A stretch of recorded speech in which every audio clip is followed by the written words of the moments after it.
Chapter 368. Due to Assistant Minister Zhou Zhong's public confession, the left Assistant Minister Li Yi of the Ministry of Personnel, who was framed for treason 14 years ago, was finally vindicated today. A rank 4 official of the imperial court was exterminated because of false accusations. This was a great insult to the imperial court and the great Zhou. Although His Majesty had issued a decree to declare Lord Li's innocence, what had happened could never be undone. Outside the imperial city, the commoners were filled with righteous indignation when they saw the notice posted on the city wall. The culprits from back then could have been pardoned with the death exemption medallion. Why was Lord Zhou banished? Lord Li was loyal to the emperor and his country. In the end, the lives of his family were worth less than a few broken medallions? The reality is even more absurd than the dramas. How sad, how sad. Have you seen the new drama, Zhao's Orphan? It's clearly about Lord Li. Not yet. Hearing you say that, I'll have to go and take a look. In a mansion in the southern courtyard. The Duke of Nanyang, who had been pardoned with the death exemption medallion but lost his position as the Minister of Personnel, frowned deeply and said in a gloomy voice, Zhou Zhong is only banished. These crimes are enough for him to die twice. His Majesty is obviously siding with him. A person beside him said, forget it. It's just a matter of time. How many of the criminals who have been banished have been able to live for more than half a year? The Duke of Nanyang said indignantly, I can't take this lying down. It took me more than 10 years to climb to this position.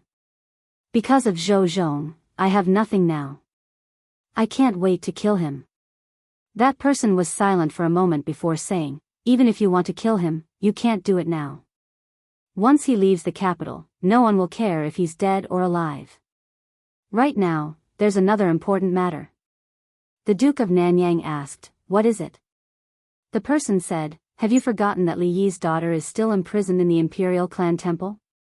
After being reminded by him, Commandery Prince Nanyang recalled that this matter had started because Li Yi's daughter had assassinated 5 imperial court officials to avenge her father. This had triggered the old case. However, in recent days, his attention had been focused on the old case and he had completely forgotten about this matter. That person continued, during this period of time, that Li Mu went in and out of the Zongjing temple many times.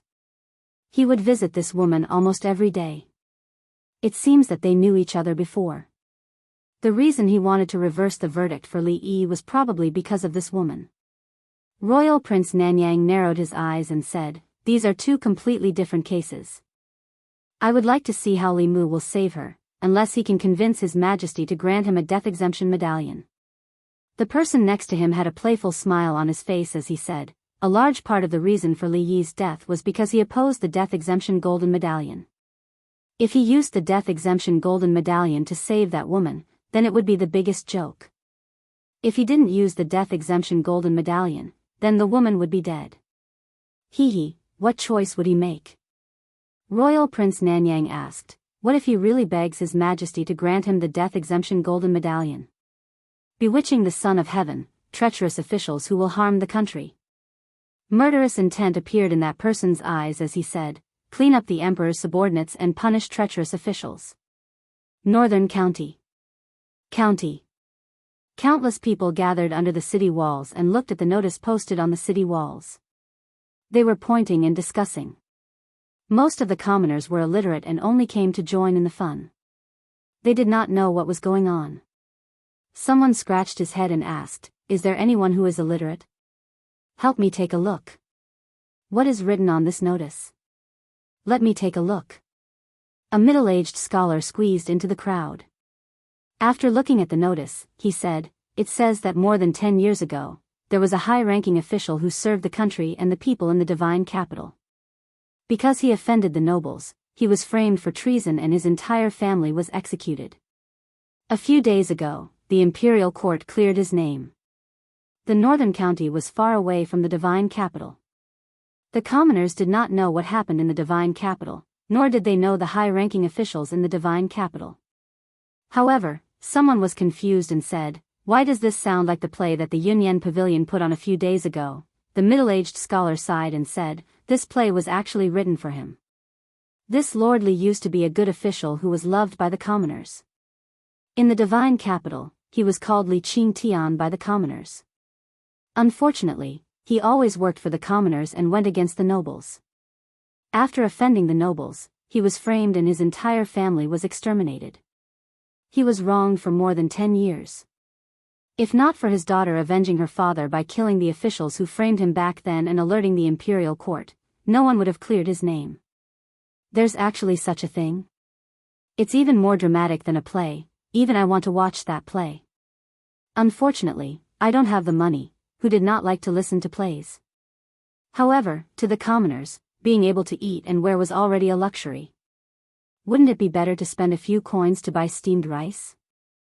Spending money to listen to plays was the life of the rich. At this moment, someone asked, "Don't you know that the Yunyan Pavilion is not paying for the plays these days?" Someone was shocked. There's such a good thing. It's not just the Yunyan Pavilion. In the past few days, there's also a stage set up by the official road outside the city. It's free to perform. Those who have the money can attend it. Those who don't have the money can also attend it, so the stage at the city gate is for watching plays. If they said that it's free, I would have gone to watch it. Let's go together, wait for me. The commoners did not have much entertainment, so they were naturally happy to watch a play that they could watch for free.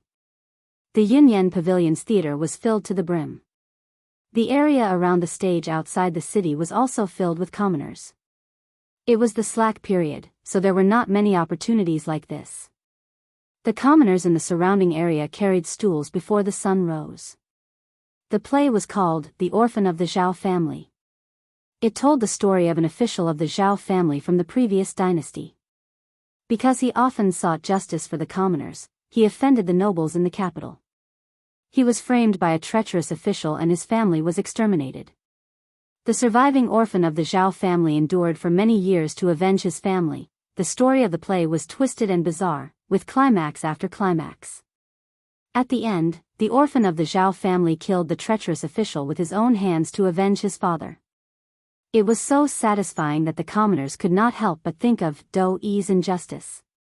The commoners loved to watch plots where good had good karma and evil had evil retribution.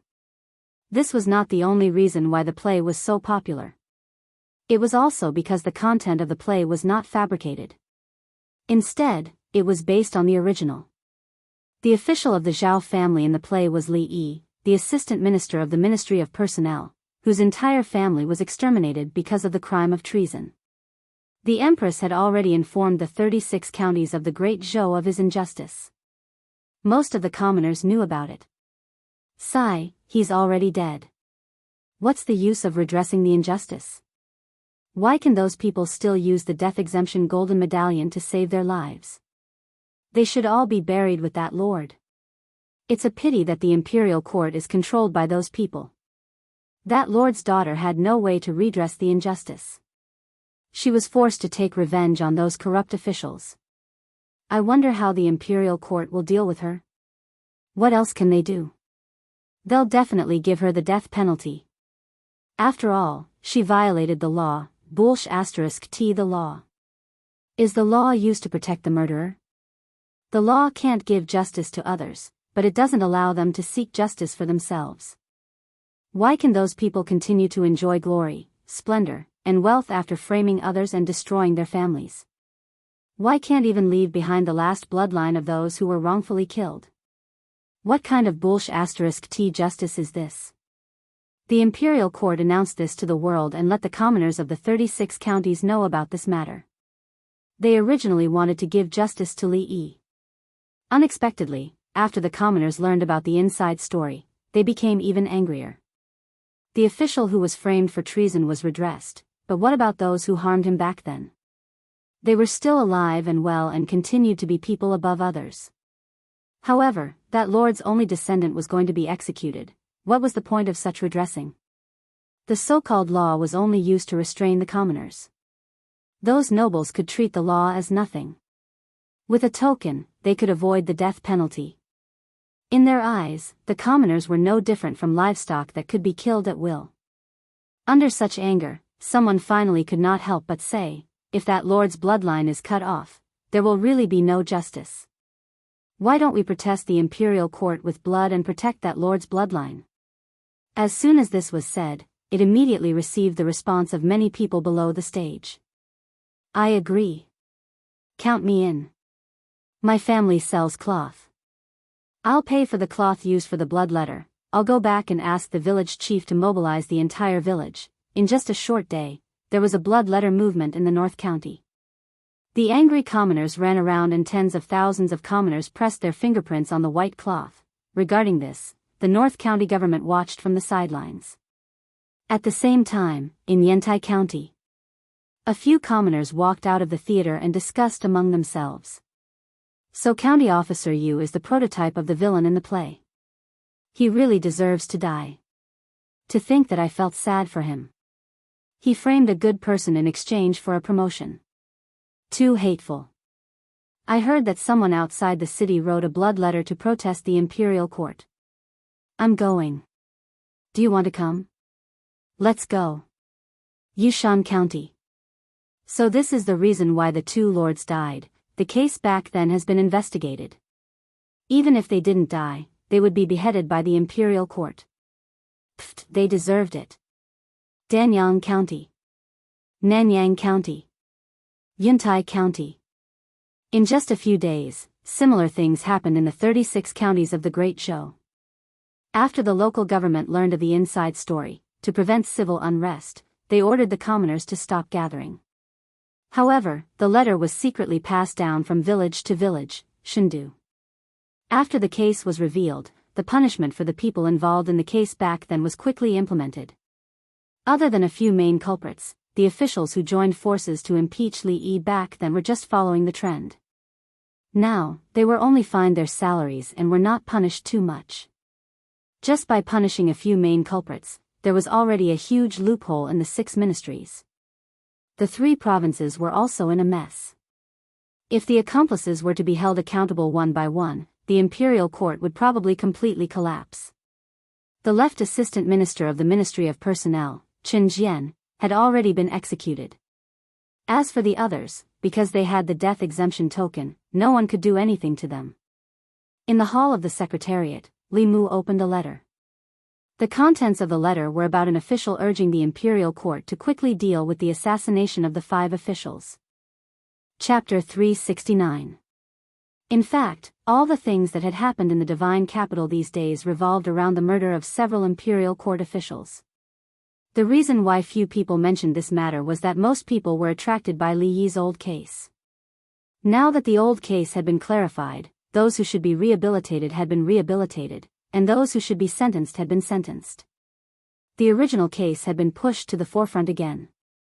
The headmaster had notified almost all the subsects to help Li Mu obtain the book of 10,000 people from the various counties. Based on the feedback from Mount Baiyun, the progress of this matter had been pushed forward by more than half. Now was not the time. Li Mu closed the memorial and put it aside. In the Commandery Prince mansion of Nanyang, Commandery Prince Nanyang looked at an official and asked, "Are you sure the memorial has been handed in? It has been 3 days.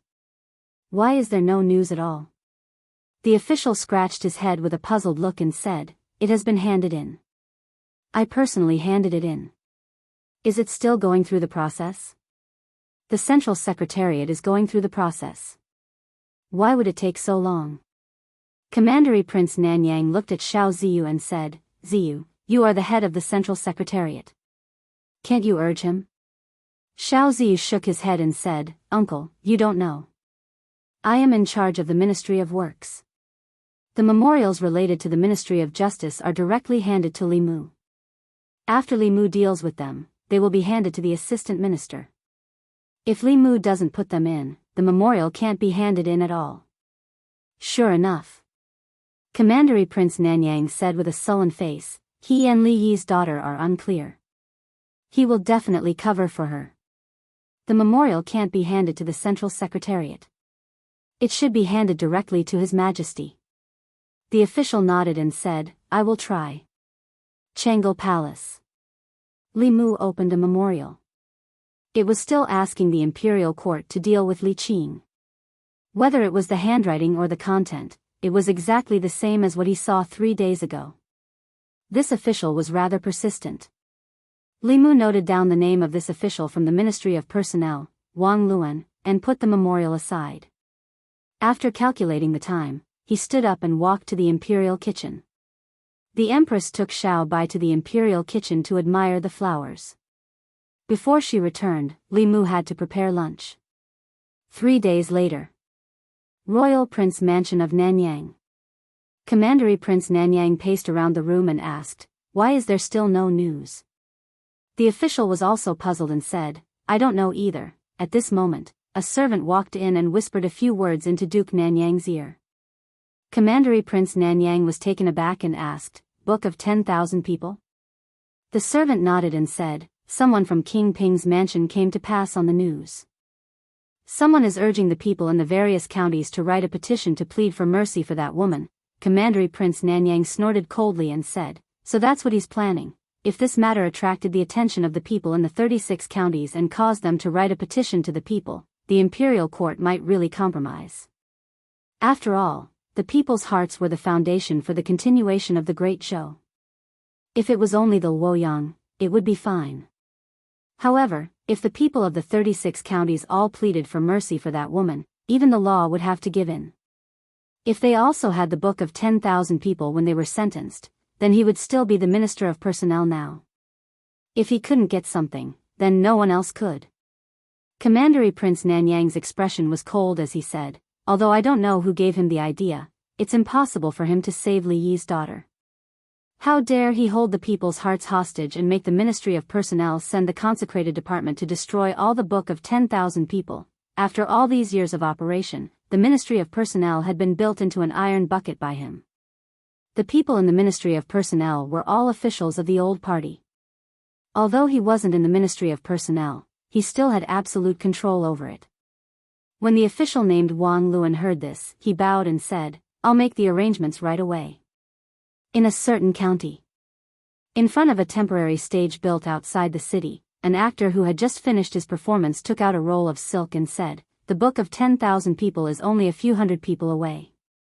Everyone, please sign your names on this and do your part to protect the bloodline of the loyal officials." After listening to the play, the people were already enraged. They were filled with righteous indignation as they pressed their fingerprints on the silk. The material used to leave their fingerprints was originally made of cinnabar. However, some people directly bit their fingertips in anger and left their fingerprints on the silk. Not long after, the people gradually dispersed. An actor looked at the densely packed fingerprints on the silk and heaved a sigh of relief. He said, "It should be enough." Just as they were about to leave, a few powerful auras suddenly approached above their heads. Several figures floated down from the sky and said coldly, "The consecrated department is handling the case. Leave the Book of 10,000 people and we can let you go." 15 minutes later. The consecrated department's mouths were stuffed with rags and tied to a tree. The actors flew into the air and flew into the distance. "I didn't expect that we, the disciples of the Fulu school, would come out to perform. The person that the imperial court wants to execute is the disciple of the sect master, which is our martial uncle. In order to save martial uncle, this is something that should be done. Didn't you see that even our master has personally come? Let's not talk about it anymore. The Book of 10,000 people for this county has been collected. When we return and hand it in, everyone will be able to obtain an earth-ranked Fulu. Such a good thing should be given more." After many days, Li Mu once again saw Xianxia in his home. Xianxia stepped into the courtyard and waved his hand. Many bolts of cloth floated in front of Li Mu. These bolts of cloth were covered with red fingerprints. They were clearly ordinary cloth, but they emitted powerful auras, forcing Lu Hanyan, Wan Wan, and Xiao Bai to retreat. When the auras swept over Li Mu, they seemed to resonate with some aura on his body and gently passed through him. Xianxia said, "These are the Book of 10,000 people for the 36 counties." Li Mu put away the 36 bolts of cloth and said, "Many thanks, senior sister." Xianxia said, "Senior brother sect master said that if the great Zhou court does not distinguish between good and evil, then there is no need to stay in the divine capital. It is better to return to the Fulu school as soon as possible to raise your cultivation and prepare to succeed the sect master." Li Mu smiled and said, I believe in His Majesty. Although the great Zhou court was not worth it, within the divine capital, there was still someone like Li Mu who was worth it. In recent days, many officials in the imperial court had submitted memorials, requesting that Li Yi's daughter be severely punished. However, the memorials they submitted were like stones sinking into the sea. There was no response. During the morning court session, an official finally could not bear it anymore. An official from the Ministry of Personnel stood up and said, reporting to His Majesty, under the circumstances of Li Yi's case being unclear, Li Yi's daughter assassinated 5 officials of the imperial court. Such behavior is truly too vile. If she is not severely punished, it will not be enough to uphold the law and establish the prestige of the nation. As soon as he finished speaking, another person stood up. Zhang Chun looked at him and said, Sir, your words are incorrect. How could Lord Li's daughter not know whether or not he committed treason? Those 5 people were the main culprits who framed Lord Li back then. Even death could not wipe out their crimes. If they did not die, they should be executed today. The official from the Ministry of Personnel said, the nation has its own laws. If they are guilty, the imperial court will judge them. It is not up to her to execute them privately. Zhang Chun said mockingly, the imperial court. Lord Li has been wronged for 14 years. Has the imperial court had any intention of overturning the case for him? On the other hand, the officials who framed him back then were all in high positions, from 4th to 3rd rank officials. How do you expect people to trust the imperial court? The official from the Ministry of Personnel said coldly, this is also not a reason for her to kill. If we forgive her, how can we uphold the law? Zhang Chun retorted, if we uphold the law, how can we uphold the will of the people? The two of them were in a heated argument.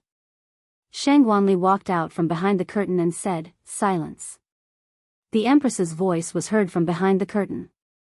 What do you think? As soon as she finished speaking, the hall fell into a brief silence. Usually, the highest-ranking officials would be the first to speak on this topic. However, people like the head of the Secretariat and the ministers of the 6 ministries would not quarrel with others in the imperial court. Most of the time, it was the officials below them who spoke on their behalf. After a brief silence, some officials stood up one after another. I think that Lord Wang of the Ministry of Personnel has a point. One case is another case. These 2 cases should not be mixed together. Lord Li Yi has been wrongly accused, but his daughter has indeed violated the law. Seeing these people step forward, many officials sighed in their hearts. Although that was the case, the imperial court still owed their family in Li Yi's case. If they still wanted to execute his daughter, then what was the point of overturning the case for him? However, because of Li Yi's overturning of the case, both the new and old parties were deeply involved. Even if they had different opinions, they did not dare to speak out. After another official seconded the motion, a figure finally walked out from the crowd. The officials in the imperial court all looked at him. These days, everything that happened in the imperial court was caused by Li Mu alone.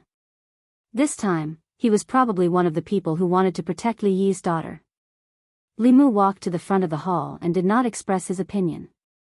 He only said calmly, I would like your Majesty and all the officials to see something first. With a wave of his hand, a pile of things suddenly appeared in the crepe myrtle hall. There were a total of 36 pieces of what looked like cloth and silk. They slowly flew into the air, then connected together and slowly unfolded. A shocking scene appeared in everyone's eyes. The 36 pieces of cloth connected together formed a huge canvas that was 200 feet long. The canvas was densely covered with blood-red fingerprints. As the canvas unfolded, an extremely powerful aura suddenly spread out. Under the impact of this aura, the officials in the hall could not help but retreat. Some even fell on their buttocks. Only a small number of people were able to remain standing under the impact of this aura. Behind Li Mu, several officials who had just stood up and suggested that Li Qing be severely punished retreated more than 10 steps. One of them even directly withdrew from the crepe myrtle hall. An official looked at the huge canvas in front of him and saw the faint smell of blood on it. He murmured, a blood letter of the people, a blood letter of the people condensed from the power of faith of the people. Li Mu stood in front of the canvas and slowly said, Lord Li was loyal and patriotic, but because of a scoundrel's framing, his entire family died in vain. The imperial court owes the Li family too much. The people of 36 counties, 360,000 people, plead your majesty for mercy. Chapter 370. In the crepe myrtle palace, the 36 scrolls of the Book of the People floated in front of the officials. Although there were no words on the unfurled white cloth, the fingerprints and palm prints represented the wishes of the people. The will of the people could not be deceived, nor could it be defied. This was the foundation of the great show. Under the pressure of the Book of the People, the officials who had just stepped forward to request the execution of Li Yi's daughter found it difficult to speak again. They could no longer speak.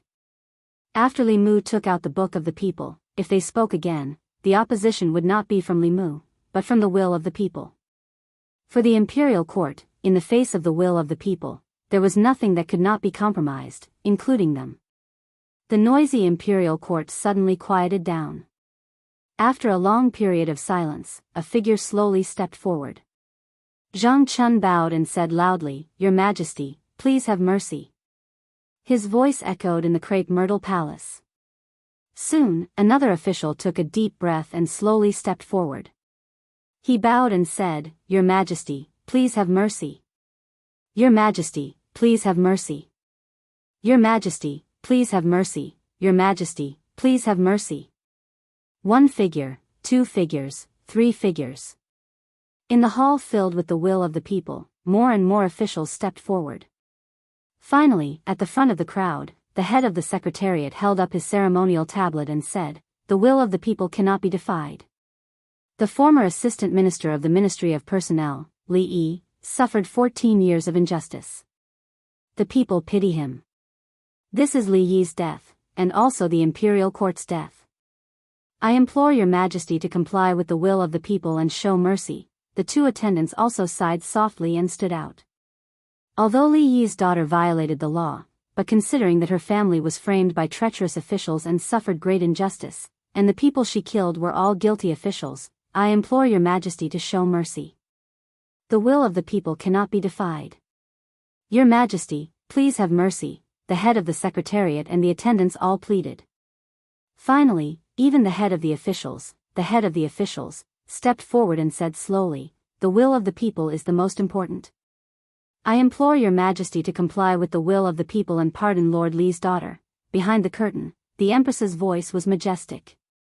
"Since this is the will of the people of the 36 counties, and the ministers have pleaded for her, I can't be stubborn. After the court, the Secretariat will immediately draft a pardon. Imperial Ancestral Temple." Li Mu walked into the deepest part of the prison and said, "Open the door." The prison guard behind him immediately took out the key he had prepared and opened the cell door. Li Mu walked into the cell, reached out his hand to Li Qing and said, "Let's go home." Outside the imperial city, a large crowd had gathered on the wide street. Countless gazes were focused in the direction of the palace gate. Until two figures walked out of the palace. "It's young Lord Li," the woman beside him, "is Lord Li Yi's daughter. Has the court finally pardoned her? Lord Li Yi has a descendant." Seeing the two of them walk out side by side, the commoners spoke excitedly. Li Mu and Li Qing walked out of the palace and back to the Li residence. The people of Chengdu followed them all the way. Standing in front of the Li mansion, Li Qing raised her head and looked at the plaque with the words, "Li Mansion," written on it. It stood there for a long time. Creak, the door of the Li mansion slowly opened from the inside. Lu Hanyan walked out and looked at Li Qing. She smiled and said, "Welcome home." In the crepe myrtle palace, when Li Mu took out the book of 10,000 people from the 36 counties, some people had already lost. Once the book of 10,000 people, which represented the will of the people, the court officials, whether they were willing or not, only had one choice. In the end, under the lead of a few officials from the 3 provinces, all the court officials pleaded for mercy. In addition to the push of the people's will, the Empress could only reluctantly comply with them and pardon Li Qing. In the Li mansion, Li Mu sat cross-legged on the bed. The telekinesis in his body was almost full. When he walked out of the palace with Li Qing, the entire street was covered by telekinesis. He had just taken out the spiritual jade from the flask space. In just a moment, the spiritual energy in the spiritual jade would be completely absorbed. Even the speed at which he took out the spiritual jade could not keep up with the speed of absorption. At this moment, in the North Court, with the Li Mansion as the center, a huge spiritual energy whirlpool had formed. The spiritual qi in the air of the entire divine capital was gathering towards the Li residence in the northern garden. In the divine capital, some of the more powerful cultivators had already noticed the abnormality. Especially those who lived in the North Court, they could clearly feel that the spiritual energy in the surroundings was becoming more and more abundant. However, when they tried to absorb it, they realized that they could not absorb any spiritual energy at all. The huge spiritual energy whirlpool in the North Court was violently absorbing all the spiritual energy in the surroundings. Someone is breaking through. What exactly is this person's cultivation? How could he cause such a huge commotion? Countless figures flew up from all directions and looked in the direction where the spiritual energy was gathering. That place is the Li Mansion. This familiar feeling. Could it be that Li Mu is also cultivating telekinesis? It's the same as Li Yi back then. No wonder his cultivation speed is so fast at such a young age. He actually dares to cultivate this path. Such a fast and domineering way of gathering spiritual energy was not something a normal cultivation path could achieve. Even a spirit gathering array was far from it. Only telekinesis could have such an effect.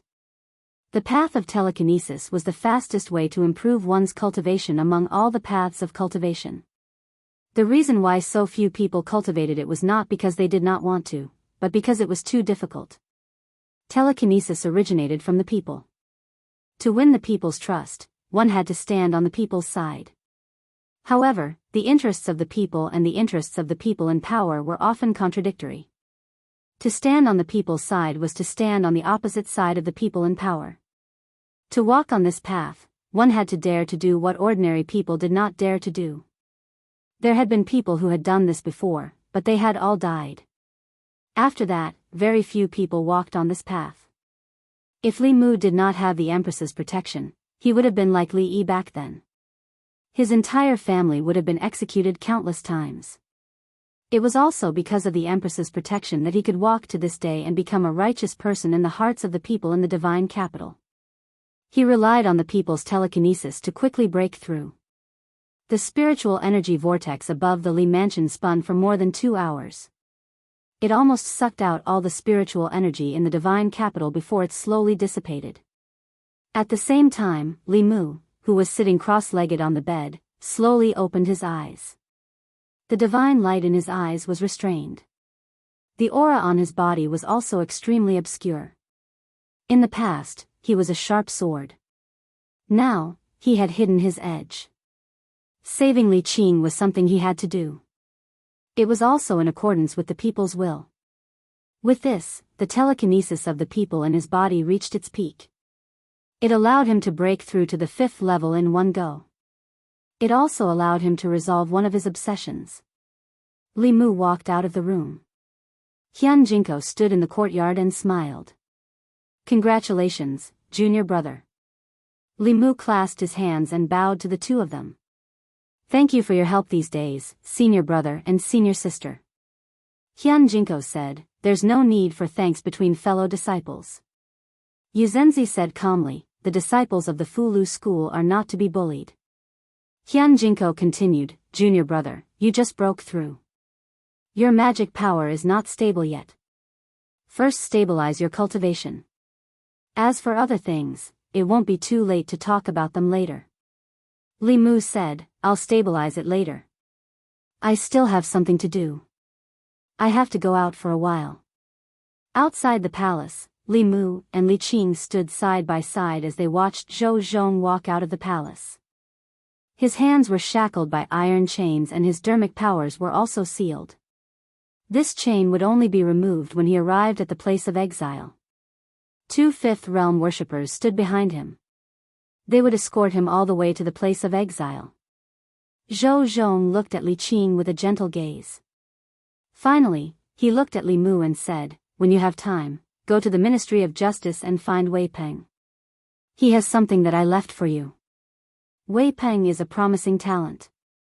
With a little promotion, he can take on great responsibilities. Li Mu nodded and said, I understand. Zhou Zhong looked at Li Qing again and said, listen to Li Mu in the future. Don't be so rash. He knows how to protect you better than I do. Li Qing lowered her head and said softly, okay. Zhou Zhong finally looked at Li Mu and said, take good care of Qing. One of the worshippers said, it's time to go. Zhou Zhong's gaze swept across his face and said, let's go. After sending Zhou Zhong out of the city with Li Qing and back to her residence, Li Mu went to the Ministry of Justice. Soon, the director of the Ministry of Justice walked out of the office and sighed, Lord Li, Lord Zhou, I really didn't expect, Li Mu said, this might be the result that he wanted. Where's Wei Peng? I have something to talk to him about. The director of the Ministry of Justice sighed again and said, I'll go get him. After a while, Wei Peng walked out of a guard room. He seemed to know Li Mu's purpose and handed a wooden box to Li Mu. This wooden box was not locked. It seemed to be just a simple buckle. Li Mu tried to open it but found that he could not open it at all. He channeled his magic power and used the art of great strength but still could not open it. Li Mu looked at the wooden box carefully and found that there were complicated runes carved on the box like a seal. From the complexity of these runes, it would be very difficult for him to open it with his current magic power. Therefore, he took the wooden box and returned to the Li residence to let Xianxia and Xianxia take a look. Xianxia looked carefully and said, this is a seal rune. It can only be opened with brute force. If other methods are used, or if the runes are destroyed, I'm afraid the item in the box will also be destroyed. He tried to open the wooden box but still failed. Xianxia tried again, but it still ended in failure. She looked at the wooden box in her hand and said, this seal is too strong. I'm afraid only those above the 7th realm can open it. If you have time, go back to Mount Baiyun and ask senior brother Sect Master for help. Li Mu waved his hand, no need. After a while, Changle Palace.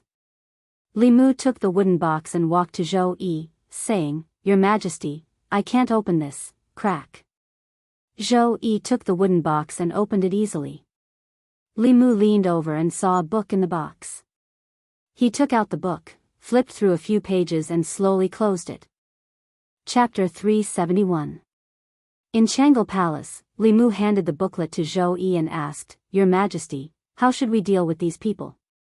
Zhou Yi flipped open the booklet and glanced at it a few times. Then, he asked Li Mu, what do you think? Li Mu thought for a moment and said, I think that the great Zhou's imperial court has been suffering from a chronic problem for a long time. The court officials have formed cliques for personal gain, and in order to suppress dissidents, they will do anything. If we want to cure this chaos, we need to use strong medicine. Your Majesty can also take this opportunity to support some of your trusted aides. Zhou Qiong rubbed the space between his brows and said to Li Mu, I'll leave this matter to you. Li Mu bowed and said, I obey. The booklet Zhou Zhong gave him recorded the crimes of many officials of the two parties over the years. Some of them were corrupt, some of them took bribes, some of them bent the law for personal gain, and some of them abused their power. These records filled the entire booklet. A month ago, Li Mu felt that the imperial court should still be stable. Over the past month, Li Mu gradually realized that the great Zhou's imperial court had a problem from the root. Rather than maintaining the stability on the surface and letting them slowly nibble away at the decaying great Zhou, it was better to cut the Gordian knot and use strong medicine to weaken the old and new factions. At the same time, power would gradually return to the hands of the Empress. When the Empress completely controlled the imperial court, whoever passed the throne of the great Zhou to would have nothing to do with the old and new parties. Even if the Empress didn't pass the throne to the Zhou clan or the Shao clan, it would be her own business to pass the throne to her own son. Or, if the Empress's cultivation reached the 8th level, then no matter how strong the old and new parties were, they wouldn't even have the right to protest under absolute power.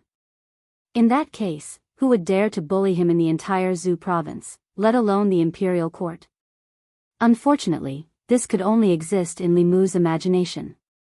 The Empress' 7th level came more from her inheritance than from her own cultivation. Unless she encountered a greater opportunity, the 7th level was the peak that she could reach in this lifetime. At present, all the 7th realm powerhouses that Li Mu knew, including Xianxia, were promoted to the upper realm through inheritance. Zhou Yi leaned against the dragon throne and propped up his head. He said, I'm a bit tired. Here are a few memorials. Help me take a look. Li Mu moved a chair and sat in front of the table. He said, Your Majesty should rest first. When you wake up, the soup in the imperial kitchen will be almost ready. Although it was unlikely that a 7th realm cultivator would tire herself out, Li Mu didn't forget that the Empress' inner demon had yet to be removed. Suppressing the inner demon was an extremely taxing task. The exhaustion of mental energy was no less than fighting a battle with an expert of the same level. With Li Mu here, she didn't have to worry about court matters. Zhou Yi leaned against the dragon throne and closed her eyes to recover her mind. Suddenly, a cloud of fog appeared in front of her. When the fog dissipated, she was no longer in Jianghu Palace, but in the Imperial Garden. Zhou Yi quickly realized that this was a dream. As a 7th realm cultivator, she could control her body and consciousness. However, dreams didn't seem to have much to do with a person's consciousness. Instead, it was dominated by another consciousness. She wanted to withdraw her consciousness from the dream, but she heard a sound coming from the depths of the Imperial Garden. This made her change her mind. She was also interested in the contents of the subconscious fantasy. Thus, she walked along the path of the Imperial Garden and slowly walked into the depths. As she walked, the conversation in the depths of the garden gradually became clear. This orange is very sweet. It's a tribute orange from Jiangnan. Try it. I want you to feed me. Nonsense. Humph, you're not even willing to do this for me. You don't love me anymore, okay. Open your mouth. In the depths of the garden, there seemed to be a couple passionately in love. Zhou Yi had never experienced love, so she didn't feel envious. She just felt that even the fragrance of the flowers in the Imperial Garden couldn't cover up the sour smell in the air. Just as she was about to leave, the couple sitting in the pavilion suddenly turned around. In the pavilion, the other her was peeling the orange with a smile and sending the orange pieces into the mouth of the person in her arms. And the person nestled in her arms was actually Jianghu Palace. Zhou Yi, who was lying on the rocking chair, suddenly opened her beautiful eyes. Fine sweat even seeped out of her forehead. After Li Mu finished reading the last memorial, he inadvertently glanced over and found that the Empress had woken up. Then, he asked with some surprise, Your Majesty, are you very hot? Zhou Yi looked at Li Mu. The scene in her mind appeared again. She realized that her inner demon seemed to be getting more and more serious. Li Mu noticed the Empress's absent-mindedness.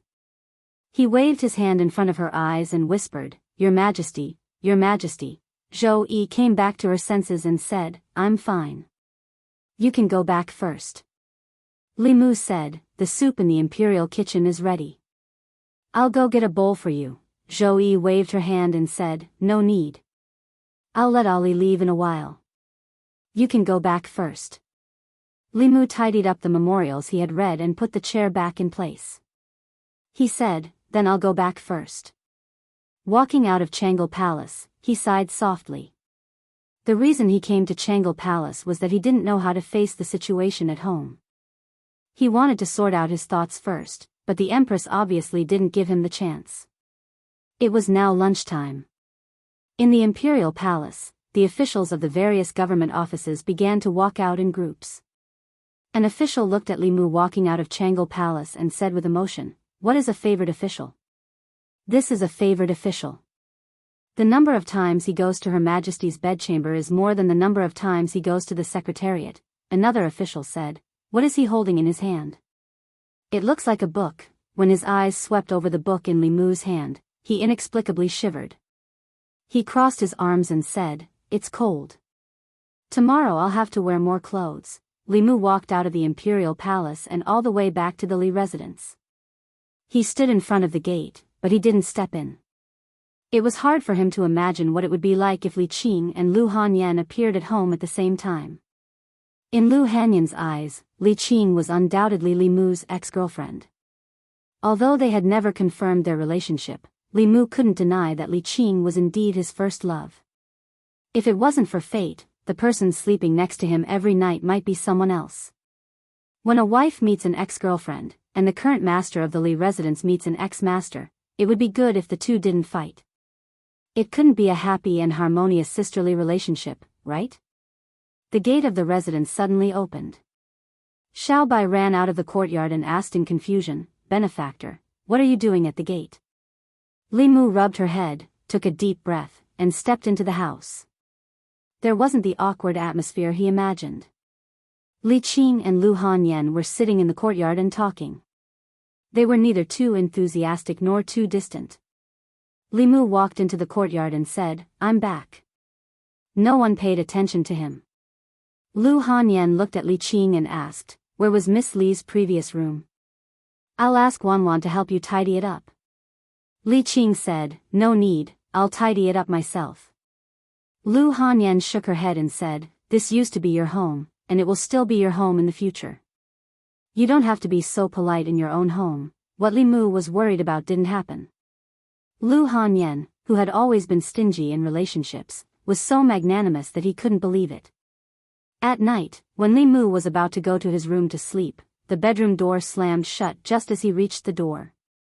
In the room, Lu Hanyan said gently, "From today onwards, you'll sleep in the study." Her voice was very gentle, but the words she said were as cold as an iceberg. Late at night, on the small bed in the study, Li Mu hugged Xiao Bai and stroked her smooth fur. Only then did he feel some warmth in his heart. She was the only one who would stay by his side all this time, in a certain residence in Nanyuan. In a secret room, a soft conversation could be heard.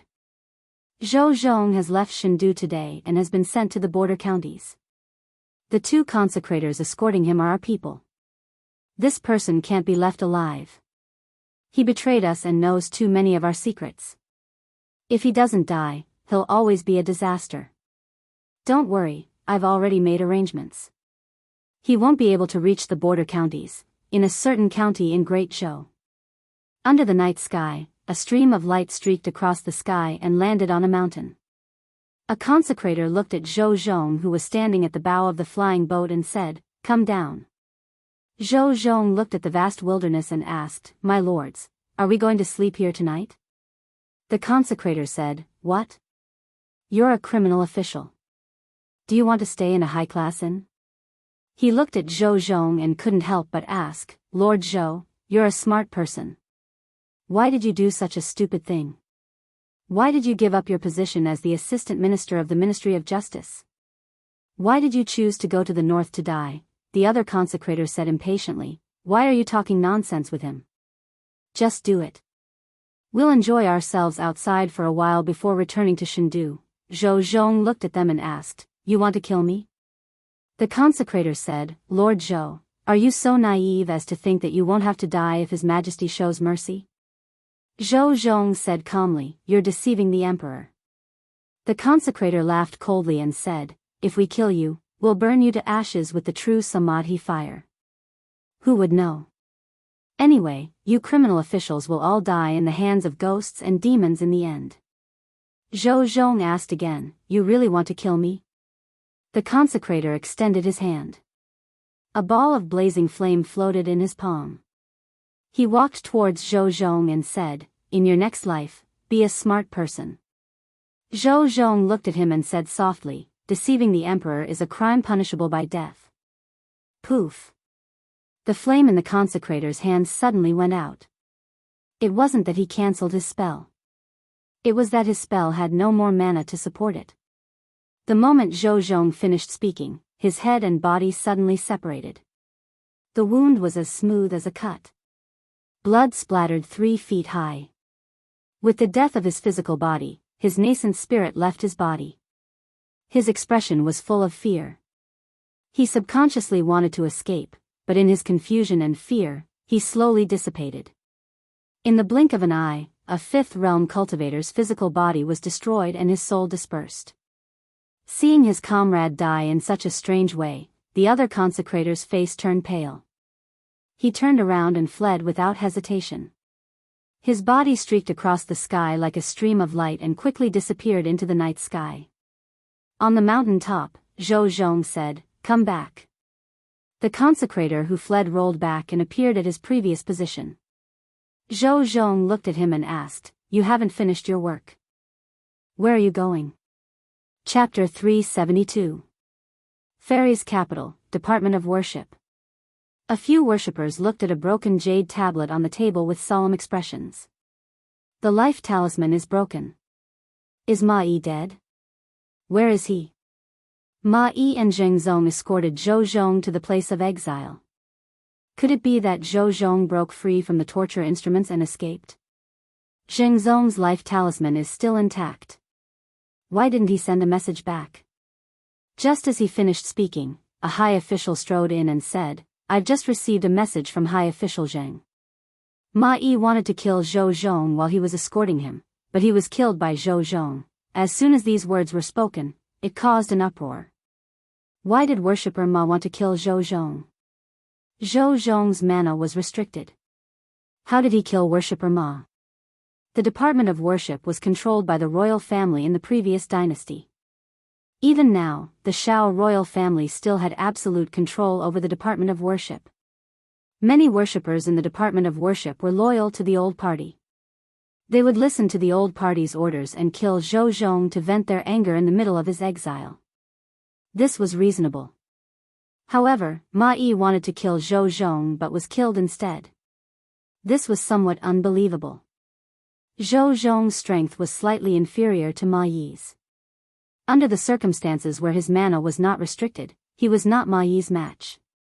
With his mana restricted, his strength was less than 10%. A transcendent realm cultivator could probably kill him. How could he kill another transcendent realm cultivator in the presence of a 5th-level worshipper? A worshipper looked troubled and asked, "How should we deal with this?" Another worshipper said, "Zhou Zhong is a sinner and has committed such a grave crime. If he is not killed, justice will not be served." Everyone looked at him and did not agree. Ma Yi tried to kill Zhou Zhong while escorting him to exile. To put it simply, this was an abuse of power. To put it bluntly, this was deceiving the emperor. Regardless of the reason, as long as he wanted to kill Zhou Zhong and acted, it was reasonable and legal for Zhou Zhong to kill him. The old party wanted to get rid of Zhou Zhong through the Department of Worship. This was causing trouble for the Department of Worship. The worshipper thought for a while and said, "The Department of Worship does not have the authority to decide on this matter. Let's report it to the imperial court first." Today, when Li Mu was helping the empress deal with the reports, he learned that the worshipper escorting Zhou Zhong wanted to kill Zhou Zhong during his exile and was killed by Zhou Zhong instead. Although he knew that Zhou Zhong was stronger than him, he was still able to kill a 5th-level expert with his mana restricted. This was something only a transcendent realm cultivator. However, no matter how powerful Zhou Zhong was, he would not be at the 6th realm. Li Mu was certain of this. In Li Mu's mind, Zhou Zhong's of cultivation was a mystery. Of Zhou's also of Lord. If he had not secretly helped Mrs. Chu that time, Li Mu might have thought that he was just an ordinary cultivator in the Fate realm. According to the news sent back by the surviving consecrator, Zhou Zhong only said one sentence: "Deceiving the monarch, according to the law, should be executed." That consecrator Ma's body and head were separated from his body, and then his soul dispersed. This made Li Mu think of an unpopular cultivation school. Before the rise of Buddhism, there were all sorts of cultivation schools. There was the school of medicine, the school of military, the school of music, the school of legalism, and so on. These schools all had their own specialties. Later, when Buddhism prospered and gradually became the mainstream of cultivation, these smaller schools slowly became extinct. Of these schools, Li Mu had the deepest impression of the school of legalism. The cultivators of legalism did not cultivate abilities or Taoist techniques. Once they reached the peak of their cultivation, their words became law. Taoist techniques and abilities were useless before them. Even though this ability was not limitless, it still made Li Mu very envious. However, this was now the world of Buddhism. The cultivation methods of the school of legalism had long been extinct. Occasionally, a successor of the school of legalism would appear, but they were like a flash in the pan, quickly disappearing. From Zhou Zhong's actions and his identity, it was extremely likely that he cultivated the school of legalism. Throughout history, the successors of legalism would actively enter the court and push for legal reform. Perhaps their cultivation had something to do with this. The school of legalism did not cultivate dharmic powers. Their attacks were more like Daoist techniques. If Zhou Zhong cultivated both Daoist techniques and Daoist techniques, then his true strength might be extremely close to the sixth realm. If a fifth realm transcendent wanted to touch him, he would undoubtedly have kicked an iron plate. Through this incident, another problem was exposed.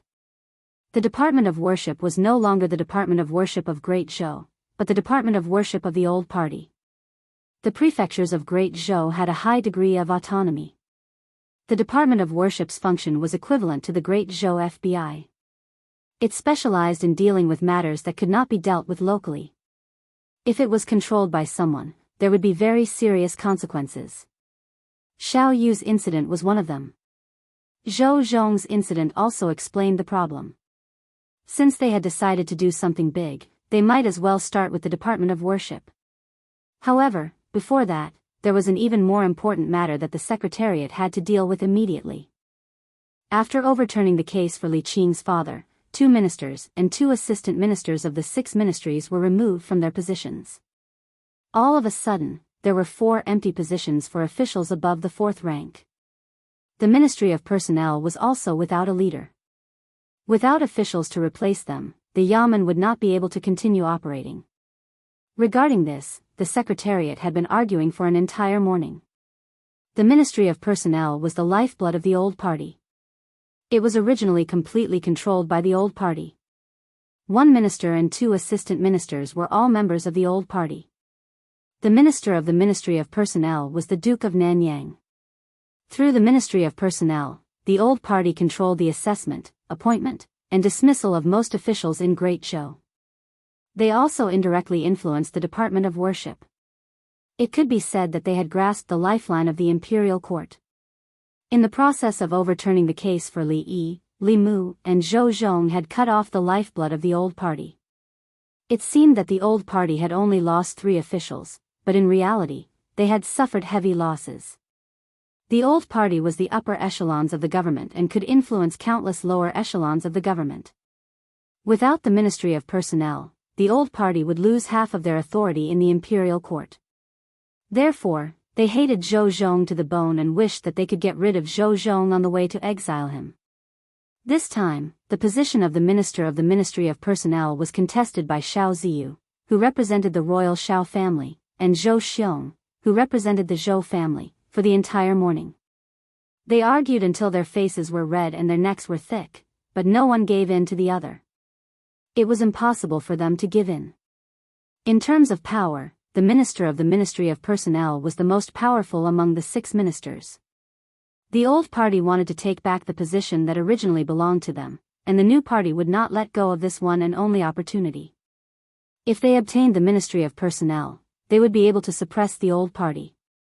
Compared to them, the others did not speak much.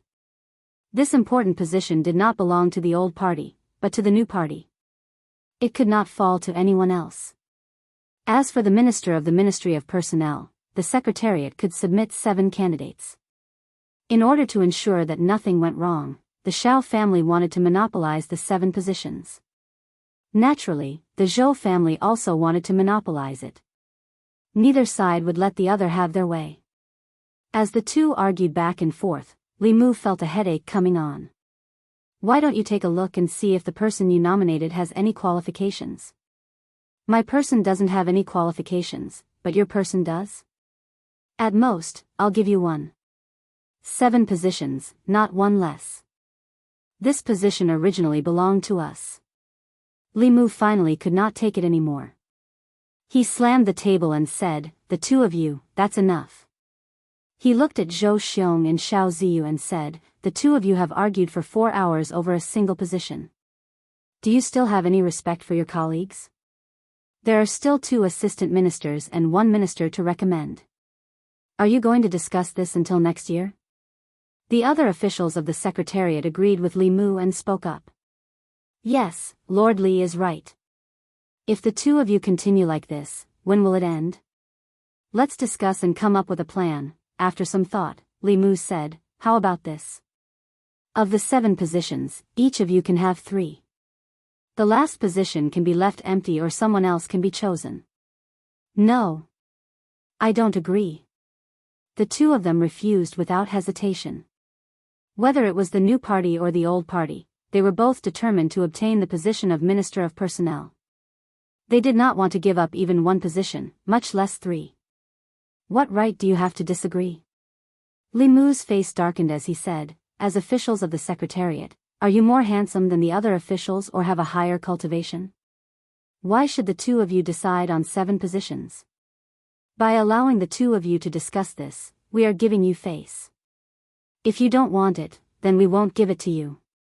For these 7 positions, the 6 officials of the Secretariat will each recommend 1 person, and the last one will be decided by Assistant Minister Lu. Are the two of you satisfied? Zhou Xiong and Xiao Ziyu were speechless.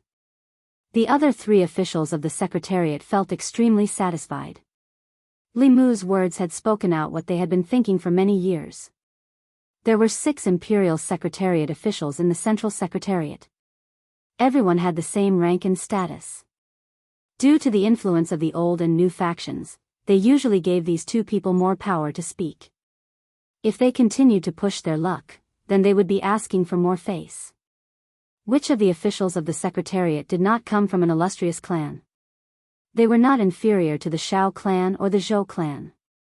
For thousands of years, the dynasties of this land had, at some point in time, shared the same surname as them.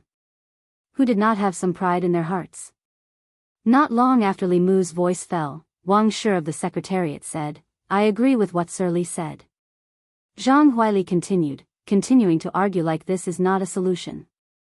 If the two of you do not agree with Lord Li's initial proposal, then we will each nominate 1 person. Wouldn't this be fairer? Song Liangyu looked at the two and asked, Lord Xiao, Lord Zhou, what do you think? Xiao Ziyu and Zhou Xiong thought quickly. The second situation was naturally the one they did not want to see the most. If each of them could only nominate 1 person, then there was not even a 20% chance. If each of them nominated 3 people, then the chance was close to 50%. They were clear about this. The two of them looked at each other and said at the same time, then let's follow Lord Li's initial proposal. The two of them each wrote 3 names on the paper. Xiao Ziyu asked, the nomination of the last person, that is none of your business. Li Mu waved his hand and said, out of the 7 spots, the 2 of you have taken up 6. The 5 of us do not even have a chance to nominate 1 person? Zhou Xiong and Xiao Ziyu did not speak. The last person to nominate was just to make up the numbers. As long as it was not someone from the opposing faction, they had no objections. Zhou Xiong was still worried and added, the position of Minister of Personnel is very important. Zhang Chun does not have enough experience. If Lord Li wants to nominate him, I'm afraid it is against the rules. Do you think that I am like the two of you who only know how to suppress dissidents and appoint people based on favoritism? Li Mu looked at him with disdain and said, besides, even if it is a nomination, the final decision is made by His Majesty. Do you think that I can make the decision for the Minister of Personnel? Chapter 373. The position of Minister of Official Personnel Affairs was extremely important. Even if Li Mu was a favored official, the Empress would not let him make the decision. However, Xiao Ziyu was still worried. He asked, if I may ask, who would you like to nominate? Li Mu actually wanted to nominate Zhang Chun. After all, he owed old Zhang a lot of favors. If he became Minister of Official Personnel Affairs, he would have the right to apply for a 5-sectioned house from the imperial court. He would have servants and maids. However, the Minister of Official Personnel Affairs was a 3rd-rank official. He was now a 5th-rank official. No matter how he skipped a rank, he could not let the Shindu medallion directly promote him to Minister of Official Personnel Affairs. If it was not Zhang Chun, it did not matter who else was. Li Mu thought for a while and said, Lu Qing, the Assistant Minister of Rights.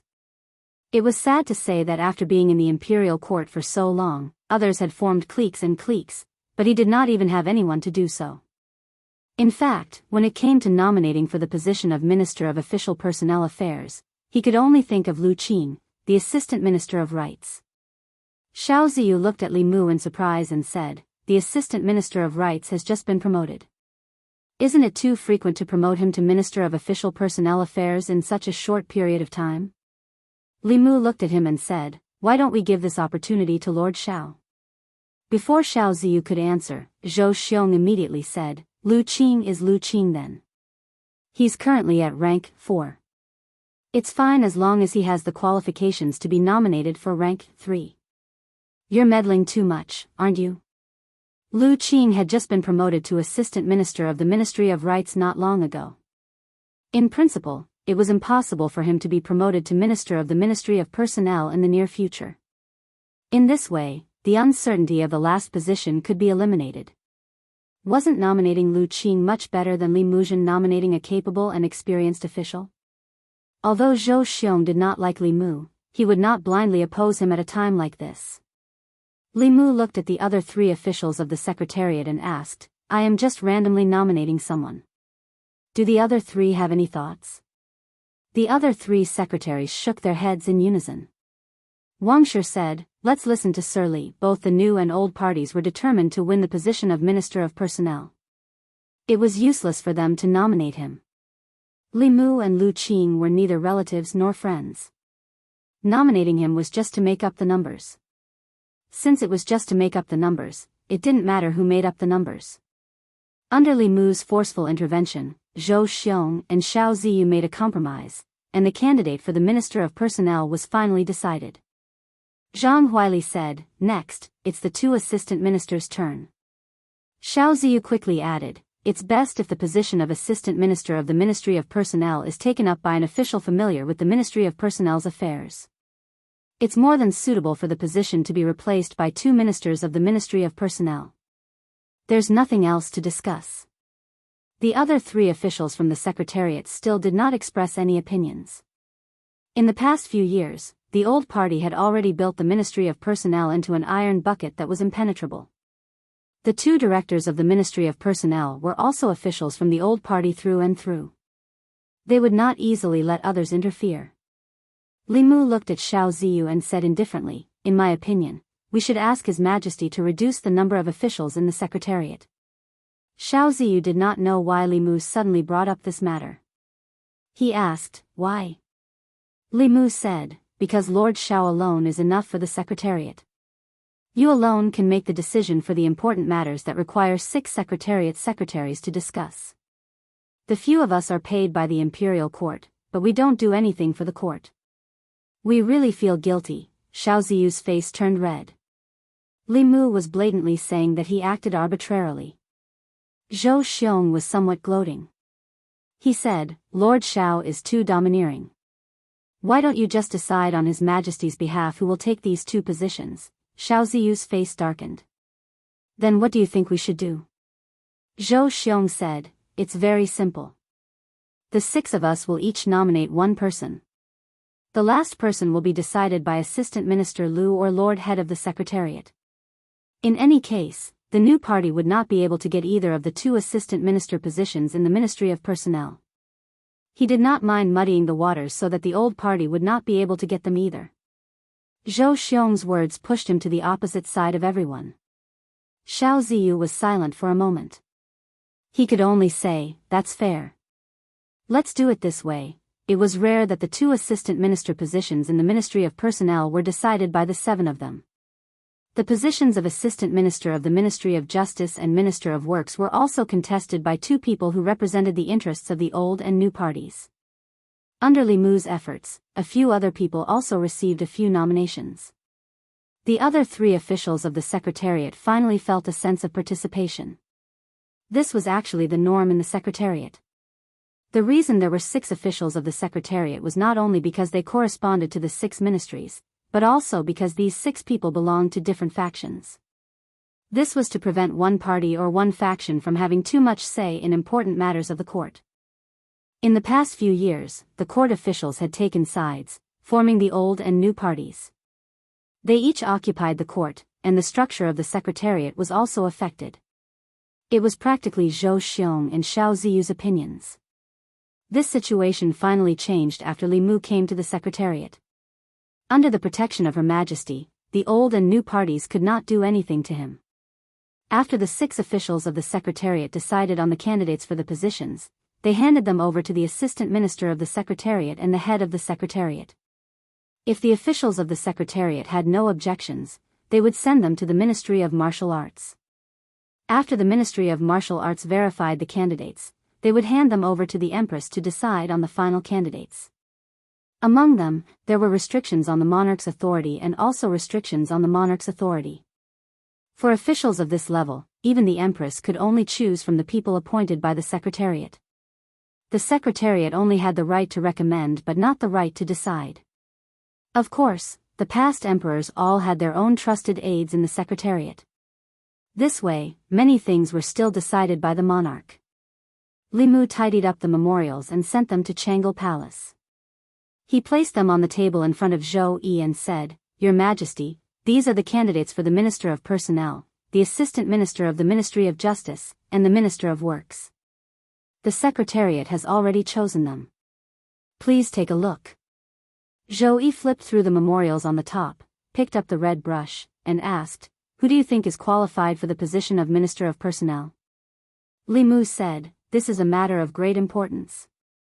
Your subject does not dare to speak carelessly." Zhou Yi thought for a moment and was about to circle a name when Li Mu coughed softly. Zhou Yi paused. The tip of the brush brushed past that name and stopped above another name. Li Mu coughed again. The tip of the brush continued to slide down. Cough. Cough. Cough. After several coughs, when the tip of Zhou Yi's brush stopped at the last name, Li Mu finally stopped coughing. Zhou Yi circled the 2 words, Lu Qing. Li Mu smiled and said, "Your Majesty is wise. Although Lu Qing's qualifications are somewhat lacking, he does not form cliques and does not pursue personal interests. This can prevent one clique from controlling the court through the Ministry of Personnel and causing chaos in the court." After Zhou Yi circled Lu Qing's name, he handed the brush to Li Mu and said, "You can choose the rest." Li Mu took a step back and said, "Your Majesty, you cannot do this. If others know, they will think that your subject is taking advantage of your favor and interfering in the government. Your Majesty should choose." Zhou Yi glanced at him and said, "You are one of my people. Your thoughts are my thoughts. Tell me what you think." Li Mu no longer hid anything. He walked to her side and said, "Your subject knows that your Majesty does not want to be emperor and does not want to be trapped in the imperial palace. However, your subject believes that if your Majesty wants to leave the court, the first thing your Majesty should do is take control of the court. For these important positions, your Majesty should consider placing officials loyal to your Majesty and not officials from the old or new cliques." Zhou Yi said lightly, "Right now, I feel that there is nothing bad about being emperor." Li Mu lowered his head and glanced at her. Right now, she felt that being emperor was not bad because he had helped her do the things that an emperor should do. He had also helped her worry about the things that an emperor should worry about. Apart from showing her face at the morning court every 3 days, had she ever fulfilled any of the duties an emperor should have? Li Mu dared to complain about this in his heart. If he said it out loud, the Empress might come to find him in his dreams tonight. Li Mu cleared his throat and said, "As for these candidates, I can give your Majesty some suggestions. The Minister of Personnel is Lu Qing.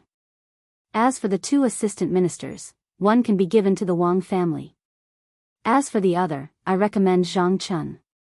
Sir Zhang has always kept himself clean and has never been associated with the old or new cliques. As long as your Majesty gives him a house with 5 courtyards and a few maids, he will work for your Majesty. As for the Assistant Minister of Justice, I recommend the former Minister of Justice, Yang Lin. Although he seems to be from the old clique, there is still room to rope him in. Letting him be the Assistant Minister of Justice can also appease the old clique and lessen their unbalanced mentality of losing the Ministry of Personnel. Finally, the Minister of Works. Although this position is not as important as the Minister of Personnel, it is best to have it in the hands of one of our own. For this position, I recommend the North County Governor, Qin Jingyuan. After Zhou Zhong's matter, the 6 important positions were empty. This affected the hearts of countless people in the imperial court.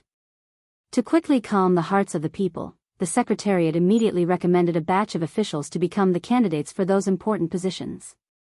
Amongst them, who the 3 officials of the Ministry of Personnel would end up in was something that both the old and new cliques cared about.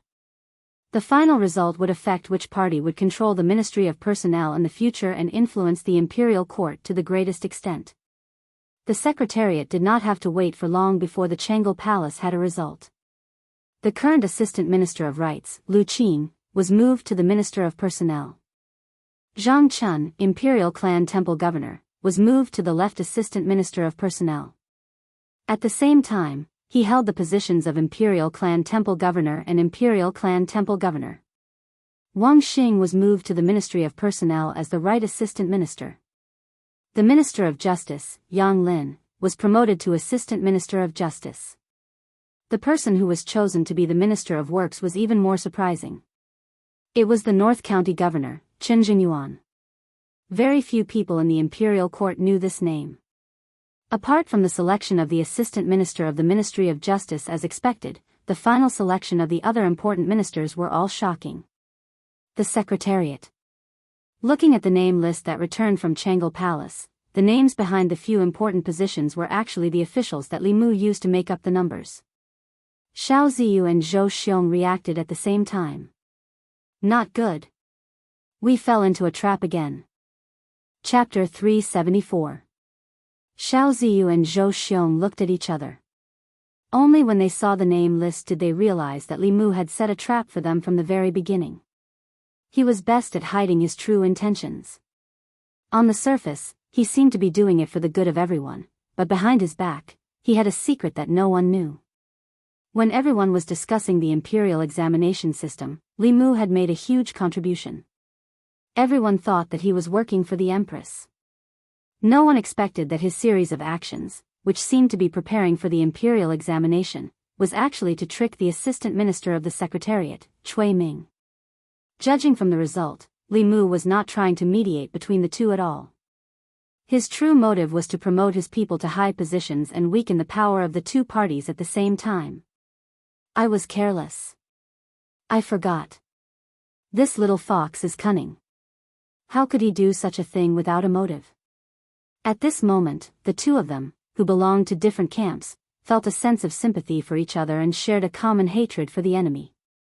However, in the next moment, the two of them snorted coldly at the same time and walked out of the Secretariat. Not long after, in the southern park, Duke Manor of Nanyang. The veins on Duke Nanyang's forehead throbbed.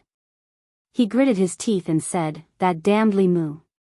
He won't let us have what he can't have."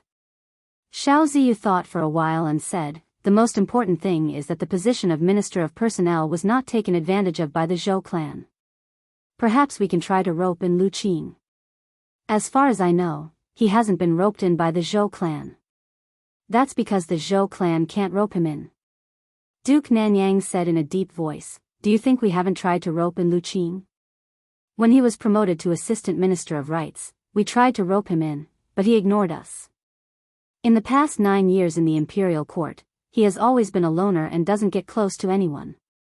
He goes straight home after leaving the court. I invited him to banquets several times, but he rejected me." Xiao Ziyu shook his head and said, "Such a person can actually become the Minister of Personnel." An important position like the Minister of Personnel had always been fought for by different factions.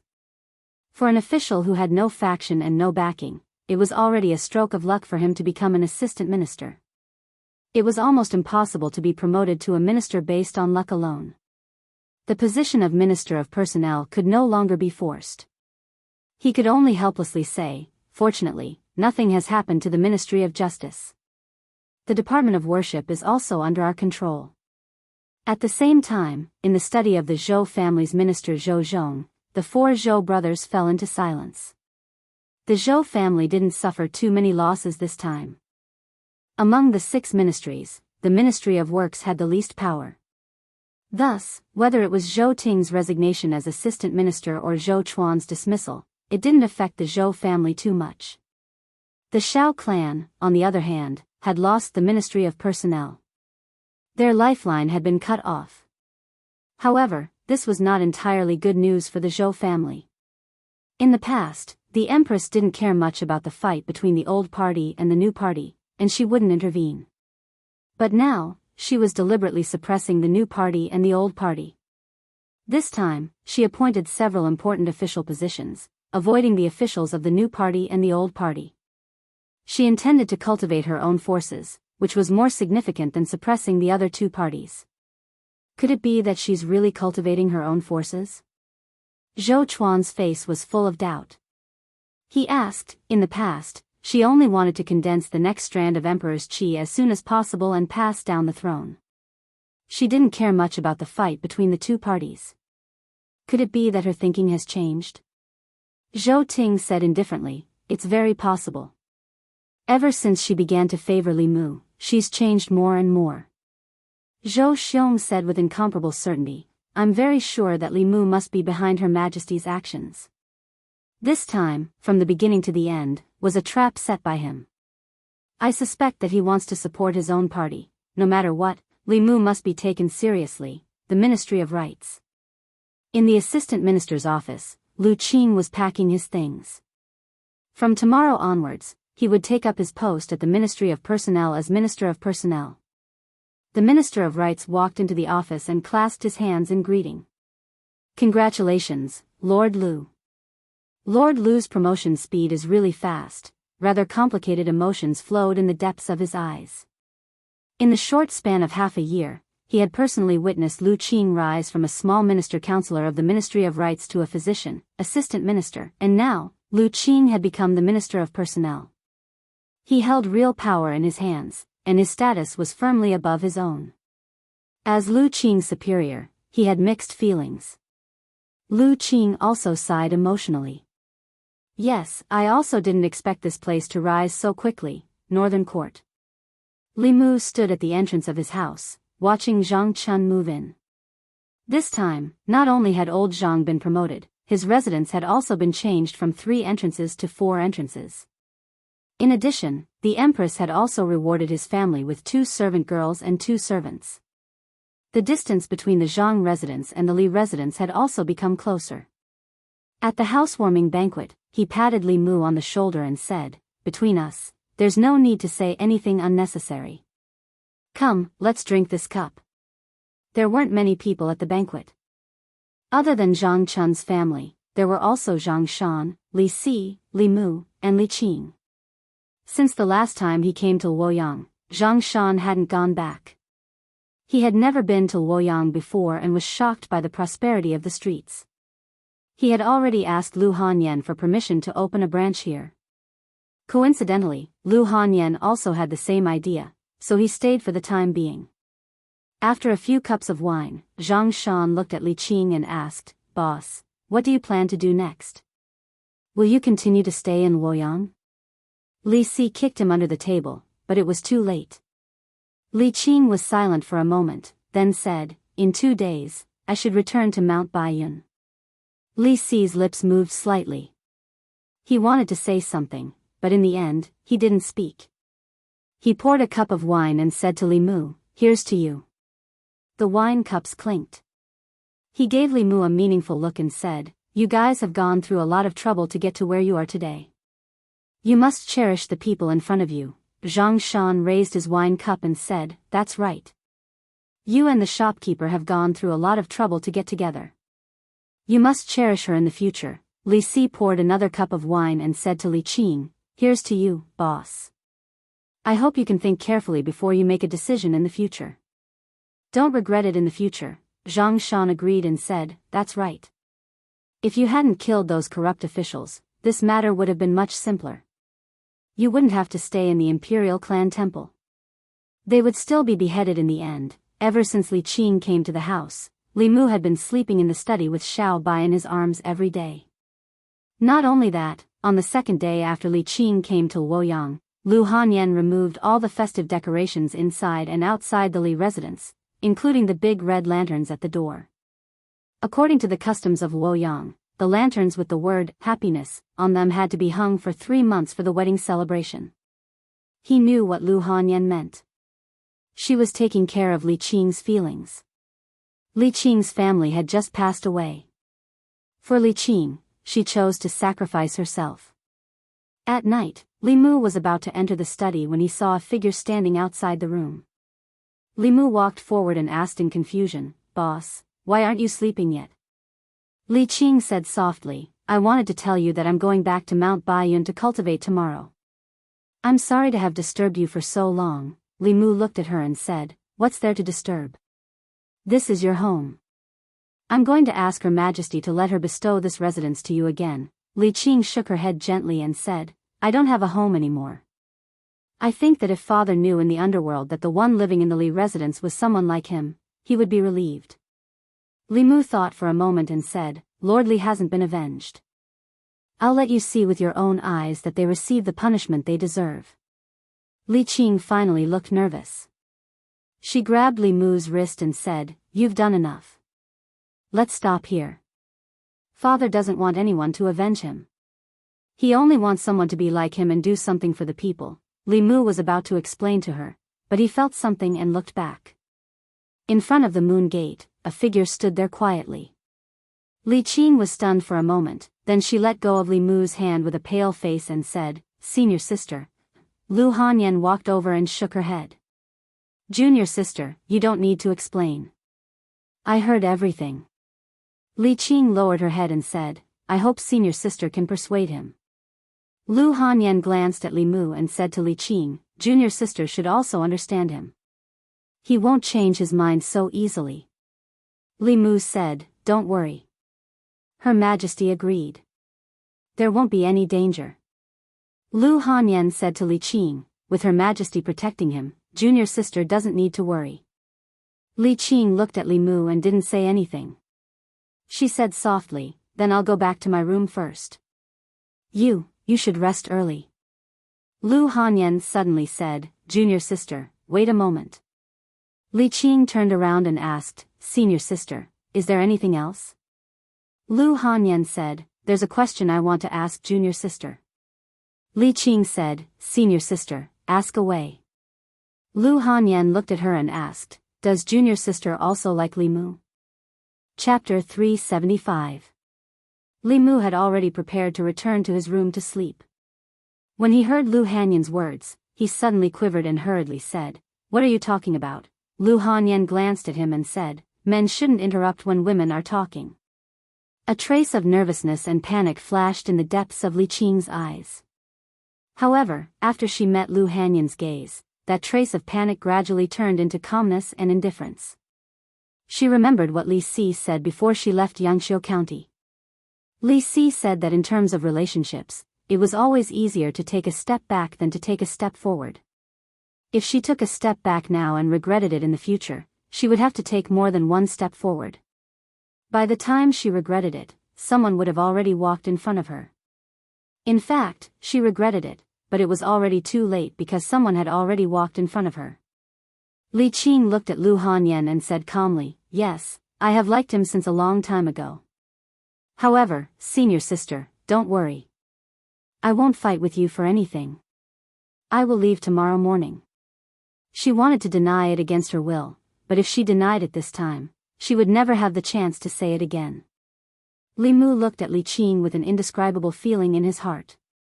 Lu Hanyan sighed softly and said, "Actually, the one who should leave is me. This is your home. The person he liked in the beginning was also you. I just took advantage of the situation." Li Qing shook her head and said, "This is my own choice. I should also bear the consequences. The person who has always been by his side is you. This is no longer my home. Its owner is you. I hope that the two of you can be united and grow old together." Lu Hanyan asked, "What about you?" Li Qing thought for a moment and said, "I will stay in Baiyun Mountain and repay the sect's kindness." Lu Hanyan was silent for a moment and said, "The one you should repay the most is not the sect, but a certain someone." Li Mu looked at Lu Hanyan. For a moment, he couldn't figure out her routine.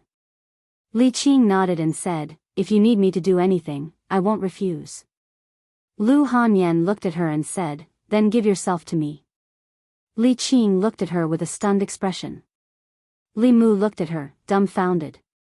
Li Qing came back to her senses and said in disbelief, what are you talking about? Lu Hanyan's expression was melancholy, and her tone was somewhat helpless. She continued, although I don't want to share my husband with others, it's not that I can't accept it if that person is you. After all, you're in front of me. A man can't forget the first woman he likes in his entire life. While he's with other women, he still has to think about an outsider. Why not let him think about his own sisters? You're not the first, and you're not the only one. Li Qing's lips moved. Her thoughts were in a mess. Lu Hanyan looked at Li Qing and said, of course, you can also refuse. That way, I won't feel guilty towards you at all. It's not that I stole your husband. It's you who didn't want him, and you didn't want him twice. In the future, don't go around telling people that I, Lu Hanyan, am not moral. After Li Qing came back to her senses, her pale face had turned red. She whispered, give me some time. After saying that, she quickly turned around and hurried into her room. Li Mu looked at Lu Hanyan in front of him and opened his mouth. Lu Hanyan glanced at him and said, I'll give you an hour at most. Then come to my room. Seeing her turn around and leave, Li Mu was stunned for a long time. In the end, he pinched his thigh to make sure that what had just happened was not a dream.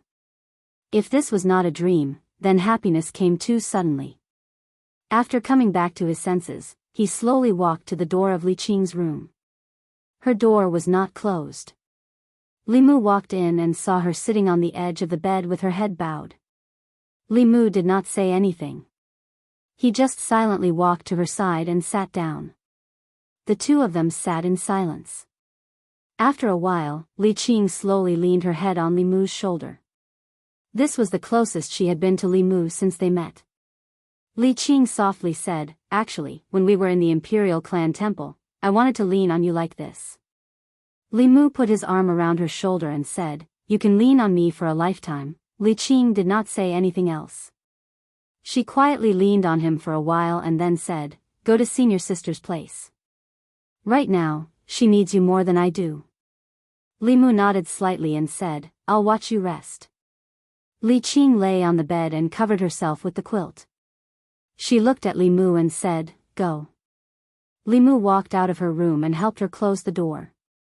Li Qing, who was lying on the bed, slowly opened her beautiful eyes and softly said, Father, Mother, did you see that? Qing also has someone to rely on. Li Mu walked into Lu Hanyan's room. Lu Hanyan was sitting on the bed. She did not raise her head and asked, she agreed? Li Mu did not answer. He walked to her side and asked, why did you? Lu Hanyan unhappily said, if I don't ask her, should I wait for you to ask her? At that time, the one who will be angry will be me.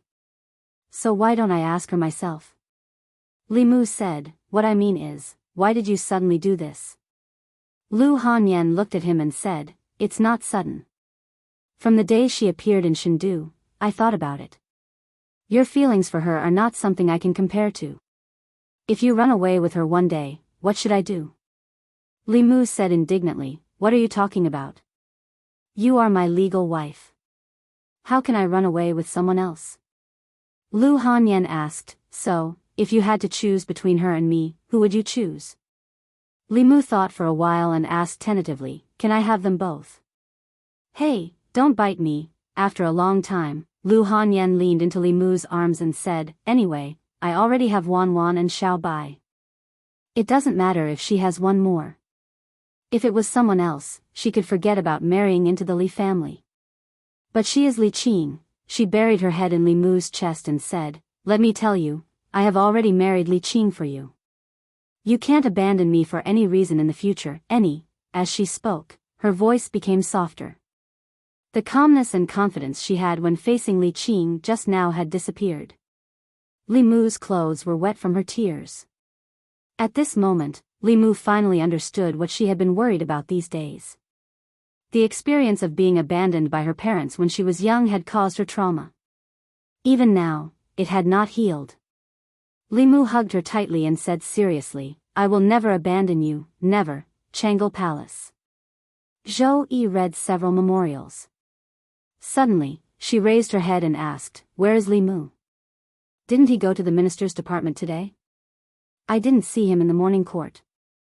Mr. Mei said, I really didn't see him today. Zhou Yi thought for a while and put down her brush.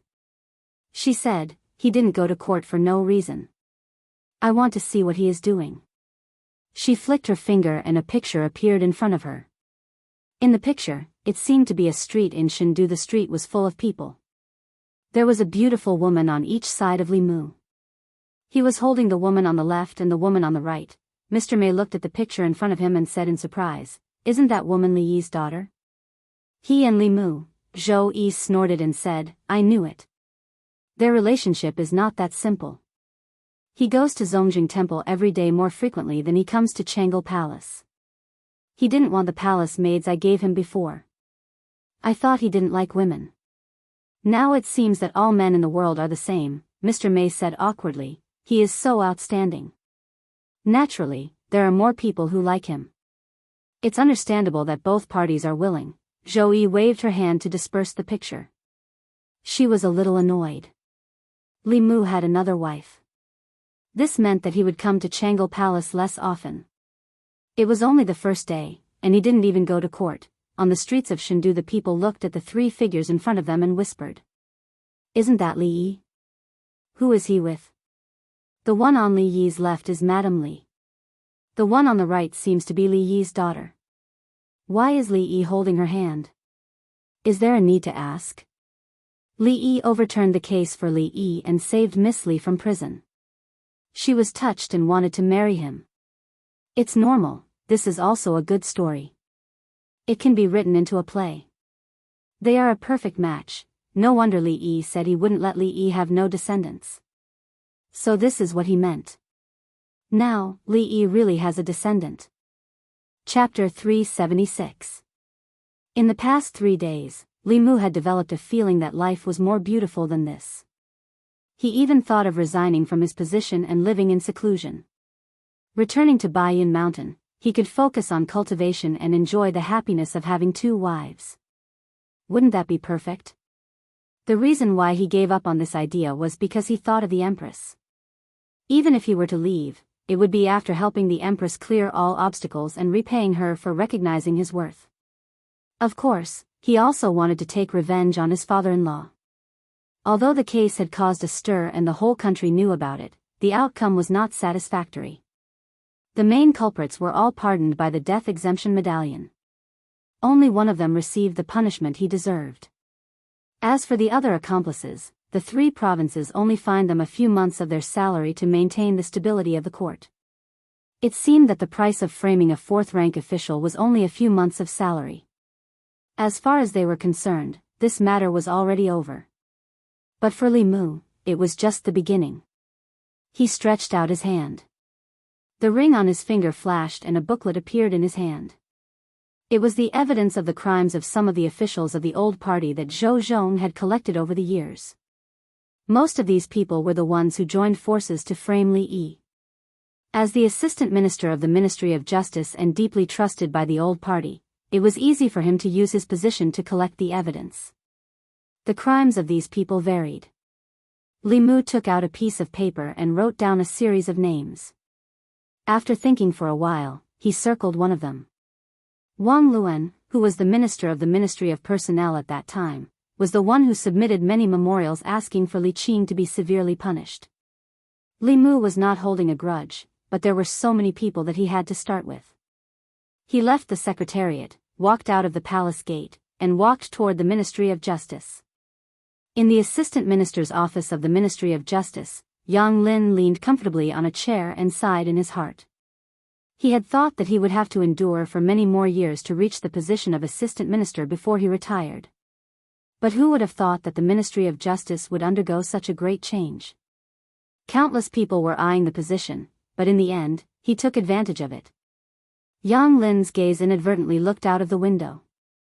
A figure flashed by outside the window. Yang Lin immediately stood up from his chair and walked to the door.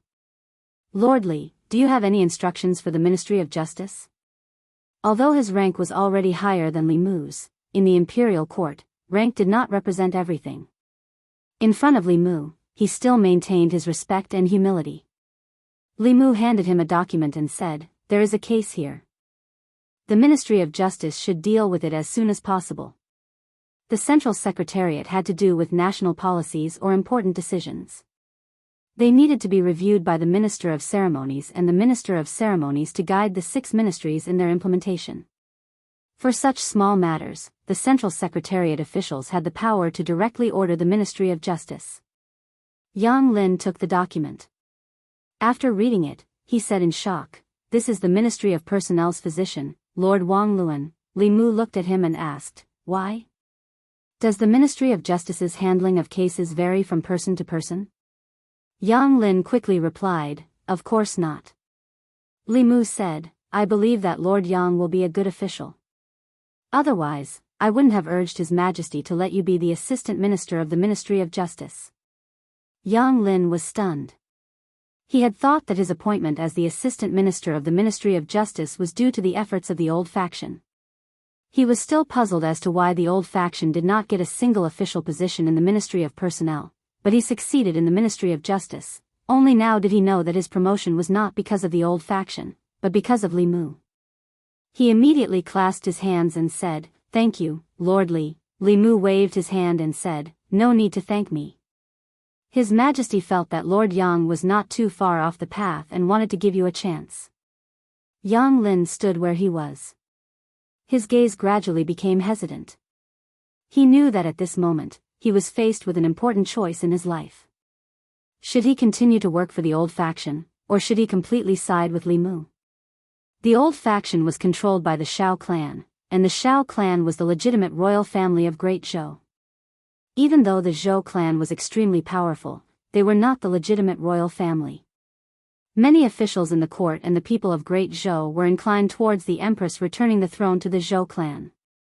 Therefore, even though the old faction had been suppressed by the new faction in recent years, they were still powerful and did not lack supporters. He worked for the old faction because he believed that the Shao clan would regain power sooner or later.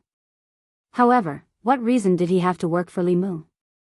His Majesty could not pass the throne to Li Mu, or Li Mu's children. Yang Lin did not dare to make a rash decision when it concerned his future and even his life.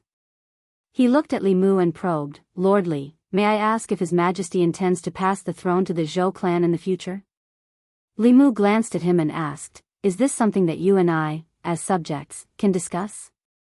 Yang Lin looked troubled. Li Mu knew what he was worried about. He said, "Are you afraid that the Shao clan will come after you if His Majesty passes the throne to the Shao clan?" Yang Lin said, "Lord Li, I have elders and children to take care of. I cannot afford to gamble.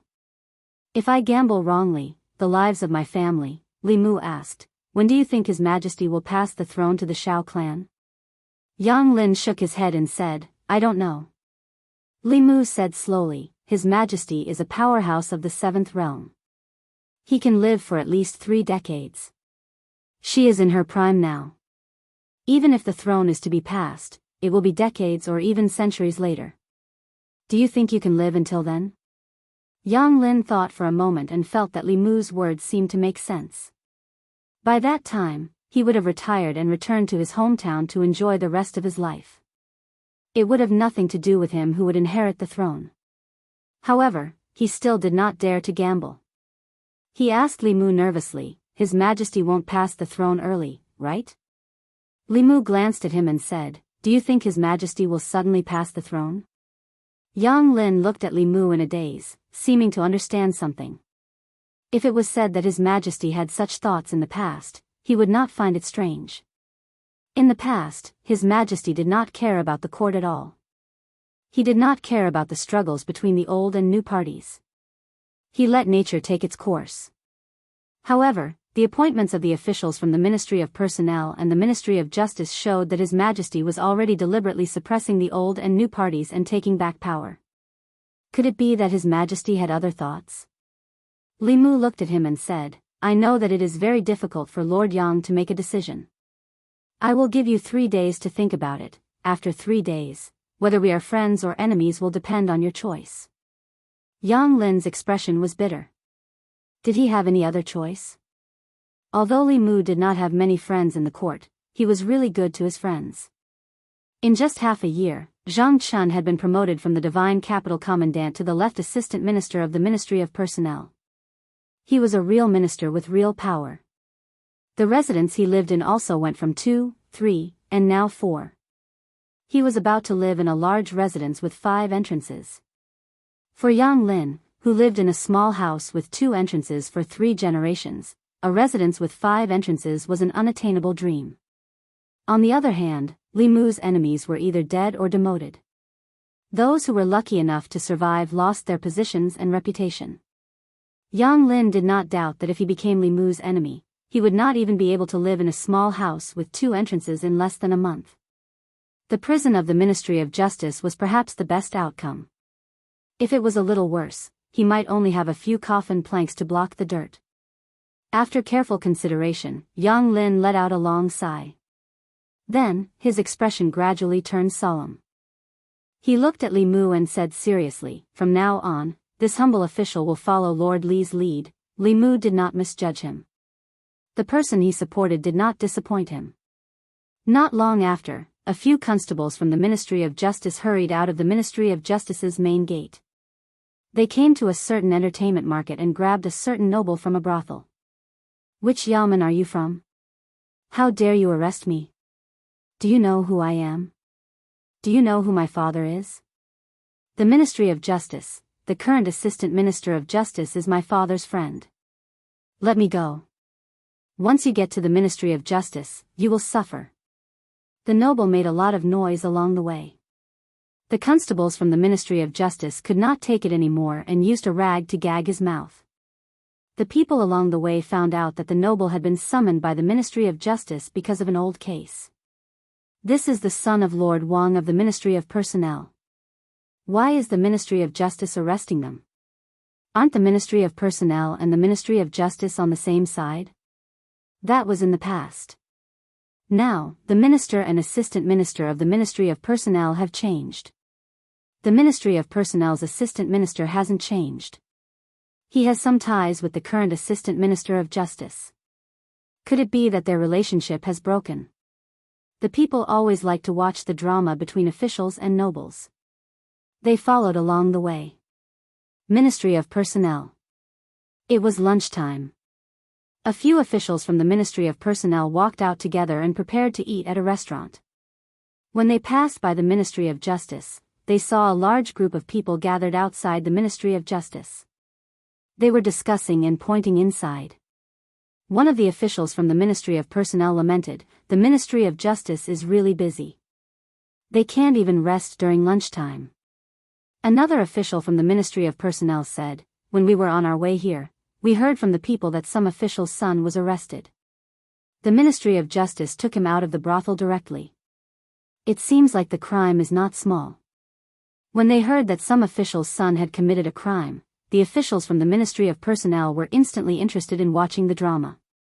The Ministry of Personnel's physician Wang Luan chuckled and said, "I wonder which family's son is from.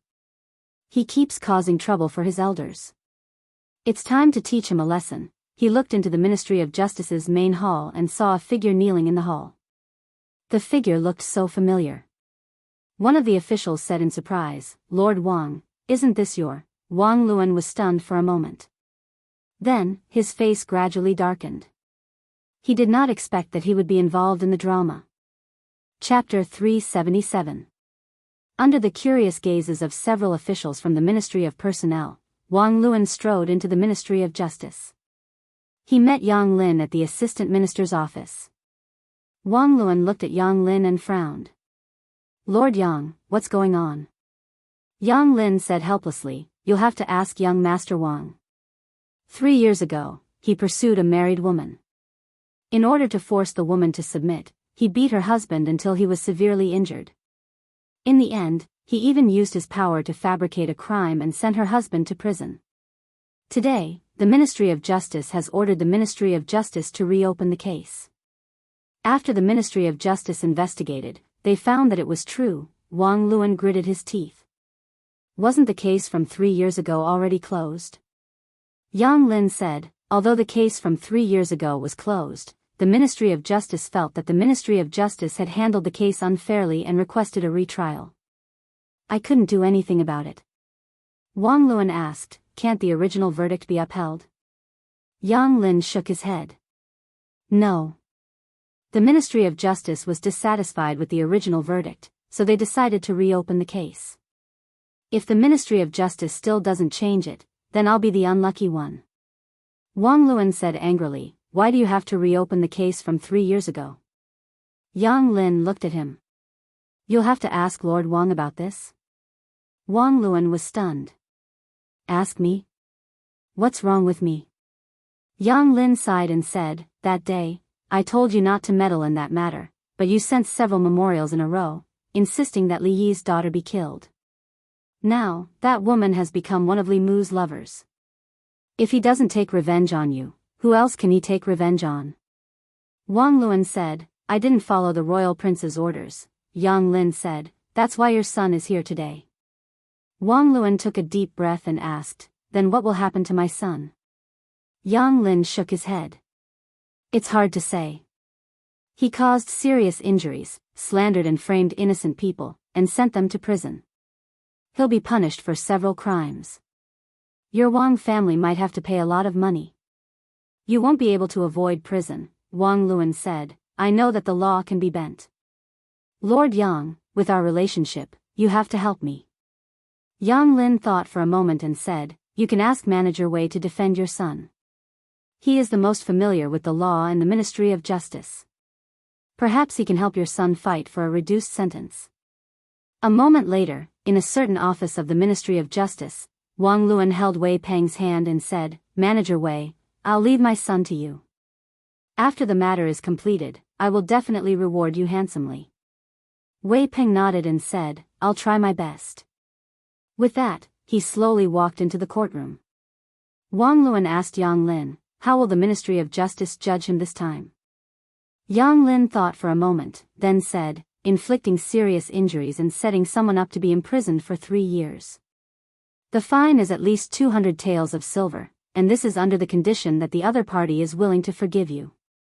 In addition, at least 5 years of imprisonment is unavoidable. As for how much you can reduce, it will depend on Manager Wei's performance. About 15 minutes later, Wei Peng slowly walked out of the court. Wang Luan asked, what were the results? Wei Peng said, forget it. Wang Luan was pleasantly surprised. His sentence has been waived. Wei Peng said, the fine is waived. He was only sentenced to 20 years of imprisonment. Wang Luan was stunned for a moment. When he came to his senses, he grabbed Wei Peng's collar and said through clenched teeth, what did you say? Just how did you argue? Yang Lin hurriedly said, Lord Wang, watch your actions. Your actions. He had just finished speaking when several figures walked into the Ministry of Justice. They looked at Wang Luan and asked, are you the director of the Ministry of Personnel, Wang Luan? Wang Luan was furious. He said unhappily, I am. Who are you people? Crack. 2 of them pressed down on Wang Luan's arms.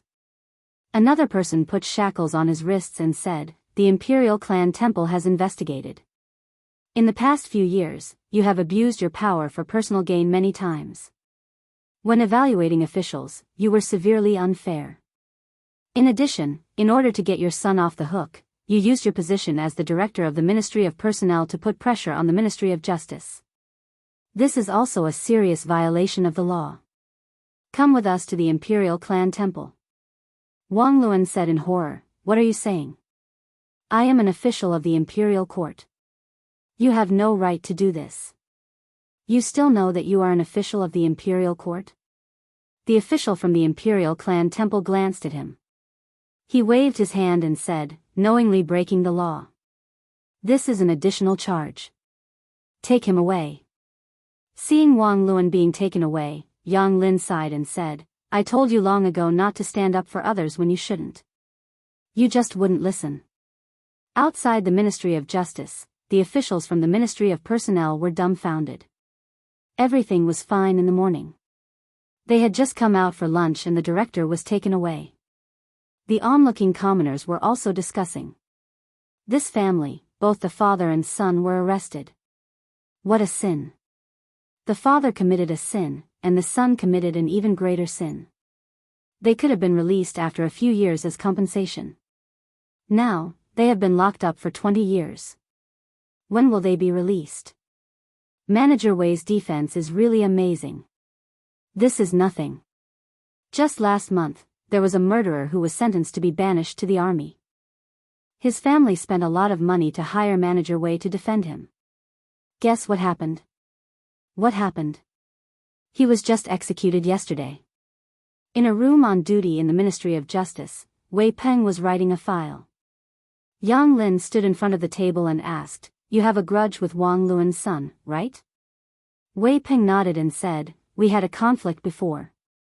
Yang Lin said, "Be careful in the future. It's best not to bring personal grudges into official matters." Wei Peng said, "This official understands."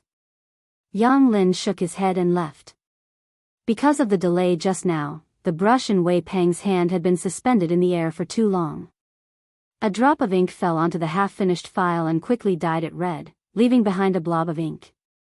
Wei Peng looked at the blob of ink and said in a low voice, "Come back." The blob of ink on the file quickly shrank and formed a blob of ink. It floated in the air and landed back on the brush. The paper was as clean as new. Compared to the demotion of the Minister of Personnel and the left and right assistant ministers, the imprisonment of a mere director of the Ministry of Personnel did not attract much attention. However, to the officials of the old party, this matter was worth paying attention to. Times had changed. In the past, they were in charge of the Ministry of Personnel. However, the director of the Ministry of Personnel was now the highest-ranking official in the Ministry of Personnel. Losing one of the two directors of the Ministry of Personnel was a great loss to them. In a certain residence in the southern courtyard, a secret meeting was taking place. Why did something suddenly happen to Wang Luan? I've asked Yang Lin. He's under the orders of the Secretariat. It should be Li Mu who's behind this. Wang Luan once received my order to persuade the imperial court to execute Li Mu's daughter. Now, I heard that Li Yi's daughter is living in Li Mu's house and is very close to him. Perhaps she has already become his woman. He's taking revenge. After a long silence, someone sighed and said in an unwilling tone, "In my opinion, we shouldn't provoke Li Mu for the time being. He has the Emperor's protection and doesn't reveal any flaws. We can't do anything to him and there's no need to fight to the death with him. Don't forget that we only have one opponent. As long as we defeat the Zhou family, no one will be a threat to us." Someone sighed and said, "Now, I'm afraid it's not about whether we should provoke Li Mu or not, but whether he should provoke us. If Li Yi's daughter is already his woman, then Li Yi is his father-in-law. It's very likely that he wants to avenge Li Yi. Hasn't he already overturned the verdict for Li Yi? Overturning the verdict is not revenge. Judging from Wang Luan's case, this person will seek revenge for the smallest grievance. Since he took action against Wang Luan so quickly, I'm afraid he won't let the others off easily." As soon as he finished speaking, someone knocked on the door from outside. He walked over and opened the door. A servant whispered a few words to him. When he walked into the room, his face was very gloomy.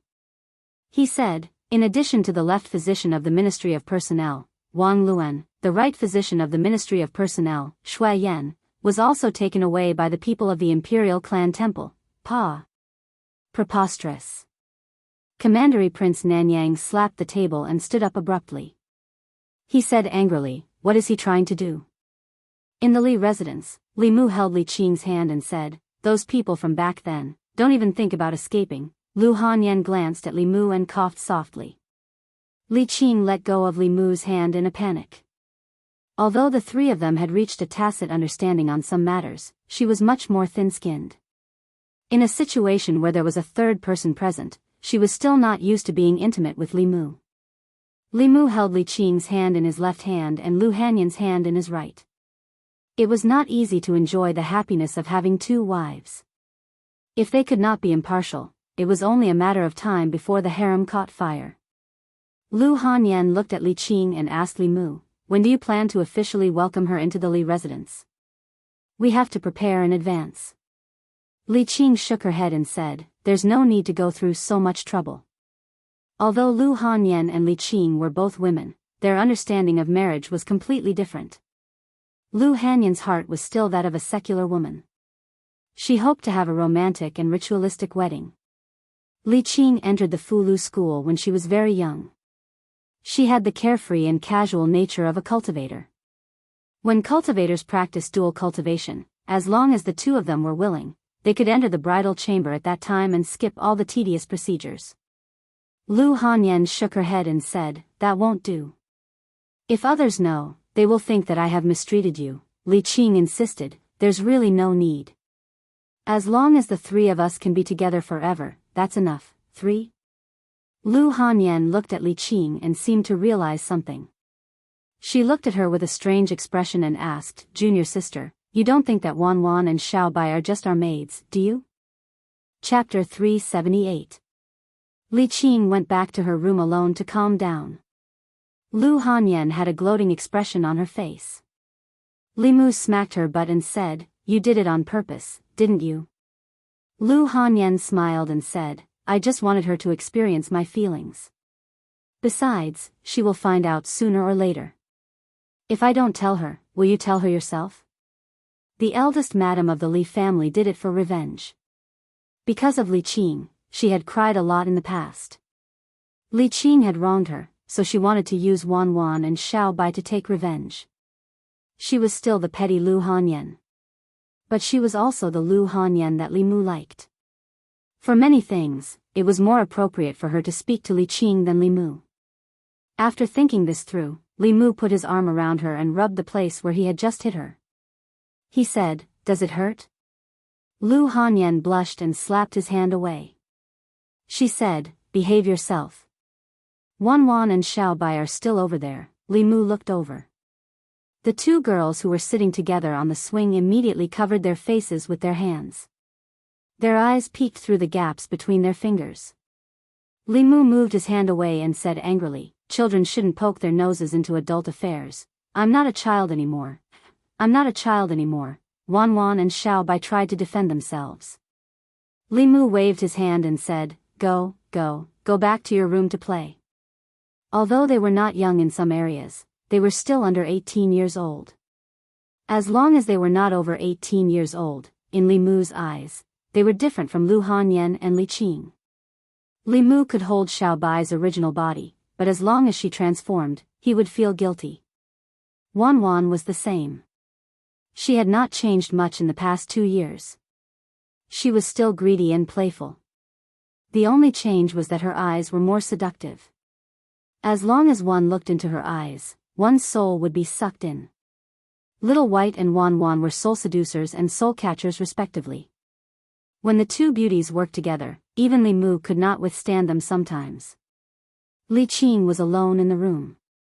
Lu Hanyan was full of satisfaction after getting her revenge. She went to the great music bar to find her friends. She planned to buy the whole place and was discussing the price with the owner. Li Mu had nothing to do, so he watched Wan Wan and Xiao Bai play aeroplane chess in the courtyard.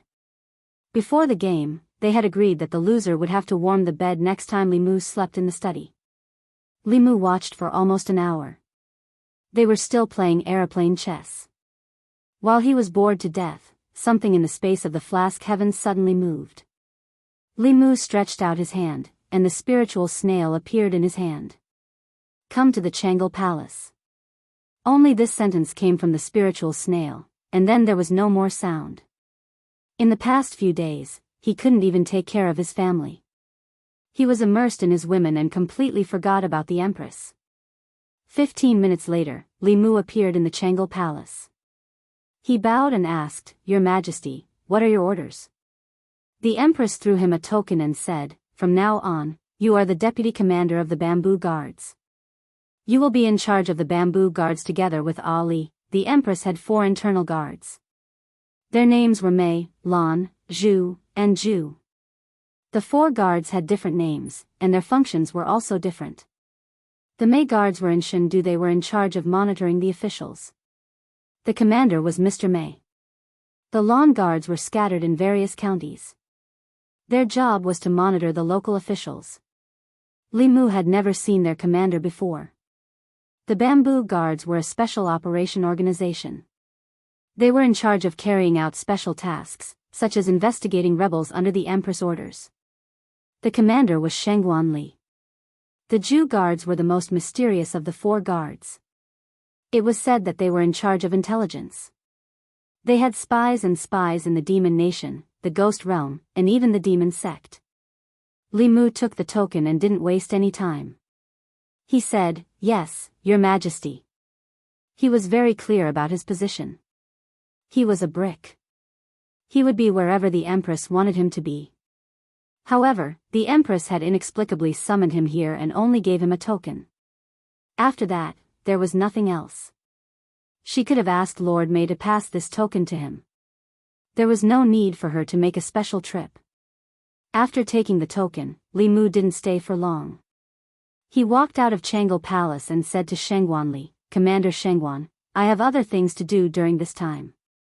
I'll need you to take care of the Bamboo Guards." Shengguan Li said lightly, "When you're not here, I'm the only one in charge of the Bamboo Guards." Since Shengguan Li didn't have any objections, Li Mu could focus on his own matters. After leaving Chang'e Palace, he went straight back to Chang'e Palace.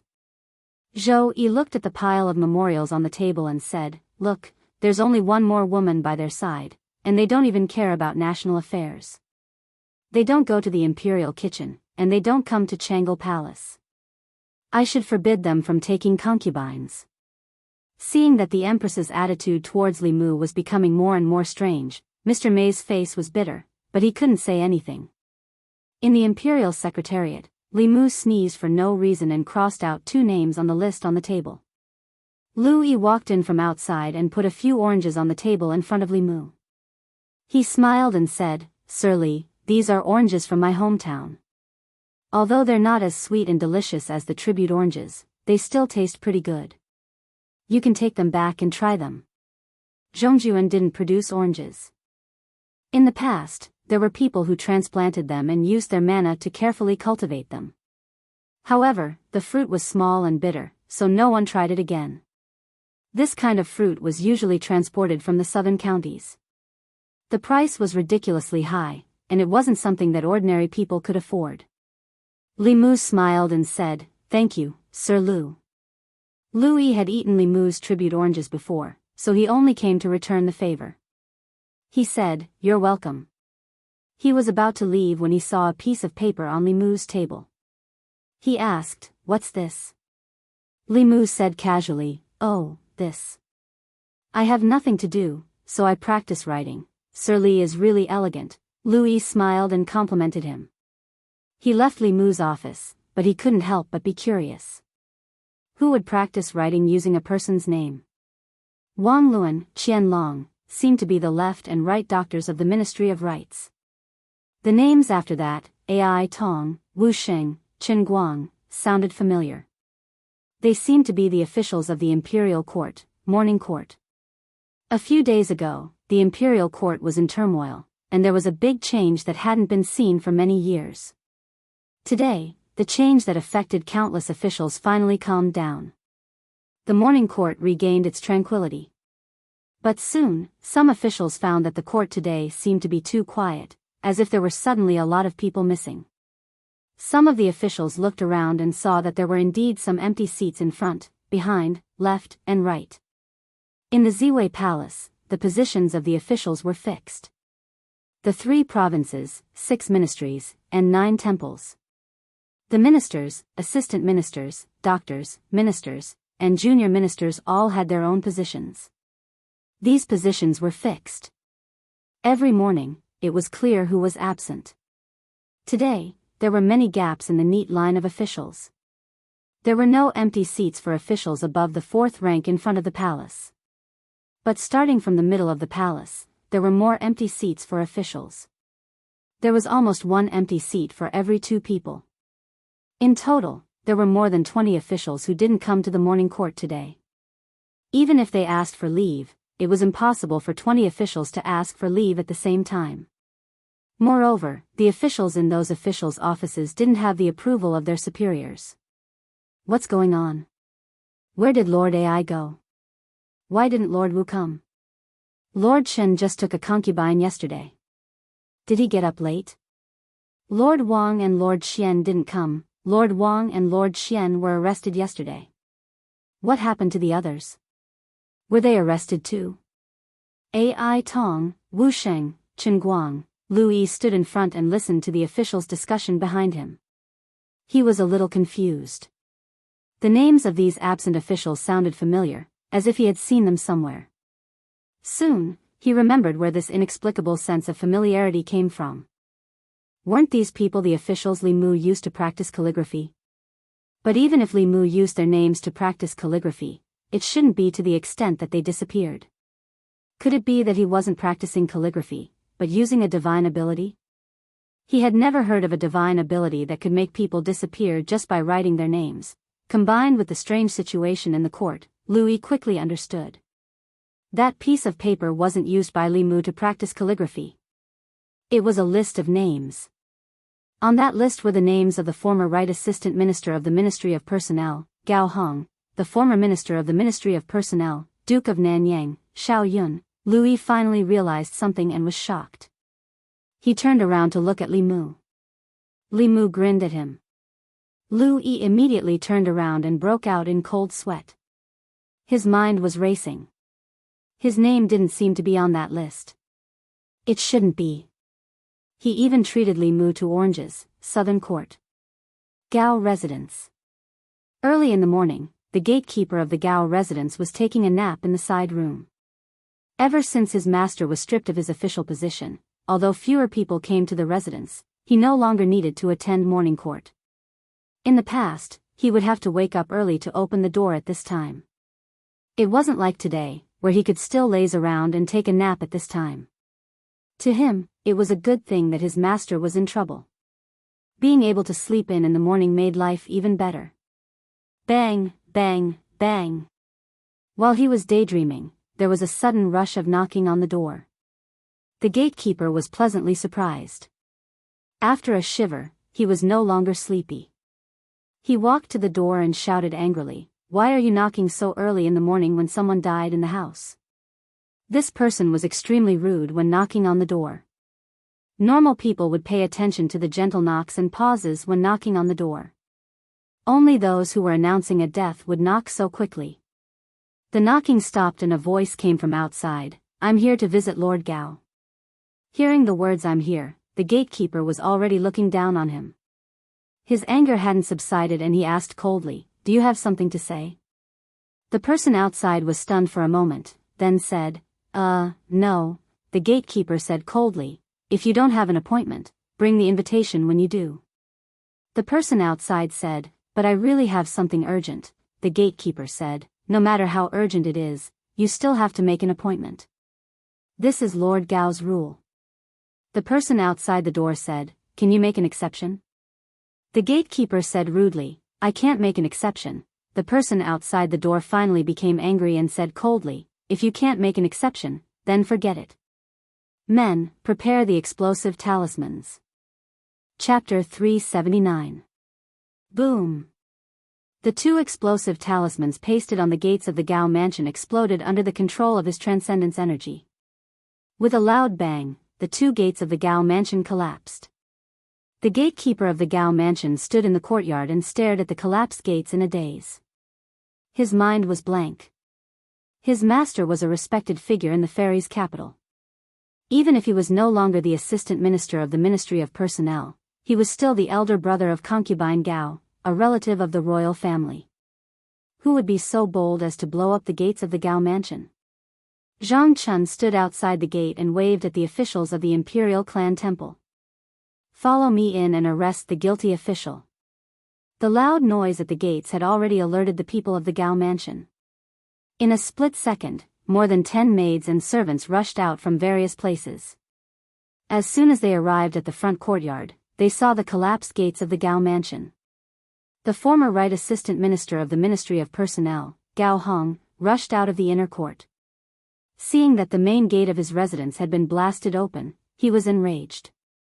He glared at Zhang Chun, his eyes almost popping out of their sockets as he snapped, "Zhang, what are you doing?"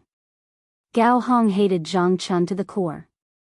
Not only because Zhang Chun took his position as the assistant minister of the Ministry of Personnel, but also because Zhang Chun was Li Mu's #1 lackey.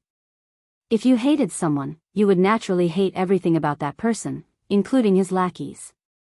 Zhang Chun looked at Gao Hong and said calmly, "There is a case that requires you to go to the Imperial Clan Temple. However, your gatekeeper refused to cooperate, so I can only take forceful measures." The gatekeeper of the Gao mansion hid in a corner, trembling and not daring to raise his head. Gao Hong held back his anger and asked, "What case?" Zhang Chun said, "You'll know when you get there." Gao Hong said coldly, "No matter what, I'm still the royal uncle. You don't have the right to summon me. If you want to summon me, show me the official seal of the Imperial Clan Temple." Zhang Chun looked at a minor official of the Imperial Clan Temple and asked, "Is there such a thing?" The minor official nodded and said, "Lord Gao's sister is the son of the former emperor's concubine Gao of the Western Palace. To summon a member of the royal family or a relative of the emperor, you need the seal of the Imperial Clan Temple Master. Indeed, Lord Gao does not have this authority." Zhang Chun looked at Gao Hong and said, "You want the abbot's seal, right? Wait a moment. I'll be right back." Gao Hong's face darkened as he watched Zhang Chun leave with his men. Since Zhang Chun dared to come knocking on his door, he must have gotten hold of something that could be used against him. He couldn't figure it out at the moment. As he walked out of the main gate of the Gao mansion, Zhang Chun looked back and said, "Before I return, you are not allowed to go anywhere. If you leave the Gao mansion by 10 feet, you will be considered a fugitive. The Imperial Clan Court can arrest you or execute you." Gao Hong's face darkened, but he still retracted his foot. He walked back to the Gao mansion and said to a servant, "Go to the royal prince's mansion of Nanyang and inform the royal prince of this." On the way back to the Zongjing temple, Zhang Chun muttered, "The Gao manor doesn't look small. There should be 5 entrances, right?" A minor official beside him said, "The Gao residence is a standard 7-section mansion." 7. Zhang Chun thought about how his mansion only had 4 entrances, and there were only 2 maids and 2 servants. Just now in the Gao residence, there were almost 20 maids and servants who rushed out in an instant. Zhang Chun's heart was filled with envy. At this moment, the minor official continued, "That's nothing. The royal prince of Nanyang's mansion is the bigger one. It has 10 entrances and 10 entrances. He has 13 wives and concubines, and each of them has their own independent courtyard. Each of them has a senior maid and 4 junior maids. There are artificial mountains, ponds, and beautiful pavilions in the mansion." Zhang Chun thought about his dream of living in a 5-section mansion before he retired. He shook his head and said, "The layout is too small." The group walked through the palace gates and returned to the Zongjing temple. They didn't know that the imperial court was in an uproar. The number of officials in the imperial court was mysteriously reduced by more than 20. The morning court could no longer be held. Some officials even guessed that the powerhouses of the demon sect had sneaked into the fairies' capital and killed these officials to create chaos in the imperial court. After that, Mr. May clarified that the demon sect had nothing to do with this. Last night, it was the Zongjing Temple's deputy minister, Zhang Chun, who led the Zongjing Temple's people to arrest the guilty officials. He told the officials not to worry. It would have been better if Mr. May didn't clarify. After he did, the officials became even more worried. What? These officials were all arrested? More than 20 people were all arrested and sent to the Zongjing Temple? What's going on? Are we in trouble too? 20 officials of the imperial court had been arrested in one night. Without knowing the reason, all the officials in the Great Hall felt threatened, especially those who were close to these 2. They were even more frightened. At some point, an official seemed to realize something. He mumbled, these people are all accomplices in Li Yi's case." His words woke everyone up. The officials counted the people who were absent today and were shocked to find that all of them were related to Li Yi's case. A few days ago, when Li Mu overturned Li Yi's case, they were accomplices. However, they didn't receive any heavy punishment. They were only fined a few months to a year's salary. Everyone thought that it was the end. They didn't expect that it was just the beginning. Without any warning, those officials were all caught in one fell swoop overnight. Zhang Chun, the left assistant minister of the Ministry of Personnel, who was also the Zongjing Temple's deputy minister, did it himself. There was no need to guess who was behind this. Zhang Chun was Li Mu's #1 henchman. He always fought for Li Mu in the imperial court. He must have been allowed to do this by Li Mu. Obviously, Li Mu didn't just want to overturn Li Yi's case. He also wanted to avenge Li Yi. As for the reason, everyone knew very well. Everyone in Fairy's capital knew that Li Yi's daughter was one of Li Mu's lovers. Not only did she live in his house, but they often walked hand in hand when they went out. They were very close. Li Mu overturned Li Yi's case because Li Yi was wronged and died. He wanted to avenge Li Yi because Li Yi was his father-in-law. Everyone's gaze shifted to where Li Mu was, only to find that there was no one there. Li Mu didn't even come to the imperial court today. Nonsense, this is simply nonsense. The left servant walked out and said in a deep voice, "What is the imperial court trying to do by arresting more than 20 officials for no reason?" Many people looked at Prince Shou in front. Prince Shou shook his head and said, "Don't look at me. I don't know anything." Some people in the imperial court shook their heads and sighed. Prince Shou was a prince and the head of the imperial court. He couldn't even control a minister. He was useless, Mr. Mei said. Yesterday, before Zhang Chun brought people to arrest them, he said that the imperial court has enough evidence. The left servant said with a dark face, "What evidence does he have to arrest more than 20 officials?" Mr. Mei said faintly, "The inner guards don't interfere with the imperial court. If you want to know, you just have to summon Zhang Chun to the imperial court." He turned to look at Sheng Guanli. Sheng Guanli walked to the curtain and came out after a while. She said, "Summon Zhang Chun." Crepe Myrtle Palace was only a few hundred steps away from the imperial court. He quickly walked into the imperial court in half a cup of tea's time. Mr. Mei looked at the left servant and said, "If you have any questions, you can ask Lord Zhang directly." The left servant looked at Zhang Chun and asked coldly, "Assistant Minister Zhang, you arrested more than 20 officials in the middle of the night and caused chaos in the imperial court. Shouldn't you give His Majesty and the imperial court an explanation?" Zhang Chun said, "The imperial court has evidence to arrest people. May I ask what explanation you want?" The left servant said in a low voice, "What crime did the minister-counselor of the Ministry of Revenue, Ai Tang, commit that you want to arrest him?" Zhang Chun said, "The minister-counselor of the Ministry of Revenue, Ai Tang, took advantage of his position to embezzle taxes from the imperial treasury. What's wrong with me arresting him?" The left servant was shocked. He asked, "Do you have evidence?" Zhang Chun said, "The evidence is conclusive." The left servant said, "Minister of Imperial Treasury, Wu Sheng." Zhang Chun said, "Minister of Imperial Treasury, Wu Sheng, used his power to threaten and sleep with young girls. The youngest of those girls was only 8 years old. Shouldn't he be arrested?"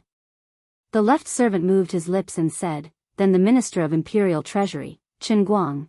Zhang Chun continued, "The Minister of Imperial Treasury, Chen Guang, allowed his younger brother to commit crimes and invade private residences. He bribed the Ministry of Justice to get his younger brother released and exonerated, breaking the law. What's wrong with me arresting him?" He looked at the left servant and said loudly, "There's also Wei Chong from the Taichung Temple, Wang Ning from the Taichung Temple, and Zhuo Xian from the Ceremonies Department. As officials of the Great Zhou, these people acted as a protective umbrella for criminals who trafficked women and children. Shouldn't they be arrested?" He listed the crimes of these more than 20 people one by one. The officials in the court were shocked. They had never heard of such things before. Since Zhang Chun dared to arrest them, then the Imperial Clan Temple might really have evidence of the crimes of so many officials. But how did they find out about these hidden things? Among the officials, some of them realized something. They lowered their heads and squeezed out 2 words from between their teeth, Zhou Zhong. Chapter 380. In the Imperial Kitchen. Ever since Lu Hanyan and Li Qing opened their hearts to each other, Li Mu didn't want to go home. He didn't want to leave home. Of course, because of this, he came to the palace less often, and he hadn't been to the imperial kitchen for a long time. When it was only Lu Hanyan and the Empress, Li Mu could still take care of them. But when Lu Hanyan came to Shen, Du and Li Qing moved in, the number of people who needed to be with him increased from 1 to 3. Li Mu was a little busy. This made him realize that he still had a lot of shortcomings in terms of time management. Mr. Lu Sun once said that time was like water in a sponge.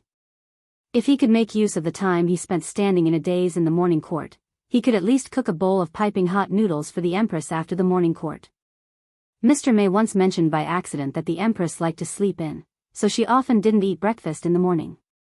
After the court, it was still early before breakfast time, so she might as well eat something to fill her stomach. Li Mu knew why the Empress liked to sleep in. It was because she couldn't fall asleep at night, so she would cook conch porridge with Li Mu in the middle of the night, or enter his dreams to teach him how to cultivate. As a cultivator in the upper 3 realms, she wouldn't feel tired even if she didn't sleep for a month. But cultivators were still people, and nothing could replace the joy and happiness brought by sleeping. Of course, that was in the past. At that time, Li Mu and she were both single. Now, Li Mu had his wife in his arms every night. Unlike the Empress, who had nothing to do during the long nights, he couldn't sleep beside Lu Hanyan and talk to another woman all night, even if that woman was Lu Hanyan's idol. While he was cooking the noodles, several imperial chefs were watching. Finally, one of them couldn't help but ask, "Lord Li, is there some secret to your cooking? Why can't we use the same ingredients and the same steps to make your dish taste the same?" Regarding this point, Li Mu also did not know. With the same ingredients and steps, the food made by these imperial chefs would definitely be better than his. Perhaps the Empress was used to eating the food and liked his taste. After cooking the noodles, Li Mu calculated the time and arrived at Jianghu Palace just as the morning court session was about to end. Soon, a figure walked out from the back of the hall. Zhou Yi looked at Li Mu and said, "Is it because I spoil you too much that you are becoming more and more unruly? You even dare to sneak out of the morning court. What's that smell?" Her throat moved, and her tone instantly softened as she asked, "Did you cook noodles?" Li Mu said, "I guess that your Majesty probably didn't eat breakfast today, so I went to the imperial kitchen to cook a bowl of noodles." Zhou Yi slowly sat down, thought for a moment, and said, "You are the deputy commander of the bamboo guards and also responsible for internal affairs. If there is an emergency in the morning court session, you can leave first. I won't blame you. Okay, give me the chopsticks." Watching the Empress eat the noodles in small bites, Li Mu asked, "Your Majesty, how is the situation in the court?" Zhou Yi slowly finished a mouthful of noodles, and then said, "You don't know what the result of the trouble you caused will be. The court officials are all in danger, and the court is in chaos. The trouble was caused by you, so you are responsible for pacifying it." Li Mu said, "These more than 20 guilty officials deserve to be punished. Although it will cause chaos for a short period of time, as long as it's properly arranged, it won't affect the court too much. Your Majesty, you can quickly promote some experienced officials without any background to replace their original positions in the departments of those guilty officials. This way, the impact can be minimized and the normal operation of the Yamen can be maintained. At the same time, Your Majesty can also publicize the crimes of these officials, and use this to win over the people." After Lord Li Yi overturned the case, the people of the 36 counties will greatly increase. After punishing these corrupt officials, Your Majesty's reputation will reach the peak, and you will not be inferior to the previous wise emperors of Great Zhou. It will only be a matter of time before you surpass Emperor Wen. Zhou Qiong didn't seem to be interested in Li Mu's pancake at all. Her mind was completely focused on the bowl of noodles in front of her. She was puzzled. The same noodles and the same side dishes. Why was it that the imperial chef's dish didn't taste as good as Li Mu's? She waved her hand and said, "Just do as you said. Go and arrange it." Walking out of Jianghu Palace, Li Mu's heart was slightly heavy. He was a little worried. If the Empress favored him so much and let him make all the decisions, the court officials might be jealous and label him as a favored official who caused chaos. They might band together and get rid of him. No, he had to go back and fix the law bell as soon as possible. If the worst happened, the safety of his family would be guaranteed. When the time came, as long as the law bell covered the Li residence, there would be time to slowly shake people off. Li Mu returned to the secretariat. Lu Yi was about to leave the assistant minister's office, but when she looked up and saw him, she subconsciously retracted her foot. At the same time, in the Zongjing temple not far from the secretariat, Zhang Chun looked at Prince Shou and said, "Prince, without your seal, it won't be easy for me to catch people." Prince Shou shook his head and said, "If I give you my seal and let you catch our people, wouldn't I be in a difficult position?" Zhang Chun said, "According to the law, Gao Hong should be arrested." Prince Shou shook his head and said, "Whoever wants to arrest him can do it. In any case, I'm not arresting him."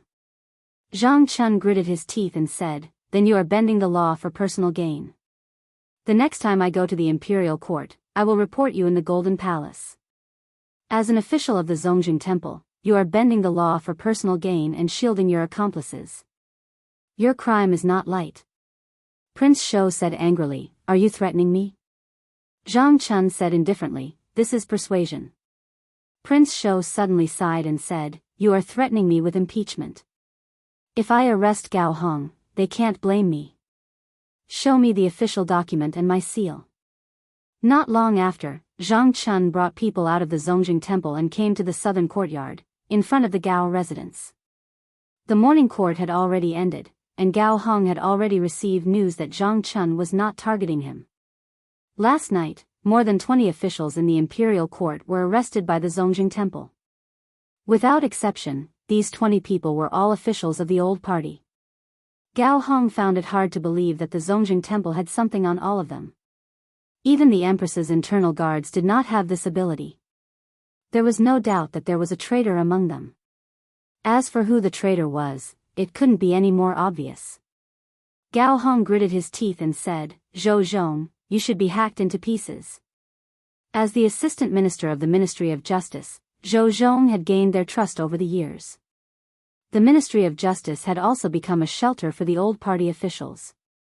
No matter what crimes they committed, they could be cleared of any crimes through the Ministry of Justice. Zhou Zhong had helped the old party officials time and time again, and his status in the old party had also risen. At the same time, Zhou Zhong also had many things on them. Facts had proven that the more they valued someone, the deeper they were hurt. In just a month, Zhou Zhong had betrayed them twice. Previously, when he turned himself in and overturned Li Yi's case, he had already caused the old party to lose an arm. This time, although the officials he targeted were not high-ranking, the scope was huge. The old party would probably suffer another blow. However, this was not necessarily a bad thing. After this, the higher-ups would probably not tolerate Li Mu anymore. Even if it went against the emperor's will, they would resolutely get rid of him. Before that, he just needed to wait for news.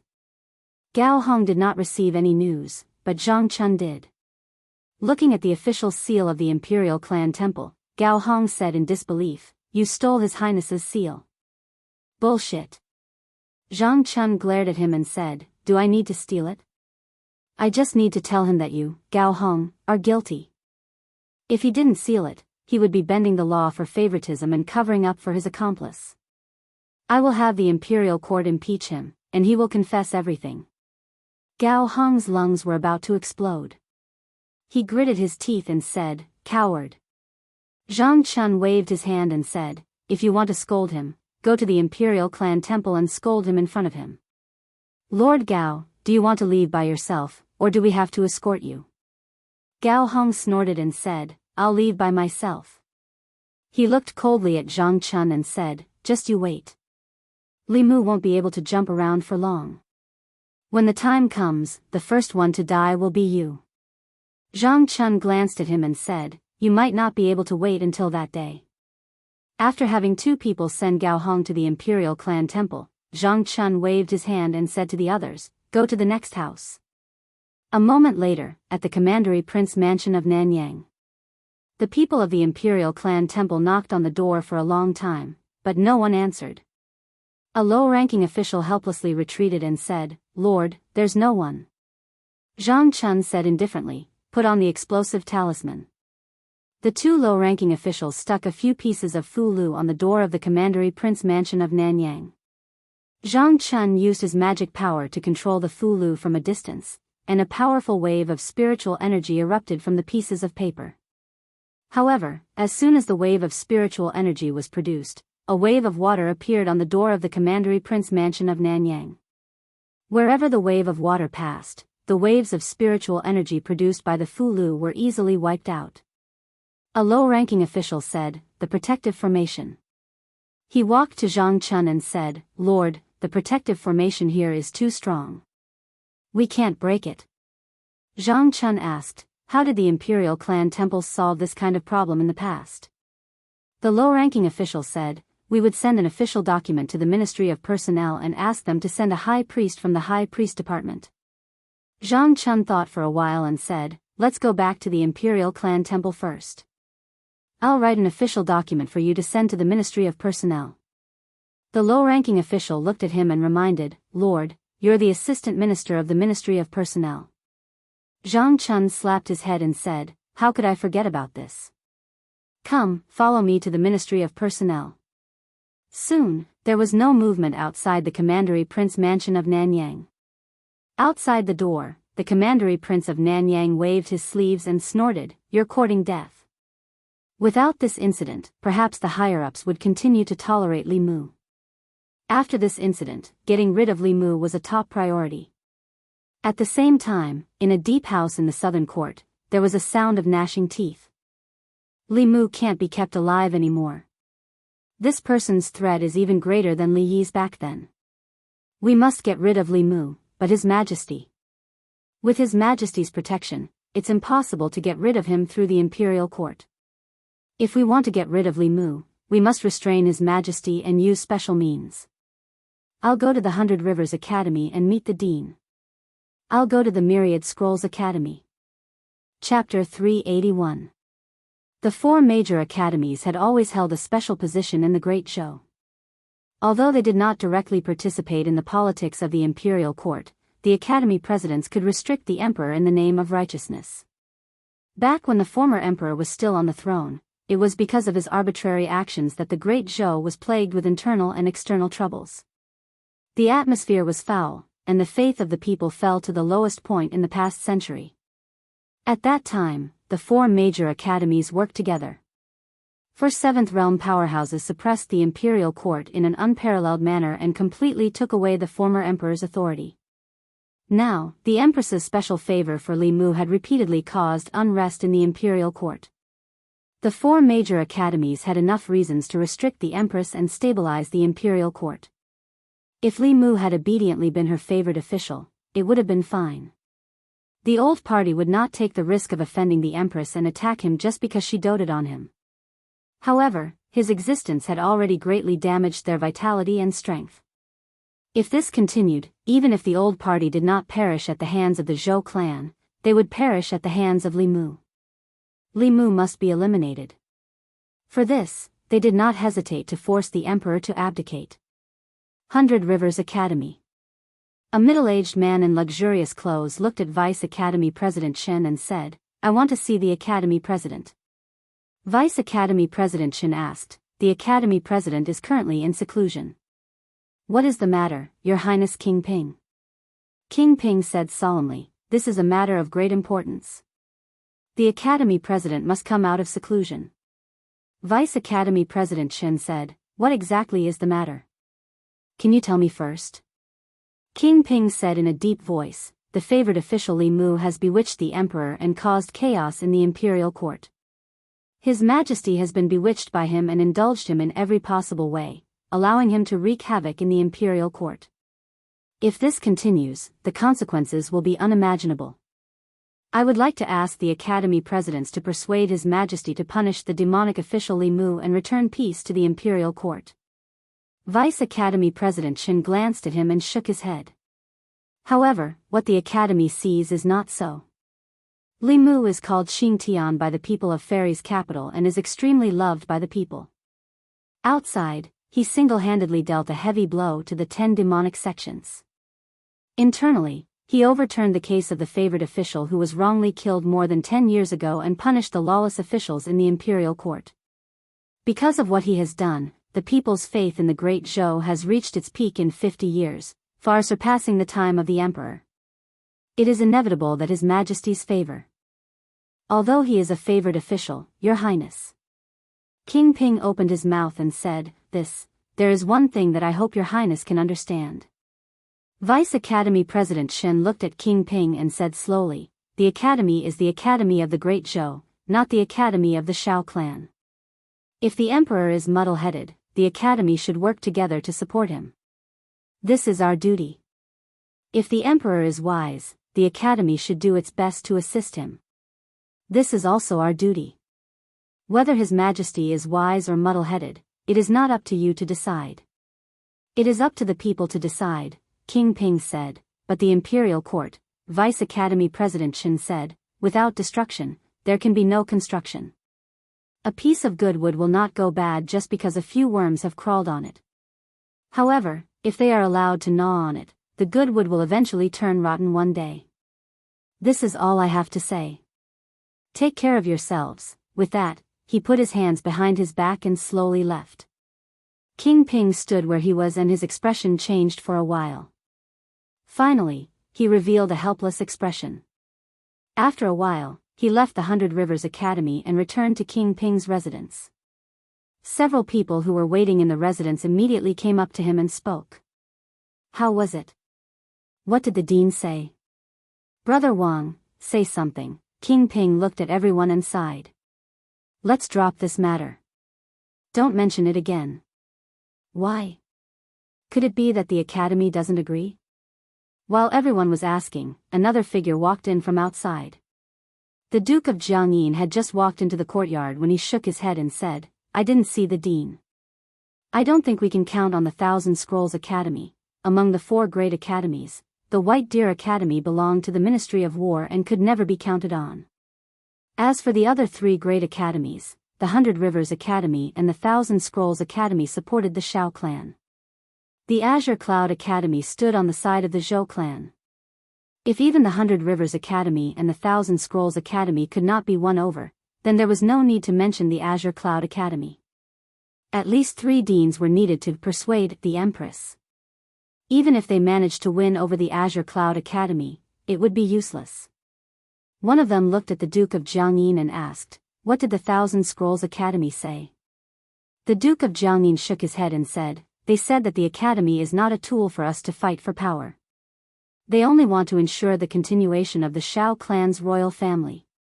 If the Empress wants to pass the throne to a disciple of the Zhou clan, they will do their best to stop it. Apart from that, the Academy will not participate in any court battles. After saying that, he looked at King Ping and asked, what did the 100 Rivers Academy say? King Ping said, they told us to take care of ourselves. No one spoke again. The courtyard fell into a long silence. The meaning of take care of ourselves was that the 100 Rivers Academy would not help them this time. All along, they had thought that the Zhou clan only had one advantage over the Shao clan, and that was that the Empress's surname was Zhou. Regardless of whether it was the control of the imperial court, the local area, or the number of academies behind them, they were stronger than the Zhou clan's new faction. In fact, if it was not for the former emperor's incompetence that caused the wrath of the people and made the Azure Cloud Academy's dean extremely disappointed in the Shao clan, there might be 3 or even 4 academies behind the Shao clan. It was only now that they realized that although the 2 academies behind them were inclined to let the Shao clan return to the orthodox lineage in the future, that was a matter for the future. At present, they still acknowledged the Empress. In fact, it was not just the academies. Even everyone present was convinced by the current Empress. She had shown great talent in cultivation since she was young. Otherwise, she would not have been valued by the former emperor and become the crown princess and empress. The fact that she could be acknowledged by the emperor's qi and successfully advance to the 7th realm proved this point. At that time, no one in the Shao clan could withstand the emperor's qi and forcefully break through. The royal clan would not have an additional 7th realm powerhouse, but a useless person whose foundation was destroyed. One had to know that she was only 25 years old back then. Since ancient times, no one in the Shao clan had been able to inherit the emperor's qi and advance to the 7th realm at the age of 25. Obviously, the academies would not stand against the empress for this matter. The Duke of Jianghu asked, "What do we do now?" After a long silence, King Ping shook his head and said tiredly, "Let's leave it at that." Although he did not say much, everyone could hear the intention to retreat from his words. The Shao royal clan did not retreat when facing the new faction that was at the peak of their power. Now that they were facing a lone official, they had the intention to retreat. After failing to defeat Li Mu after using countless methods openly and secretly, they chose to avoid him. The Li residence. Li Mu had just learned from Zhang Chun that the Duke of Nanyang's residence was covered by a powerful formation and the officials of the ancestral temple could not enter. As the assistant minister of the Ministry of Personnel, he mobilized the consecrated department to help, but was rejected by the consecrated department. The consecrated department was a special department in the imperial court. It was not an official office. The consecrators in it were powerhouses recruited from all over the country at great cost by the imperial court. Their relationship with the imperial court was a cooperative relationship, not a subordinate one. The consecrated department existed in the previous dynasty and had always been under the control of the old faction. Ever since someone tried to assassinate Zhou Zhong in the consecrated department, Li Mu decided to find an opportunity to reorganize the department. However, he had been busy with other things these days and delayed this matter. Now, he was almost done with the matters at hand and could start to clean up the consecrated department. Before that, he had to help Zhang Chun solve the current problem. There were not many powerhouses in the ancestral temple. They could not be compared to the consecrated department and could not break the formation of the Duke of Nanyang's residence. Li Mu walked out of the residence and said, "Let's go. I'll go with you to take a look." The Duke of Nanyang's residence.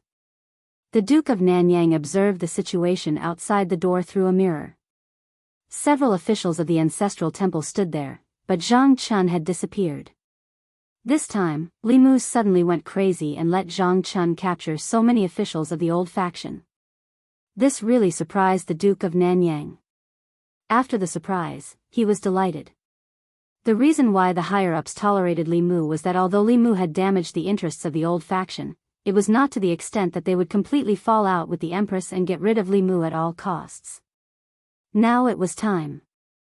Because Li Mu's actions had shaken the foundation of the old faction in the imperial court. The entire old faction did not hesitate to ask the academy for help and restrain the Empress in order to get rid of Li Mu, a thorn in their flesh. In the end, Li Mu was killed by his arrogance. What the Duke of Nanyang had to do was wait. He was waiting for the higher-ups to make a move. When Li Mu died, Zhang Chun and the others would be like chickens and pottery dogs, unable to withstand a single blow. While the Duke of Nanyang was waiting, he saw the figures of Zhang Chun and Li Mu appear in the mirror. When he saw Li Mu, a trace of impatience appeared on his face. He gritted his teeth and said, "Why haven't you made a move yet?" Then, he saw Li Mu and Zhang Chun outside, trying all kinds of methods to break the array of the Duke of Nanyang's residence. The Duke of Nanyang sneered. This array was set up by the array masters of the Spirit Array sect. Even a 6th realm expert would have to spend some effort to break it. Li Mu and Zhang Chun were overestimating themselves. Outside the Duke of Nanyang's residence, Li Mu also discovered the extraordinariness of this array. This array could absorb attacks from the outside world and even turn the attacks or the spirit qi in the Fulu into one's own. It was not an ordinary defensive array. It might have been set up by an array master. Although Li Mu had the memories of the 1,000 illusions venerable master, he knew that most of those arrays were evil arrays. He did not have a deep understanding of the orthodox arrays. This almost eliminated the possibility of him using ingenuity to break this array. Since he could not use ingenuity, he could only use brute force. Li Mu whistled, and the Dao bell flew out of his ear. In the blink of an eye, it grew to the height of a human. Li Mu pointed at the array outside the Duke of Nanyang's residence and said, "Crash into it." Buzz, the Dao bell responded with a buzz. Then, it flew high into the air and swooped down, crashing heavily into the defensive array. A burst of light flowed on the array. It resisted stubbornly for a few breaths before the light on it quickly dimmed. Zhang Chun strode forward and slammed the door a few times. He shouted, "Xiao Yun, Duke of Nanyang, the Imperial Clan Temple is handling a case. Hurry up and open the door. Don't hide inside. I know you're at home. Hurry up and open the door." Chapter 382. Zhang Chun pounded on the door like he was announcing a funeral, but no one responded. He channeled his mana into his palms and slammed them down. The two doors collapsed inwards, and Xiao Yun, the Duke of Nanyang, appeared in front of him with a gloomy face. Zhang Chun stared at the Duke of Nanyang unhappily and asked, "The Imperial Ancestral Temple has summoned you to close your residence. Are you resisting arrest?" The Duke of Nanyang, the former Minister of Personnel, had fallen to the point where his residence was broken down and humiliated. The Duke of Nanyang could no longer suppress the anger in his heart. He wanted nothing more than to kill Li Mu and Zhang Chun. Thinking that the two of them would not last long, he forcefully used his mana to suppress his anger. He looked at Zhang Chun and said coldly, "Why would the Imperial Ancestral Temple come to my residence for no reason? I thought it was a bold bandit who attacked my residence." Zhang Chun said indifferently, "Whether it is for no reason or not, you will know once you follow me to the Imperial Ancestral Temple." The Duke of Nanyang said, "Do you have the official document from the Imperial Ancestral Temple?" Zhang Chun took out the official document with the seal of the Imperial Ancestral Temple and waved it in front of him. He asked, "Is this enough?" The Duke of Nanyang said calmly, "If that is the case, let's go." Even as a duke, he could not openly resist the Imperial Ancestral Temple, because it was equivalent to resisting the Imperial Court. However, this did not mean that he would submit to Zhang Chun and Li Mu. King Ping and the others had already gone to the academy to discuss with the dean. Eliminating Li Mu was already the top priority of the Shao clan. Perhaps at this moment, Baichuan and the two deans of the Myriad Scroll Academy had already taken action to restrain the Empress. The experts that King Ping and the others had arranged to clean up the Empress and kill Li Mu were already on their way here, Baichuan Academy. In the northeast corner of the academy, there was a bamboo forest that was green all year round. The students of Baichuan Academy would not easily approach this place. Everyone knew that this was the place where the dean cultivated. The dean of the academy was one of the few experts in the Great Zhou. He was deeply respected and loved by the students, and no one would disturb his cultivation place. In the depths of the bamboo forest, in front of a bamboo house, a hearty laughter could be heard. Beside the stone table in front of the bamboo hut, the man in white put down a word and said with a smile, "Zhao Qingsong, I haven't seen you in 2 years. Your chess skills are getting worse." The middle-aged man opposite him waved his hand, and the black and white chess pieces on the chessboard quickly flew up and returned to their respective baskets. He looked at the man in white and said, "What is there to show off? I was just careless and distracted. Otherwise, you would have lost 15 minutes ago." The man in white asked, "What can distract you?" The middle-aged man said, "I don't know if this change in the imperial court is good or bad." The man in white thought for a moment and said, "You mean that young man named Li Mu?" The middle-aged man said, "Who else could it be?" The man in white nodded and said, "Indeed. At such a young age, he has such a natural disposition. He has gathered the faith of the people in Shindu, can communicate with the heavens and earth, and can achieve the Tao with his words. He is also extremely talented in the Fulu Tao, and made the Fulu school bet its future on him. He can be said to be a hero of his generation. What kind of people are the Shao clan that you support? Why do they have to go against him instead of keeping the Zhou clan in check?" The middle-aged man looked at him and said, "The Zhou clan that you support is not much better than the Shao clan." The man in white crossed his arms and said calmly, "I just can't stand Xiao Jing's actions. If Emperor Qing knew that the crown prince he chose was even more muddle-headed than him, and almost caused the great Zhou to be doomed eternally, he might as well smear that essence on the wall." The middle-aged man coughed softly and said, "Xianxia, you are the head of a school after all. You should at least show some respect to the late emperor and Emperor Qing." The man in white waved his hand and said, "Let's not talk about those disappointing things. Li Mu is favored not only because he is handsome. His method of stabilizing the hearts of the people is really useful. In less than a year, the faith of the people in the various counties has surpassed the peak of the reign of Emperor Cheng and the late emperor. If this can continue, in the next 10 years, the glory of the reign of Emperor Wen may be reproduced. The middle-aged man seemed to think of something and murmured, could it be that he is also one of the descendants of the extinct 100 schools? There seem to be many among the 100 schools who cultivate with the faith of the people. He has always been trying to reform the law. Could it be the school of legalism? Establishing a heart for heaven and earth, establishing a life for the people, inheriting the lost knowledge of the past saints, establishing peace for all ages. The man in white whispered a few words and said, "It sounds more like the Confucian school.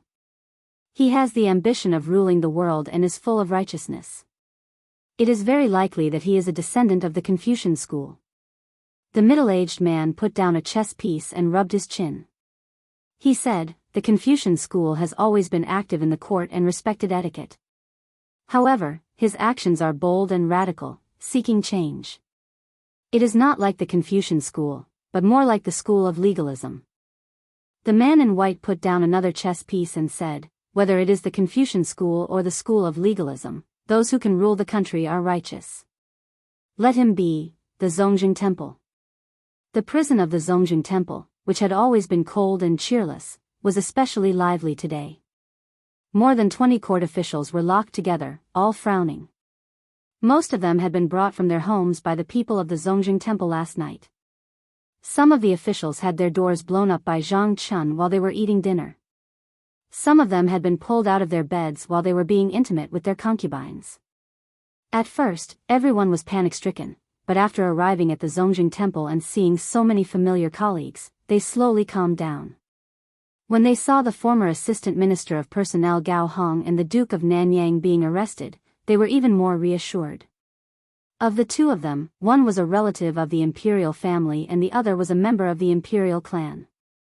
The higher-ups would definitely not let them stay in the Zongjing Temple. When the time came, they would be able to save them along the way. After calming down, they began to curse the main culprit. "This damned Zhou Zhong. I've really misjudged him all these years. He doesn't have many days left and he still wants to drag us down with him." Gao Hong did not curse like the others. He knew very well that Zhou Zhong had been sitting in the position of the Assistant Minister of the Ministry of Justice all these years and had a lot of information on them. He no longer had the golden ticket of exemption from death and was no longer the Assistant Minister of Personnel. Once those crimes were confirmed, it was enough for him to die several times. In the cell next door, the Duke of Nanyang was meditating with his eyes closed. At a certain moment, he opened his eyes and glanced at Gao Hong. He said indifferently, "Why are you panicking?" Gao Hong strode over and asked, "Duke, are you sure that the higher-ups will make a move on Li Mu?" The Duke of Nanyang said, "Li Mu has already forced them into this situation. Do you think they will continue to tolerate it?" Gao Hong said uneasily, "But it's been so long. Why hasn't there been any movement at all?" The Duke of Nanyang said indifferently, "What's the hurry? Perhaps they are already on their way." Gao Hong was still worried. He walked out of the cell and said to a jailer, "Go and invite His Highness Prince Shou here." Hearing this, the jailer quickly walked out of the prison. Although the prisoners in the cell were all criminals, they still had a higher status than the jailers. As a lowly jailer, he did not dare to disobey these people. After a while, Prince Shou walked in from the outside. He looked at the two of them and said, "What's wrong with you?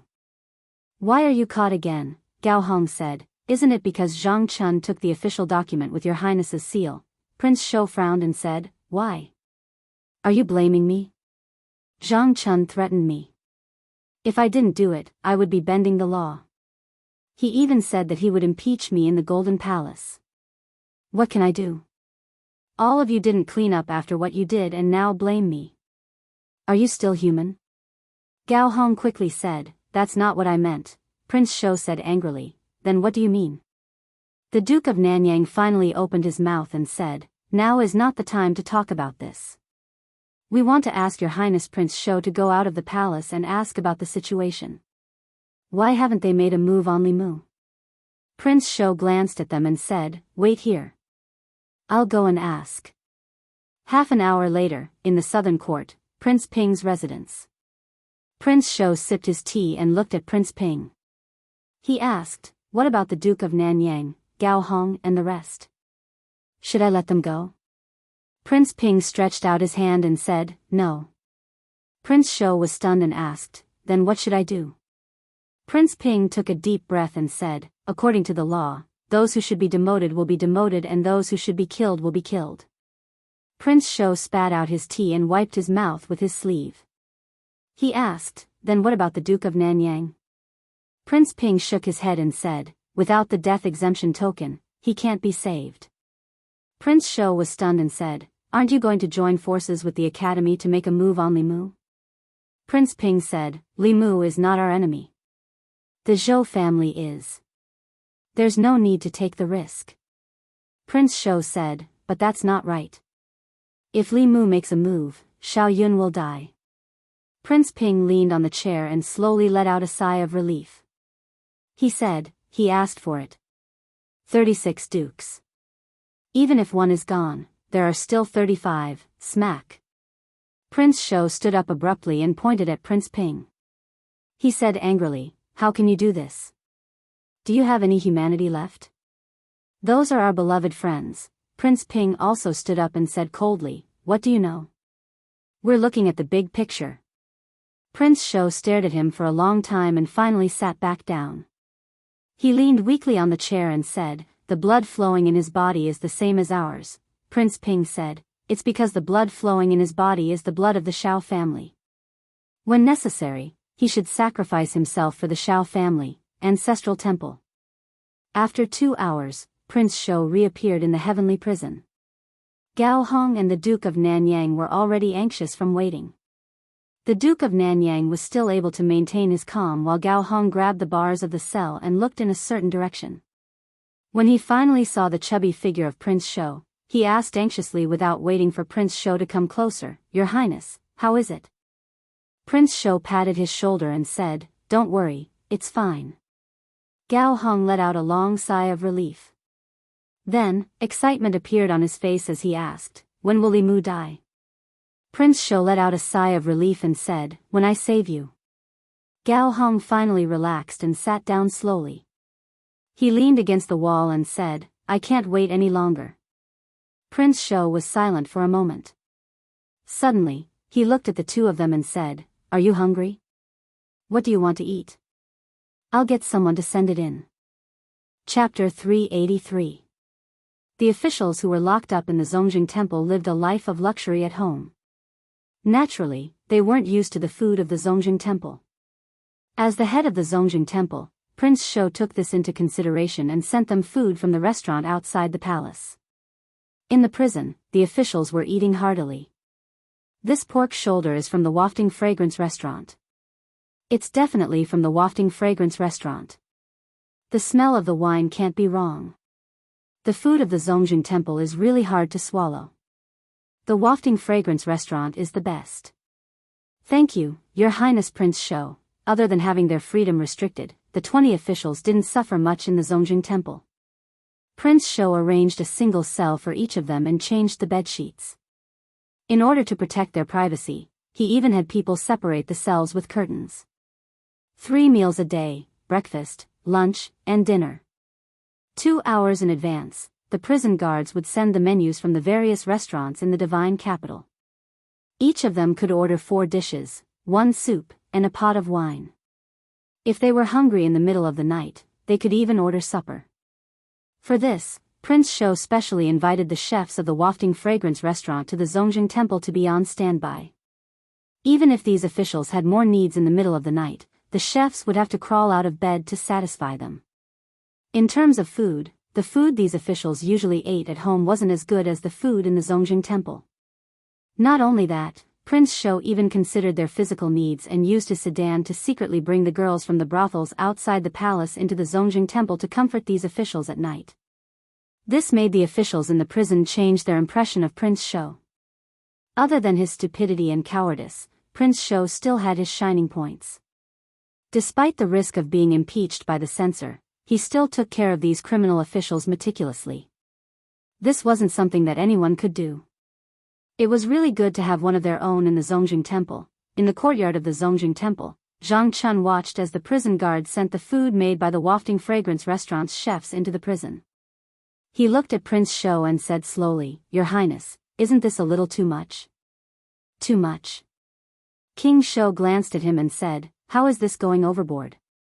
When you took special care of Li Yi's daughter, did I say anything overboard? Why are you like this?" Zhang Chun was stunned.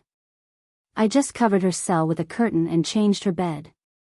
King Shou said, "I also covered up their cells and changed their beds." Zhang Chun looked at the busy figures in the kitchen of the Zongjing Temple and said, "But you brought the chef of the restaurant into the palace. Isn't that too much?" King Shou said, "Is this too much?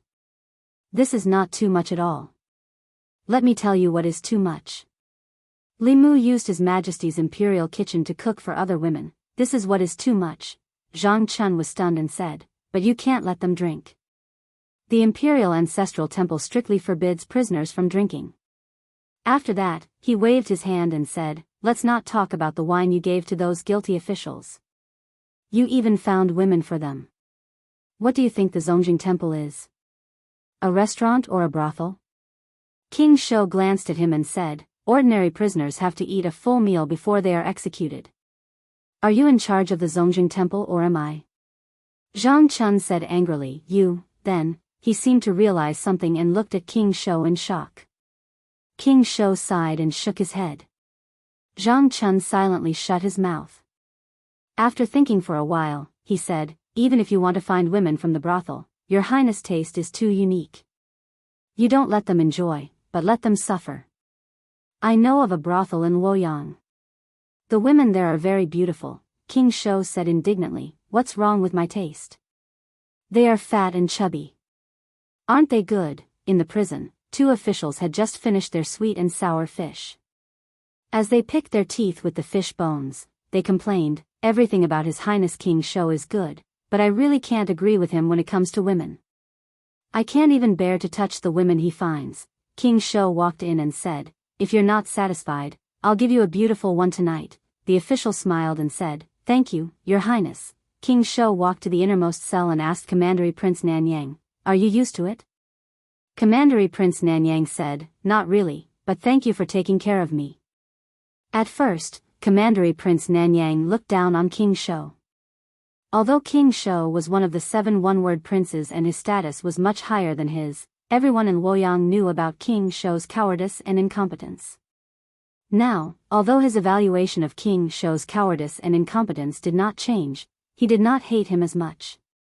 King Shou squatted at the door of the cell and said, "Nanyang County is such a good place. Why did you come to Luoyang in the first place?" Commandery Prince Nanyang smiled and said, "Nanyang is good in every way except for one thing.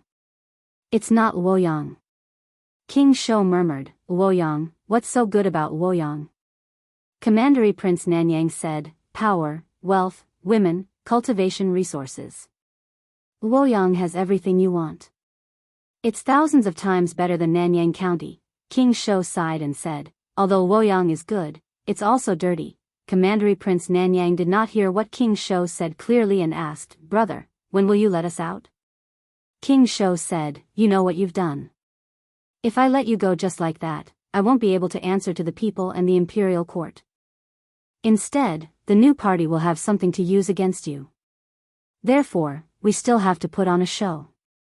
Commandery Prince Nanyang asked, "How do we put on a show?" King Shou said slowly, "You'll still be sentenced to death. Then, you'll be sent outside to be executed. Of course, this is all an act. The executioner's knife won't really cut you down. The dean will use his great power to create an illusion to make the people think that you're really dead.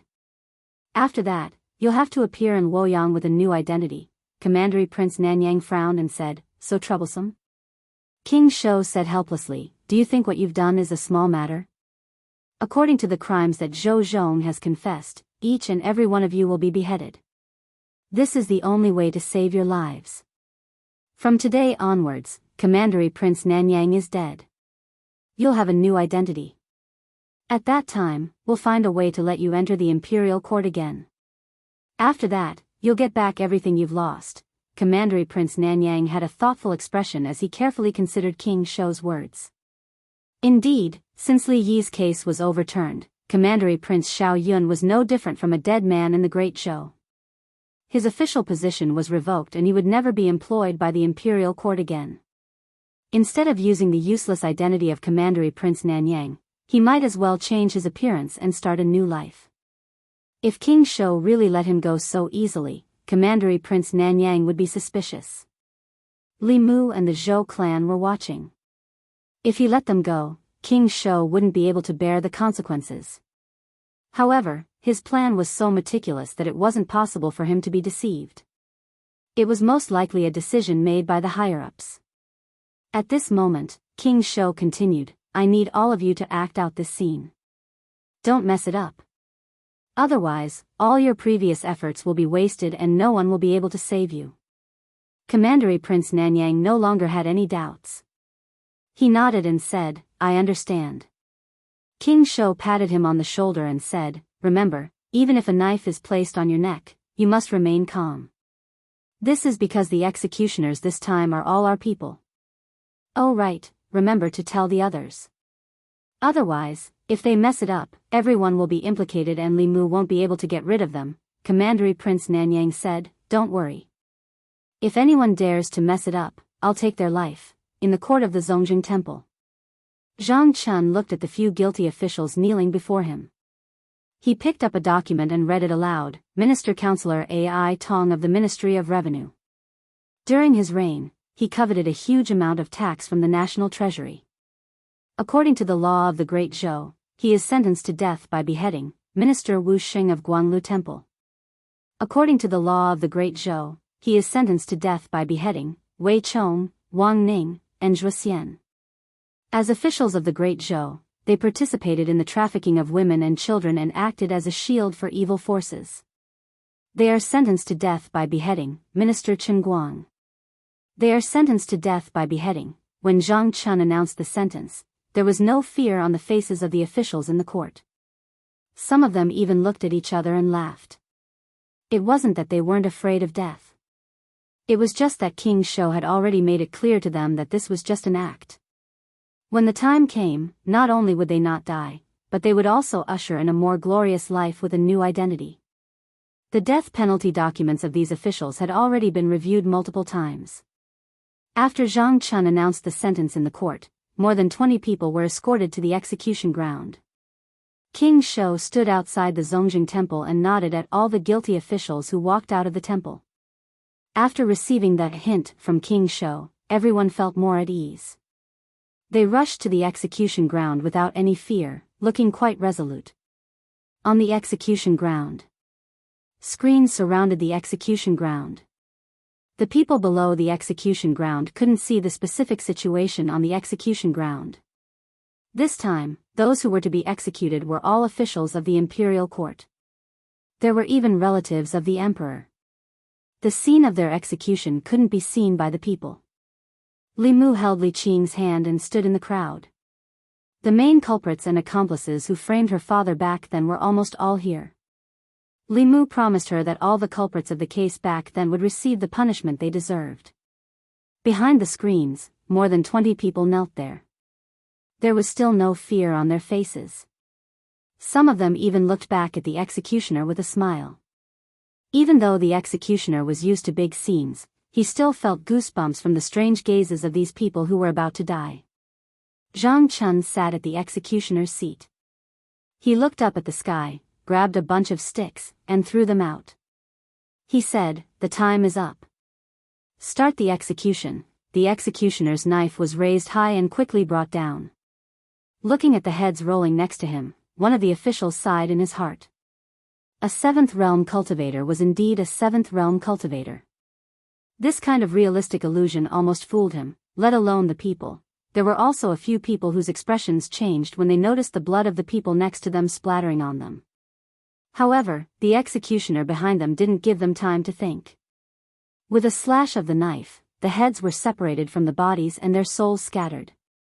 Before and after the execution ground was completely silent.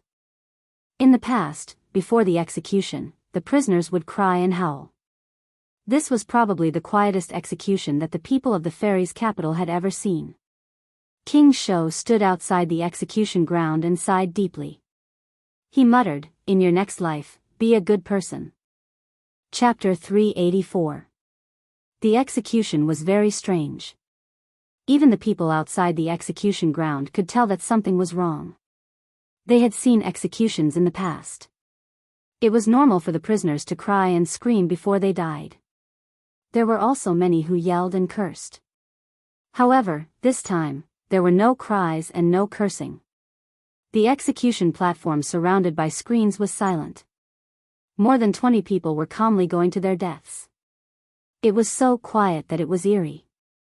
Soon, the cheers of the people drowned out the silence. Good execution. They are all criminals who wronged Lord Li back then. These people deserve to die. Lord Li can rest in peace now. At the front of the crowd, Li Qing held Li Mu's hand tightly and said, "Let's go." The two of them turned around. The people took the initiative to open a path for them. They walked slowly. The people behind them watched them leave. They clasped their fists and said, "I wish Lord Li and Miss Li a long and happy life together, grow old together, may you have a child." More than 20 guilty officials were beheaded, and the people all clapped their hands in joy. These people were not only accomplices in framing Lord Li Yi, but they themselves were also guilty of many crimes. Their death was a good thing for the country and the people. After the execution, some of the commoners even spat on the execution platform as they left, their faces filled with joy. King Shou sighed and said to a servant beside him, "Don't remove the screens yet. Inform their families to come and collect the bodies." The servant nodded and said, "Yes." King Shou put his hands behind his back and shook his head as he walked away. He said softly, "It's good that they're dead. There's no more trouble after they die." Zhang Chun walked behind him and said, "These people have committed countless crimes. It's too easy for them to die like this." Although these criminals were dead, they still thought that it was a trap. After today, they would reappear in the divine capital with a new identity. Although they died in the end, at least they didn't feel fear or pain before they died. King Shou said casually, "In life, there are some things that shouldn't be taken too seriously. It's fine if it's not too bad." The news that more than 20 officials from the old party, including Commandery Prince Nanyang and the elder brother of the concubine dowager, had been beheaded at the street corner quickly swept through Luoyang and shocked countless people. Are they really dead? No one saved them? The Shao clan hasn't done anything. Are they just going to be abandoned like that? What are they afraid of, and what are they afraid of? You still don't understand. They're obviously afraid of Li Mu. At the Zhou family's banquet, Zhou Chuan's face was pale. Qin Jian was dead, Gao Hong was dead, and the Duke of Nanyang, Xiao Yun was dead. Of the 7 main culprits back then, only he, the Duke of Zhongyong, and the Duke of Peace and Peace were left. Li Mu didn't even spare the accomplices, so how could he spare the main culprits? In particular, the death of the Duke of Nanyang had made him even more terrified. Even the Shao royal family could not escape Li Mu's punishment, let alone him. Zhou Chen lowered his head to eat, but his forehead was full of cold sweat. He knew what his father was worried about. The Duke of Nanyang and those people were dead. Perhaps his father would be his next target. More than half a year ago, Li Mu was still a small official in a remote county. Unexpectedly, in just half a year, he had grown into an existence that even the old party did not dare to provoke. The Shao royal family was not as fearful of the Zhou family as they were of Li Mu. Just before he came to Luoyang, Zhou Chen had tried to send an assassin to finish him off, but it had ended in failure. If Li Mu knew that he was the one who sent that assassin, wouldn't he be reduced to the same fate as those people this morning? In the Zhou family, while Zhou Chuan and his son were in shock, Li Mu was also hesitating in the Li residence. Until today, most of the people involved in the case back then had received the punishment they deserved. No accomplices had escaped, and there were still 4 main culprits in Luoyang. These 4 people were the Marquis of Zhongyong, the Earl of Ping'an, the Marquis of Yongding, and Zhou Chuan of the Zhou family. The first 3 bigwigs of Luoyang were involved in Zhou Zhong's scheme. They had no enmity with Li Yi. Zhou Zhong knew that he could not change the overall situation, so he deliberately lured them into the trap in order to get the 3 death exemption tokens in their hands. Before Zhou Zhong lured them in, Li Yi's fate was already sealed. These 3 people were just Zhou Zhong's pawns. Although they had bad records, there was no need to kill them. As for Zhou Chuan, although Li Mu wanted him to pay the price, there were 2 problems in front of him. First, the booklet that Zhou Zhong gave him contained evidence of the crimes of the old party officials. There was nothing about Zhou Chuan, so Li Mu could not overthrow him through the law. Second, Zhou Chuan was the Empress's uncle. Li Mu had already killed one of her younger brothers. He did not know how the Empress would feel if he killed another of her uncles. Even though she had left the Zhou family, the blood that flowed in her body was the same as the blood of the Zhou family. The Empress cared about him so much, so Li Mu could not ignore her feelings at all. He pondered for a long time and walked into the courtyard. He said to Lu Hanyan and Li Qing, "I'm going to the palace. You don't have to wait for me to eat today." After informing them, Li Mu left the Li residence and went to the palace. He first went to the imperial kitchen and made a few dishes that the Empress liked. Then, he took the food box and went to Changle Palace. In Changle Palace, Zhou Yi looked at the unusually sumptuous meal on the table. Finally, he looked at Li Mu and said, "What's the matter? Speak." Li Mu shook his head and said, "Nothing." Zhou Yi picked up his chopsticks and said, "I'll only give you one chance." Li Mu said, "Among the people who killed Lord Li Yi, the former Minister of Works, Zhou Chuan, was also an important mastermind." Zhou Yi was silent for a long time. Then, he said lightly, "If you have evidence of his crimes, you can punish him according to the law. I will not protect him just because he is my uncle. If one day, the one who breaks the law is you, I will not protect you." Li Mu cupped his hands and said, "Thank you, Your Majesty." He walked out of Changle Palace and sighed in relief. Zhou Chuan was different from the others. No matter what, Li Mu could not go around the Empress and make a move on him. So, he needed to ask the Empress's opinion first. After getting the Empress's approval, there was only one problem left to solve. That was how to collect evidence of Zhou Chuan's crimes. The new party had only been established for 3 years. Moreover, the officials of the 2 parties were very different. The old party consisted mostly of influential officials, while the new party consisted mostly of new officials. In comparison, the influential officials had more misdeeds. Collecting evidence of the old party officials' crimes was easier than collecting evidence of the new party's crimes. Moreover, compared to the old party, the new party had stronger restrictions on the officials. This was also one of the reasons why Zhou Zhong had not been able to collect evidence of Zhou Chuan's crimes for so many years. Li Mu did not think that Zhou Zhong would be able to do something that Zhou Zhong had not been able to do for so many years. He walked out of the palace gates and stood outside for 15 minutes. Then, he walked toward the northern courtyard. This time, he did not go home. Instead, he stopped in front of another tall gate. Li Mu walked up and knocked on the door knocker. Soon, the gate opened a crack. A servant poked his head out and asked, "May I ask who your excellency is and why you have come to Zhou Mansion?" Li Mu looked at Zhou Mansion's gatekeeper and said indifferently, "Please go in and inform them that Censor Li Mu of the Secretariat has come to visit." A moment later, Zhou Chuan frowned and anxiously paced around the hall. He muttered, "Li Mu, what is he doing here? I won't see him. Let him go back." Zhou Xiong stretched out his hand and said, "No, if word gets out, outsiders will think that our Zhou family is afraid of Li Mu. Let him in." Zhou Chuan said, "Second brother, but it's fine. Let's see what he wants first." Zhou Xiong waved his hand and said, "His target might be you. Third brother, you should leave for now." After Zhou Chuan left, Zhou Ting said, "I'll leave as well." His only son had died at the hands of Li Mu. He could not face Li Mu calmly.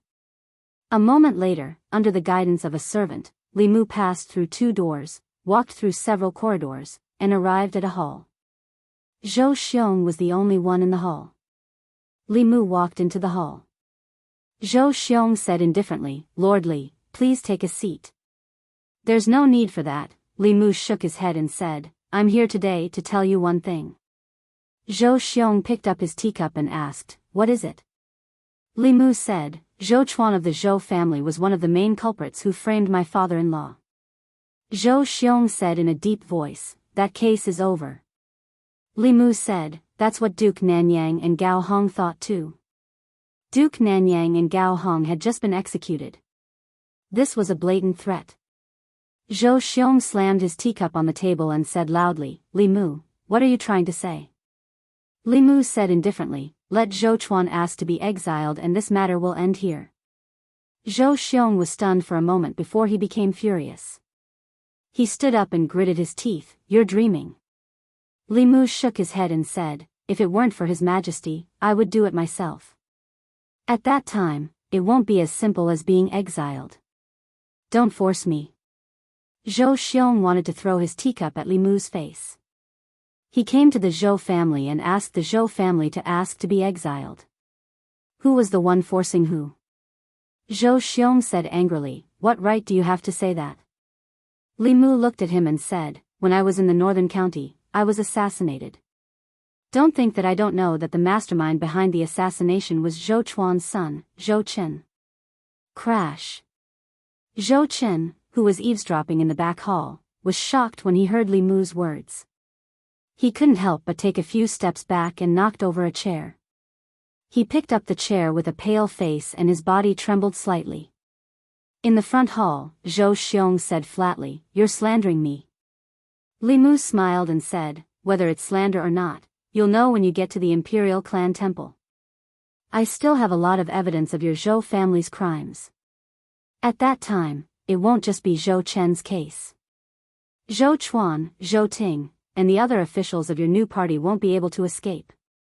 The fate of those officials on the execution ground today will be your fate. Zhou Xiong's face turned red. He pointed at him and said angrily, you. Li Mu looked at Zhou Xiong and said calmly, Chen Jian's grave is already covered in grass. Gao Hong and Prince Nanyang's bodies have just turned cold. I only asked Zhou Chuan to be exiled because of His Majesty. I have no interest in the fight between the old and new parties. However, if I don't punish Zhou Chuan and avenge my father-in-law, I won't be able to answer to my wife. Zhou Chuan's request to be exiled is my limit. I'll give you 3 days to think about it. Chapter 385. After saying those words, Li Mu turned and left the Zhou family. After he left, a few figures walked out from the back hall. Zhou Xiong looked coldly at Zhou Chen and asked, is what Li Mu said true? Zhou Chen nodded and said fearfully, but back then, when I hired the assassin, I did not reveal any of my identity. Zhou Xiong sat in his chair and said weakly, how much leverage does he have on the Zhou family? Most of the conflicts in the imperial court could not be seen in the open. These conflicts in the dark were filled with blood and filth, and could not be shown in front of others. With the Shao clan's existence, the Zhou family could not avoid such filthy matters. Once they were exposed and seriously investigated, there was no doubt that the fate of the old party officials would be the fate of some of the new party members. Zhou Chuan said, I'm guessing that Li Mu is lying to us. Even the old party does not have any evidence. How would Li Mu know? Zhou Xiong looked at him and asked, what if? He looked at Zhou Chuan and said, even if he does not have more leverage, just the crime of assassination is enough to send your son to his death. Zhou Chen trembled and hugged Zhou Chuan's thigh. He said fearfully, Father, I don't want to die. I'm your son. You have to save me, Pa. Zhou Chuan slapped him away with a gloomy face and did not say a word. Li Mu's request for Zhou Chen and the other members of the new party to be spared was that Zhou Chuan himself had to request to be banished to the army. The place of banishment was either the demon nation or the ghost realm. Any sinner who went to such a place would have a slim chance of surviving. Some would even die 10 times out of 10. This unfilial son wanted him dead. At that moment, Zhou Chuan regretted giving birth to this son for the first time. At that moment, a figure slowly walked in from outside. Zhou Xiong stood up and said, Big brother. Zhou Jing said, I know. Zhou Xiong thought for a moment and asked, Big brother, can you divine if Li Mu is bluffing? Does he really have leverage on us? Zhou Jing shook his head and said, he has a magic treasure that can shield him from the heavenly secrets. I can't calculate anything related to him. Even if I didn't have that item, I might not be able to calculate these things. Zhou Xiong sat back down and asked worriedly, what should we do now? If Li Mu had come to the Zhou family to spout nonsense without any basis, there was a 90% chance that he was bluffing. However, he had directly pointed out the secret things that Zhou Chen had done, which made Zhou Xiong feel uncertain. If what Li Mu said was true, then they would have to give up on Zhou Chuan and be banished to the army. If they don't do as Li Mu said, Zhou Chen will die. Not only that, there is a certain possibility that the other officials of the new party will also be implicated. If Li Mu really has something on them, within the scope of the law, Li Mu could do whatever he wanted. This was something that everyone in Luoyang was aware of. How arrogant was the Shao royal family? They were even capable of doing things like forcing the emperor to abdicate the throne. However, in the end, they still had to watch the heads of over 20 officials from the old faction fall to the ground. Even the Duke of Nanyang could not be saved. Once Li Mu made public the evidence in his hands, the new party would probably follow in the footsteps of the old party. If Zhou Chuan did not leave, Zhou Chen would definitely die. Perhaps even more people would die. If Zhou Chuan asked to be banished, only 3 of the 4 brothers of the Zhou family would be left. This was a dilemma that only the head of the family, Zhou Jing, had the right to make. In the hall, everyone's gaze was on Zhou Jing. Zhou Chuan could not help but say, even if Li Mu really has something on us, can we trust what he says? What if he goes back on his words? Zhou Jing looked at him and said, no matter what decision you make, the Zhou family will agree. Zhou Chuan's voice gradually became softer as a bitter smile appeared on his face. If his eldest brother was not threatened by Li Mu, he would have clearly told him that the Zhou family would not be threatened and would not agree to Li Mu's request. Other than that, any decision he made would actually lead to another choice. Sacrificing him in exchange for the stability of the Zhou family and the new party. It turned out that he had been abandoned like the commandery prince of Nanyang. Zhou Chuan took a deep breath and said, let's do as Li Mu says. For the Zhou family, for the new party, and for our great cause. Zhou Jing was silent for a moment before he said, the family will prepare some things for you so that you can protect yourself. When the time is right, you can return to Luoyang. Zhou Chuan cupped his fists and said in a deep voice, thank you, eldest brother. The third of the 4 brothers of the Zhou family, the former Minister of Works, Zhou Chuan, felt guilty for framing Li Yi.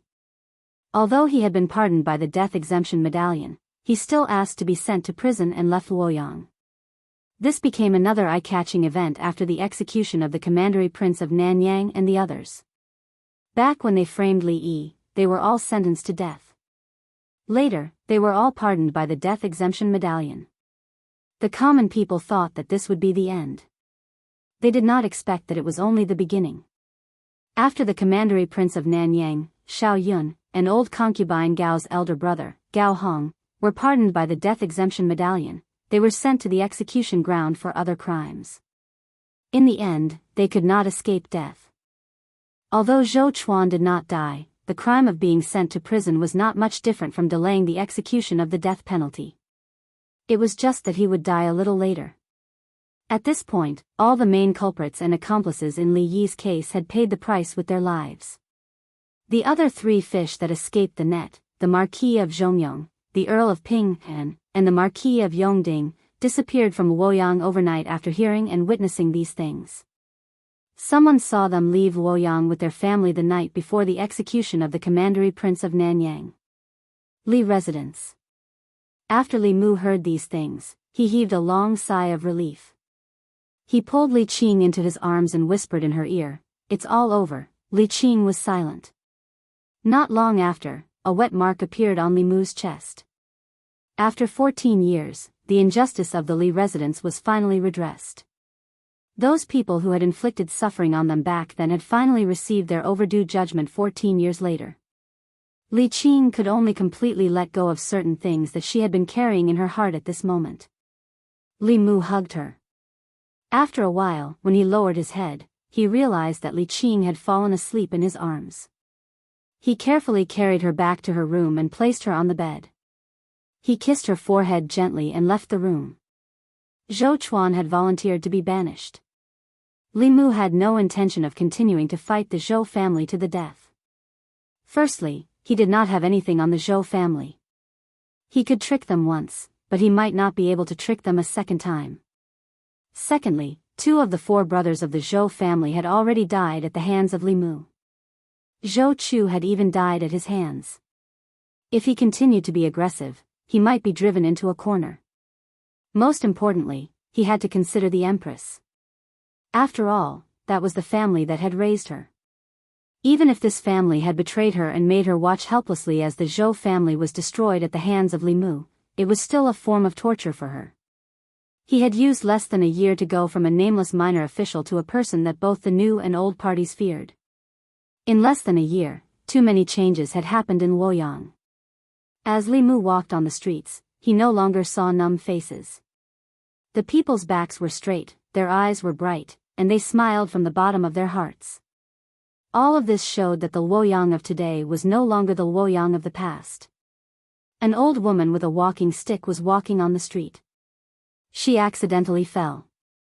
A young man and a young woman passed by, quickly helped her up and helped her to the side of the road to rest.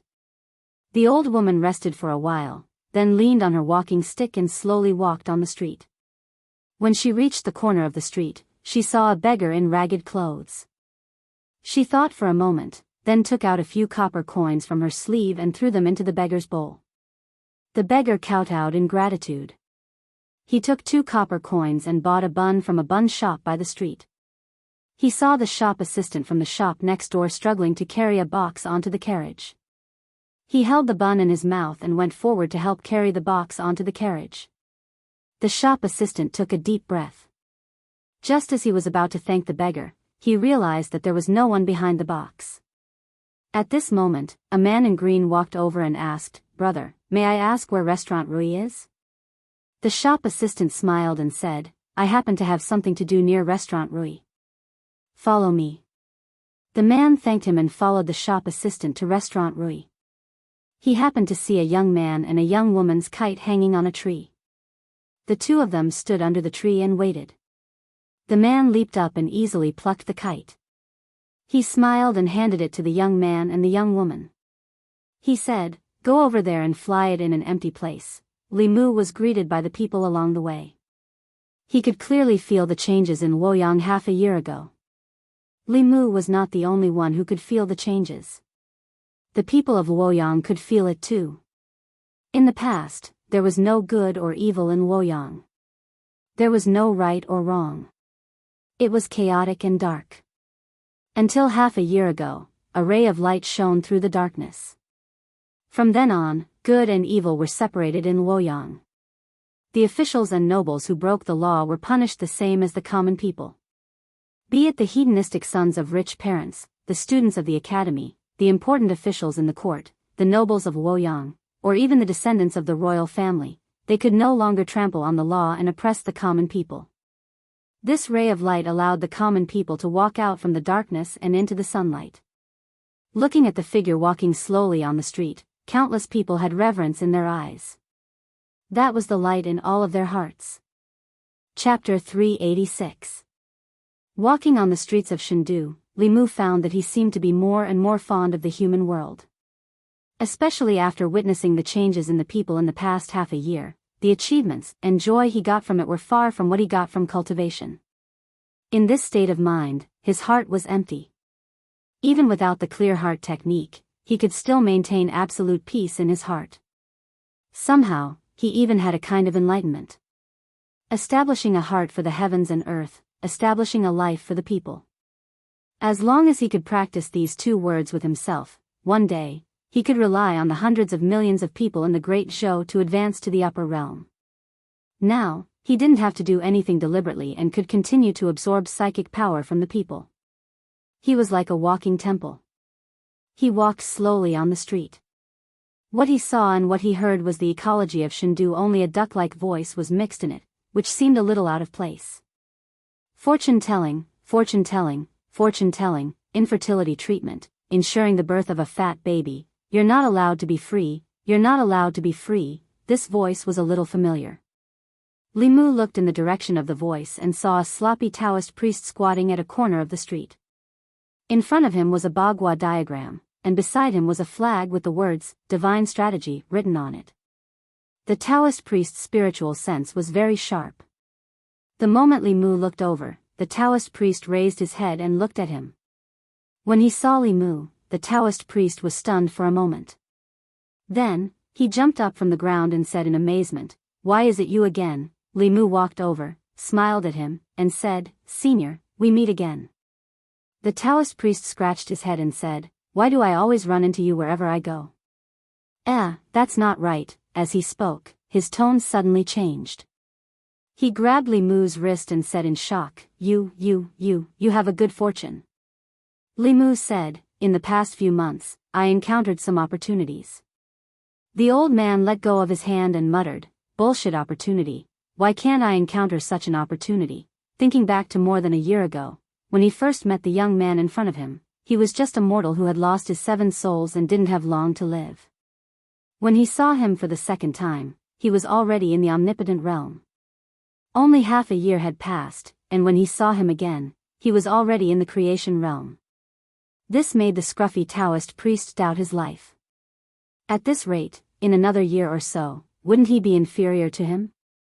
He returned to his original position and waved his hand at Li Mu. Go.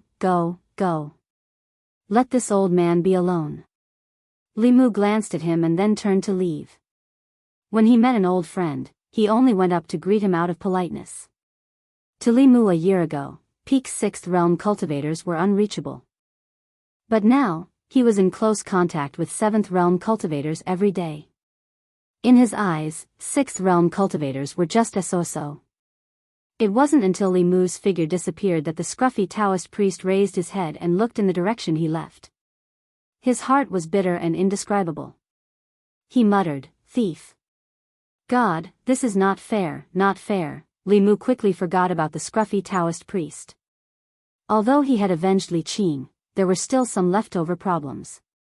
As the great Zhou FBI, some of the priests in the Department of Worship enjoyed the cultivation resources provided by the Imperial Court, but they didn't do anything for the Imperial Court and didn't listen to the orders of the Ministry of Personnel. They even became the private soldiers of the old party, disobeying imperial orders and doing whatever they wanted. Li Mu had thought of cleaning up the Department of Worship a long time ago. The Department of Worship was nominally under the command of the Ministry of Personnel, but it wasn't an office under the Ministry of Personnel. Before the Empress ascended the throne, the Department of Worship was directly responsible to the Empress. After the Empress ascended the throne, because she couldn't subdue the Department of Worship controlled by the old party, she established the internal guards. The bamboo guards of the plum, orchid, bamboo, and chrysanthemum guards were used to replace the Department of Worship. Of course, whether it was strength or resources, the internal guards were far inferior to the Department of Worship. The Department of Worship was supported by the Great Zhou's national treasury. Every year, large amounts of spiritual jade, fulu, talismans, and other cultivation resources were allocated from the national treasury. The internal guards were subsidized by the Empress herself.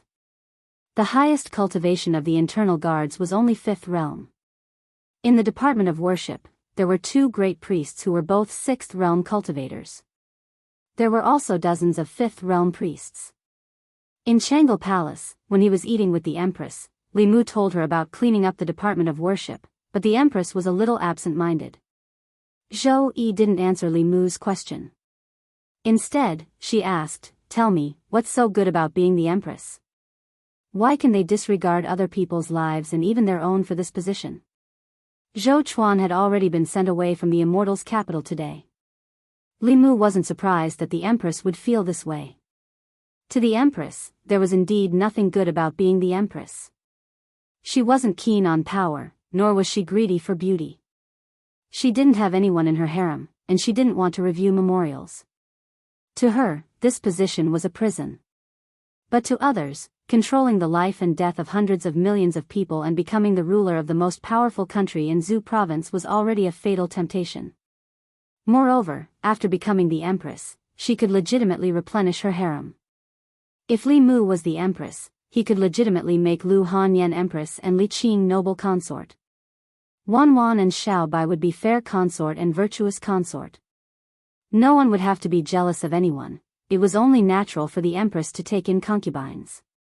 Just thinking about it made one feel that it was wonderful. There would no longer be a fire in the harem or an azura field. Zhou Yi glanced at Li Mu and said, "I'm asking you a question." "What are you laughing at?" Li Mu no longer fantasized.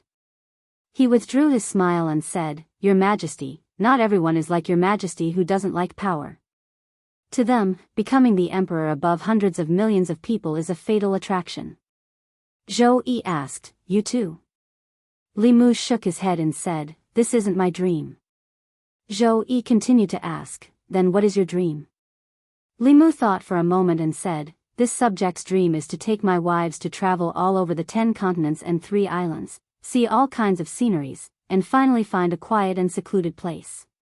When I'm not cultivating, I'll raise flowers and vegetables and live the life of an ordinary person." Zhou Yi glanced at him and calmly asked, "You want to leave the imperial court?" Li Mu heard the fluctuation in her tone. To prevent her from thinking that he wanted to run away, he added, "Of course, not now." Zhou Yi asked, "Then when?" Li Mu said, "After I've helped your Majesty clear away all obstacles and solve all problems." Zhou Yi said indifferently, "I feel that the Yao Kingdom, the Ghost Realm, and the Demon's Sect are the biggest obstacles and troubles in my heart. I won't keep you for long. Once the Demon's Sect is destroyed, the Ghost Realm is subdued, and the Yao Kingdom is pacified, I will let you go." Li Mu was dumbfounded. The Yao Kingdom, the Ghost Realm, and the Demon's Sect. Which of these 3 powers hadn't existed for as long as the Great Zhou? Even if the Great Zhou perished, they might not necessarily perish. To put it bluntly, she wanted him to work for her for the rest of his life. Even when the Jade Emperor made things difficult for Sun Wukong, he didn't go so far. It was better to wait for the chickens to finish their rice, the dogs to finish their noodles, and the fire to burn out the logs. This way, Li Mu would at least have something to look forward to. At this moment, he had already decided to stick to his original plan. After helping her condense the next strand of Emperor Qi, he would take Lu Hanyan and the others and run away. There was a wider world outside, and he didn't want to waste his life on the Empress. Zhou Yi glanced at him and asked, "What, you're not willing?" Li Mu squeezed out a smile and said, "I'm willing to go through water and tread on fire for your Majesty. Not to mention destroying the Demon Sect, subduing the Ghost Realm, and pacifying the Yao Kingdom. When I'm strong enough, I can even go to the Eastern Sea and catch a dragon to be your Majesty's mount." Li Mu had long since figured out the Empress's personality. Ordinary women also liked to hear nice things, but the Empress wasn't an ordinary woman. She liked to flatter and praise even more. Regardless of whether she could do it or not, she had to get through this hurdle first. Zhou Yi asked, "Is what you said true?" Li Mu nodded and said, "Everything I said came from the bottom of my heart." Zhou Yi said indifferently, "Then swear to the heavenly Tao." Li Mu stared blankly at the Empress. He didn't expect that she wouldn't play by the rules. If he had said this to Lu Hanyan and Li Qing, they would definitely have covered Li Mu's mouth before he swore to the heavenly Tao. Then, either coquettishly or angrily, they would say, "Who told you to swear? I don't want you to swear," and so on, and forget about this matter. But the Empress, it was fine if she didn't stop him, but she actually took the initiative to make him swear? Was an oath to the heavenly Tao something that could be casually sworn? Li Mu felt that the trust between humans was gone. "What, you're not willing?" Zhou Yi looked at Li Mu and asked, "Could it be that everything you said just now was false?" Li Mu wanted nothing more than to slap his own mouth. But it was obviously too late. Looking at the Empress' serious eyes, Li Mu slowly raised his right hand, bent his thumb, and pointed to the sky. He gritted his teeth and said, "I, Li Mu, swear to the heavenly Tao that only after the Demon Sect is destroyed, the Ghost Realm is subdued, and the Demon Country is pacified, can I leave your Majesty. If I violate it, I will not have a good ending." Zhou Yi said, "Also, I really want to have a dragon as a mount." Li Mu's lips moved and said, "Your Majesty, how about we forget about this? The dragon race has a fishy smell, and it's slippery. It's not suitable to be a mount." Zhou Yi glared at him. "Hurry up." Chapter 387. Walking out of Changle Palace, Li Mu had to admit that he had been careless this time. He had been forced by the Empress to swear an oath to the heavens that he would only leave her after helping her destroy the demon sect, subdue the ghost realm, and pacify the Yao kingdom. Fortunately, Li Mu was quick-witted and changed a phrase when he swore. He said that he would not leave her until he finished these things, and not Shendu or Great Zhou. If he could abduct the Empress, then it would not be considered leaving her. Whether or not the Great Zhou could destroy the demon sect, subdue the ghost realm, and pacify the Yao kingdom was a matter for the Great Zhou court. In any case, Li Mu had fulfilled his oath to the Empress. Didn't she like to plant flowers? When the time came, he would open a garden for her next door to where he, Lu Hanyan, and Li Qing lived in seclusion. As long as she did not feel bored, she could plant flowers for the rest of her life. Li Mu looked back and twitched the corner of his mouth. If she wanted to trick him, she would have to cultivate for a few more years. After swearing the oath, he once again brought up the matter of purging the office of consecration. What made Li Mu feel helpless was that, at some point in time, the Empress had handed over all the things that should have been done by her to him. She did not even hand it over to Li Mu. Instead, it was Li Mu who raised the problem and solved it himself. Now, she wanted Li Mu to be her slave for the rest of his life. If she had not given him so much and treated him so well, Li Mu might have gone back to inherit the Fulu school long ago. What really made Li Mu feel that he owed her was that the Empress had always stood by his side when facing the Zhou family and himself. She had also given him the greatest trust and the greatest freedom to reverse the verdict and take revenge for Li Qing's father. If he ran away like this, it would be too heartless. For a woman to treat him like this, even if Li Mu could not repay her with his body, he could not be so heartless. Consecrated office. Lord May of the Inner Guards had just arrived. He left behind an imperial edict and then floated away. The contents of the imperial edict made countless consecrators angry and dissatisfied. From today onwards, the consecration department would be under the management of the Bamboo Guards. Although they did not need to be merged into the Bamboo Guards, the Bamboo Guards Vice Commander Li Mu would be in charge of the consecration department. The Department of Offerings had always been a special existence in the imperial court. They were not from the academy, nor were they officials of the imperial court. Their relationship with the Great Zhou court was more like cooperation than subordination. The imperial court provided the consecrators with cultivation resources, while the consecrators worked for the imperial court. Both sides took what they needed. The Department of Consecration had always been an independent department, never under the jurisdiction of an official of the court. Even the Ministry of Official Personnel Affairs could only request for a consecrator and not order them to do so. This imperial edict shook the position of the consecrated division. For cultivators, a country was already a vague concept to them. What cultivators pursued their entire lives was supreme strength and the ethereal heavenly path. Most cultivators despised becoming a lackey of the imperial court, or rather, a lackey. However, the path of cultivation was not something that could be achieved by one person alone.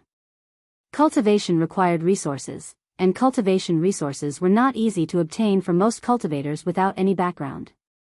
In order to obtain cultivation resources like spiritual jades more easily, some cultivators with some strength would put down their pride and choose to become a consecrator of the imperial court. But this did not mean that they were willing to be under the jurisdiction of the imperial court. After becoming a consecrator, these people were still more unruly than the officials of the imperial court. They would submit to the strong, but would not submit to official rank. What is the Empress thinking? She actually let a brat control us? Although his talent is not bad, his cultivation has only just reached the 5th realm. What right does he have to command us? He killed more than 20 people from the old faction and forced Li Mu to ask for exile.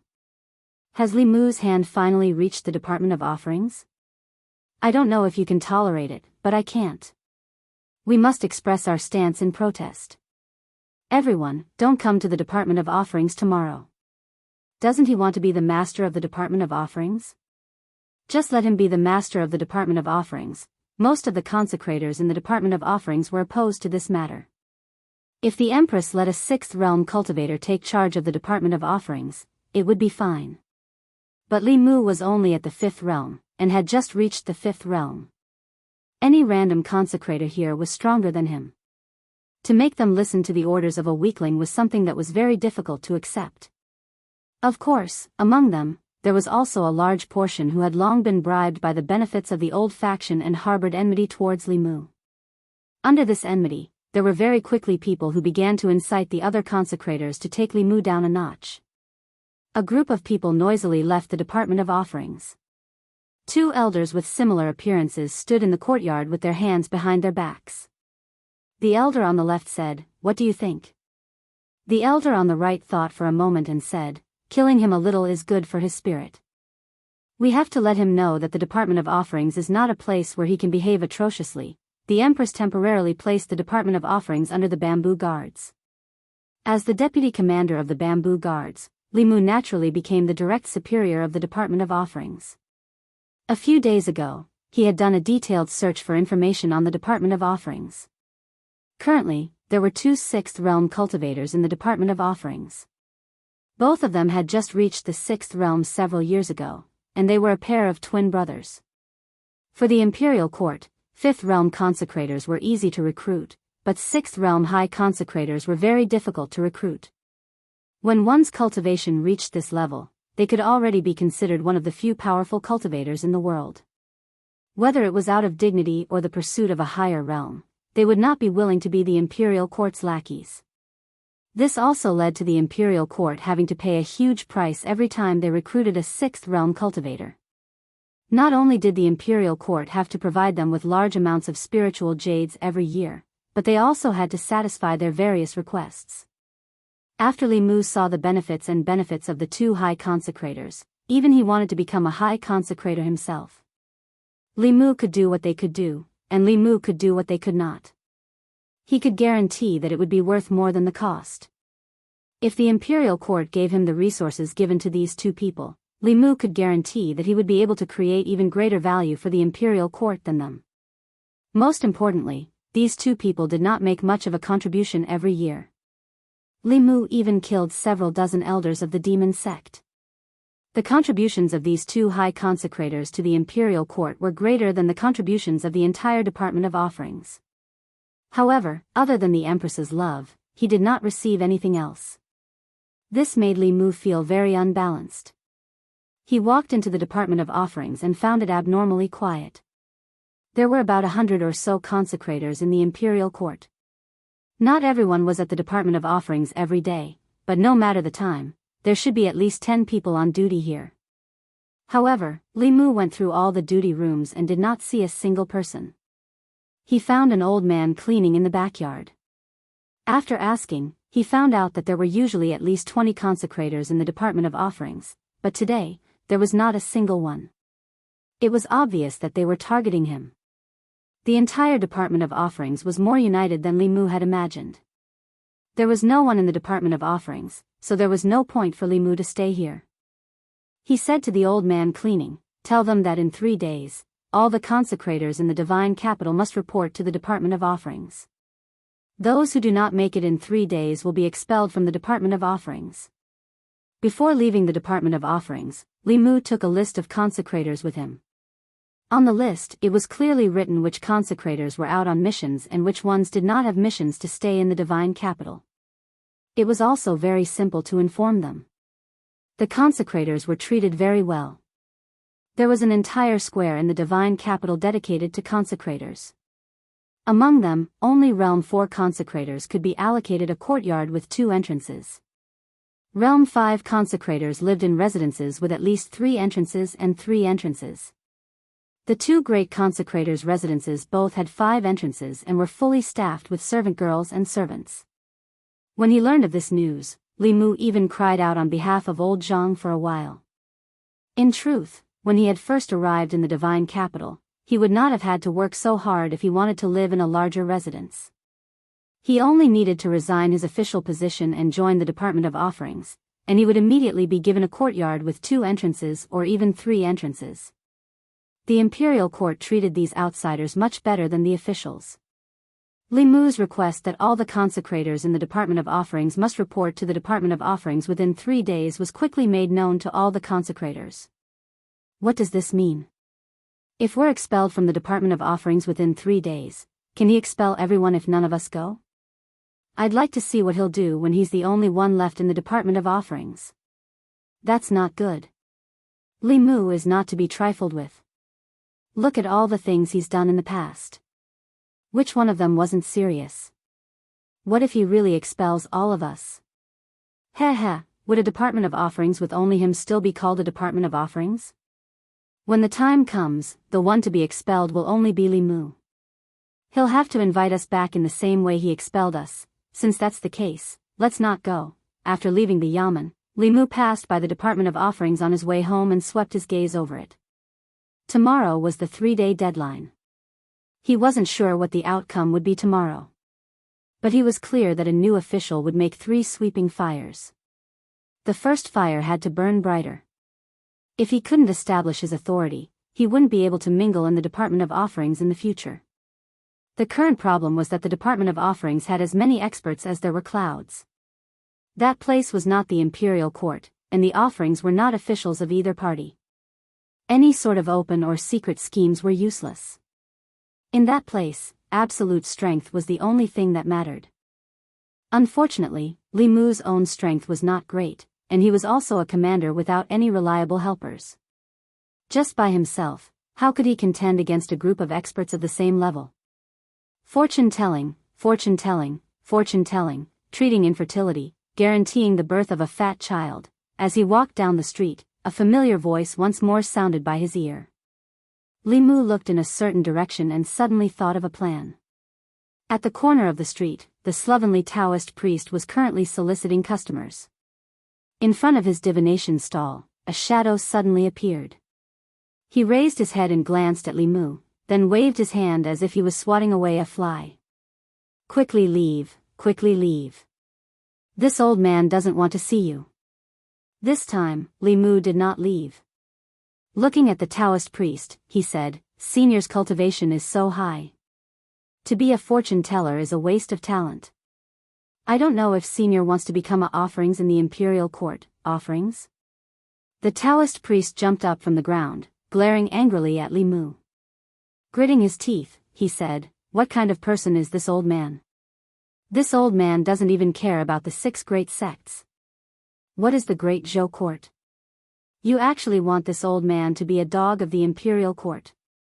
If this wasn't the divine capital, this old man would definitely turn you into a dog first. Li Mu continued, with Senior's cultivation, if you join the Department of Offerings, you can become a great offering and live in a 5-sectioned residence. The imperial court will also provide you with maids and servants. The Taoist priest looked at Li Mu and said, before this old man changes his mind, you'd best leave quickly. Li Mu shook his head, saying, Senior probably doesn't want the heavenly fortune talisman either. Just as he turned around, someone grabbed his wrist. The Taoist priest grabbed Li Mu's hand and said seriously, whether it's the heavenly fortune talisman or not isn't important. The main thing is that this old man wants that big residence. You're still young, so you don't understand. After drifting for a lifetime, when you get older, what you seek is a stable place, a place that can shelter you from the wind and rain. Oh right, you mentioned the heavenly fortune talisman just now. What? Is it a heavenly fortune talisman if you join the Department of Offerings? P.S. Recommending the Book of the Old Days by the Bear Wolf Dog. The world is about to be in chaos. Demons are emerging in an endless stream. Chu Qiguang is guarding his territory. Looking at the demons working peacefully and the old employees who have just turned into zombies, he shouted, how dare you call the sun and moon to change the sky? Chapter 388. From the sloppy Taoist priest's reaction, Li Mu knew that he had made the right bet. All 6th-level cultivators would eventually face a problem, their lifespan. Without reaching the upper 3 realms, their lifespan would not be able to break through the limits of mortals. 260 years, or 120 years, was their life and death moment. If they were mortals, then it would be fine. Although 260 years was a long enough lifespan, mortals could not escape from old age, sickness, and death. Most people could not even live past 160 years, so naturally they would not encounter a situation where their lifespan ran out. But cultivators were different. As long as a 6th-level cultivator did not seek death like the Thousand Illusions Venerable Master or the Nether Saint, they would not die so easily. The only thing that could kill them was time. A heavenly secret talisman could buy them 10 years of lifespan. In these 10 years, as long as they broke through to the 7th level, they would immediately gain another 60 years of lifespan. Thus, there was no need to be envious of these 6th-level cultivators, especially those at the peak of the 6th level. Although they were incomparably prominent in front of others, they might not have many years left in their lifespan. Although their cultivation was not as high as theirs, from now on, they could live longer than them. Li Mu looked at the sloppy Taoist priest and said, "The imperial court has always been generous to the offerings. As long as Senior joins the offerings department, I guarantee that you will receive a heavenly secret talisman within a year." Although the materials for the heavenly secret talisman were precious, if the imperial court wanted to gather them, they could also gather a few sets. After the excitement just now, the old man had already calmed down. He glanced at Li Mu and said, "Kid, don't try to trick me. The heavenly secret talisman is a saint-level Fulu. Even those old fellows in the Fulu school could not draw it. Who in the great Zhou court can draw a saint-level talisman?" Seeing was believing. Li Mu stretched out his hand and swiped at the air in front of him. An illusory image of a Fulu covered in mysterious runes appeared before the Taoist priest's eyes. He could easily reproduce the Fulu that he had once drawn. Taoist priest looked at Fulu on the screen, and his eyes lit up. "Saint level, it's really a saint level." Then, his face was filled with smiles again as he said, "To be honest, although this old man has spent most of his life traveling outside, this old man was born in the Great Zhou Dynasty and can be considered a citizen of the Great Zhou Dynasty. It is only right for me to do something for the Great Zhou Dynasty. This old man will enter the Department of Consecration." Li Mu cupped his hands and said, "Senior is truly righteous. Tomorrow morning, you can directly report to the Veneration Department." After bidding farewell to the Taoist priest, Li Mu finally felt at ease. In the end, the consecrated office was a place where strength spoke. Without a super powerhouse holding down the fort, Li Mu did not have the confidence to speak. Speaking of which, exchanging a divine secret talisman for a powerhouse at the peak of the 6th realm was a very good deal. Unfortunately, the materials needed for the saint-level Fulu were very precious, and this talisman could not be mass-produced. Otherwise, as long as the Empress announced to the world that she would give a divine secret talisman to any 6th realm powerhouse who joined the consecrated office, the Department of Consecrated Office of the Great Zhou would be the most powerful force in the 10 continents and 3 islands. What 6 schools and 4 sects? Even the demonic path would not be able to compete with them. The divine secret talisman was not only useful for 6th realm powerhouses, but also for 7th realm powerhouses. Although the divine secret talisman did not increase the lifespan of powerhouses above the transcendent realm by that much, every year of lifespan increased the chances of advancing. Every time one advanced a level in the upper 3 realms, their lifespan would increase by 60 years. If they made the right bet, their lifespan would be extended by 60 years. Who would not be tempted? As long as there were enough materials, he could let the Empress visit him every few days. With the help of her talisman, Li Mu was confident that he could turn the consecrated office into a retirement home for the super powerhouses of the continent. Of course, even the cleverest housewife could not cook without rice. This plan, at present, could only be imagined by Li Mu. Early the next morning, Li Mu arrived at the consecrated office a quarter of an hour later than the usual time. Inside the consecrated office, it was quiet. Apart from the old man sweeping the floor, there was no one else in the entire consecrated office. Li Mu moved a chair and sat in the courtyard of the consecrated office. The old man sweeping the floor obeyed Li Mu's instructions. He took an incense burner, inserted an incense stick, lit it, and placed it in the courtyard of the consecrated office. Li Mu looked at the incense stick and said, "Tell them, before this incense stick burns out, if they do not report to the consecrated office, they will be expelled from the consecrated office, and all the rewards bestowed by the imperial court will be withdrawn. From now on, they will no longer enjoy the treatment of a consecrated. The old man walked out of the consecrated office and walked briskly towards a nearby market. Dynasty Square. There were hundreds of markets in the Immortals' capital, each with its own function. Dynasty Square was a residential market, located in the core area of the Immortals' capital.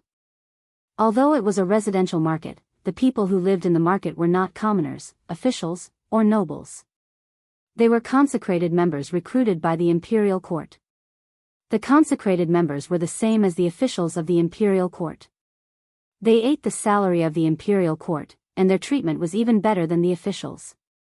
Every person had a house bestowed by the imperial court, and all the maids and servants in the house were available. In a certain house in Dynasty Square, 10 or so consecrated members were gathered together. Expelling them from the consecrated office in less than the time of an incense stick. Who is he trying to scare? Expelling everyone from the consecrated office, how will he explain this to the imperial court? This morning, not a single person went. I want to see how he will deal with this. After discussing for a while, they decided to continue staying here. In some other houses in the square, there was also hesitation in the eyes of some people. Should we go or not? Li Mu is not someone to be trifled with. The Empress also favors him so much. How many people have fallen into his hands? If he really expels us, where will our future cultivation resources come from? Why don't we just forget about it? The Xiao family has not given us any benefits. We have no need to oppose Li Mu. Li Mu sat in the consecrated office. Ever since the incense stick had burned halfway, consecrated members had begun to walk in from outside. After clasping their hands to Li Mu, they returned to their respective duty rooms. There was also a portion of people who stood outside the consecrated office, chatting and laughing with the people beside them. They were all consecrated members of the consecrated office, but they did not walk in. Their gazes would occasionally glance at the incense stick, as if they were waiting for something. Only when the last stick of incense had burned out did they walk into the consecrated office. If they were frightened by Li Mu on his first day at the consecrated office and obediently returned to the consecrated office in less than the time of an incense stick, then they could forget about having a good life in the future. The reason they had waited until the incense stick had burned out before walking into the consecrated office was to give Li Mu a show of strength. They had to let Li Mu know that the consecrated office was not the same as the imperial court. However, when the incense stick had burned out and the first person outside the door wanted to walk into the consecrated office, a figure blocked their way. That fifth realm consecrated looked at Li Mu, raised his eyebrows, and asked, "Lord Li, what are you doing?" Li Mu said indifferently, "This is the consecrated office." That consecrated said, "Could it be that we consecrated members cannot enter the consecrated office?" Li Mu said, "In the past, yes, but not now. Before the incense stick has burned out, everyone who did not report to the consecrated office has already been expelled from the consecrated office. I will give you all 1 day to move out of Dynasty Square, and henceforth do not act in the name of consecrated members of the Great Show." That consecrated did not expect that Li Mu would actually dare to do this. His face darkened as he said, "Lord Li, this is your first day at the consecrated office. Are you going to be so ruthless?" As he spoke, a fierce aura emanated from his body. The consecrated behind him also had an invisible aura rising from his body. Under the pressure of this aura, a few strands of hair by Li Mu's ears were blown up, and his clothes also fluttered loudly. A piece of the green brick under his feet was crushed by his foot. The next moment, Li Mu took a step forward. Boom! An even more powerful aura erupted from his body. The dozen or so consecrated at the entrance of the consecrated office retreated several steps under this aura. The fifth realm consecrated could still barely hold on, but several fourth realm cultivators directly fainted under the impact of that aura. Li Mu looked at them and said indifferently, "From now on, you are no longer consecrated members of the imperial court. The consecrated office is an important place of the imperial court. Those who trespass into the consecrated office without permission will be expelled, and those who trespass repeatedly will be killed without mercy." Several fifth realm consecrated members struggled to resist Li Mu's aura pressure, their hearts extremely shocked. They did not expect Li Mu to be able to release such an aura when he had just advanced. In that instant, they even felt as if they were facing a sixth realm cultivator. Li Mu's strength was far stronger than they had imagined. They originally wanted to show him their strength, but now they were the ones who could not step down. Just as these people did not know how to deal with it, a gentle force swept over them. The aura emanating from Li Mu collided with this gentle force and cancelled each other out. Two elders with similar appearances slowly walked to the entrance of the consecrated office. The head consecrated is here. Greetings, head consecrated. Seeing the two old men, the crowd seemed to have found their backbone and bowed to greet them. The elder on the left glanced at them and said, "What are you all standing here for? Hurry up and go in." The head consecrated spoke, and these people heaved a sigh of relief. The leader was about to enter, but just as he took a step into the consecrated office, he was suddenly hit in the chest by a golden light, and his entire body was sent flying. After sending one person flying, the Dao bell shrunk to the size of a palm and floated on Li Mu's shoulder. Seeing this, the few consecrated who were about to enter immediately stopped in their tracks. They never would have thought that Li Mu would not even give face to the head consecrated. The elder who had spoken just now had a dark expression and asked, "Lord Li, what is the meaning of this?" "Nothing." Li Mu looked at him and said calmly, "I have said before that those who do not last 5 minutes will be expelled from the consecrated office. These people are standing outside the consecrated office and dragging their feet until the incense burns out. Clearly, they do not want to be consecrated anymore. The consecrated office is an important place of the imperial court. Not just any random person can casually enter." The elder looked at him and asked slowly, "The two of us are also late. Does Lord Li want to expel the two of us from the consecrated office as well?" Sixth realm cultivators were not easy to recruit. Li Mu did not have this authority. Although Li Mu really wanted to expel them to save resources for the imperial court, if he really did expel them, the imperial court would probably also put pressure on the empress. Li Mu looked at him and said, "Seeing that you are the head consecrated, I can make an exception this time. There will not be a next time. There is no need to wait for a next time." The elder who had not spoken all this time snorted and said coldly, "If you want to expel them today, then the two of us will voluntarily resign. You can expel us as well while you are at it." Li Mu looked at this elder in shock. There was actually such a good thing? He was just worrying about how to expel them. With the sloppy Taoist priest, who was at the peak of the sixth realm, there was no need for the two of them. Wasn't this just a waste of the imperial court's resources? Li Mu looked at the two of them in surprise and said, "Words are no guarantee. Why don't the two of you make an oath to the heavenly Tao?" Chapter 545. The news that County Count Li Wangyu did not intend to change the opening of the women's washroom immediately spread to the ears of the officials in Chang'an. The officials and nobles who originally thought that they would be happy after taking down the old officials were completely dumbfounded. Why did he not follow the script? Was there still any trust between people? Some people immediately understood that this was County Count whose revenge on them, who asked them to stand by and watch when others were impeached for building the women's washroom. Some even hit them when they were down. Now that the situation had reversed and the officials were asking Li Wangyu to change the women's washroom, they would naturally be criticized by County Count Hu. After the court was dismissed, Pai Lupi had nothing to do, so he invited Feng Xianling, Du Ruhui, and Zhang Sun Wuji into the palace to play mahjong with him to pass the time.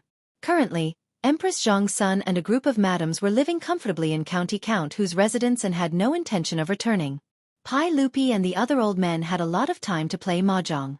Ever since Li Wangyu created mahjong, it quickly became popular in Chang'an. Not only did Pai Lupi and the officials and nobles like it, but it also quickly became popular in the marketplace and in the various gambling houses. The sound of playing mahjong resounded throughout the land of China nearly 1,000 years in advance.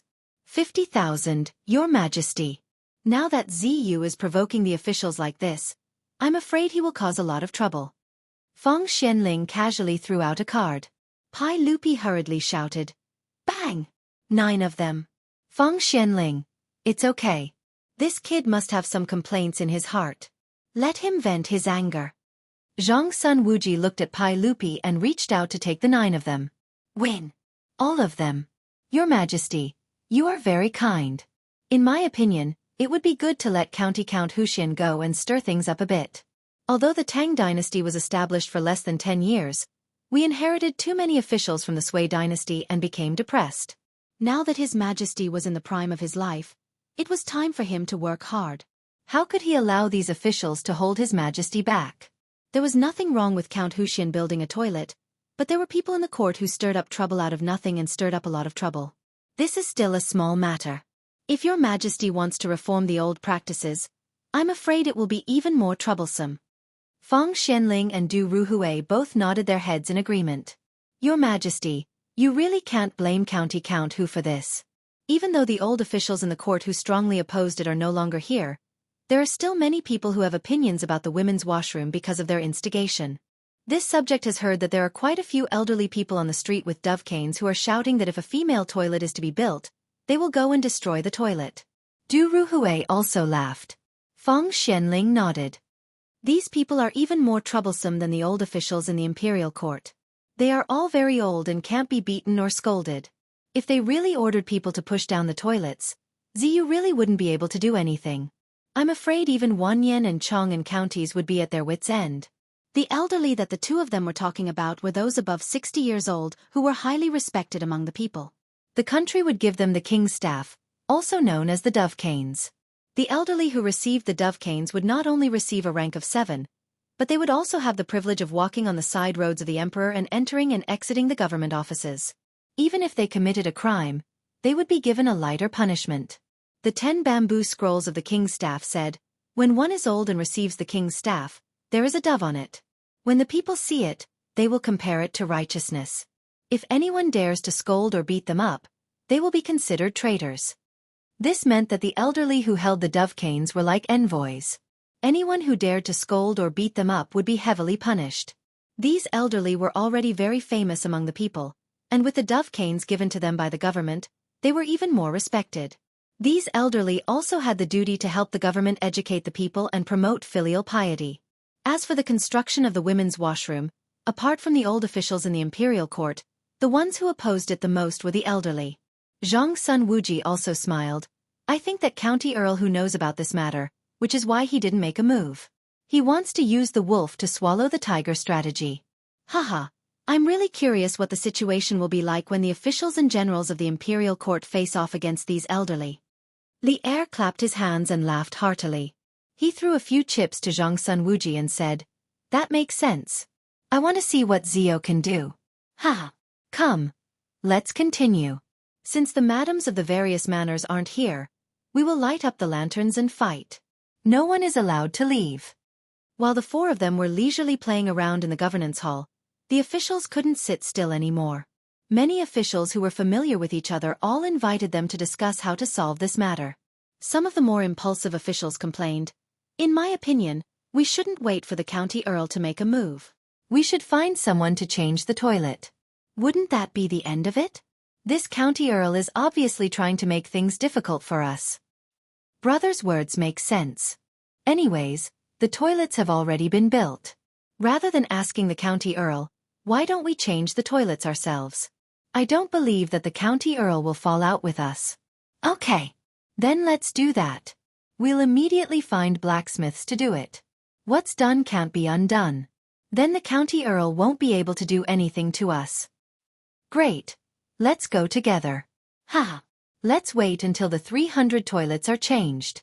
Let's see what the county earl can do.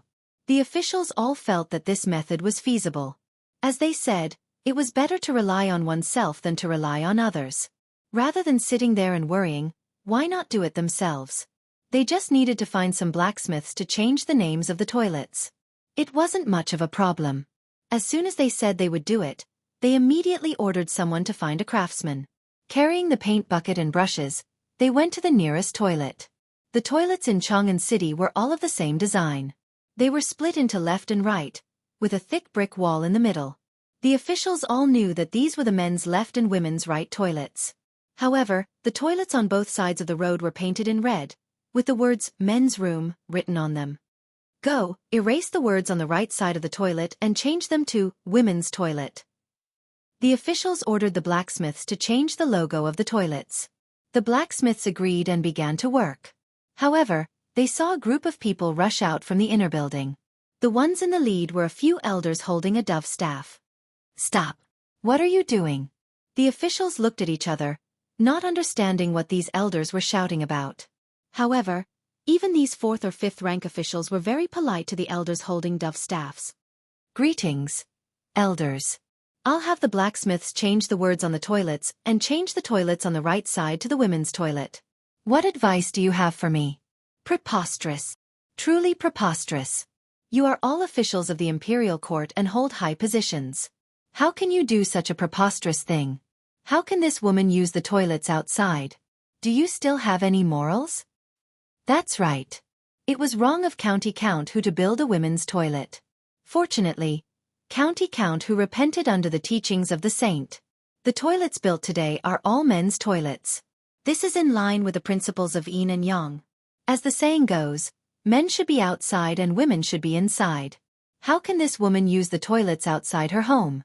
The words of the elders made the officials look at each other in dismay. Why were there so many elders among the commoners who had such an attitude after defeating a group of old masters in the imperial court? The officials suddenly had an epiphany.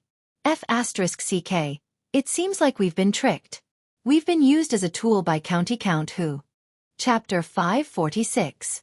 In the face of the elders' criticism, the officials could only bite the bullet and try to persuade them. Esteemed elders, we are only doing this out of goodwill. You all have wives and daughters in your manors. Can you bear to see them embarrassed because they need to go to the toilet? As the saying goes, don't do unto others what you don't want done unto you. Why can't a woman go to the toilet? Speaking of which, these officials did not necessarily support women going to the toilet outside as they saw it as indecent. However, the situation was beyond their control and they had no choice. They could only stand on Li Wangyu's side and persuade the elders. However, their words had no effect at all. The elders opposite them looked at them with disdain. "Tui, how can my wives and daughters be so unruly? If they dare to go to the toilet outside, I can't break their legs. No matter what, this toilet can't be changed to a female toilet. Otherwise, don't blame me for getting someone to push it down." One of the officials was unhappy and reprimanded. "Nonsense! You are all elders with a dove's cane. How can you be so insensible? The construction of the female toilets is also a major matter of the country. How can we allow you all to pester us endlessly? If you dare to spout nonsense again, I'll throw you all in jail." It would have been better if he had not said that. Once he said that, it was as if he had poked a hornet's nest. The group of elders immediately jumped up and down. "All right. If you want to arrest me, then arrest me. I want to see which law I've broken. Yes. This Lang Jun has such great authority. Just take us away. I want to see who dares to change this toilet today. If you want to change it, then kill me first. After that you can do whatever you want." The elders' words put the officials in a difficult position. These elders with dove's cane were not to be trifled with. As long as they did not commit any crimes, even Pai Lupi would have to be polite to them to show his respect for the elders and respect for filial piety. Everyone looked at each other, not knowing what to do. For a moment, no one said anything. The craftsman at the side did not understand and asked softly, "Lang Juns, do you still want to change the words?" "Change my ass." The official, who was already angry, became even angrier after being questioned by the craftsman. He kicked over the paint bucket and turned to leave. The others shook their heads helplessly. They were truly at a loss when encountering this group of venerable elders. Everyone turned around and left, leaving behind the blacksmiths who were at a loss. In fact, the reason why Li Wangyu refused to show himself, other than deliberately making things difficult for those officials, was also because of this group of elders. After he came out of the prison, he found out that the merchants of the east and west cities, in order to support him, actually held a strike against those officials who slandered him. This made him very moved. No matter what the other party's intentions were, Li Wangyu should express his gratitude. After visiting Chou Yuanliang, shopkeeper Ren, Millimon, and the others one by one, Li Wangyu suddenly realized that the biggest resistance to the construction of the female toilet was not only in the imperial court, but also among the people. Whether it was the Chou family or shopkeeper Ren, these merchants were the clearest about all kinds of things in Chang'an. After figuring out why this group of elders was difficult to deal with, Li Wangyu immediately dispelled the idea of going head-to-head with them. He knew how difficult it was to deal with these elders. They could not be beaten or scolded. They were stubborn and stubborn. In the future, there were many conflicts caused by the noise caused by the square dancing aunts and uncles. However, even if the police were called to persuade them, these aunts and uncles were not afraid and did their own thing. The Tang dynasty advocated filial piety and respect for the elders. These elders with dove sticks were even more difficult to deal with. If something went wrong and there was a mass uprising, he would be in serious trouble. Li Wangyu was unwilling to do such a stupid thing. Therefore, when the officials asked him about the female toilet, he deliberately pretended to be ignorant and wanted to use the officials as tools. After the officials were rebuffed in front of the elders, they thought about it and could not think of any other way, so they simply brought this matter to the imperial court. The officials reported to Pai Lupi, hoping to issue an imperial edict to renovate the toilets. Of course, Pai Lupi would not agree. How could he be willing to be the bad guy? Although these elders had no power or influence, they had a lot of influence in Chang'an. Even if he issued an imperial edict to separate the toilets into male and female toilets, he was afraid that these elders would really dare to push down the female toilets. In this way it would not be good. Seeing that Pai Lupi was not willing to give in and that the elders among the people were against it, this group of officials who were crazy about their wives had no choice but to act shamelessly. After discussing with each other, they all ran to Kaihua Square to block Li Wangyu's mansion. The old housekeeper, Li Hang, was scared out of his wits when he saw nearly 100 court officials wearing dark red and light red official robes blocking the entrance to his house. The old man had never seen such a scene. He could only invite the officials into the mansion and ask Niu Yong and Niu Wu to invite Li Wangyu out to meet the guests. The mansion Li Wangyu bought was only for temporary accommodation. The area was not big. After 20 to 30 officials squeezed into the main room of the front yard, there was no place to stay. The others simply stood in the front yard.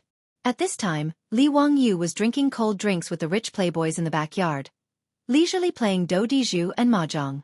After hearing Niu Wu's report, he could not help but laugh.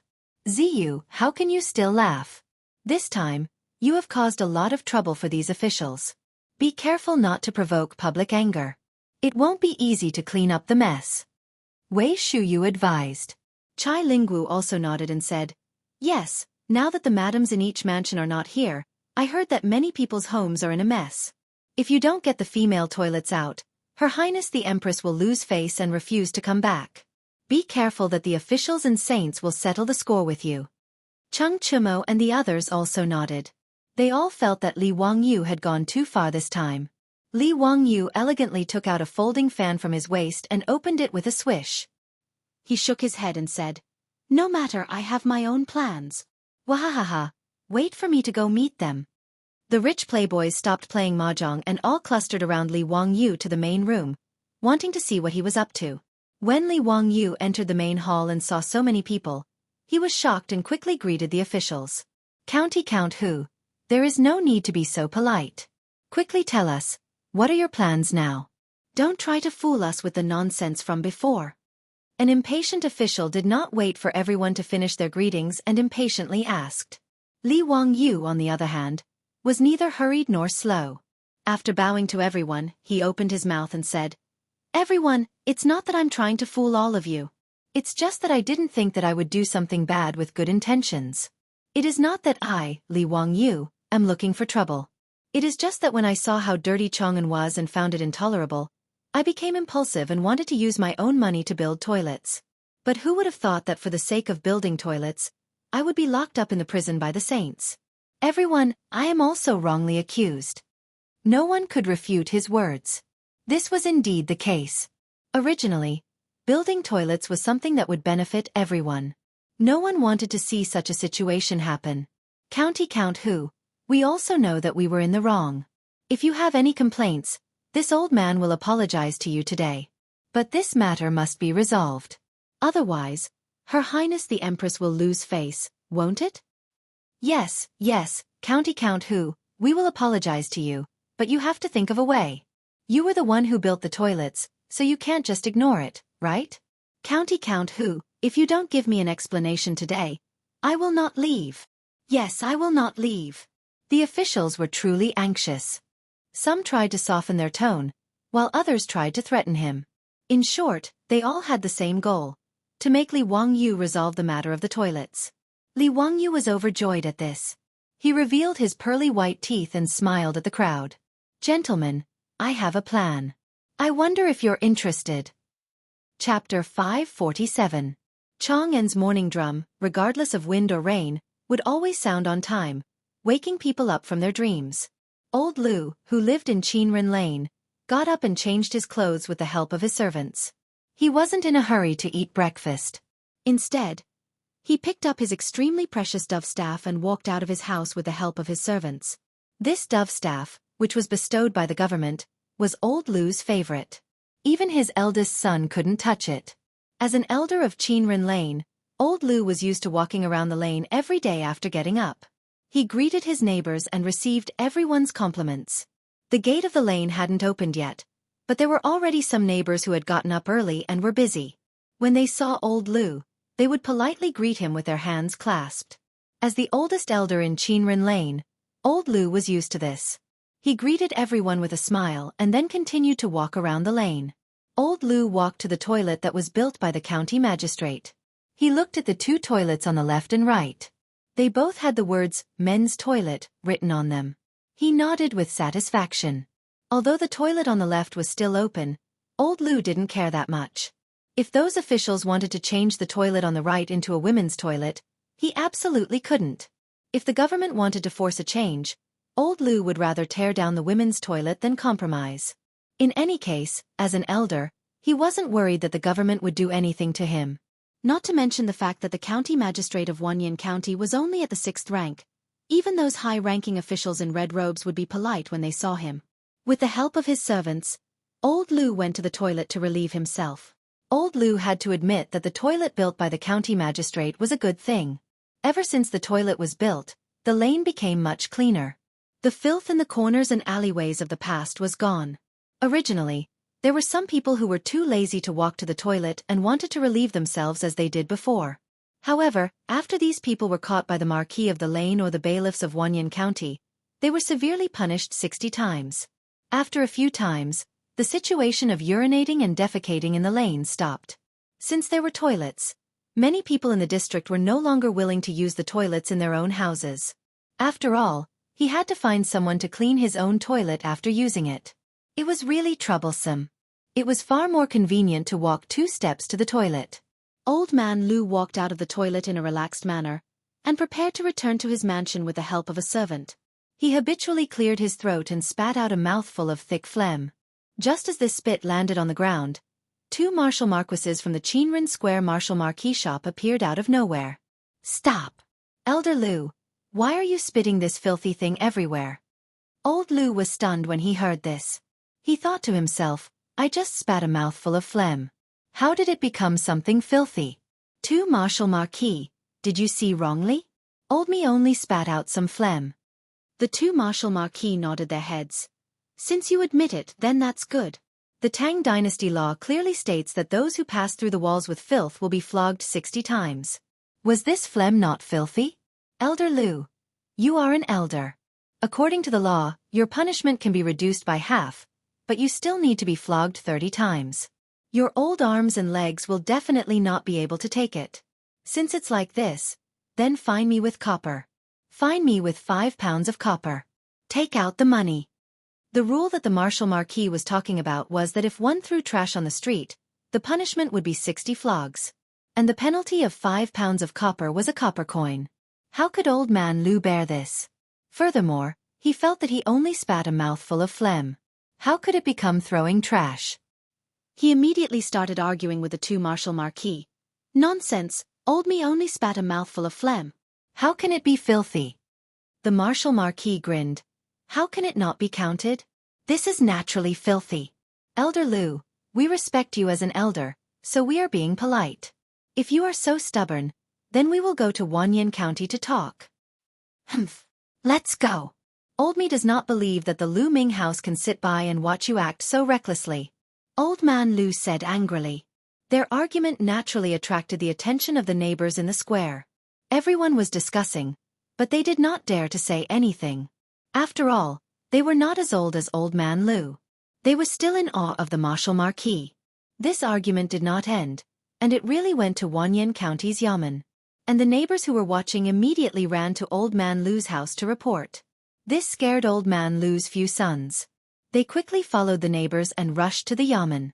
Qinren Lane and Wanyan County's Shenyang Lane were only separated by a large street. By the time Old Lu's several sons arrived, Wanyan County's County Magistrate Lu Dehang had already begun the trial. As an elder, Old Man Lu did not need to bow when he saw an official. He just casually stood in the main hall and casually cupped his hands towards Lu Dehang. Lu Ming House. Old Me wants to ask you to give me justice. These two Marshal Marquis shops Marshal Marquis, causing trouble out of nothing. They said that Old Me spat out a mouthful of phlegm, and that Old Me should be beaten 30 times or punished with 5 pounds of copper. I also ask Lu Ming House to give justice to Old Me and reprimand these two Marshal Marquis who are causing trouble out of nothing. After he finished speaking, Lu Dehang, who was sitting behind the high table, laughed. Old Man Lu, your words are wrong. Since you admit that you spat on the ground, that naturally belongs to the category of filth. What wrong did these two Marshal Marquis do?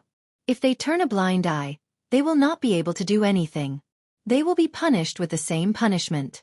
What are you talking about? Old Me has spat out phlegm all my life. When have I ever heard of this being considered filth? Lu Ming House, you cannot be so biased towards Marshal Marquis. Old Man Lu heard this and became anxious. Lu Dehang sneered. If Old Man Lu feels that this county is biased towards Marshal Marquis, you can go to the Imperial Censorate to report this county. However, the punishment of copper or 30 beatings cannot be avoided. Old Man Lu, you can choose for yourself. You. Old Man Lu was so angry that he could not speak. Ever since he became an elder, when had he ever been so angry? Without waiting for him to continue to be angry, he heard someone in the hall shout, "Accept the punishment, we accept the punishment, we accept the punishment of 5 pounds of copper." The ones who spoke were Old Man Lu's sons. After they heard the news, they hurriedly rushed over. Once they heard Lu Dehang's words, they did not dare hesitate and immediately accepted the punishment. Old Man Lu was over 70 years old. 30 beatings could directly take his life. How could they not accept the punishment?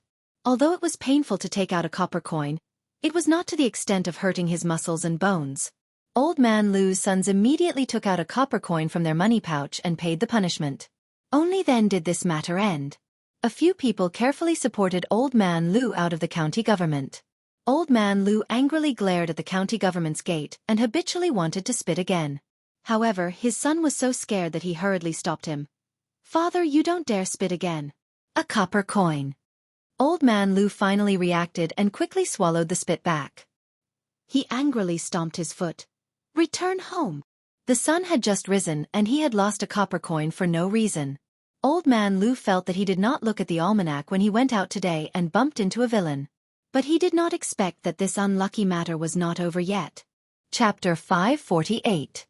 With the help of his sons, Old Lu walked out of Wanyan County and prepared to go back to Qinren Square angrily. He had just walked a few steps when he was stopped by the Yamen runner of Wanyan County.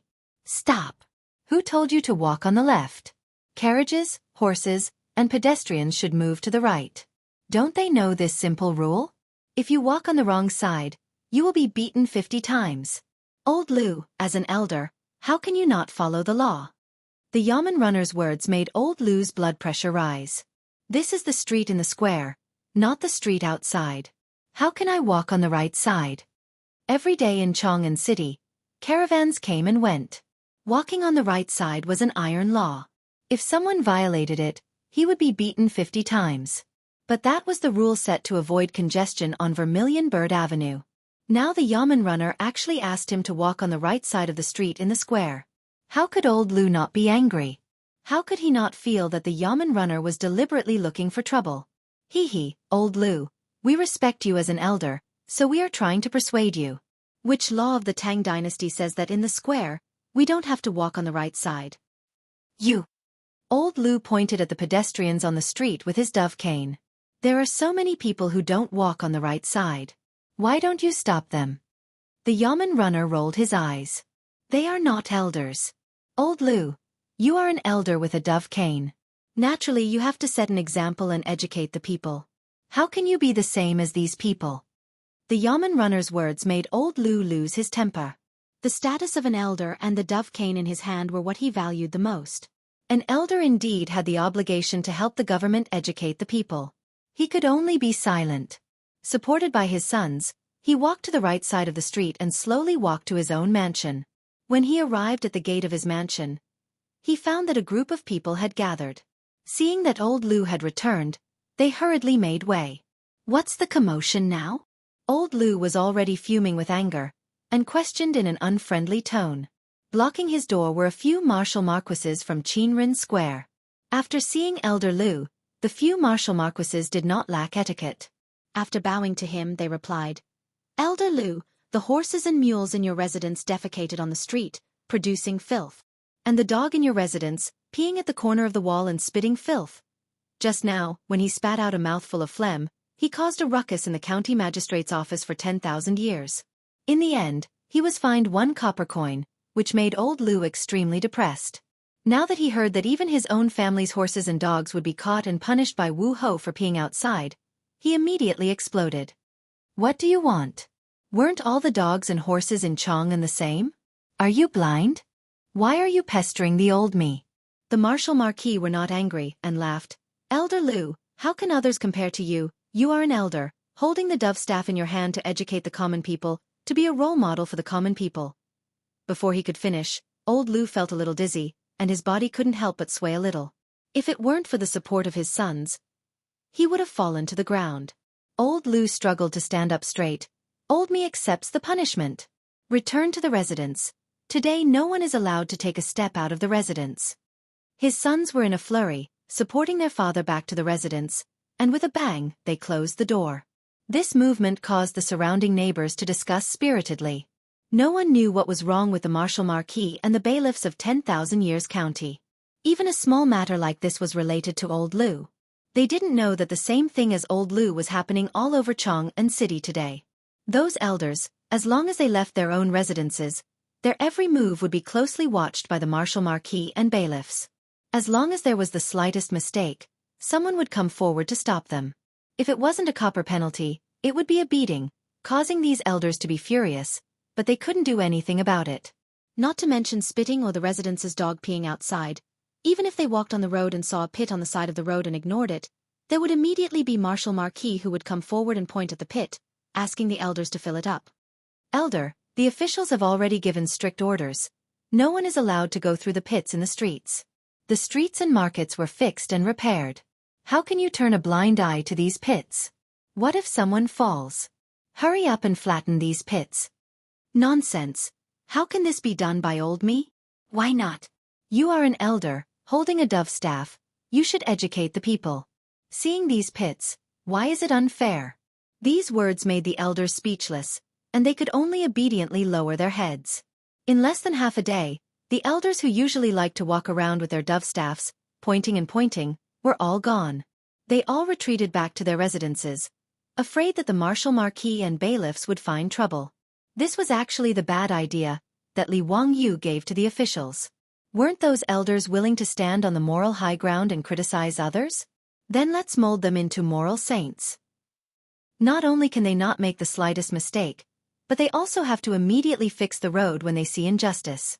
They have to help the poor, comfort the crying children, and help the women when they are in trouble. In short, in Li Wangyu's words, he wanted these venerable elders to have the highest moral cultivation and perfect character. They should become people who know everything and do everything well. After listening to Li Wangyu's words, Cheng Chimo couldn't help but click his tongue. "My mother, if anyone can do this, I will cut off my head and let him kick it like a ball. This is a fucking saint in the world." Li Wangyu laughed and said, "Since these elders keep talking about rules, then let them become the most rule-abiding people in the Tang Dynasty. Hee, this is also the virtue that they should have as elders." Li Wangyu didn't have the slightest sympathy for these moral saints. Just like Tolstoy, after he found an older and cheaper woman and ended his virginity, he cursed in his diary and cursed women. Who is the source of our licentiousness and indulgence? Isn't it women? Li Wangyu despised this method of attributing all the mistakes to others. These elders could go to the toilet themselves, but they couldn't bear to see women use it. Forcing some bullshit morality on people was also shameless. After listening to Li Wangyu's words, the officials were also a little stunned. This county count who was really too sinister. He didn't beat or scold people, but he could drive people crazy. The officials thought to themselves that if this matter were to fall on their heads, it would be a fate worse than death. Regarding this county count who, everyone was secretly vigilant. If there was no need in the future, they must not offend this person. He was too ruthless. This way of killing people with a soft knife was really sinister. However, the officials didn't object. Regarding this group of stubborn elders, they thought that perhaps this was the only way to deal with them. Therefore, with the cooperation of the officials, a vigorous God creation movement was carried out in every square in Chang'an City. Chapter 549. It wasn't hard for a person to do good deeds. What was hard was to do good deeds for the rest of their lives and never do bad deeds. They had always benefited the masses. Currently, all the marquises and bailiffs in Chang and were keeping an eye on the elders and supervising them to do good deeds. How could the elders stand being targeted by the government? As a result, they all closed their doors in fear of trouble. The elders could stay inside, but their children and grandchildren couldn't stay inside, right? Moreover, they had to go out to buy daily necessities like oil, salt, soy sauce, vinegar, and tea. In short, if they couldn't find fault with the elders, then they would find fault with their families. It was said that the elders had to educate the people, and their families had to set an example. After a day, the elders in Chang and were all complaining incessantly. Naturally, there were smart people among the elders. Being targeted by the government like this, anyone with half a brain would know that it had something to do with the women's washroom. They didn't give the officials any face before, so this was probably their revenge. All of a sudden, the opinions of these elders were divided. Some people started to feel regret. Whether or not the women's washroom was built had nothing to do with them. Morals and ethics didn't seem important compared to their own troubles. The smart elders, such as Old Man Lu, immediately went to the county office. He reported to Lu Dehang seriously and requested that one of the toilets in their area be changed into a women's washroom. Old Me has something to report to Ming House. Count Huxian is kind-hearted and has built toilets all over Chang'an. This old man truly admires him. Old Me felt that it was inappropriate that there was only a men's washroom and no women's washroom. It was said that people had 3 urgent needs, regardless of gender. It was very inappropriate that there was no washroom for women. Old Me felt that the toilets built by county count who all had 2. It would be a waste to only let men use them. Why not change the toilets in Qinren Square to the left for men and the right for women? What does Ming House think?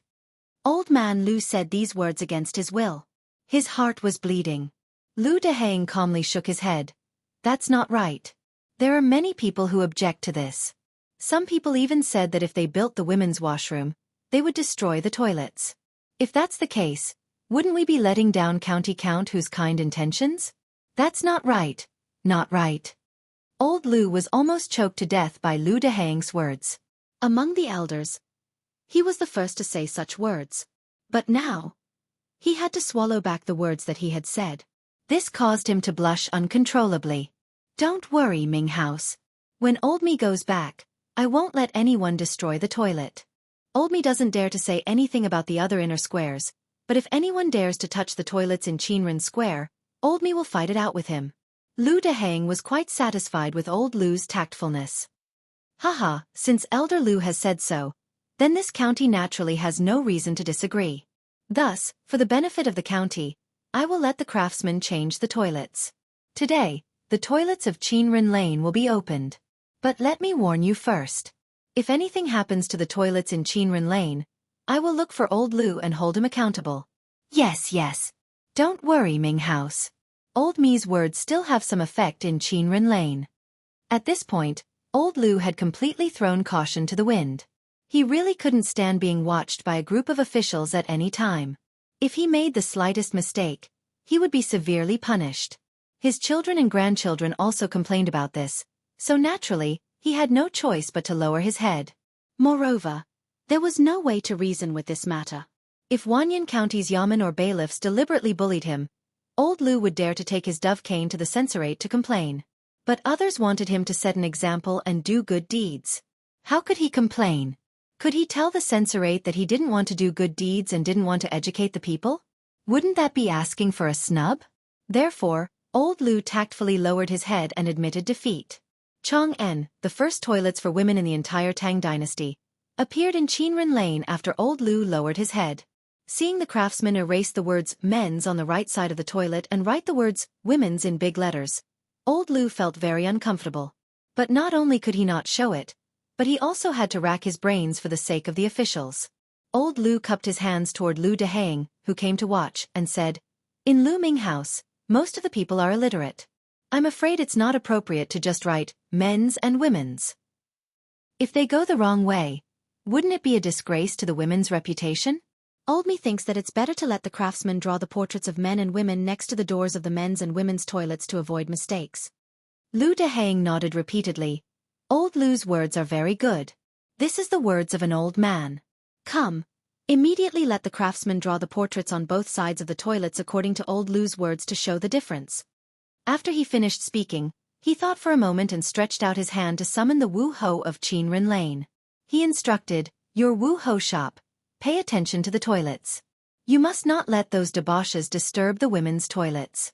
But if there are any peepers, catch all of them and bring them to the county office. When the time comes, I will personally judge them and will not let them off easily." Yes. The Wu Ho naturally agreed. After the craftsmen on both sides of the toilets drew the large portraits of men and women, and then opened the closed door of the women's toilets, the first women's toilets in the Tang Dynasty were officially opened. Outside the toilets, many neighbors of Qinren Lane had already gathered. Many young women and aunts were pointing at the toilets, but no one dared to be the first to eat crabs. Even if they had long wanted to go in and take a look, with so many people looking at them, naturally no one had the nerve to enter the women's toilets. What old Lu wanted to see was exactly this effect. He couldn't help but sneer in his heart. So what if the women's toilets are open? I can let people keep an eye on them every day. I want to see which family's daughter-in-law and young lady can pull their skin to go to the toilet. Just as he was feeling proud in his heart, he saw a middle-aged woman with a big waist. She didn't care about the gazes of the people around her.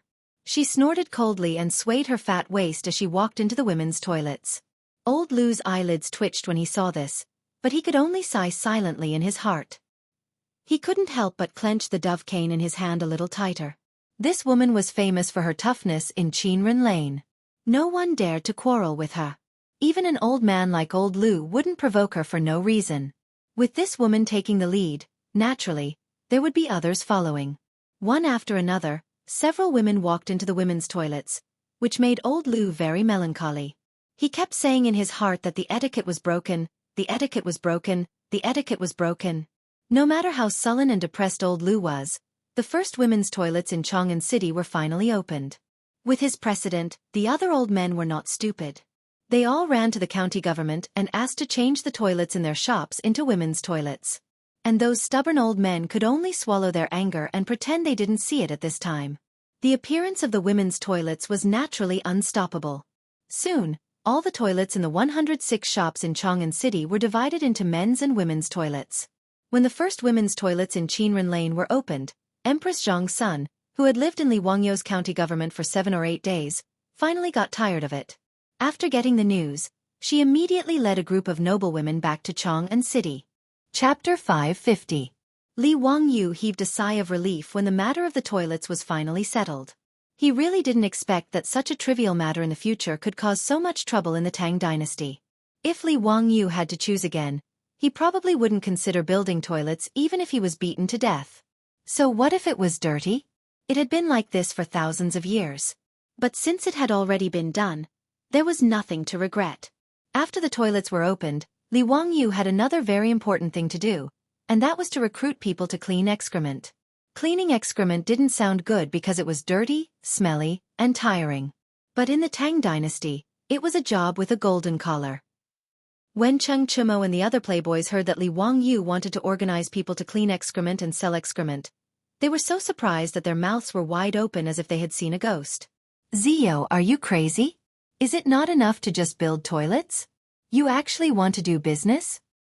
"Yes, Zio. Aren't you afraid that others will say that you are a count selling excrement? This name is too unpleasant to hear. Zio, don't worry about those toilets. In Chang'an, there will naturally be people to clean them up. You are a county count who founded the country. Why do you want to do such a bad thing? Are you crazy? Zio, Do you still lack money? The four-wheeled carriage company, the brewery. Which one of them doesn't make a lot of money every day? Do you really need to do this? The playboys all tried to persuade Li Wangyu, thinking that he was crazy. Li Wangyu already had a plan. When he first discussed this matter with his beautiful boss, he already had a plan. Hey, brothers, isn't it too easy for those people to clean excrement? Giving 300 toilets to them for free. This little brother will not do such a thing. Besides, I'm not going to clean excrement myself.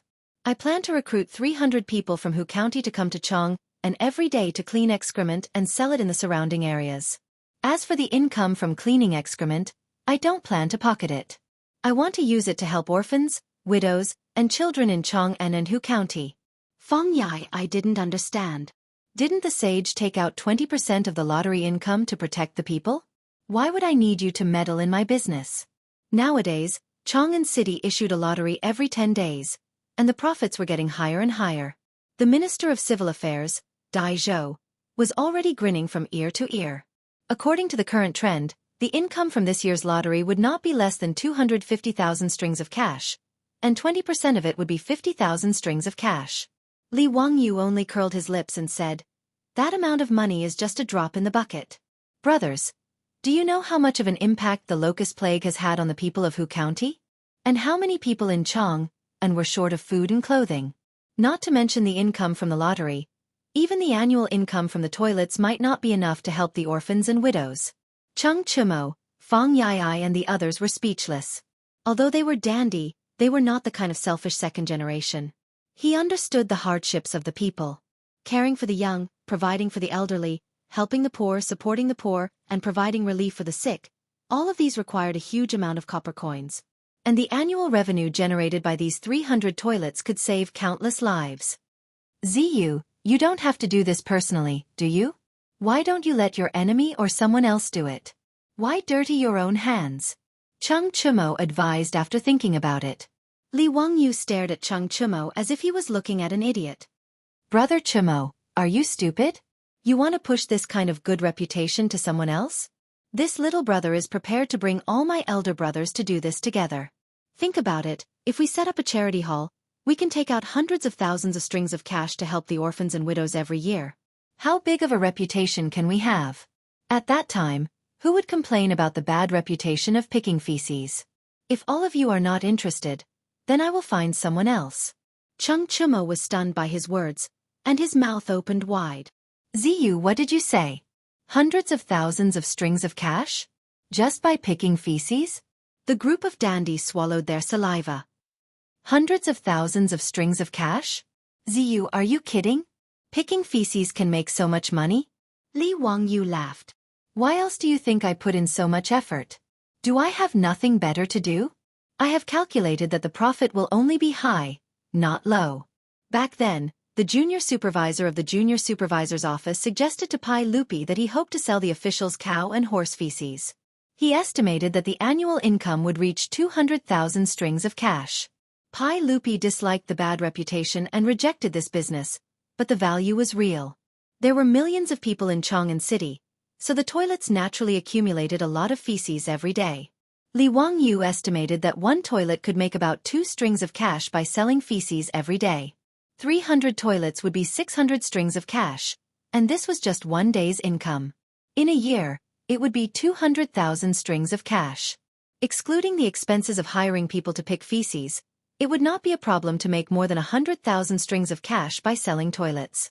After Li Wangyu explained the benefits to the silk pants eyes lit up. Zio, this is a great idea. We must do it. Feng Yai patted his chest shamelessly. Isn't it just picking feces to make money? I don't mind the stinky money. I am willing to do it for the people. The group of playboys gave Feng Yai a bunch of middle fingers in unison to show their praise for his shameless spirit. The dandy originally thought that it would be good if they could make tens of thousands of strings of cash by picking feces every year. They did not expect that there would be such a huge profit. Li Wangyu was even willing to take out all the profits to open a charity hall to do good deeds. It would be used to care for the young, support the old, relieve the poor, and relieve the sick in Chang'an City. This was a big deal, so how could they not be tempted?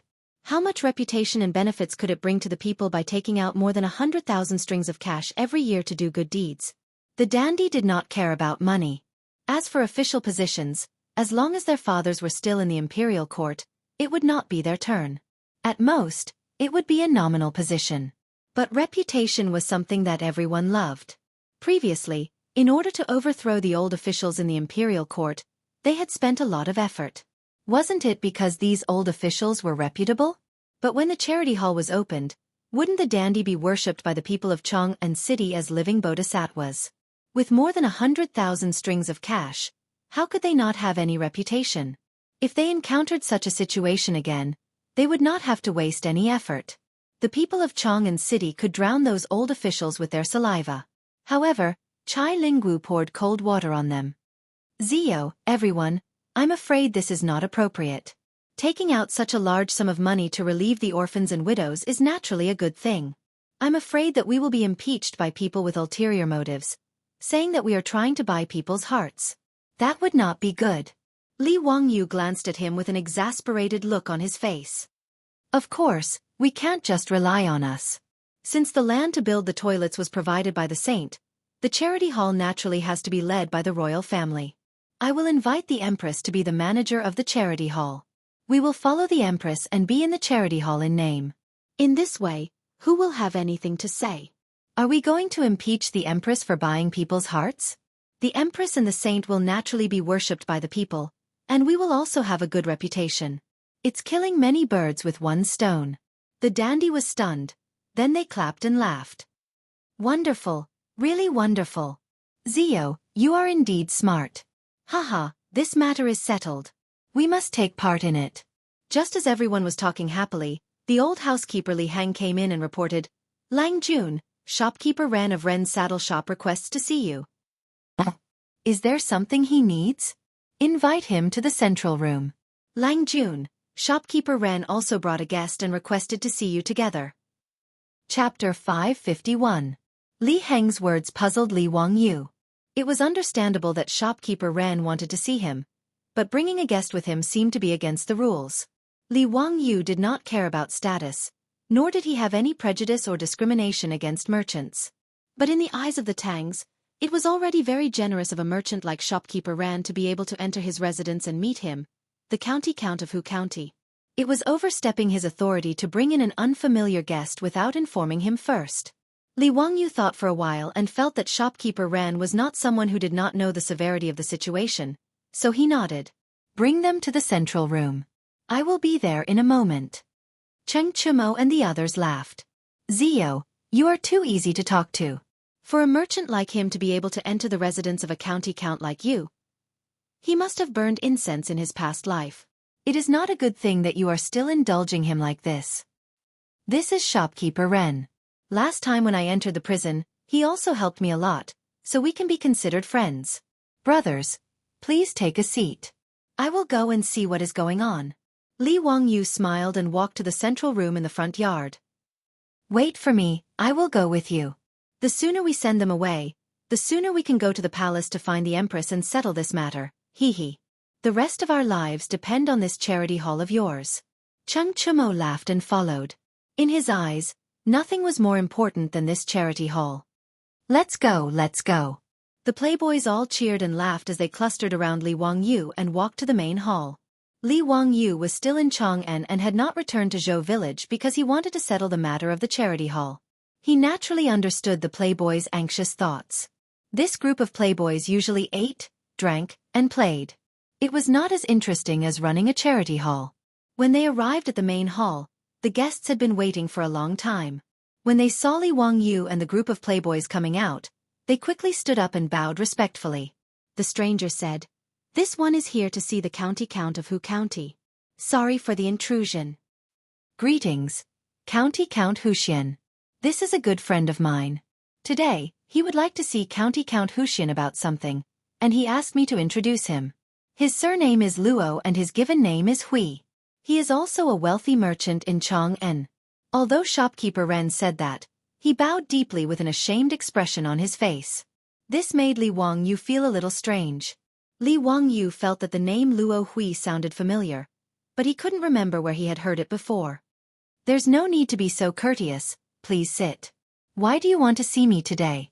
Shopkeeper Ren knelt on the floor and opened his mouth, but he didn't know what to say.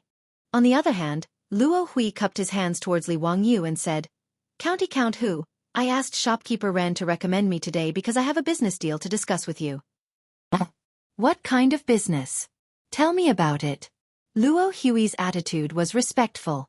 After bowing to Li Wangyu, he said, "County Count who has spent a large sum of money to build 300 toilets in Chang'an. I admire you very much. However, these toilets also need someone to take care of them. Otherwise, after a long time, the filth will overflow, making them unsightly. That would be a waste of County Count whose painstaking efforts. I have many people under my command who are skilled in this field and can endure hardships. Thus, I would like to take the liberty of asking County Count who to let me take care of the 300 toilets." "Let him take care of the toilets?" Li Wangyu was stunned. Then, he suddenly remembered who Luo Hui was. In Chang'an, this person called Luo Hui made a living by picking excrement and made a fortune from it. There were records of this person in the history books. Chang'an is rich, and Luo Hui makes a living by picking excrement. In the history books it is said that he made a lot of money by picking excrement. Luo Hui also makes a living, and his family is very rich. Not only did he make a lot of money by picking excrement, but he was also recorded by the Secretary of History. This Luo Hui could be considered a talent. After Li Wangyu's 300 toilets were put into use, the wealth they contained was something that others could not see. However, Luo Hui, who used to pick excrement, knew very well. Actually, Luo Hui had long wanted to build toilets in Chang'an, but he could not do it. Toilets were easy to build, but land was not. Every inch of land in Chang'an was worth an inch of gold. Li Wangyu could build it because Pai Lupi waved his hand and the government provided the land for free. How could Luo Hui have such ability? Although his family was rich, his status could not even compare to that of a merchant. Naturally, he could only dream about it. After the 300 toilets were built in Chang'an, Luo Hui was very envious. The benefits involved were too great. Luo Hui was able to accumulate a lot of wealth by picking excrement, so he naturally had his own unique skills. Noda's Chang, and had a population of 1 million. Among them, there were hundreds of people who picked excrement. Originally, in order to fight for territory, there were many fights. However, Luo Hui was very capable and his methods were very clever.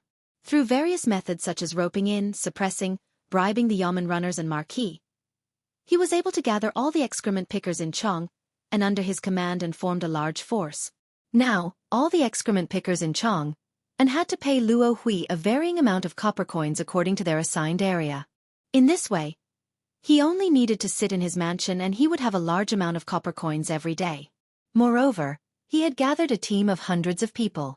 These excrement pickers were strong and listened to him. This made Luo Hui's ambition expand a lot. However, Chang'an was the heart of the Tang Dynasty. There were nobles everywhere in Chang'an. Whether it was the princes and princesses, hundreds of officials and nobles, aristocratic families, eunuchs, imperial guards or playboys, they were not people that Luo Hui, who used to pick excrement, could provoke.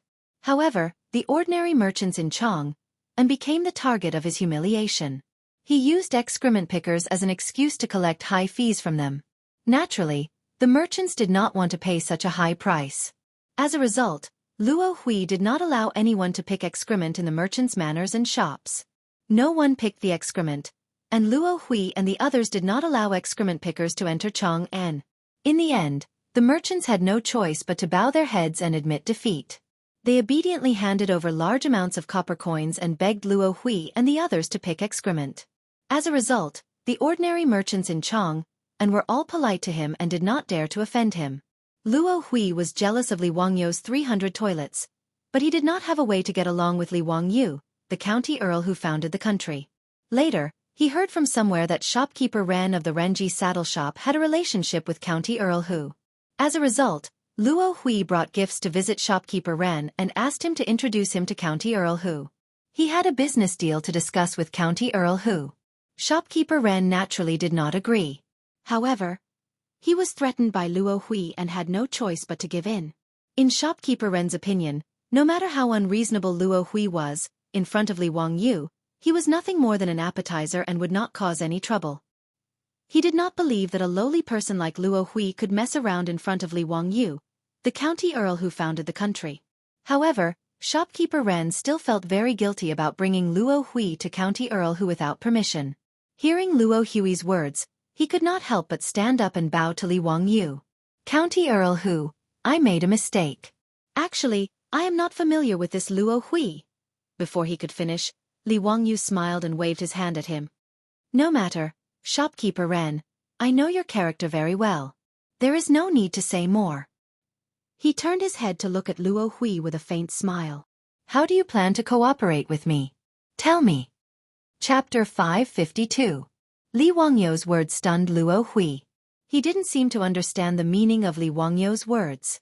After a while he replied, Naturally, I will ask the county count for permission to help you take care of the toilets. That's all. And then, Li Wangyu's face was about to turn black. You don't plan on taking away my 300 toilets just because of this, do you? Did this Luo Hui really think he was an idiot? He actually wanted to take away the 200,000 strings of cash every year? In fact, it wasn't impossible to give these toilets to a professional like Luo Hui to take care of. In any case, the goal of Li Wangyu and the wastrels wasn't to remove excrement, but to make money from this business and use it to open a charity hall. As for whether to recruit people from Hu County or give them to Luo Hui, it didn't make much of a difference. If Luo Hui knew what was good for him, this person who delivered himself to his door could save him and the wastrels a lot of trouble. However, Luo Hui's words just now made Li Wangyu a bit angry. Did this Luo Hui think he was an idiot who didn't know anything? Even the wastrels on the side couldn't help but laugh when they heard this. Cheng Chumo was rocking back and forth with laughter. Wahahaha, you scoundrel, you're quite good at scheming. Luo Hui originally had this idea. In his mind, how could a noble like Li Wangyu understand the benefits of removing excrement? Moreover, he shouldn't be interested in this stinky business. He thought that Li Wangyu was only building toilets on a whim and would dislike them for being filthy and too lazy to take care of them.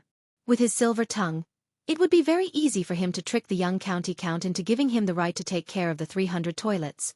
However, when he heard Li Wangyu and Cheng Chumo's conversation, he immediately understood that the county count knew the benefits involved.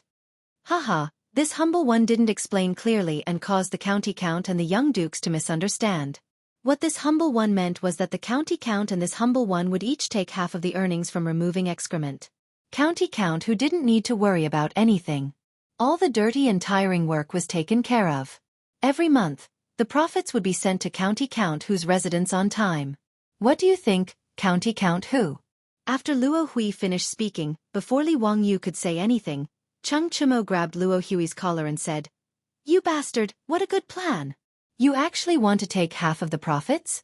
Do you have such a big appetite? Laozi can answer you on behalf of county count Hu. Those toilets can be handed over to you, the Tianxi knew, to take care of, but I will give you 10% of the profits, and the remaining 90% will be sent to county count Hu's mansion. What do you think? Are you going to do it or not? Cheng Chumo's words made Luo Hui's face turn ugly. How could 20,000 strings of cash a year be what he wanted? Even if he were to sit at home and do nothing, he would still earn tens of thousands of strings of cash a year. Naturally, he would not be interested in a mere 20,000 strings of cash. This young duke is making things difficult for me. Picking excrement was also money earned through labor. It was smelly and tiring. The young duke was kind-hearted. How could he bear to let those who worked hard suffer losses? This portion is really too little. Cheng Chumo spat at him. Bah, you bastard, you really have a big appetite. 20,000 strings of cash a year. What kind of person can't he invite to pick excrement? In short, are you going to do it or not? Luo Hui's face became uglier and uglier. Young duke, forgive me for not being able to comply. He wanted to continue complaining, but he heard Cheng Chumo directly ask Li Wangyu to leave. If you don't want to do it, then don't be long-winded. Get out. Niu Yong, Niu Wu. Help your Lang Jun throw this guy out the door. Regarding Cheng Chumo's decision, Li Wangyu did not even lift his eyelids, silently agreeing with his words. Niu Wu and Niu Yong naturally understood. They walked forward with a smile and patted Luo Hui's shoulder. Go, don't annoy the young duke. You won't have a good time. Luo Hui did not dare to say anything more. His face turned red, and he could only obediently stand up. He bowed to Li Wangyu and the others before turning to leave.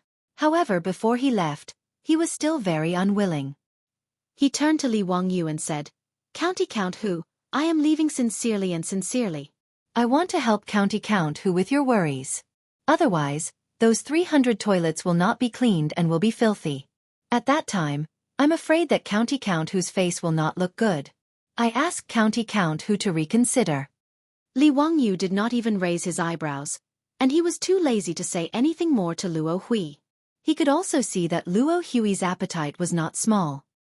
He was surprised that he could not be satisfied with 20,000 strings of cash a year. Although he had read in the history books that Chang'an was rich, Luo Hui, and his family was very rich, he did not expect that this guy only relied on picking excrement. He did not even care for 20,000 strings of cash a year. After Luo Hui was driven away, shopkeeper Ran was very embarrassed. He stood up and bowed to Li Wangyu. "County Count Hu, I was rash today. I was forced by Luo Hui to the point that I had no choice but to bring him to my residence. I ask for County Count Hu's forgiveness." "Oh, is this Luo Hui very overbearing? Isn't he just a person who picks excrement?" Fang Yai asked curiously after hearing shopkeeper Ren's words. Shopkeeper Ren smiled bitterly and told them everything about the Luo Association. Li Wangyu and the group of silk pants shook their heads repeatedly when they heard this. "Damn it, if I had known, I would have beaten him up to vent my anger. A person who picks excrement actually dares to bully others like this. Does he really think that Chang'an City is his?" Cheng Chimo was furious. He slammed his fist on the table, causing the teacups to clatter. "Brother Chimo, he's just a local tyrant. What's there to be angry about?" Li Wangyu smiled. "I originally wanted to save some trouble and just let Luo Hui take care of the toilets. Since he's so ambitious, then forget it. We'll just recruit people from Hu County. Each person costs 200 copper coins a day. If we recruit 300 people, we'll only earn 20,000 coins a year. It's not much trouble." The wastrels all nodded. To them, this wasn't much. On the other hand, shopkeeper Ren cautiously said, "County Count Hu, everyone, I'm afraid that Luo Hui won't let this go. He's rebelling. What does a lowly person who picks excrement want to do? It's fine if he's honest, but if he has any other ideas, I'll send him to the Golden Guards to loosen his bones." Cheng Chimo glared. Shopkeeper Ren naturally didn't dare to say anything else. He apologized to Li Wangyu again and again before leaving. Li Wangyu and the others naturally didn't take Luo Hui to heart. They discussed how to operate the charity hall again. Li Wangyu rode out on his horse and went to the East Market to find his beautiful superior. They went together to Lijian Palace to meet Empress Zhang's son. Empress Zhang's son was full of praise for the matter they proposed and agreed without hesitation. Previously, she had cooperated with her beautiful superior to create a storm of "Madam Abandoning Home." Originally, she just wanted to vent the anger of all the women in the world. She didn't expect that the toilets would contain such great benefits. With regards to Li Wangyu's willingness to take out all of the 200,000 a year income to set up a charity for the young, the elderly, the poor, and the sick, there was no reason for her to disagree. Empress Zhang's son looked at Li Wangyu with doting eyes. "Zio, you child, you're really... What should I say about you? Don't worry. You can boldly do the charity hall. If anyone has any complaints, I'll go and reason with them." Empress Zhang's son naturally understood why Li Wangyu and her beautiful superior had pulled her in. Of course, they were worried about being impeached and wanted to buy people's hearts. With Empress Zhangxuan's support, Li Wangyu and his beautiful superior were naturally at ease. The name of the charity hall was also decided by Empress Zhang's son. It would be called Wangyu Charity Hall. First, it was to let the lonely and distressed forget their worries. Second, it was to affirm and reward Li Wangyu's good deed. Li Wangyu smiled bitterly at using his name to name the charity hall. However, he could only thank Empress Zhang's son again and again for her good intentions. The wastrels began to recruit excrement pickers in Hu County. They rubbed their fists and prepared to do something big, but they didn't expect trouble to come again. Chapter 553. The wastrels were now fully invested in the charity hall. They even padded their chests and offered to hire manure pickers in Hu County. In the past few days, Li Wangyu had been leisurely running back to his own manor. On the other hand, the foppish young masters were busy with their hot-blooded work. They recruited people, built manure carts, bought horses, and contacted the various counties in Chang'an to sell jinkala. With the wastrels around, the surrounding counties naturally had to give them face. Not only were they in charge of purchasing the manure, but they also sold the manure to the various villages. Moreover, the price they offered was quite sincere. In fact, to be able to provide a steady supply of jinkala every day was something that the officials of these counties could not ask for more. In an era without fertilizers and pesticides, jinkala was an important resource that affected the yield of every moo. Jinkala could not be used as fertilizer immediately. It needed to be composted and fermented, otherwise it would burn the roots of the crops. Every state, county, and county had a site dedicated to composting. After fermenting, the jinkala would be sold to the various villages as fertilizer. After solving the problem of sales, the wastrels were even more motivated. It was even easier to recruit manure pickers in Hu County. Originally, Li Wangyu wanted to pay 200 copper coins a day, but he was stopped by the wastrels. It was not that they were unwilling to pay, but that the money was too much. The average monthly income of the people in Chang'an was only about the same. However, if they were to pay 200 copper coins a day, that would be 6 strings of copper coins a month. Even if manure pickers were hard work, that was too much. In the end, the salary for manure pickers was set at 100 copper coins a day. Even so, that was 3 strings of copper coins a month, which was comparable to the monthly salary of a 5th-rank court official. The wastrels asked Yang Quan to let the bailiffs go to the various villages to inform them. Hearing that they would be paid 100 copper coins a day and 3 strings of copper coins a month, even the bailiffs were tempted. They could not wait to take off their clothes and sign up themselves. This news shocked more than 100 villages in Hu County. On the day of registration, thousands of people rushed to the county office to sign up. If it weren't for the fact that Xianxia was prepared for this and told the bailiffs to only recruit middle-aged men with strong bodies who knew how to drive carriages, and that those who were poor would be given priority, there would be even more people signing up. After being busy for a few days, the arrangements were finally almost done. The first batch of nearly 100 farmers to remove manure was also arranged and ready to drive the manure cart into Chang'an to remove manure. However, something happened to these farmers on their first day in Chang'an, and when they drove their dung carts into the city. On this day, Li Wangyu slept until he woke up naturally. Since he had nothing to do, he simply called Niu Wu over. The two of them rowed a small boat and leisurely fished in the lake of his mansion to pass the time. As soon as he caught a lively red carp, he heard someone shouting for him from the shore. "Zio, something's happened. Don't fish anymore. Come back quickly. You brat. We're worried sick, and you're still in the mood to fish? Come back quickly, something's happened." The ones jumping and shouting on the shore were precisely the group of silk pants. Li Wangyu was baffled. What had happened all of a sudden? Seeing how anxious the silk pants were, he didn't dare to delay. He threw the red carp back into the lake and called Niu Wu to quickly row the boat to the shore. As soon as the boat reached the shore, Xianxia directly jumped on. "Zio, you're still in the mood to fish? Something's happened. Come with us to Chang'an." Li Wangyu hadn't steadied himself on the boat yet. The boat immediately swayed left and right as Xianxia jumped on.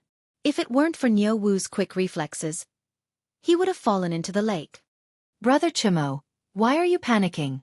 The sky won't fall. Tell me what's going on." Li Wangyu rolled his eyes at Xianxia. Xianxia's face was full of anger, but before he could say anything, the group of dandy gathered around and began to explain to him what had happened that day. Li Wangyu's head started to swell as he finally understood what had happened to make the dandy so angry. Today was the first day the farmers from Hu County entered Chang'an to remove manure. More than 100 farmers drove 40 to 50 dung carts into Chang'an early in the morning.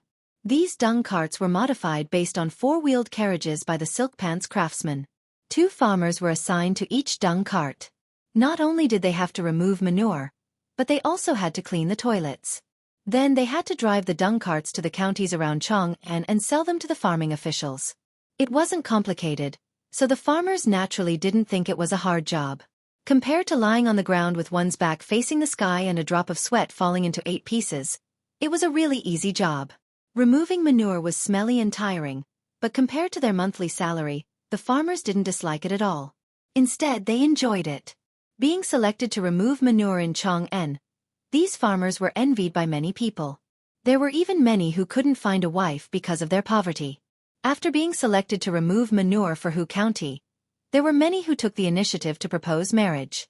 This made the simple farmers of Hu County so happy that they couldn't close their mouths. Many farmers couldn't sleep last night because they had to drive into Chang'an to start work. Although Hu County was right next to Chang'an, many farmers were nervous because it was their first time entering Chang'an. 40 to 50 manure carts lined up for inspection and entered Chang'an through the illustrious Virtue Gate. Then they dispersed according to the areas assigned to them by the rich playboys, preparing to remove manure from the toilets in the alleys and streets. But before the farmers could drive the dung carts to the toilets, something happened. Lu Shi was the 11th child in his family. He had 10 elder brothers and sisters above him, so he was named Lu Shi. Most commoners in the Tang dynasty were illiterate, so they gave their names like this. They gave their names casually. They even thought that the more lowly the name, the easier it was to raise them. Lu Shi was the youngest child in his family. But after the chaos at the end of the Sui dynasty, only his crippled elder brother and his 4 married sisters survived. His parents had passed away, leaving Lu Shi and his crippled elder brother to rely on each other. They were very poor. Although the 4 sisters often subsidized their younger brother, their own family's living conditions were also tight, so they couldn't help much. This time, Li Wangyu had asked the Silk Pants to recruit manure pickers in Hu County. Lu Shi had signed up with a fluke mentality, but he hadn't expected to actually be selected. This made his family overjoyed, and they felt that there was finally hope for their good days. Today was his first time entering Chang'an to remove manure. Lu Shi was excited and nervous. He was so focused on driving the dung cart that he didn't even dare to talk to his companions for fear of an accident. But the more he was afraid of accidents, the more accidents happened. The dung cart had just turned a corner and was about to drive into the inner district when Lu Shi heard a scream coming from beside the cart. He was so scared that his heart almost stopped beating. He quickly pulled the reins and stopped the cart. He and his companions looked in the direction of the sound. They saw an old woman lying beside the dung cart. Her head was covered in blood and she was holding onto the shaft of the cart tightly, as if she was afraid that they would run away. Lu Shi's heart skipped a beat. He thought to himself, "We've hit someone." Chapter 554. In the Tang dynasty, there were clear laws and regulations regarding traffic accidents. In the Tang dynasty's law it was clearly stated, "In the streets and alleys of the city, anyone who drives a carriage without a reason shall be whipped 50 times, and those who kill for a reason shall be reduced by 1 level. Killing for a reason was intentional murder, and the highest punishment was death. 1 level lower than that was banishment for 3,000 miles. This was the highest level of banishment, one of the 5 punishments in the Tang dynasty. Generally, there were additional punishments, such as 3 years of housework, which was 3 years of labor in shackles. In other words, if there was a traffic accident in the Tang dynasty, the driver of the carriage would be whipped 50 times. If someone was killed, then he would be banishment for 3,000 miles and work in shackles for 3 years. The punishment could be said to be quite severe. Lu Shi's whole body trembled when he saw that the carriage he was driving had actually hit someone and caused her head to bleed. He couldn't even speak. He didn't know how he bumped into this old woman. He had been very careful when he turned the corner of the dung cart.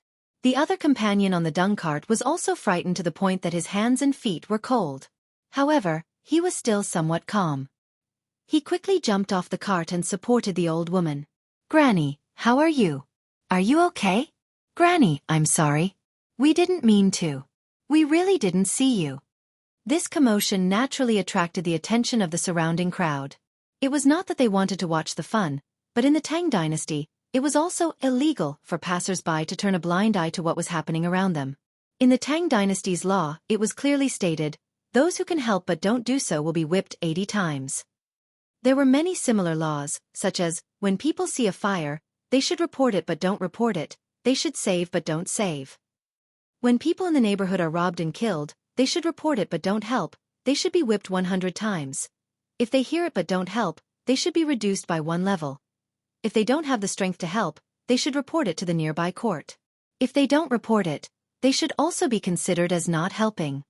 In the face of fire, crime, and other situations, passers-by had the obligation to help in time, otherwise it would be illegal.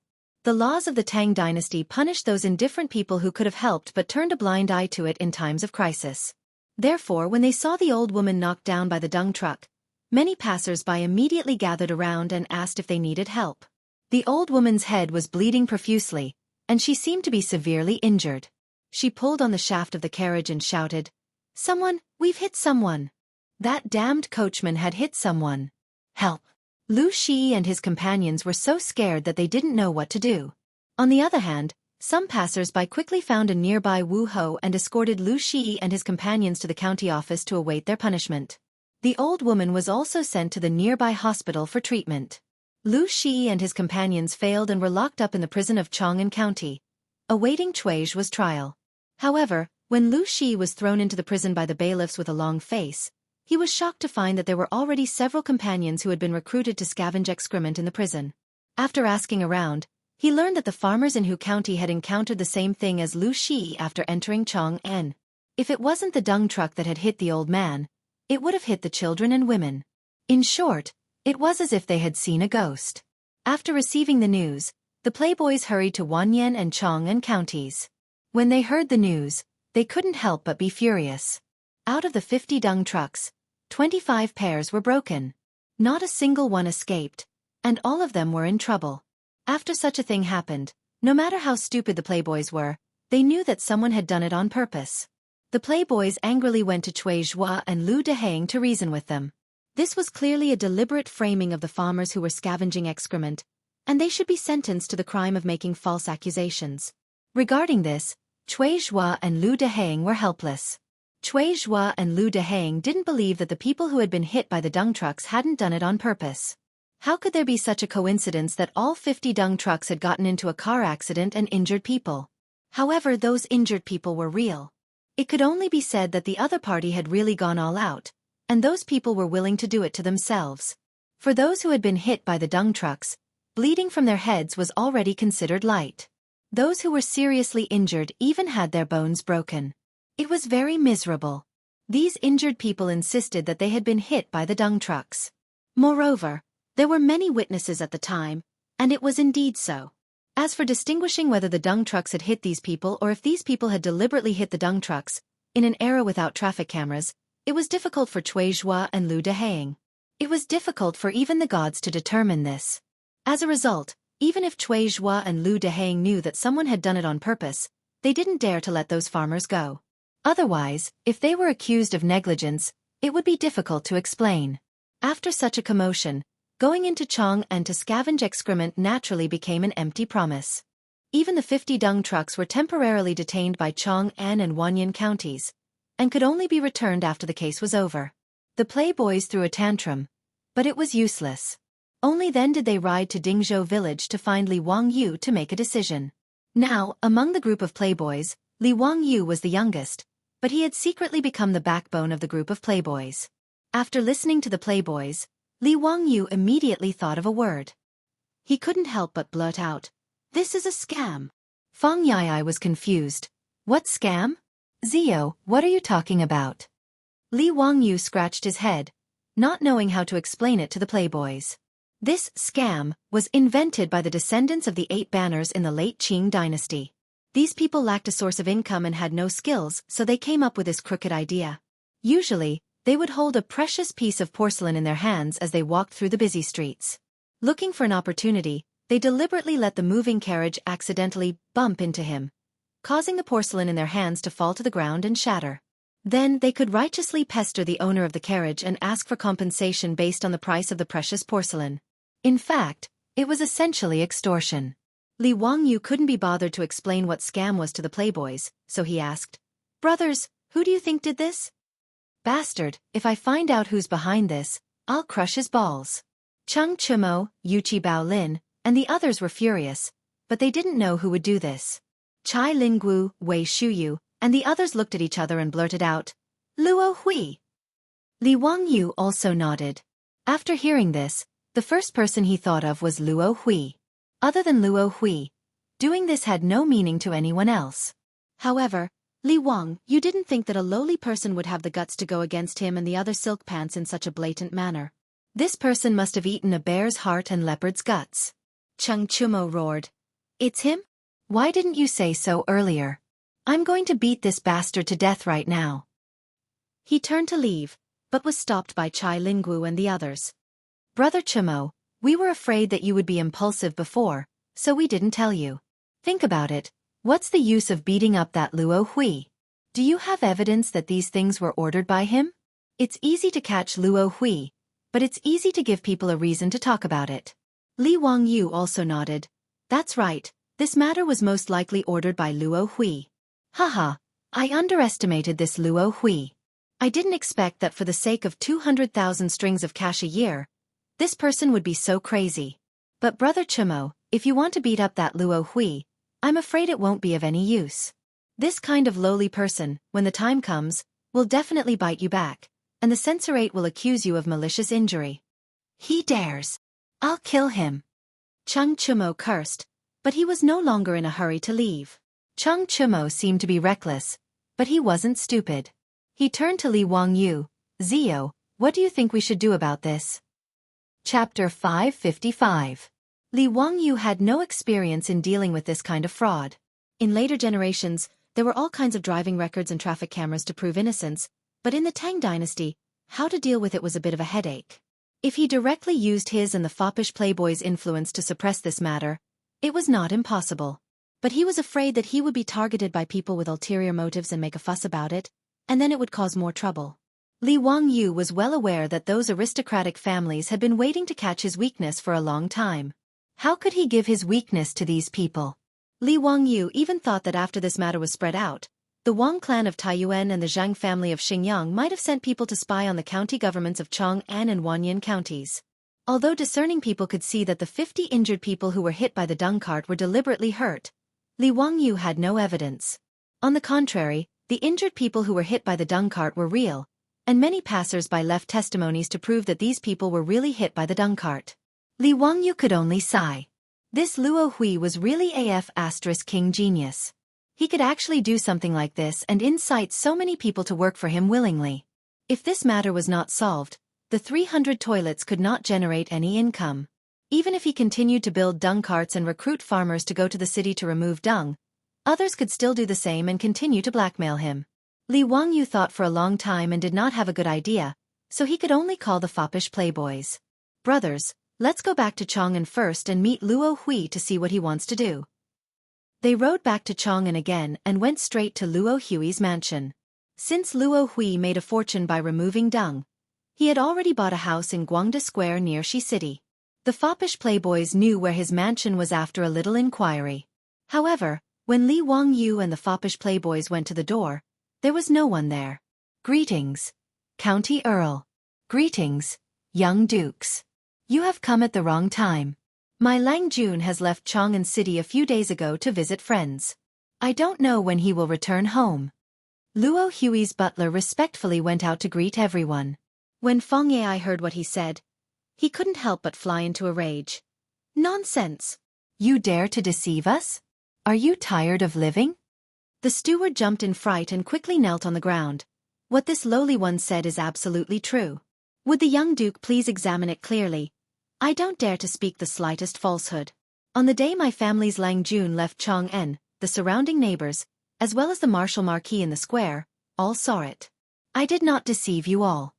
Chung Chimo was so angry that he whipped the horse in front of Luo Hui's mansion. Damn bastard, you sure run fast. I want to see where this Tian Xinu can run to. Li Wangyu was only 80% sure that it was Luo Hui who did it, but now he was completely sure that it was this dung picker behind the scenes. Otherwise, how could there be such a coincidence? Something happened here, and Luo Hui had already left Chong'an City to visit friends. This was obviously to avoid the wastrels finding trouble with him, and to continue hiding behind the scenes to do things. Brothers, let's go back to my mansion first. Li Wangyu could only tell the wastrels to leave.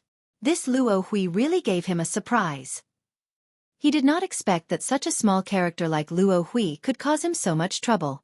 He had underestimated this person. Li Wangyu did not expect that this dung picker would be so daring. Was he not afraid of him and the wastrel's revenge?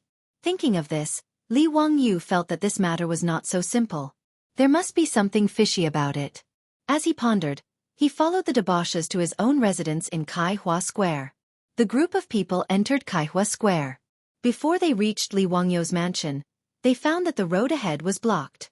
Several hundred commoners had blocked the street in front of Li Wangyou's mansion, making it impossible to pass through. Cheng Chumo was in a bad mood. He impatiently shouted from his horse, "Out of the way, out of the way! What are you all doing here? This is the Hu County Count's mansion. You think you can come here?" It would have been better if he had not shouted. Once he finished shouting, the crowd of commoners in front of Li Wangyou's mansion all began to crowd around them. "Hu County Count, your carriage hit my aunt. Is a noble person like you going to do nothing? We are looking for you, Hu County Count. Please, Hu County Count, give us commoners a way out. My eldest son's leg was broken, and he has no livelihood. How can our family live? Everyone come and see. My poor old mother was hit by Hu County Count's carriage. Her head is bleeding. How pitiful. If you don't give us an explanation today, we won't leave. Hu County Count, you are a noble person, so we commoners naturally don't dare to act rashly. But you can't condone your subordinates and humiliate us commoners like this. My father is 63 years old this year, but he was hit by your carriage and broke his arm. If you don't give us an explanation today, we won't leave." These several hundred commoners were carrying the door planks. Lying on top of the planks were people who had been injured in today's racketeering. Li Wangyou and the wastrels were all dumbfounded by this scene. What was going on? Were these people addicted to racketeering? They actually came all the way to his mansion to demand an explanation? But in the face of these several hundred agitated commoners, Li Wangyou was also a bit flustered. He had never imagined that Luo Hui would have such a backup plan waiting for him.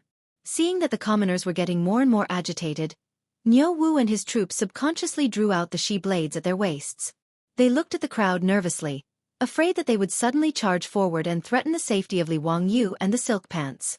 "Let's go, don't fight with them. Let's go back to the mansion first," Li Wangyou shouted.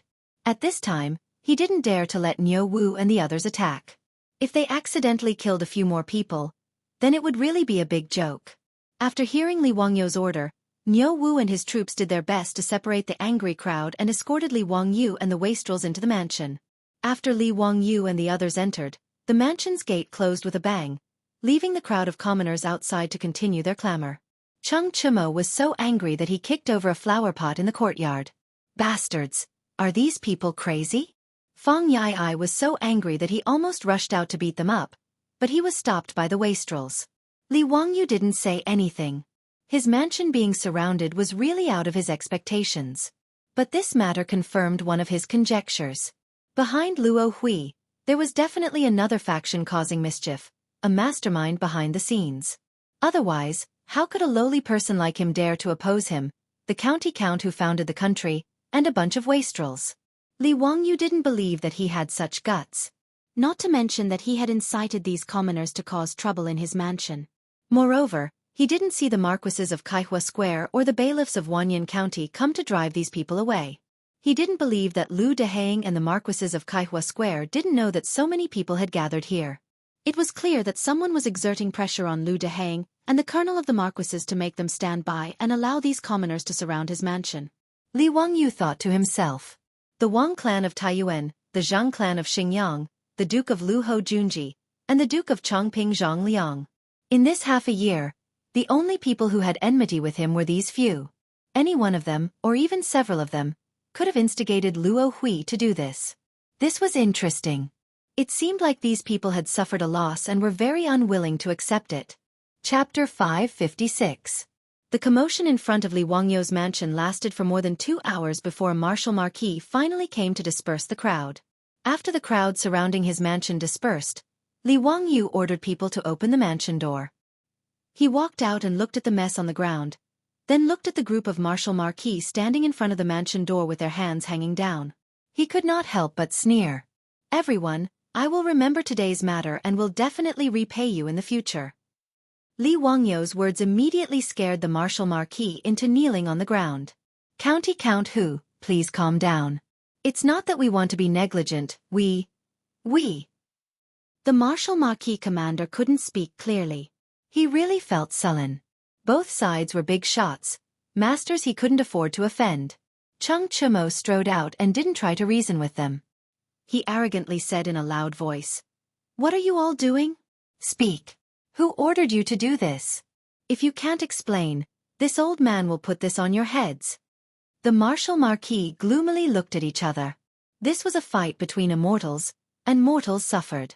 They hesitated for a moment, but before they could speak, they saw the two brothers Cheng Chubi and Cheng Chuliang standing on either side of their brother. Big brother, it seems that our Duke Lu Mansion's reputation is not enough. They are not afraid at all. Yuchi Bao Lin and Yuchi Bao Qi also stood out. If you think that the Duke Lu Mansion is not enough, then add my Duke Yi Mansion. And my Duke Qiao Mansion.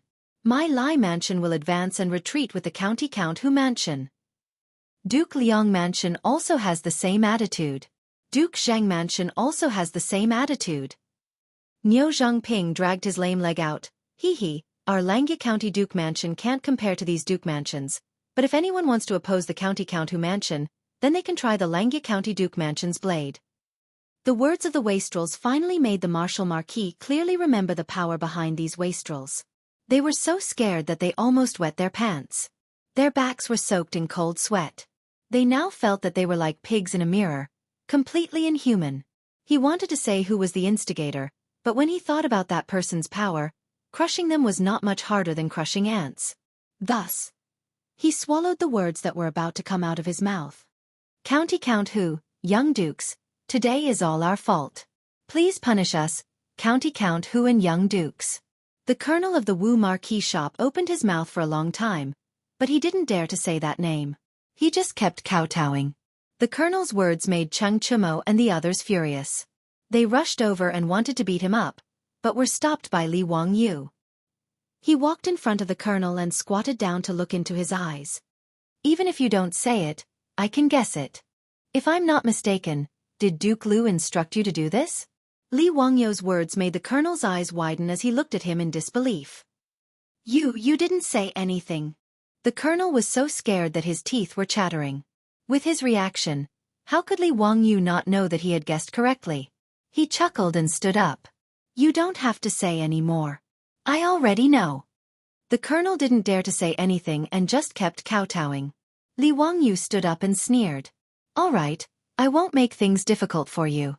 But as Wu Marquises of the Tang Dynasty, you are not the servants of a certain family.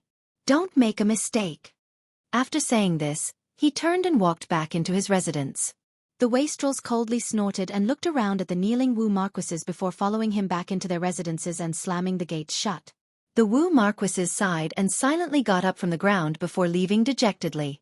Inside the gates, Cheng Chumo was very confused. Zio, how did you know that Ho Junji was behind this? I guessed. Li Wangyu smiled. The Wu Marquis shops are controlled by the left and right imperial guards. The hands of the great clans shouldn't be able to stretch that far. And among the many generals, the only ones who have a grudge with me are Ho Junji and Zhang Liang. A few days ago, Zhang Liang was appointed as the chief steward of Huai Province by the sage and has already gone to Huai Province. Isn't that only Ho Junji left? His words enlightened the wastrels. That bastard. I was wondering why that Tian Shiwei, Luo Hui, was so bold to do such a thing. It turns out that he's hooked up with Ho Junji. Hee Zio, it seems like Duke Lu is very unhappy that the Nyo brothers killed 10 of Ho Junji's soldiers. He's come to take revenge. What's there to be afraid of? This Ho Junji only knows how to play dirty tricks behind the scenes. What a scoundrel. After pondering over today's matter, the wastrels began to curse Ho Junji. Li Wangyu lowered his voice and said, Brothers, have you thought of a problem? How could a lowly dung picker like Luo Hui have a relationship with a duke like Ho Junji? His words left the wastrels stunned. Yes, a lowly duke like Luo Hui and a duke like Ho Junji were like the difference between the clouds and mud. How could a proud person like Ho Junji collude with someone like Luo Hui? Confused, the wastrels turned to Li Wangyu and said, Zio, speak. Don't keep us in suspense. Li Wangyu chuckled. Brothers, have you forgotten what kind of shady business Luo Hui is in? Dung picker. What's wrong? It's nothing. Little brother, I just remembered something that Eunuch Dai told me. He said that the junior supervisor of the junior supervisor residence once suggested to the saint that the horse dung of the various government offices and imperial army camps should be collected and sold. Do you know about this? Li Wangyu changed the topic and spoke about what Dai Zhou had said to him in the Hall of Governance that day. The wastrels didn't understand what he meant.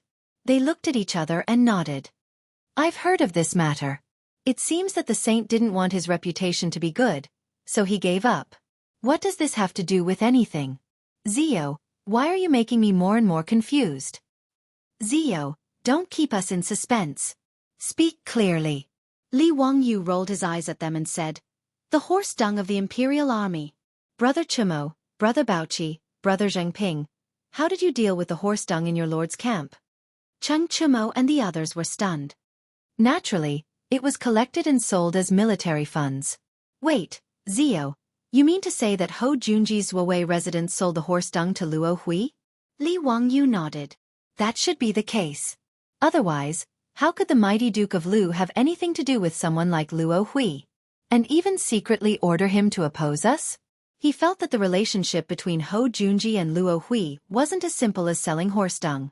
Li Wangyu recalled a case of the Song Dynasty that he had read in a book in his later life. During the reign of Gaozong of the Southern Song Dynasty, Yang Tsuenzhong was the chief commander of the Southern Song Army. This person was later impeached by the imperial censor for embezzling more than 100,000 yuan of dung money. But Yang Tsuenzhong had planted spies in the imperial censor and learned of this news in advance. Thus, he rushed to submit a memorial to the emperor and said, There is a certain amount of dung money in the army, but it is only for the use of the imperial court. When the imperial censor was impeached, the emperor naturally didn't believe him and said that the imperial censor was dismissed from his post, but his surviving relatives flourished day by day. When Li Wangyu had read the book, he had only sighed that even the ancients could play the role of spies, and he had even mocked a great general like Yang Tsuenzhong for embezzling dung money. He was truly too greedy. But now that he thought about the matter between Ho Junji and Luo Hui, Li Wangyu couldn't help but stroke his chin. There was an 80% chance that Ho Junji had embezzled the dung money of the Zuowei residents, right? This matter could be used as an excuse. Chapter 557. Even though they knew that Ho Junji was behind the scenes, they couldn't resolve the predicament that Li Wangyu and the wastrels were facing. The 50 manure carts had all been blackmailed, the 100 farmers of Hu County had been detained, and the injured had come to cause trouble for Li Wangyu. Yang Quan of Hu County had also sent someone to deliver the bad news. Upon learning that the 100 farmers had all been arrested by Chong'an and Wanyan counties, the families of these farmers panicked and ran to the county office to complain. Yang Quan was in a sorry state, but all he could do was try his best to appease them. Yang Quan hadn't expected that the 100 farmers who had entered the city to remove manure would all be arrested and imprisoned. He had spent a great deal of effort to coax and bluff those weeping farmers back. Fortunately, Lu Dehang and Cui Zhua could tell that this wasn't something they should be involved in, so they didn't do anything about it. Those farmers who had entered the city to remove manure had only been imprisoned. They hadn't been interrogated or tortured, so they hadn't suffered much. But this matter couldn't be dragged on, or else Luo Hui and Ho Junji's wishes would be fulfilled. The 300 toilets had been left unattended, and not only would they not be able to generate any income to operate the charity hall, no one would be able to clean the toilets. Moreover, with no one to remove manure, once the toilets were filled with filth, not only would they be unusable, Li Wangyu would also be scolded. But the 50 victims of the accident were very difficult to deal with. Li Wangyu and the wastrels racked their brains, but they couldn't think of a good way to resolve this matter. Bastard! This won't do! This old man will bring people to find those bastards. I don't believe that they've all been bewitched by Luo Hui and aren't afraid of death. I don't believe that they won't tell the truth under torture. Cheng Chumo couldn't think of a solution and was about to explode in anger. Feng Yai glared at him. Brother Chumo, you're even stupider than this little brother. Who knows how many eyes in Chong'an are watching us right now? If you go and torture those people, won't you really be fulfilling their wishes? Haha, I'm willing to bet that those great clans won't let Zio off. It would be strange if no one impeached Zio in the morning court tomorrow. How about it? Is there anyone who wants to bet with me? Chai Lingwu said with a smile. Wei Shuyu replied snappily, Aren't you talking nonsense? If you want to bet, sure. I bet that someone will impeach Zio. You can set the odds.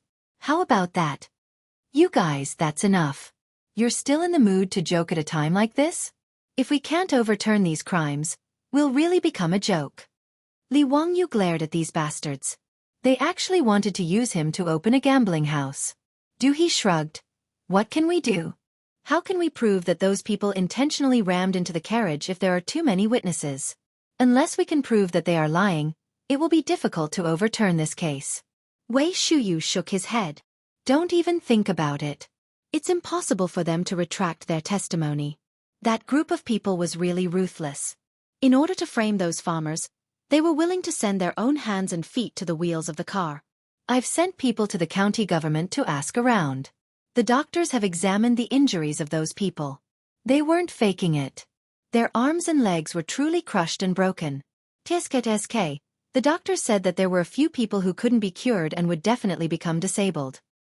Yes, and it's even more impossible for them to retract their testimony. They would have to be flogged 80 times and pay a large sum of copper coins. That group of people, I think 80 flogs would be enough to kill half of them. Feng Yai added. Bah! It'll be a clean death. Cheng Chumo spat angrily. Li Wangyu was also very speechless. This group of scammers were much more dedicated than those who pretended to lie on the ground in the future. They really dared to risk their own lives. Everyone was at a loss about this situation. Wei Shuyu, Du He, Du Go, and Feng Yai even made a trip back to their own houses to ask for their father's opinion.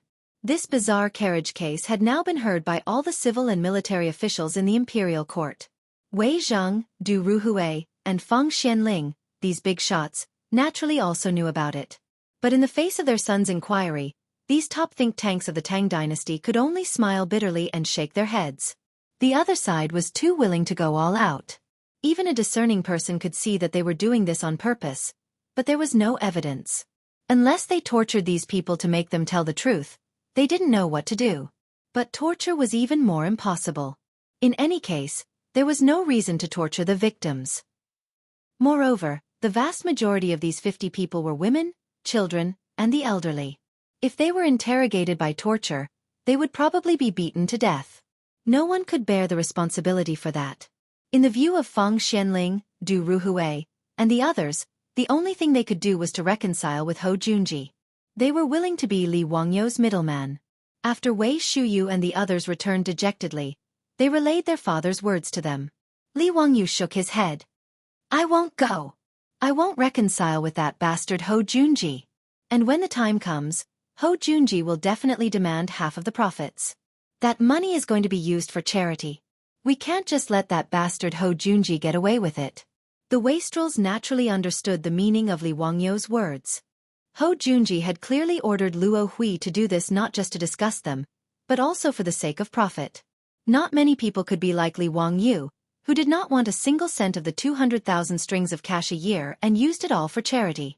This is neither right nor left. Then what should we do? Cheng Chumo was also anxious. This won't do.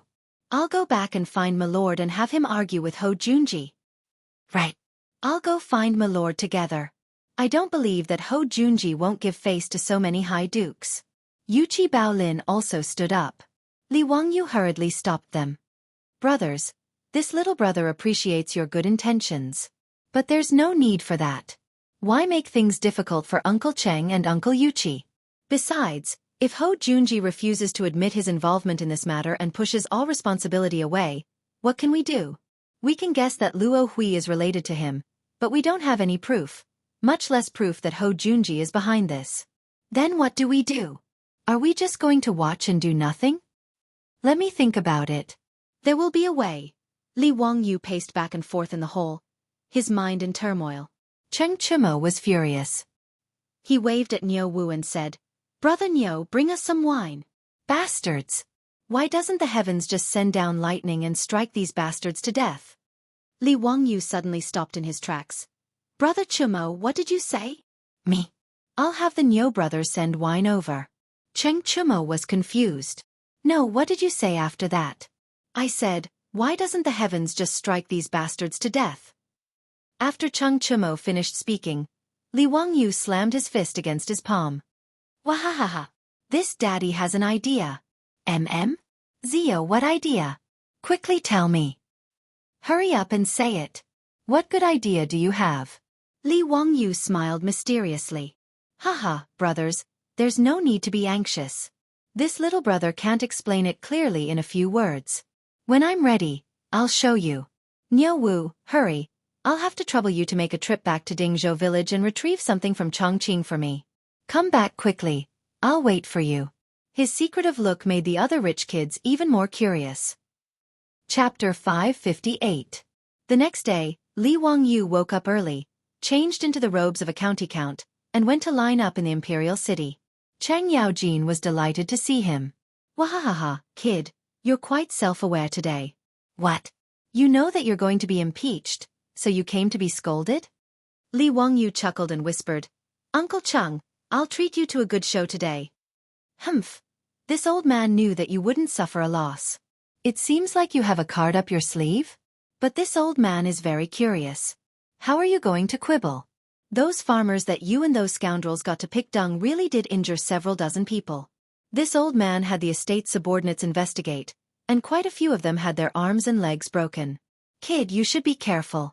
There are quite a few imperial censors who are prepared to impeach you today. Li Wangyu only chuckled in response to Chang Yaojin's words of concern. But Li Wangyu's heart was rather warm. This old hoodlum was rather concerned about him. He would just waive the money he owed him for mahjong. It wasn't just Chang Yaojin who was concerned about Li Wangyu attending the court. Yu Shernan, Dai Zhou, and Kong Yingda had naturally come to inquire about him. His two disciples, Ma Zhou and Yan Liben, were even more worried about their teacher. But Li Wangyu only smiled in response to their questions, saying that he would prove his innocence today and telling them not to worry. As everyone was chatting and waiting for the court session to begin, Ho Junji strode over. When he saw Li Wangyu, he couldn't help but smile. County Count Huxian, long time no see. I hear that you recruited quite a few farmers to pick dung in Chang'an, but all of them came in carriages? TSK, how careless. Li Wangyu didn't even bat an eye at Ho Junji's jeering words. Many thanks for Duke Lu's concern. Those farmers truly are ignorant and don't understand the sinister nature of people's hearts. One can know a person's face but not his heart. Isn't that right, Duke Lu? Humph, Count Huxian truly has a sharp tongue. I hope you can do the same later. Li Wangyu's sarcastic words caused Li Wangyu's face to go stiff. With a cold snort he left, not intending to waste any more words with Li Wangyu. Within his wide sleeves, Li Wangyu raised two middle fingers at Ho Junji's back. This hypocrite, I despise him. When it was time for court, the officials lined up and went up to the palace to pay their respects. Pai Lupi walked up the steps and sat on the throne. When he saw Li Wangyu among the officials, he couldn't help but frown. Pai Lupi naturally knew about the bizarre traveling horse case that happened in Chang'an yesterday. Of course, he wouldn't believe that all of this was just a coincidence. Only a fool would believe that there could be such a coincidence. 50 dung carts had entered the city, and within an hour, all of them had run over and injured people. This was a naked humiliation to the intelligence of the officials. But this laughable trick had become an unsolvable problem because of the infighting between the officials. Those imperial censors from the noble clans had even used this as a weapon to impeach Li Wangyu, not caring if this matter was absurd or not. Pai Lupi could only sigh in helplessness. Pai Lupi had also been racking his brains over Li Wangyu for a long time, but he still hadn't been able to find a way out of this situation. Now that the evidence was irrefutable, after today's court session, Cui Zhua and Lu Dehang, the two county magistrates of Chang'an and Wanyan, could only follow the laws of the Great Tang and sentence the drivers to 80 strokes of the cane and compensate the injured with copper coins. And now that Li Wangyu had been impeached by the imperial censors, Pai Lupi couldn't protect him in front of the officials. He could only reprimand him and add copper coins to the punishment. Li Wangyu had lost face and was fined some copper coins, but this wasn't important. What was important was that Li Wangyu's proposal of the charity hall to Empress Zhang's son might be aborted. Pai Lupi was actually very angry. According to the report from the 100 Cavalry Department, this matter was most likely done by a rich man in Chang, and who cleaned dung for a living, a man named Luo Hui. Hearing this news, Pai Lupi almost thought that the 100 Cavalry Department was spouting nonsense. How could a lowly person who cleaned dung for a living dare to do such a thing? He naturally thought that there must be someone behind Luo Hui. Li Er was so angry that he ordered the 100 Cavalry Department to arrest Luo Hui and throw him into the 100 Cavalry Department's prison. He wanted to interrogate him and find out who was colluding with him to do such a ridiculous thing. But the 100 Cavalry Department, like Li Wangyu, was a step too late. Now in Chang'an, they couldn't find any trace of Luo Hui. Pai Lupi even reprimanded me too off for half a day, but in the end, he could only helplessly give up. The court session had just begun when a few imperial censors stepped out and bowed to Pai Lupi. Your Majesty, we would like to impeach County Count Li Wangyu.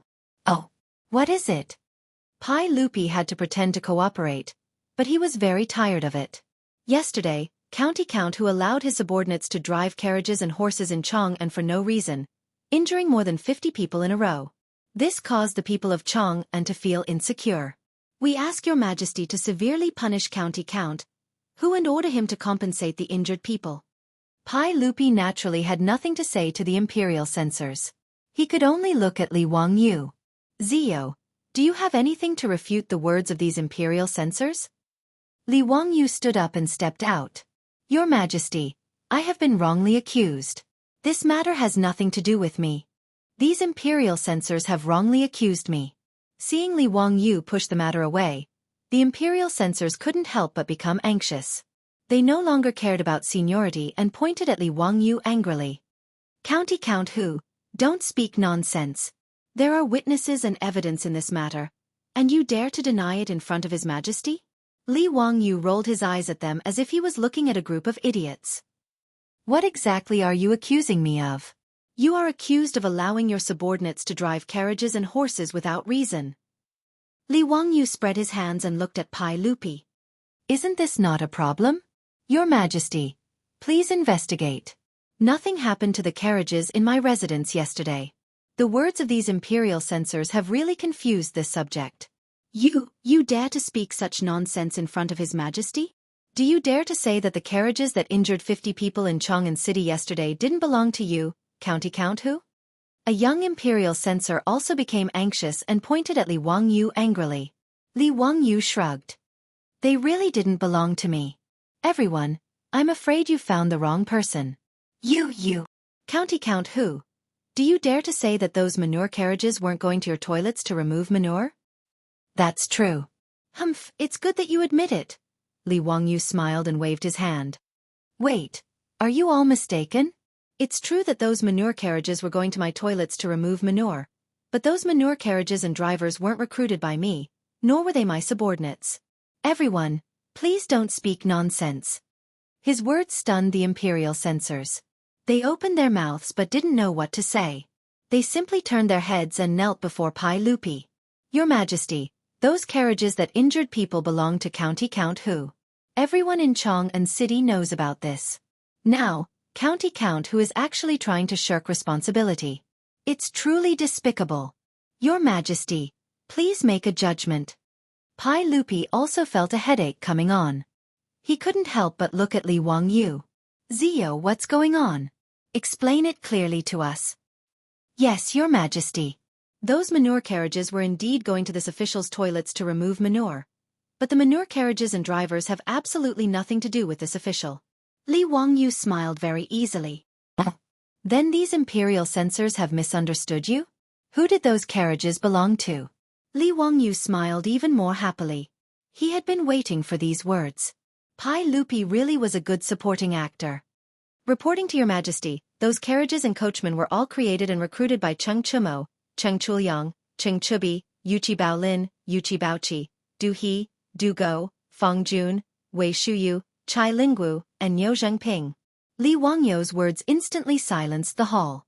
Ho Junji, the clan officials, and the imperial censors who had impeached Li Wangyu all began to curse in their minds. Shameless, truly too shameless. Since he could push the blame onto these debauches, Feng Xianling, Du Ruhui, and the others glanced at each other, wondering what Li Wangyu was up to. Chapter 559. Li Wangyu's words left even Pai Lupi speechless. This brat was actually able to throw the blame away so cleanly. It was truly difficult for him. Pai Lupi coughed dryly. Zio, are you sure? Those carriages and farmers belong to Cheng Chumo and the others? Yes, Your Majesty. If Your Majesty and the other officials do not believe me, you can summon Cheng Chumo and the others into the hall and ask them. Li Wangyu said casually. They are in my residence in Kaihua Square today. Your Majesty can summon them into Taiji Palace for questioning. Pai Lupi nodded. Mitua immediately gestured to the eunuch beside him, and the eunuch immediately ran out of the hall. Cheng Yaojin could not help but laugh out loud, causing the officials in the hall to raise their eyebrows. Pai Lupi coughed dryly. Jijia, don't cause trouble in the court. Yes, Your Majesty. This subject just could not hold back for a moment. Please forgive me. Cheng Yaojin waved his hand at Pai Lupi without the slightest hint of apology, causing Pai Lupi to roll his eyes. Feng Xianling, Du Ruhui, and the other big shots also reacted and could not help but laugh. Wang Renyu, Zhang Yuanshou, Ho Junji, and the others all felt like they had been f***ed. Today, the aristocratic families wanted to use yesterday's case of moving carriages for no reason to slap Li Wangyou's face. Although they could not do anything to him, it was still good for them to vent their anger. However, Li Wangyou's nonchalant words left him out of the matter. This was a pain in the ass. If the imperial censors continued to impeach him, they would offend Feng Xianling, Du Ruhui, Cheng Yaojin, Yuqi Jingda, Chai Xiao, and the other big shots. But it was even more impossible to not impeach him. They could not possibly go to Pai Lupi and say, "Sorry, we impeached the wrong person. We won't impeach him, right?" Cheng Yaojin thought of this and could not help but laugh, mocking the aristocratic families for being humiliated today. None of the imperial censors had expected Li Wangyu to be so shameless. Everyone in Chang'an knew that the horse carriage that entered the city to remove Deng yesterday belonged to his mansion. But he refused to admit it. What could he do? Not long after, the group of hedonistic sons were led into the Taiji Palace by the servants and had an audience with Pai Lupi.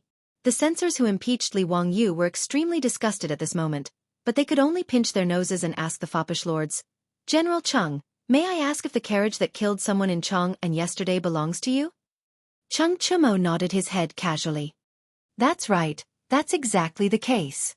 The faces of the imperial censors became more and more ugly. Director Cheng had tacitly agreed to this matter, making their impeachment today a complete farce. "Your Majesty, the carriages of General Cheng and the others are traveling in Chang'an City. We feel that Your Majesty should reprimand them to not disturb the people." The censors could only be careful with their words and tried their best to speak to Li Erqi in a tactful manner. Pai Lupi naturally knew why they changed their minds, but he was too lazy to say more. Just as he was about to reprimand the foppish lords, Li Wangyu suddenly opened his mouth.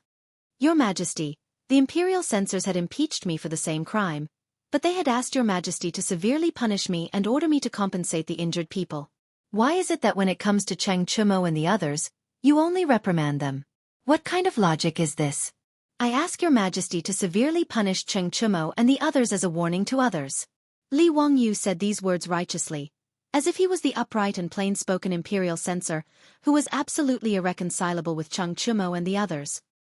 His words made the faces of the imperial censors who had impeached him turn even darker, but they could not refute.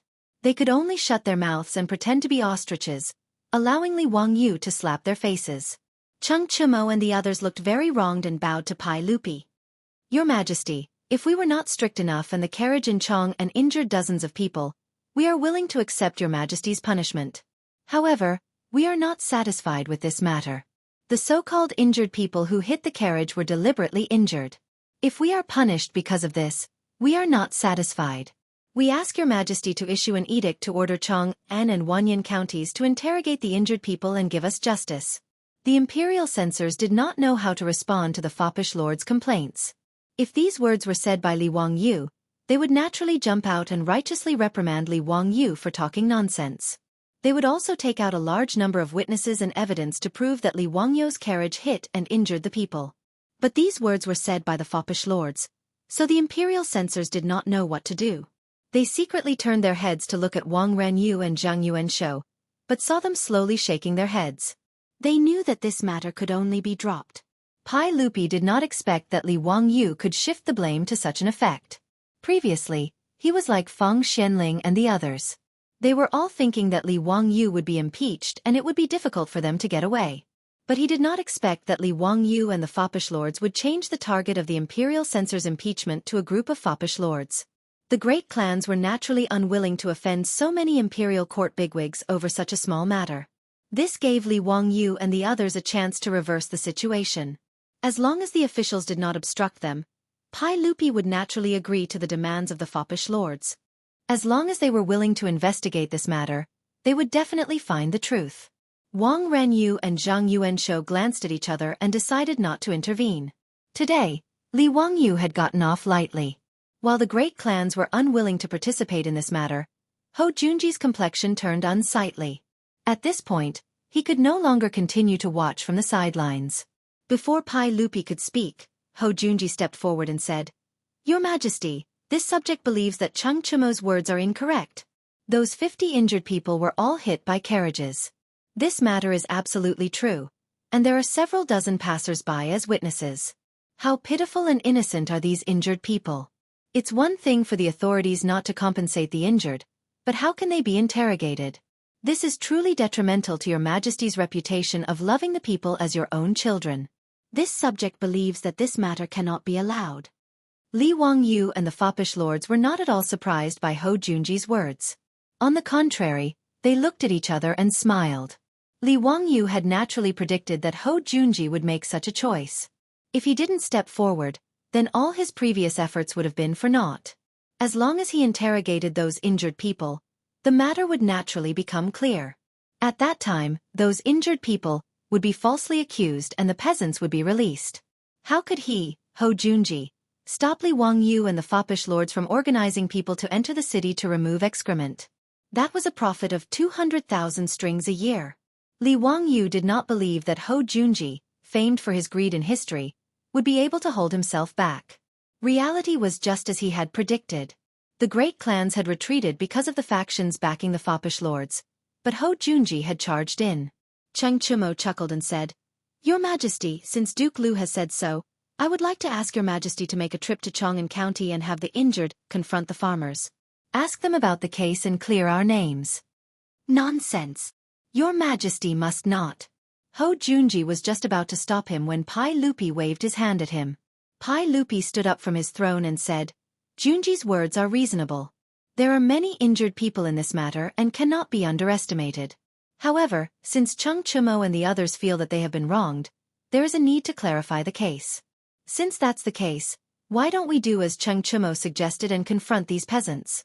Let's see if they drove the carriage for no reason, or if they were framed. Someone, send a carriage to Chong'an. We will personally interrogate them today." "Yes. Send a carriage to Chong'an." Before Hou Junji could dissuade him, Mitua had already shouted in a shrill voice. Chapter 560. Pai Lupi had personally arranged for Chong'an County. In order to not disturb the common people, he and his officials had changed into civilian clothes. Even so, when Pai Lupi led his officials into the Chong'an County Hall, Chuizhua was still given a fright. Upon learning that Pai Lupi was going to personally interrogate yesterday's carriage case, Chuizhua immediately ordered the bailiffs to summon the peasants to the hall. Lu Dehang, the county magistrate of Wanyan County, was also summoned to Chong'an County. The peasants imprisoned in Wanyan County were also escorted to the Chong'an County Hall so that they could be interrogated together. As for the injured people who had been hit by the carriages, the bailiffs naturally went to inform them so that they could be brought to Chong'an County for a face-to-face confrontation with the peasants. Many of the injured had to be carried to the main hall of the county yamen. Their bodies were wrapped in bandages and blood was seeping out of them. They looked very miserable. Seeing this, Li Er couldn't help but frown. This group of people was willing to do such a thing to him. He was afraid that it wouldn't be easy for Li Wangyu and the others to confront them and force them to change their words. Those who could harm themselves to such an extent were clearly people of firm will. How could they so easily change their statements? As long as they insisted that it was the peasants who had hit them with their carriages, the case would be impossible to overturn. Hou Junji scornfully chuckled. He had only wanted to dissuade Pai Lupi from coming to Chong'an County Hall because he didn't want to complicate matters. But he didn't think that Li Wangyu and his group of wastrels had any chance of overturning the case. Li Wangyu and his group of wastrels had guessed correctly. It was naturally Hou Junji who had ordered Luo Hui to injure the peasants of the 50 dung carts that had entered the city to scrape dung. This brazen blackmail was to send a clear signal to Li Wangyu. Don't even think about scavenging for money in Chong'an. Ever since Hou Junji had lost his gambling house to his subordinates, he had hated Li Wangyu to the bone. For a greedy person like him, Losing his money tree, the gambling house, was as painful as losing his life.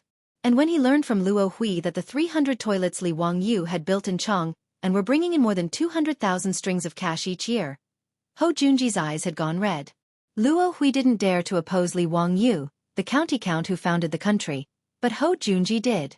Stimulated by this enormous profit, Hou Junji had ordered Luo Hui to stop Li Wangyu's men from entering the city to scavenge the excrement. He had to seize this fat piece of meat. The two of them planned this absurd car and horse case in order to embarrass Li Wangyu. Hou Junji had even calculated the reaction of the great clans, and he was certain that they would not let go of this opportunity to impeach Li Wangyu. As long as the great clans sent men to impeach Li Wangyu, they would be able to turn this absurd car and horse case into an ironclad case.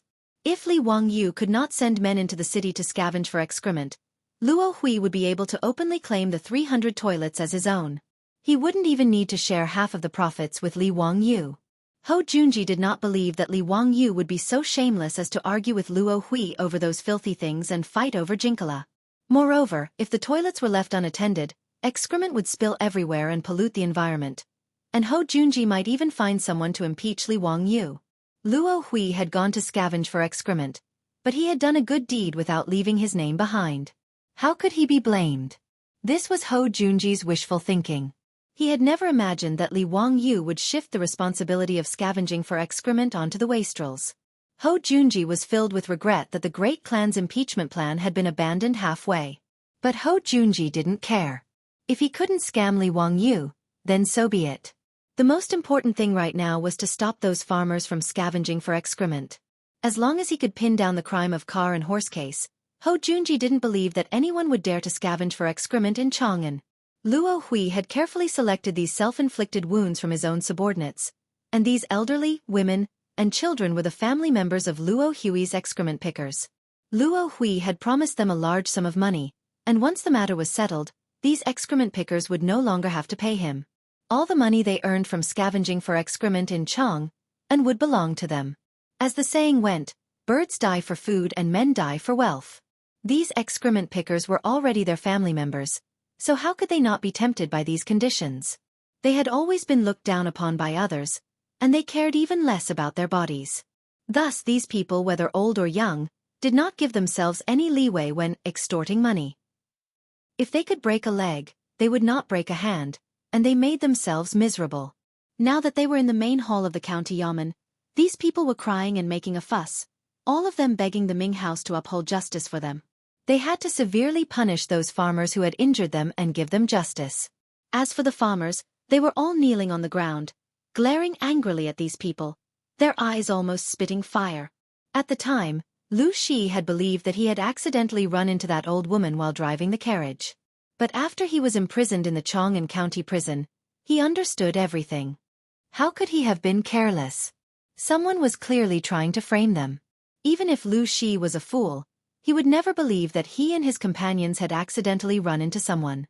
The chances of this happening were even lower than winning 200 taels of gold in the lottery. Ming House, we've been wrongly accused. These people clearly ran into our carriage on purpose. Ming House, please uphold justice for us. Ming House, we're all honest farmers in the county. We came to Chang'an to pick up manure, but we encountered such an undeserved disaster. How could 50 manure wagons all run into people? We've been wrongly accused. Lu Shi knocked his head on the ground loudly. Ming House, please uphold justice for us. While the farmers were crying for justice, the injured naturally started to make a fuss again. Nonsense. How many people in Chang and have seen you run into us with your carriages and horses? You farmers are not allowed to quibble. Ming House, my leg is broken. The doctor said that it can't be cured. These farmers still dare to slander us. Ming House, please uphold justice for us. God damn it. I'm already so old, and you still dare to accuse me? Aren't you farmers afraid of being struck by lightning? The Chang'an County Yamen was as noisy as a market. Both sides were crying for justice. Cui Zhua was so angry that he picked up his gavel and slammed it loudly. Only then did everyone shut up. If anyone dares to cause trouble in court again, I'll give them 20 strokes of the cane. After Cui Zhua's anger, neither the farmers nor the injured dared to say another word. Lu Dehang looked at Pai Lupi, who was sitting on the side and watching the trial. "Your Majesty." "Oh, Eunuch Li, how do you think this case should be handled? Do you want to call in witnesses?" Pai Lupi was non-committal. "Do as you see fit." Ho Junji spoke. "Eunuch Li, both sides are sticking to their own story. It's clear that someone is lying. There are witnesses and evidence, so these drivers can't quibble. Why don't we use torture? I don't believe that they won't tell the truth." Cui Zhua and Lu Deheng were naturally annoyed by Ho Junji's words. They couldn't bring themselves to use torture on these farmers in front of County Count Huxian and all the other hedonistic scions. Li Wangyu chuckled and stood up as well. "Uncle, everyone, Duke Lu's words are reasonable. There are bound to be people lying on both sides, but it's not like they won't confess under torture. I don't want that either. It's easy to tell if they're telling the truth. I have a divine tool that can detect if someone is lying. Since both sides are sticking to their own story, why don't we try my divine tool and use it to detect if someone is lying?" "Divine tool? Detect if someone is lying?" Pai Lupi and everyone else felt their minds go blank. What was the meaning of this? Chapter 561. Pai Lupi was drinking tea, and when he heard Li Wangyu's words, he almost choked to death. There was naturally no such thing as a lie detector in the Tang Dynasty, but based on its literal meaning, everyone could understand that it was a test to see if one was lying, right? The officials naturally didn't believe Li Wangyu's words and began to question him. "Zio, don't joke around. How could there be such a thing?" "Haha, this is the first time in this old man's life that I've heard of an object that can detect lies. This is truly interesting. County Count Hu, don't mess around. How could there be such a thing? The human heart is hard to fathom. What kind of object can detect if someone is lying?" "Zio, how can that divine artifact of yours detect lies?" Li Wangyu's smile only grew wider and wider in the face of everyone's doubts. "Everyone, as the saying goes, if one lies, they will be struck by lightning. This divine artifact of mine is the same. It can distinguish between good and evil. If one lies, they will be struck by lightning. It is extremely accurate. If everyone doesn't believe me, you can give it a try." His words made Pai Lupi and the officials look at each other in dismay. They felt that Li Wangyu was getting more and more ridiculous. That lie detector test had already made everyone feel that it was inconceivable. Why was there a question about being struck by lightning? Could this Li Wangyu really be the reincarnation of an ancient expert? Now that he had recovered his memories, he could even produce such a divine artifact? Ho Junji's heart thumped. He felt that something was wrong and wanted to speak up to stop him. But Pai Lupi lightly coughed and said, "Since Zio says so, then bring out that divine artifact of yours and let us see it." Since Pai Lupi had spoken, Ho Junji naturally couldn't say anything to stop him. He could only watch as Niu Wu led several Lai-hot troops into the county yamen and carried a wooden box into the hall. It was a square wooden box with a handle on the side. There was nothing else that stood out about it. Pai Lupi was slightly disappointed. "Zio, this is your divine artifact? It can detect lies? You'll be struck by lightning?" Li Wangyu smiled and nodded. He walked in front of the wooden box and pulled out two thick, black copper wires. The two copper wires were connected to two shiny copper plates. He signaled Niu Wu to shake the handle on the wooden box, and then gently touched the two pieces of copper together. Pai Lupi and the group of officials were all startled by the sudden pop from the copper plate. What made them even more incredulous was that the copper plate emitted a lightning-like electric light. Although it wasn't as earth-shattering as the thunderbolts, it could be seen that the lightning flashing from the copper plate was very similar to the thunderbolts falling from the sky. Zio, what is this?" "Electricity. Was that Mo Fei just an electric light? Tao ancestor above, is it really lightning? Are my eyes playing tricks on me?" The Tang people naturally didn't know how lightning was formed, but they knew enough about electricity. As the saying goes, sound is thunder, light is electricity. The battle between yin and yang is thunder, and the excitement is electricity. Electricity is the brilliance of yin and yang. These were the ancient Chinese people's understanding of electricity. The word electricity, in the oracle bone inscriptions, was like a mysterious and frightening bolt of lightning that split in all directions. Li Wangyu pretended to be mysterious for a long time. The thing that he showed off was actually the hand-crank generator that he had built to charge his mobile phone. Niu Wu shook the handle of the generator to generate electric current.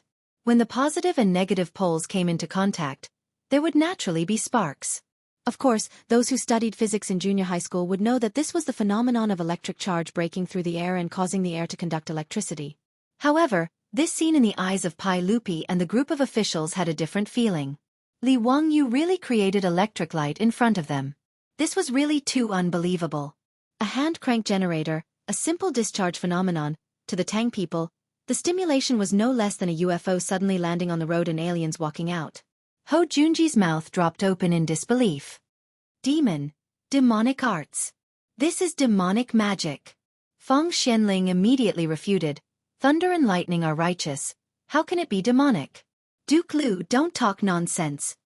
How can this lightning be a demonic technique? Du Ruhui also nodded.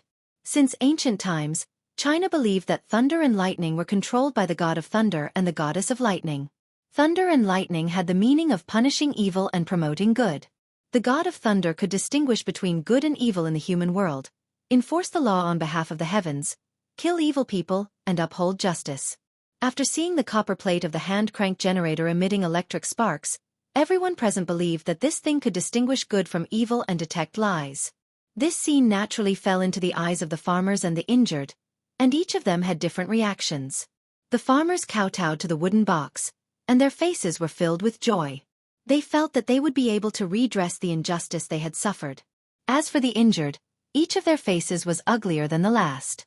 There were even old women who were so frightened that they started crying. "Uncle, everyone, why don't you try my treasure? Let's see if it can distinguish good from evil and clear the good people's names." Li Wangyu pointed to the hand crank generator and looked at Pai Lupi and the officials. "Sure." Pai Lupi nodded. He was also extremely curious. How can this thing distinguish good from evil? How can it detect lies? It's very simple. As long as you hold these two copper plates with both hands and shake the handle, the liars will naturally be struck by lightning. Pai Lupi nodded. Good, then let them try it. Let's see if this lightning can distinguish good from evil. Li Wangyu said. This little nephew will have these farmers and the injured people confront each other.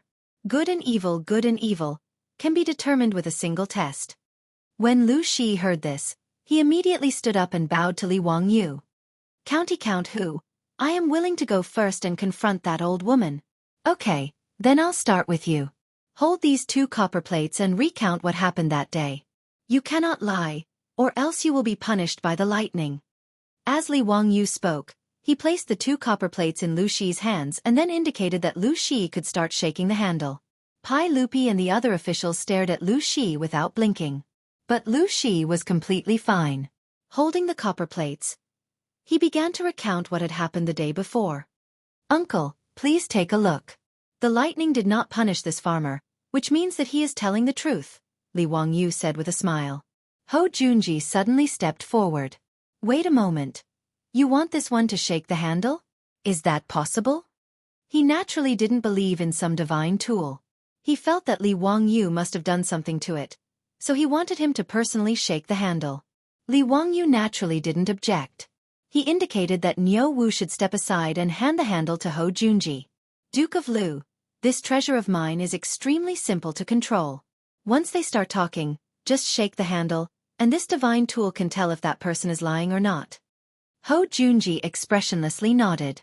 He carefully examined the wooden box, and after confirming that there were no traps, he took the handle. He was still worried, so he had Lu Shi hold the copper plates in one hand and repeat what he had said just now while shaking the handle. Seeing that there was still no reaction, he awkwardly stopped. Li Wangyu indicated that Lu Shi should step aside, and then he indicated that the old woman he had knocked over should come forward. The old woman's head was wrapped in thick gauze, and she had a miserable and pitiful appearance. But at this moment, there was a hint of timidity on her face, and her legs were trembling.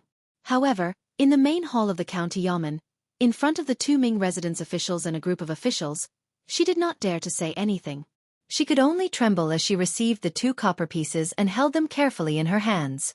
This old woman went out yesterday, and as soon as she stepped out of the workshop, she was knocked over by that carriage. Ah! Just as the old woman began to speak, she howled miserably as if she had received a huge shock. She threw away the copper plate in her hand. Her intense reaction left Ho Junji dumbstruck. Chapter 562. Ho Junji angrily glared at the old woman. "Old woman, what are you screaming for? It hurts, it hurts. This thing is biting my hand." The old woman became even more panicked, her face turning nasty. Ho Junji naturally didn't believe her words and angrily roared at the old woman. "Don't speak nonsense. Hurry up and grab those copper plates." With a long face, the old woman had no choice but to hold the 2 copper plates with trembling hands. Ho Junji shook the handle, and just as expected, the old woman screamed again and threw away the copper plates. Li Wangyu and the other wastrels couldn't help but laugh, and Niu Wu was grinning from ear to ear. Back then, he had been tricked by his Lang Jun just like this. When Li Wangyu had first created the hand crank generator and wasn't sure if it would succeed, he had tricked Niu Wu into touching the copper wires. Niu Wu had been badly tricked. Niu Wu had long ago known that this wooden box was so magical that just by shaking the handle, it could generate electricity. Although he didn't know what this electricity was for, he knew that it couldn't be touched. Li Wangyu inwardly laughed. It would be strange if the old woman didn't scream. Unless she had mutated into a superhero like the Storm, anyone would scream after being electrocuted. Li Wangyu wasn't sure how many volts the hand crank generator he had created could produce. In short, while it couldn't kill, it was still uncomfortable, no better than being electrocuted. In any case, ever since Li Wangyu had seen Niu Wu get electrocuted, he had no intention of personally trying it out. And yesterday, he had sent Niu Wu back to Zhou village to ask for this hand crank generator from his beautiful superior. In order to keep the generator a secret, Li Wangyu had Carpenter Lu make him a sealed wooden box to seal the generator within. After seeing the item that Niu Wu brought back, the Silk Pants didn't understand what was going on. After being fooled by Li Wangyu, each and every one of them foolishly ran to touch the copper plate that was connected to electricity. Naturally, they were electrocuted to the point that they screamed in pain. They had personally experienced the power of this hand-cranked generator. The sight of the old woman being electrocuted and being forced by Ho Junji to touch the wire again naturally made these scions grimace in laughter. As for why Lu Shi hadn't been electrocuted when he was holding the copper plate, that was obviously because Li Wangyu and the other rich kids had cheated. The Silk Pants had long sent a lot of beeswax to the prisons of the 2 counties in Chang'an, so that the peasants could smear a thick layer of beeswax on their palms. Beeswax did not conduct electricity. It formed a translucent protective layer in the palms of the farmers. Therefore, Lu Shi didn't feel anything when he held the copper piece. Any junior high school student in the future would laugh their heads off if they saw such a trick. But in the eyes of the Tangs, this was what Li Wangyu meant when he said that the divine artifact could distinguish good from evil and detect lies. The reason why the old woman was bitten by the copper plate was naturally because she had lied. Faced with such a situation, the old woman really didn't know what to do. She simply knelt on the ground and wailed. Chuizhua's eyes brightened. He waved his hand, indicating for the yeoman runners to push the crying old woman to the side, and then for another farmer to come forward. Just like Lu Shi, this farmer didn't panic in the slightest. Gripping the copper plate with both hands, he began to recount what had happened yesterday. Ho Junji continued to turn the handle, but it was to no avail. After saying this, the farmer bowed to the crowd and retreated to the side. The injured person he had run over was also carried over with a mournful face. This injured person's calf had been crushed by the wheels of the carriage, and he could only lie on the door as the yeoman runners carried him over to the divine artifact. His face ashen, he gripped the 2 copper plates as if he was about to be executed. Yesterday, this lowly person was walking along the street when that carriage. Another scream was heard. Under the stimulation of the electric current, no matter how strong the person's willpower was, he could not bear the pain. He screamed and threw away the copper plate in his hand. Wahahaha, Zio, this divine artifact of yours is truly interesting. It seems like there's no need to continue investigating this case. Isn't it obvious who's loyal and who's a traitor? You scoundrels actually dared to frame a good man. Even the heavens won't let you go. Cheng Yaojin laughed heartily. Pai Lupi and the others nodded in agreement. This scene was enough to explain the problem. Ho Junji still wasn't willing to give up. He pointed out several more farmers and had them hold the copper plate while he turned the handle of the generator. Ho Junji's efforts were naturally futile. The farmers had smeared beeswax on their hands, so how could the electricity from the hand-crank generator threaten them? As for the victims, they screamed as they were electrocuted. None of them were able to escape. This ironclad fact was placed in front of everyone's eyes. The group of victims, who were still clamoring before, no longer made a sound. One by one, they knelt on the ground and kowtowed repeatedly. At this point, there was nothing more to be said. Ho Junji was so angry that he threw down the generator and returned to stand among the officials in a daze. He had no idea how things had come to this. Cui Zhua and Lu Deheng glanced at each other and then slapped down the gavel. What else do you have to say? Hurry up and confess the truth. Must you force this district to punish you? Finally, someone couldn't resist the pressure and confessed. This commoner will confess. We intentionally ran into those carriages. It has nothing to do with the drivers. We only have ourselves to blame. With this precedent, the others naturally couldn't continue to deny it. With sullen faces, they obediently confessed everything. Speak. Who ordered you to do this? Cui Zhua asked once more. It's Luo Hui who ordered us to do this. He said that as long as we did this, we wouldn't be charged for scraping dung in Chang'an. This commoner was muddle-headed and did this. Please, Ming House, for the sake of our physical disabilities, forgive us. That's right. It was Luo Hui who ordered us to do this. Ming House, please investigate. Luo Hui is the true mastermind. Ming House has pity on us. We know our wrongs. Please forgive us, Ming House. We are willing to testify against Luo Hui. Please, Ming House, show mercy. This group of people began to feel fear. Falsely accusing someone of being punished was no laughing matter. Thus, they all began to accuse Luo Hui in a futile attempt to lessen their crimes. Come, sign their confessions. Cui Zhua didn't waste time. In front of Pai Lupi, he naturally had to punish them according to the laws of the Tang Empire. He didn't care whether these people lived or died. He directly had the scribes deliver their confessions for these people to sign.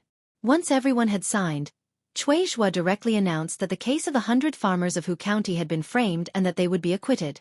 The 50 scammers were falsely accused and punished. Based on the crime of driving without reason, they were all caned 80 times. The first offender, Luo Hui, was arrested by the Yamen runners and sentenced separately. Pai Lupi and the other officials naturally had no objections to Cui Zhua's punishment. Meanwhile, in the main hall of Chang'an's county government, the 100 farmers burst into thunderous cheers. The sound waves almost tore off the roof of the county government. Ming House is wise. This lowly commoner kowtows to Ming House. The farmers all knelt down and thanked Cui Zhua and Lu Deheng. Then they turned their heads and kowtowed to the rich playboys and Li Wangyu. Pai Lupi nodded in satisfaction. He got up and prepared to return to the palace. However, he waved at Li Wangyu and whispered, "Zio, can you give me that precious magical item of yours?" Li Wangyu looked around, then moved closer to Pai Lupi's ear and whispered, "Uncle, that thing is fake. It doesn't have the ability to detect lies." When Pai Lupi heard this, he became a Spartan. Damn, I was tricked by this bastard again? Chapter 563. Pai Lupi angrily glared at Li Wangyu. He knew that this wasn't the place to talk, so he indicated for Li Wangyu to follow him back to Taiji Palace. As for the hand-crank generator, Pai Lupi had Mitua bring it back. Li Wangyu saw that it was still early, so he hurriedly called out to the other scions and had them arrange for the farmers to start digging excrement today. They didn't want to waste any more of their time to earn money. As for Ho Junji, his expression was constantly shifting. Standing among the officials, he gave Li Wangyu an extremely unfriendly look. Li Wangyu would occasionally meet his gaze, and when he saw this expression, not only did he not fear it, he even smiled even more happily. After following Pai Lupi back to Taiji Palace's administrative hall, Pai Lupi had Mitua bring the hand-crank generator over and walked around the wooden box a few times. After asking Li Wangyu, he indicated for Mitua to open the wooden box. After carefully examining the structure, he couldn't help but be disappointed. As expected, it wasn't some divine treasure. It was just some copper wire wrapped around a magnet, and it didn't have any mysterious energy. In truth, this was the second hand-crank generator that Li Wangyu had built. The one made of silver wire was still in his residence, and it was powered by water to charge his mobile phone. This was just a backup, so it didn't matter if Pai Lupi took it apart. Pai Lupi couldn't figure out what it was, so he turned to Li Wangyu and asked, "Zio, what's the use of this thing?" Li Wangyu spread out his hands. Uncle, you've also seen it. This little nephew named this thing a hand-cranked generator. As for its use, it's naturally capable of producing electricity. What use does this electricity have? Can't it distinguish between good and evil and detect lies? Pai Lupi was still unwilling to give up. If there really was something that could do this, it would be far too useful to him. Li Wangyu couldn't help but sweat. This superstitious person who didn't understand science was too stubborn. Uncle, this thing can only produce electricity. It can't distinguish between good and evil. Pai Lupi did not believe him and asked, "Then what happened in the hall of Chang'an County just now? Why aren't those farmers afraid of this electricity?" Hee, uncle, those farmers have smeared beeswax on their hands to block out the lightning. Oh, beeswax had such an effect? Isn't that person afraid of being struck by lightning? Li Wangyu was speechless. He didn't expect Pai Lupi to be so imaginative. Imagine a person covered in beeswax going out to be struck by lightning on a stormy day. That scene was simply too beautiful. He hurriedly shook his head. Uncle, the electric light produced by this hand-crank generator is just a drop in the ocean compared to thunder and lightning. The power is completely different. Applying beeswax on my hands can isolate the electricity from the hand-crank generator, but it can't isolate the lightning. Li Wangyu gave Pai Lupi a general knowledge of electricity. Pai Lupi listened with great interest. Pai Lupi even let Mi Tuo and a few of his servants have a taste of being electrocuted. Mi Tuo kept looking at Li Wangyu with resentful eyes. Zio, what other use does this electricity have other than electrocuting people? Nothing. Li Wangyu also had a headache. He really couldn't think of any use for electricity in the Tang Dynasty. Other than the unique mobile phone and speaker in the hands of his beautiful boss, there were no other electrical appliances. As for light bulbs and the like, that was not something he could make, let alone other electrical appliances. These things really had no use for the Tang Dynasty. Hearing Li Wangyu's reply, Pai Lupi couldn't help but be greatly disappointed. After fiddling with the hand-crank generator for a while, Pai Lupi lost interest and turned to Li Wangyu. Zio, what's going on with Na Luohui? A lowly person dares to oppose you, the county earl who founded the country? Uncle, Na Luohui is naturally a minor character not worth mentioning. But Uncle should also be able to see that there's someone supporting him to oppose me. Who is it? Li Wangyu grinned. Isn't it obvious? Uncle, today, in the hall and in the Chang'an County Yamen, only Duke Lu has been unwilling to let this nephew off. Pai Lupi nodded slightly at these words. He could naturally see through Ho Junji's actions. He just wanted to verify it with Li Wangyu. Zio, enough. We will find an opportunity to resolve the conflict between you and Junji. Junji suffered a great loss in the gambling match, so it's normal for him to harbor some resentment. Pai Lupi naturally did not wish for Ho Junji and Li Wangyu to go too far. Ho Junji had always been trusted by Pai Lupi and was one of his trusted generals, and Li Wangyu's status in his heart went without saying. For Pai Lupi, the relationship between the two of them was like palm to palm. If they went too far, it would not look good on his face. Pai Lupi still believed that Ho Junji was opposing Li Wangyu only because he had lost the gambling match. Upon hearing Pai Lupi's words, Li Wangyu immediately began to consider whether or not he should give Ho Junji a bad look. Pai Lupi's trust in Ho Junji was unquestionable. 2 years later, Li Jing, the war god of the Tang Dynasty, had been forced to abdicate and give the post of Minister of War to Ho Junji. Li Wangyu truly did not wish to see Ho Junji's authority grow. This was not a good thing for him. After making up his mind, Li Wangyu whispered to Pai Lupi, "Uncle, I'm afraid that you're wrong. Duke Lu is making things difficult for this nephew not because of that gambling match, but because of profit." What do you mean? Uncle, you also know that those 300 toilets make no less than 200,000 strings of coins a year from the excrement sales. This nephew has already reported this to Aunt, and we plan to use it all to help the orphans and widows. Pai Lupi nodded and praised. Not bad. Maid Guanyin has already informed us of this matter. Zio, for you to be so righteous, us have a whole new level of respect for you. Caring for the young, supporting the old, helping the poor, and alleviating the sick are all acts of benevolence that benefit the country and the people. Brat, this time, you didn't mess around with those profligates.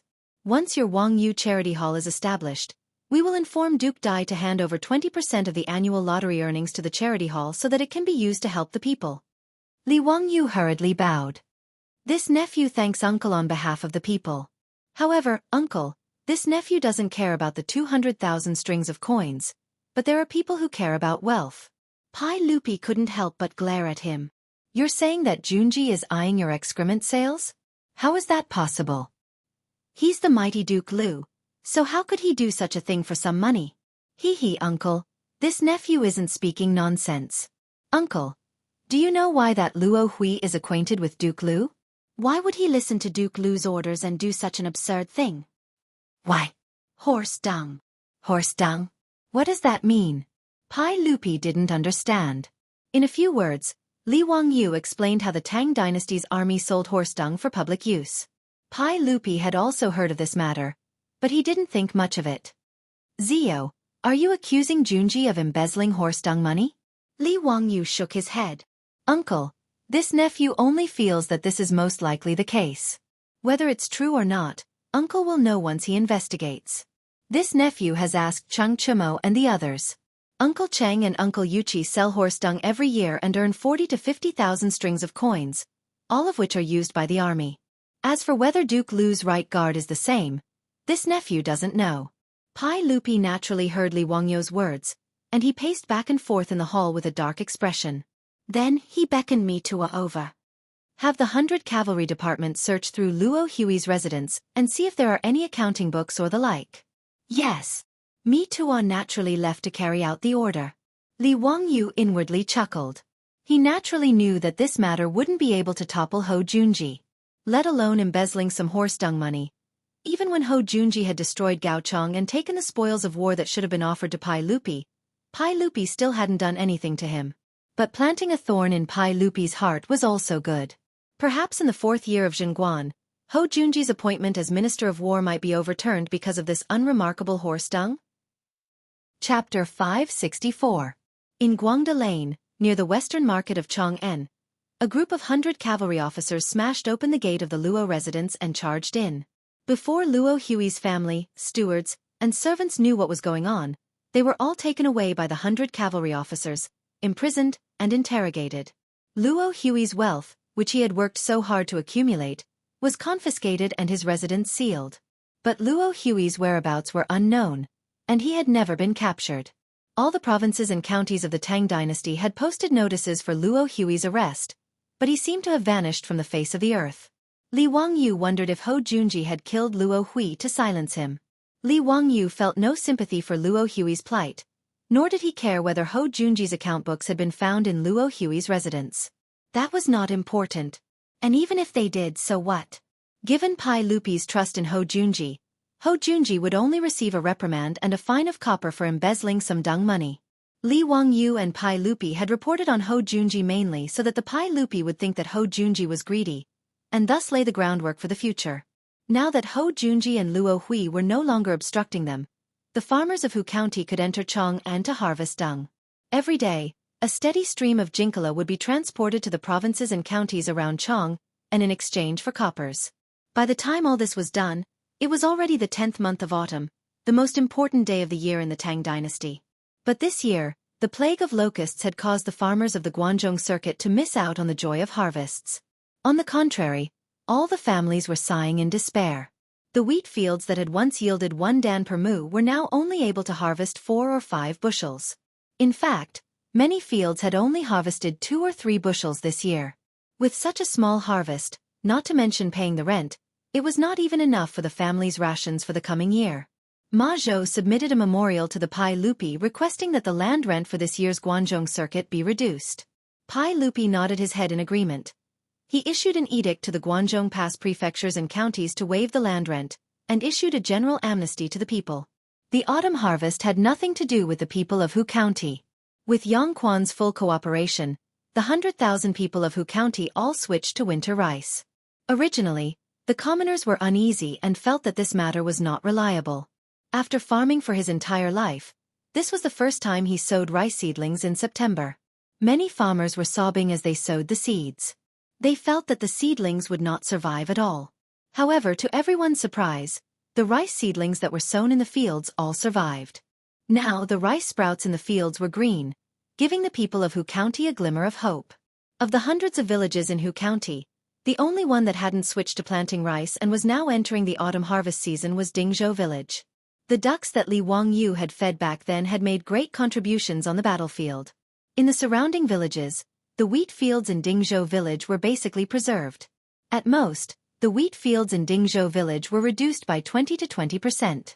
Therefore, when the government of Hu County ordered people to burn the wheat fields and switch to rice, they only bypassed Dingzhou village's fields.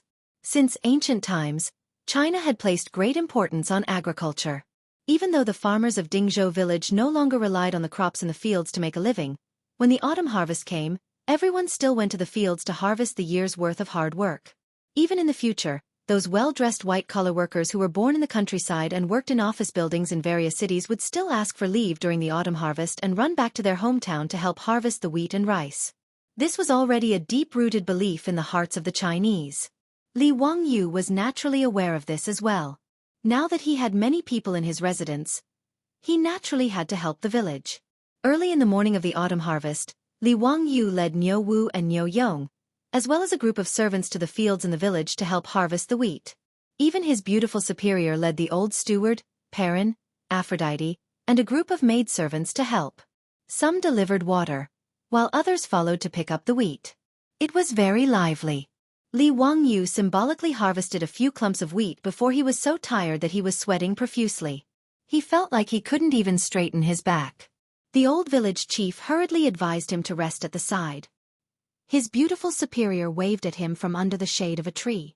Hee, didn't someone boast to me that he was a village boy? Why can't you do it after just a few times? Your body is really weak. Li Wangyu was so angry that he almost wanted to drag her back to his residence to prove his ability after being teased by his beautiful superior for being weak. However, this was clearly just a thought. Li Wangyu rolled his eyes at her. Nonsense. When I was young, my family harvested by hand, but it wasn't my turn to work at that time. By the time I grew up, the village was already harvesting mechanically. Every year during the autumn harvest, there would be an army of harvesters that would come to work with harvesters. They would only harvest 100 pieces of wheat per moo. Who would be so full as to put in the effort to harvest? Humph, sophistry. In the end you are too weak. With your small body, I don't know where you got the courage to kill 3 Japanese in a row. The beautiful superior changed the topic and brought up this matter again, making Li Wangyu very embarrassed. He could only touch his nose and not say anything. That day in the prison, he drew his sword and killed 3 Japanese. Naturally, the beautiful superior knew about it immediately. Because of this, the beautiful superior was so scared that she couldn't sleep well for several nights. She had nightmares and had to comfort Perrin, who was also scared. After seeing Li Wangyu again, the beautiful superior couldn't care less about being reserved. She directly threw herself into his arms and cried for a long time. This let Li Wangyu experience the feeling of holding a soft jade in his arms. However, after the beautiful superior vented her emotions, she showed her female power and pulled Li Wangyu's ear for a long time. Only when Li Wangyu repeatedly promised that he wouldn't be so impulsive in the future did she let him go. Therefore, when the beautiful superior brought up this matter again, Li Wangyu could only keep quiet to avoid provoking her again. With nearly 100 people from Li Wangyu's residence helping to harvest, in addition to the threshing machine that Li Wangyu made, the harvest in the village was very fast. Buckets of wheat were put into sacks and pulled by carriages back to the granaries of the various residences in the village. These 2 days, the village was very lively. Everyone's face was full of smiles. The autumn harvest always made people happy. However, the old villager found Li Wangyu again. Lang Jun, now that the autumn harvest is over, when do you think is appropriate to send this year's land rent to the residents? The old man's words made Li Wangyu stunned for a moment before he reacted. Currently, Dingzhou village was under the jurisdiction of him, the county head. Now, the villagers didn't have to pay rent to the government. Instead, they handed it to him, the master. Li Wangyu hurriedly waved his hand at the old man. What's there to pay? Keep it for yourself. Do you think I'm lacking in your trifles? Keep it for yourself. In the future, the village won't collect land tax. His words naturally scared the old villager. He waved his hand again and again. You can't do that. You can't do that. It's against the rules. Lang Jun, how can you not collect land tax? This. The old housekeeper Li Heng was also happy. He pushed the old villager. You're a farmer. What are you talking about? This old man now worries about how to stack the copper coins in the residence every day. How can I have the time to care about the food and cloth that you pay? Do you want to tire this old man to death? If Lang Jun says he won't accept it, then he won't accept it. Don't talk about it anymore.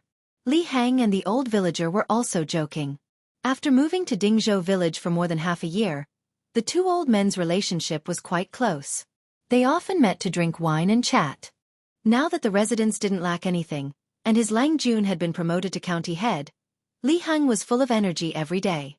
His originally white hair had become a lot darker, and he looked a lot younger.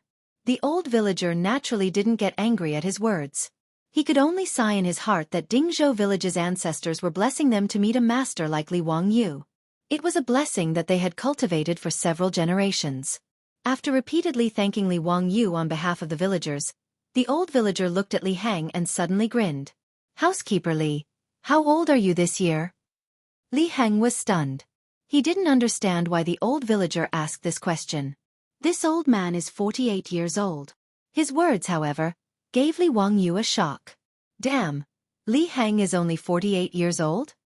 He always thought that this old man, oh no, it should be uncle, was over 60 years old. Chapter 565. The Tang people were different from the later generations. Due to the good medical conditions and adequate nutrition, 48-year-old people were considered middle-aged at most.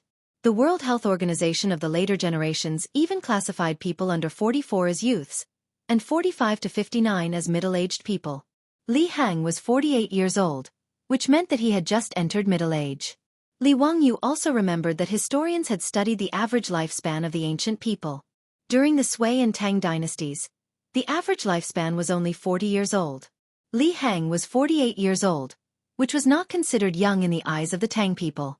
As for the long-lived elders like Yu Shernan and Sun Simiao, they were already considered to be Ran Rue and could not be lumped together. Perhaps it was because of a lifetime of hard work, but in Li Wangyu's eyes, the 48-year-old Li Heng was as old as a 60-year-old man in the future. He had never asked about Li Heng's age, and the original owner of his body did not seem to know either. He only knew that when Li Heng was born, he was already an elder in the family and had served Li Zhou for many years.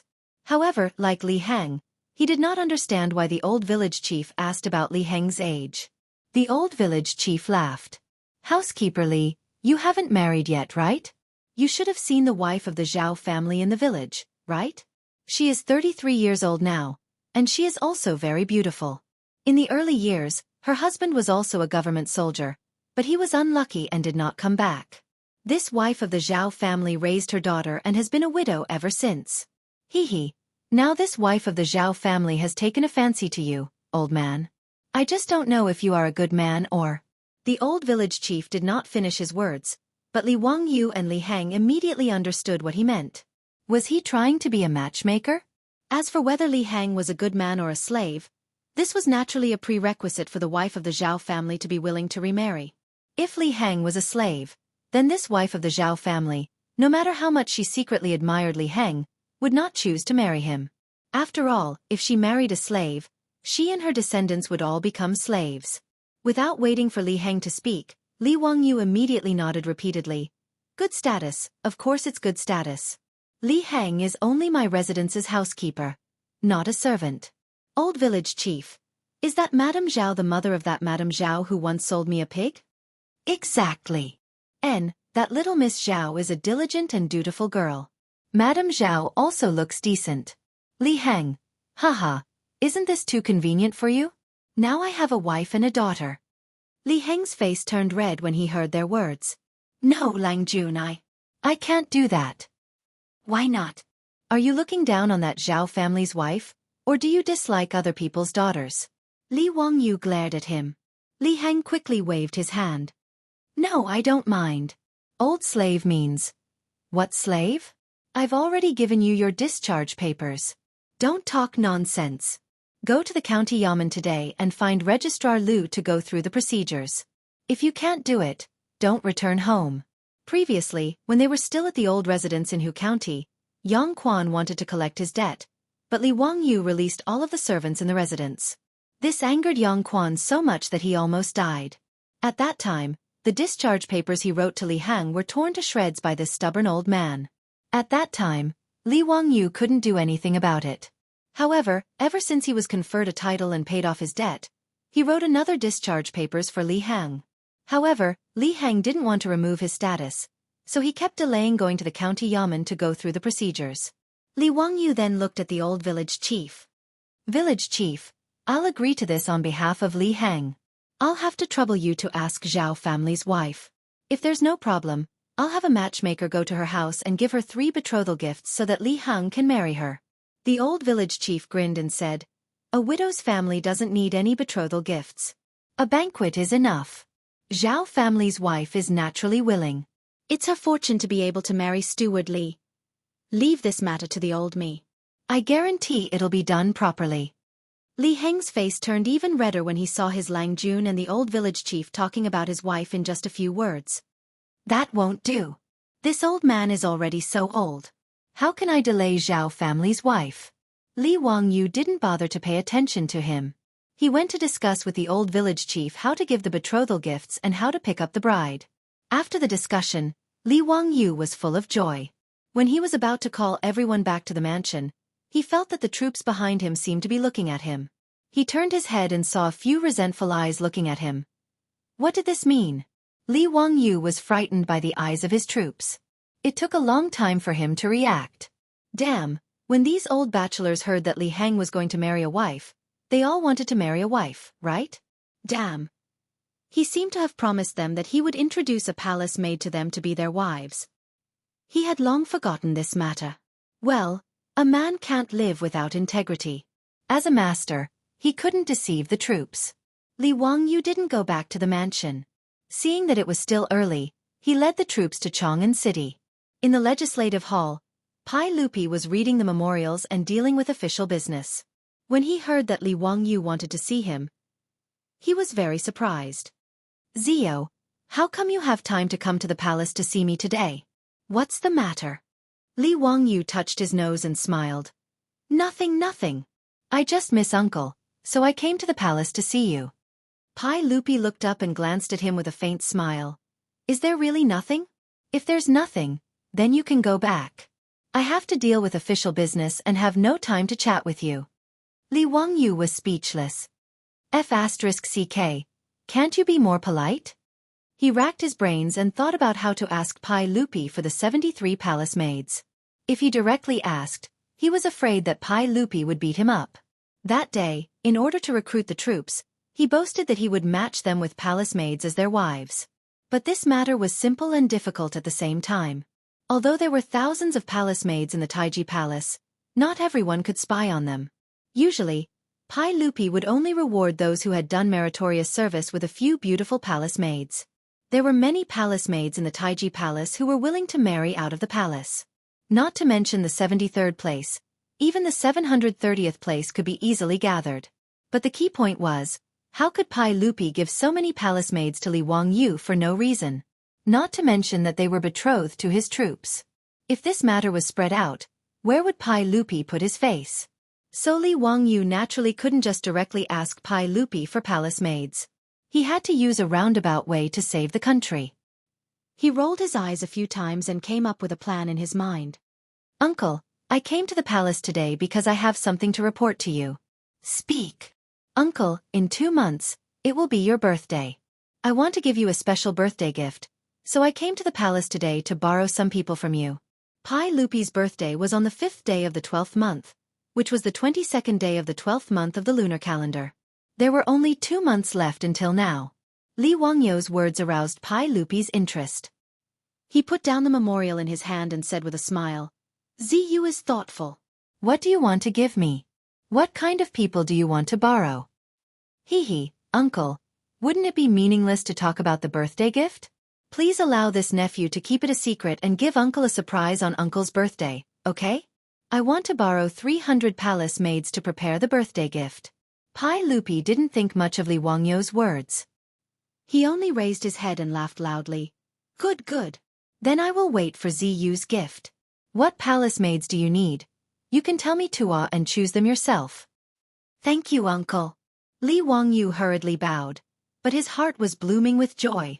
Chapter 566. After Li Wangyu thanked Pai Lupi, he asked, Uncle, if these palace maids are disobedient, do I have the right to punish them? Pai Lupi didn't take it seriously and waved his hand at him. I'll leave them to you. Naturally, you can punish them however you want. Anyone who refuses to obey will be beaten to death. Li Wangyu had been waiting for him to say this. After thanking Pai Lupi again, he hurriedly pulled me Tua out of the Hall of Government and prepared to select palace maids. May I ask, County Uncle Hu, what kind of palace maids do you need? I'll send someone to inform them in advance. Li Wangyu chuckled. Naturally, I need someone who can sing and dance and who is good at all kinds of musical instruments. As for their age, they can't be too young. It would be best if they are at least 20 years old. It would be best if they are palace maids who are willing to leave the palace to marry. His words stunned me to awe. He didn't understand what Li Wangyu meant. It was easy to understand that he needed someone who could sing and dance and know how to play musical instruments. However, he needed someone who was old and willing to leave the palace to marry. What was this for? What did this have to do with giving Pai Lupi a birthday gift? County Uncle Hu, how come I don't understand what you're saying? Don't ask. This is a secret. A secret, you know? I didn't even tell the saint when he asked. If I told him, there would be no surprise. Li Wangyu wasn't willing to tell me Tua the truth. Naturally, he vaguely sent him away. Me Tua had no choice but to follow Li Wangyu's instructions and take him to Taichung Temple. He picked out 300 palace maids who were good at singing and dancing and were willing to marry and handed them to Li Wangyu to take out of the palace. Seeing Li Wangyu enter Taiji Palace and come out with hundreds of beautiful women following behind him, Niu Wu and his troops, who were waiting for Li Wangyu outside the palace gate, widened their eyes. Li Wangyu kicked Niu Wu angrily. It's fine if they look, but you have a wife. What are you looking at? Be careful. I'll talk to your grandmother when we get back. Lang Jun, don't, hee. I'm just taking a look for my brothers, hee. Niu Wu hurriedly smiled and begged for mercy. Li Wangyu angrily glared at him. Quickly go to the East Market and ask the villagers to bring the carriages here. Otherwise, we won't be able to return to Dingzhou village today. Lang Jun, are you letting the young ladies sit in that four-wheeled carriage? Those are carts for transporting goods. Niu Wu mumbled. Nonsense, if we don't take those four-wheeled carriages, are you going to carry them back? There are 300 palace maids here. Where am I going to find so many horses? Why don't you ask the farmers to prepare some benches and other things and put them in the carriage? That's right, someone should go back first and inform Lady Su and Li Hang to make preparations. These 300 palace maids will be staying in the residence for 2 to 3 months. Niu Wu naturally could only follow Li Wangyu's instructions. He arranged for a troop to go back to Dingzhou village to report, and then hurried to the Shunfeng Carriage Company in the East Market. While waiting for the carriage to arrive, Li Wangyu suddenly thought, should I make four-wheeled carriages for customers? Previously, he had asked Carpenter Lu to make many luxurious versions of the four-wheeled carriages, and gave them to the dukes, including Empress Zhang's son, and received the appreciation and gratitude of everyone. Now in Chang'an City, there were more and more people who commissioned craftsmen to make these four-wheeled carriages. However, the customers were all nobles and rich businessmen. In Chang'an City, ordinary people still relied on the number 11 bus to travel and relied on walking. After all, there were only a few people who could afford to raise mules and horses. In such a big city like Chang'an, even if one went out of the city to buy something in the East Market and West Market, it would take half a day to walk. Li Wangyu thought that the reason why the East Market and West Market opened at noon was that the customers left early in the morning. By the time they reached the East Market and West Market, it would be noon. The public transportation system seemed to be a money-making business. Now that there were more and more carriages in the Shunfeng Carriage Company, there were not enough for the villagers of Dingzhou village. The beautiful boss had also recruited coachmen several times. The coachmen who came to apply came in an endless stream. After all, the income of the coachmen of the carriage company was very enviable. The business of the carriage company was getting bigger and bigger. The range of transportation was as far as Yinzhou. The beautiful boss was going to continue to expand the range of transportation. The farther the transportation distance, the more money they could make, but the less time the villagers of Dingzhou village could go home. Li Wangyu recently felt that he often did not see young and strong people in the village. This was not what he wanted to see. Therefore, he had been thinking about how to help the villagers find a job that could make money and did not have to travel far. Today, he had to transport 300 palace maids back to the village, which gave him an idea. This bus was also a profitable business. Thinking of this, Li Wangyu told the troops and turned back to the Taiji Palace. In the legislative hall, Pai Lupi was surprised to see Li Wangyu return. "Zio, is there anything else?" "Uncle, I just thought of something and came to report it to you." "What is it?" "Uncle, the population of Chang'an City is close to 1 million. However, there are only a few people who can raise mules and horses. In Noda's Chang'an City, it is inconvenient for the people to travel. It is very distressing." Pai Lupi heard this and was slightly stunned. Then he slowly nodded. "Zio, you are right. I have heard that many people are complaining about this. However, I have no choice. Chang'an City is so big. I can't send a horse and a mule to each of them." Li Wangyu rubbed his hands and laughed. "Uncle, I have a way to solve the problem of the people of Chang'an City. Are you interested?" Pai Lupi asked curiously. "What is it? Tell me quickly." "Public carriage." "What is a public carriage?" Pai Lupi did not understand. He understood the word public. The records of the Grand Historian explained it as, "The law belongs to the emperor and the world is public." Which means publicly owned, public. But how did the carriages become public? "Uncle, I plan to build a batch of carriages with built-in benches for people to sit in. They will follow a fixed route in Chang'an City. When the people need it, they can raise their hands and call for a stop. When they reach their destination, they can get off at any time. The fare is also very cheap. I think 2 coins per person will be enough." In this way, the problem of the people of Chang'an City being difficult to travel can be solved. Pai Lupi carefully thought about Li Wangyu's words. He nodded and then shook his head. "Zio, your idea is very good. With this public carriage, the problem of the people of Chang'an City being difficult to travel can be solved. However, I don't think it is too little to only charge 2 coins for the public carriage. Isn't it too little? I am afraid it is not enough for the coachman's monthly salary and the horse's fodder. With only your subsidy, I am worried that the public carriage will not be able to operate for long. It is better to charge more." Pai Lupi's words made Li Wangyu roll his eyes. In the future, the public carriage was only $2. If he charged 2 coins, it would be equivalent to $8 in the future. Pai Lupi actually thought it was too little. He despised him. He could only patiently explain. "Uncle, 2 coins may seem little, but sand accumulates into a tower. A 4-wheeled carriage can carry 10 people without any problem. In Noda's Chang'an City, investing in 200 public carriages is not much at all. In other words, these carriages only need to make 1 trip for 4 strings of copper coins. However, the passengers can get on and off at any time. Regardless of distance, it is 2 coins. In addition, the carriages will be on the road from the opening of the gate to the beating of the drum. I estimate that with 200 public carriages, the daily income will not be less than 100 strings of copper coins. It is enough to cover expenses." Pai Lupi was slightly surprised. He did not expect to earn so much. "That's right.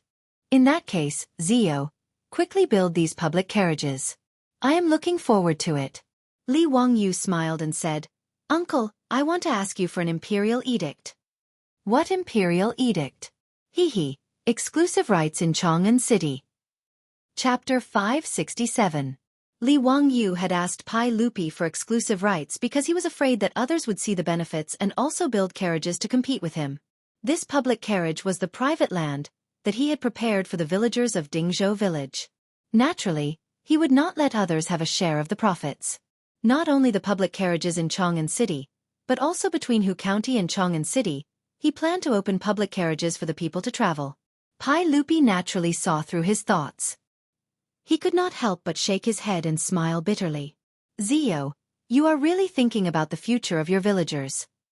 "Hee, uncle, no matter what, the villagers of Dingzhou village are business partners with Ant. We should take care of them." Li Wangyu smiled slyly. He was not wrong. The royal family owned 50% of the shares of Shun Feng Carriage Company, Li Wangyu owned 30%, and the remaining 20% belonged to Chang and's Zhou family and Dingzhou village. A small shareholder was still a shareholder. All right, this public carriage is your idea, so I will do as you wish. Only your family is allowed in Chang'an City, but I also have a condition. Uncle, please say it. Since you said that 2 coins is enough, then after the public carriage is put into use, the price cannot be raised. How about it? Are you willing to agree? Li Wangyu nodded repeatedly. Of course I can guarantee it. Pai Lupi nodded with satisfaction and agreed to Li Wangyu's request. Although he had never seen a public carriage before, he could imagine the many benefits it would bring to the city. It would be convenient for the people to travel, and the people in the city would come and go more frequently. The vitality of Chang'an City would also naturally increase. Pai Lupi thought about Li Wangyu's suggestion of a public carriage and secretly praised him. He felt that his nephew was indeed a genius. No one in the world could compare to his quick thinking. Chang'an City was not easy to live in, and it had been difficult for the people to travel for a long time. However, none of the civil and military officials in the court could think of such an inconceivable method like his 16-year-old nephew. Pai Lupi picked up a brush and wrote the words, "public carriage" on the paper. He looked around and was very satisfied. Zio, I will give you this calligraphy. Don't let me down. Li Wangyu quickly took Pai Lupi's calligraphy with both hands. Uncle, don't worry, within 10 days, this public carriage will appear in Chang'an City. I can guarantee it. In fact, public carriages were not the ideas of Li Wangyu. Public carriages appeared in Paris as early as the 19th century. The appearance of public horse carriages also promoted the development of the city, shortening the distance between the city and the neighboring villages, and increasing the frequency of travel. After bidding farewell to Li Er and leaving the Taiji Palace, Niu Wu returned with several dozen carriages. With the help of Wuha's palace, Wuha, Wuha, Wuha, Wuha Wuha Wuha, Wuha Wuha, and Wuha Wuha, Lai Hot's palace guards were even more attentive. They rode their horses around the carriages and chatted cheerfully with the Wuha maids. It was very lively. Li Wangyu shook his head. This group of old bachelors was really too unreserved. After the carriages returned to Dingzhou village, the beautiful superior asked Li Hang and the palace maids to settle down the 300 Wuha maids. She pulled Li Wangyu to the side. Wangyu, why did you bring so many Wuha maids back? The beautiful superior's face was slightly ugly. Li Wangyu hurriedly explained the matter. In the end, he sighed and said, it's really too difficult for me to be the master. I have to worry so much about the marriage of the palace guards. Of these 300 Wuha maids, I'll see who is willing to marry those old bachelors and let them stay. I plan to let the others rehearse a program. In 2 months, on Li Shimin's birthday, I'll send them to celebrate his birthday. After figuring out Li Wangyu's plan and knowing that she had misunderstood him, the beautiful superior stuck out her tongue in embarrassment. She thought that Li Wangyu felt that there weren't enough women in the palace and asked Pai Lupi to expand his harem. When Li Wangyu saw the change in her expression, he knew that the beautiful superior had misunderstood. He couldn't help but feign anger and said, F***CK.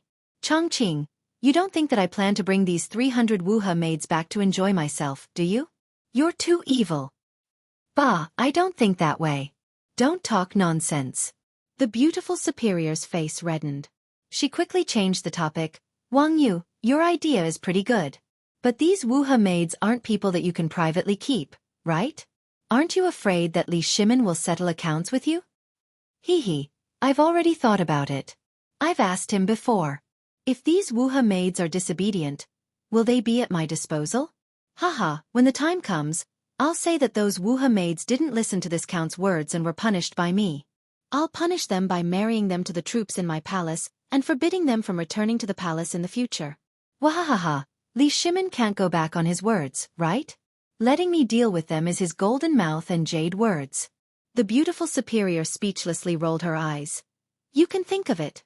Humph, you see, Li Shimin will definitely settle accounts with you.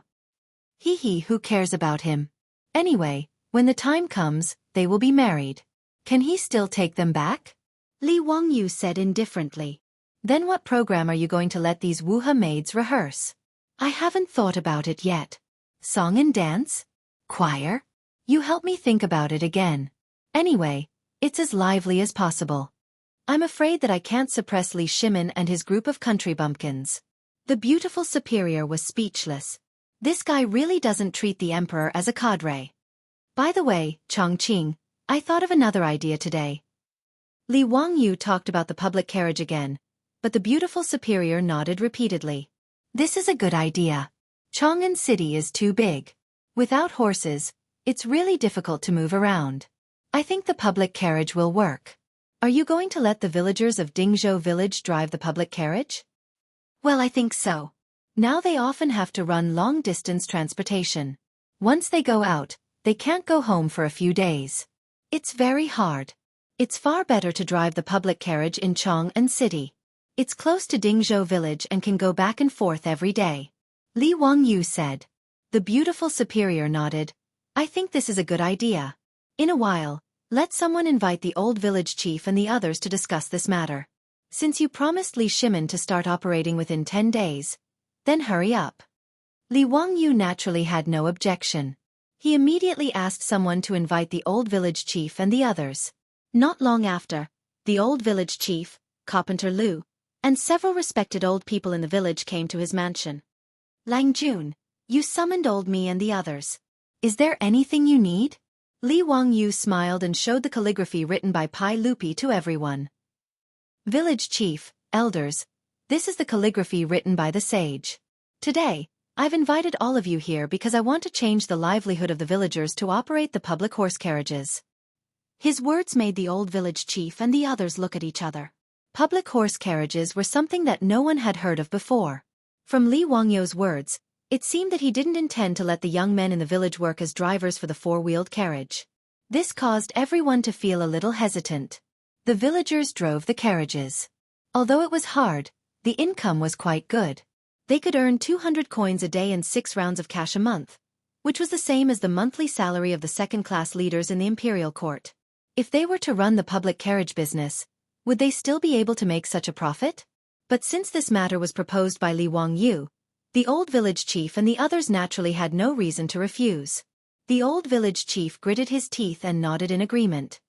We'll do as you say. Dingzhou village won't dare to talk nonsense. Lang Jun, don't worry. If anyone has the slightest complaint, old me will personally beat that bastard to death. Yes, the village chief is right. Whoever has complaints will be driven out of the village. We don't want such an ungrateful person in Dingzhou village. A group of old people in the village echoed. Li Wangyu was stunned at first. Then he laughed loudly. Chapter 568.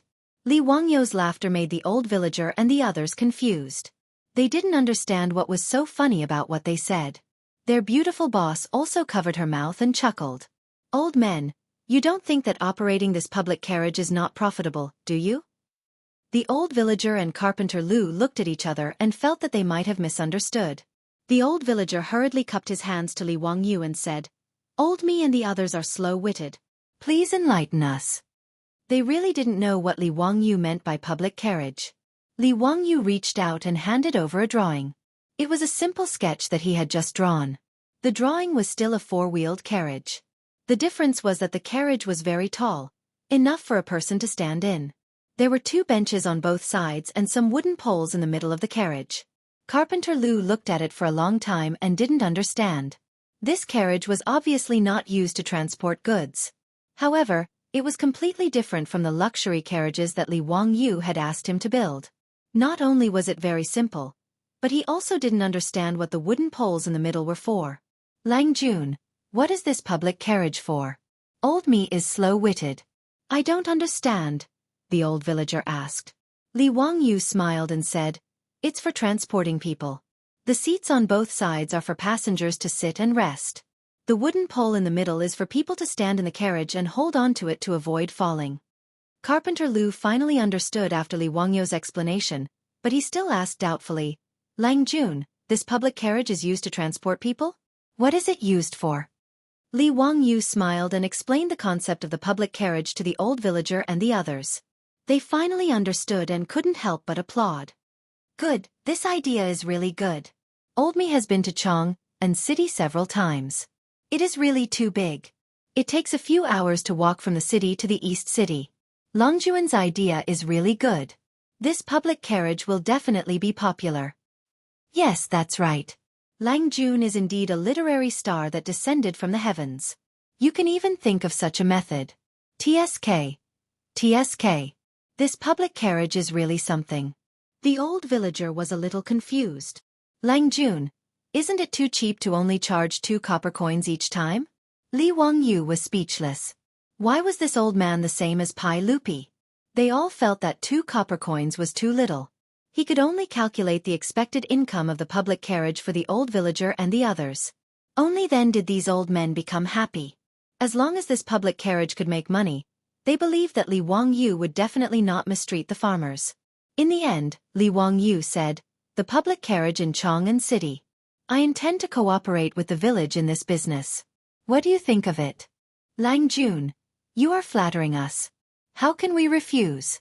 Old me and the other 127 villagers thank you for your kindness, Lang Jun. The old villager hurriedly bowed to express his gratitude. He naturally knew that Li Wangyu was giving money to their village again. That's good. In that case, the cost of building the carriage and buying the horses will be paid by me. As for the income, let's split it 50-50. My mansion and the village will each take half. As for how much the villagers who drive the carriage will take, I'll leave it to you to discuss. Li Wangyu's words shocked the old villager. He hurriedly stood up and waved his hands to refuse. Lang Jun, we can't do that. We can't do that. The village can take 10%. How can we share it 50-50 with you? It doesn't make sense. Yes, Lang Jun, it's too much. We can't do that. Lang Jun, how can we just sit back and reap the benefits when you pay all the capital? We can't do that. Li Wangyu rubbed his temples. This group of old men was too stubborn. Well, the village will also pay half of the capital, and then we'll split it 50-50. That's it. If you say one more word, I won't do this business. Dingzhou village was not short of money now. Back then, the Qiu family took out a large amount of copper coins to buy 10% of the shares from the old villager. In addition to the share from the carriage company for half a year, the village's public account was full of money. When the old villager saw that Li Wangyu was so determined, they could only thank Li Wangyu again and settle this matter. Carpenter Lu patted his chest and said, "Old me will immediately go back and start building the carriage. I guarantee that it won't delay Longjuan's business." Nowadays, Li Wangyu asked Carpenter Lu to build more and more things. Even the surrounding villages came to look for Carpenter Lu to build their own water carts, carriages, and other things. Carpenter Lu also had a keen eye. He simply recruited many apprentices from the village and the surrounding villages and set up the first carpentry workshop in Dingzhou village. His 3 sons all became masters in the workshop. They led a group of apprentices to build all kinds of things. The business was doing quite well. Among the villagers of Dingzhou village, there were close to 200 coachmen in the Shun Feng Carriage Company. Within 10 days, Carpenter Lu's workshop naturally could not build so many public carriages. However, Li Wangyu was not in a hurry. He pushed all 200 public carriages to Chang'an City. After 10 days, there would be about 50 public carriages on the road to meet the initial demand. After the matter of opening public carriages in Chang'an City was confirmed, the villagers of Dingzhou village were naturally all smiles. Driving a public carriage in Chang'an City was much better than running on the road in the rain and wind every day. Moreover, they did not have to travel far. They could drive the carriage back to Dingzhou village after getting off work every day. Why not?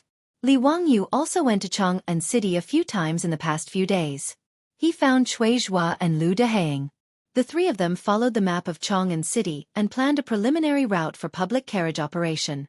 Cui Zhua and Lu Deheng were completely convinced by Li Wangyu's ability to create trouble. These things happened one after another.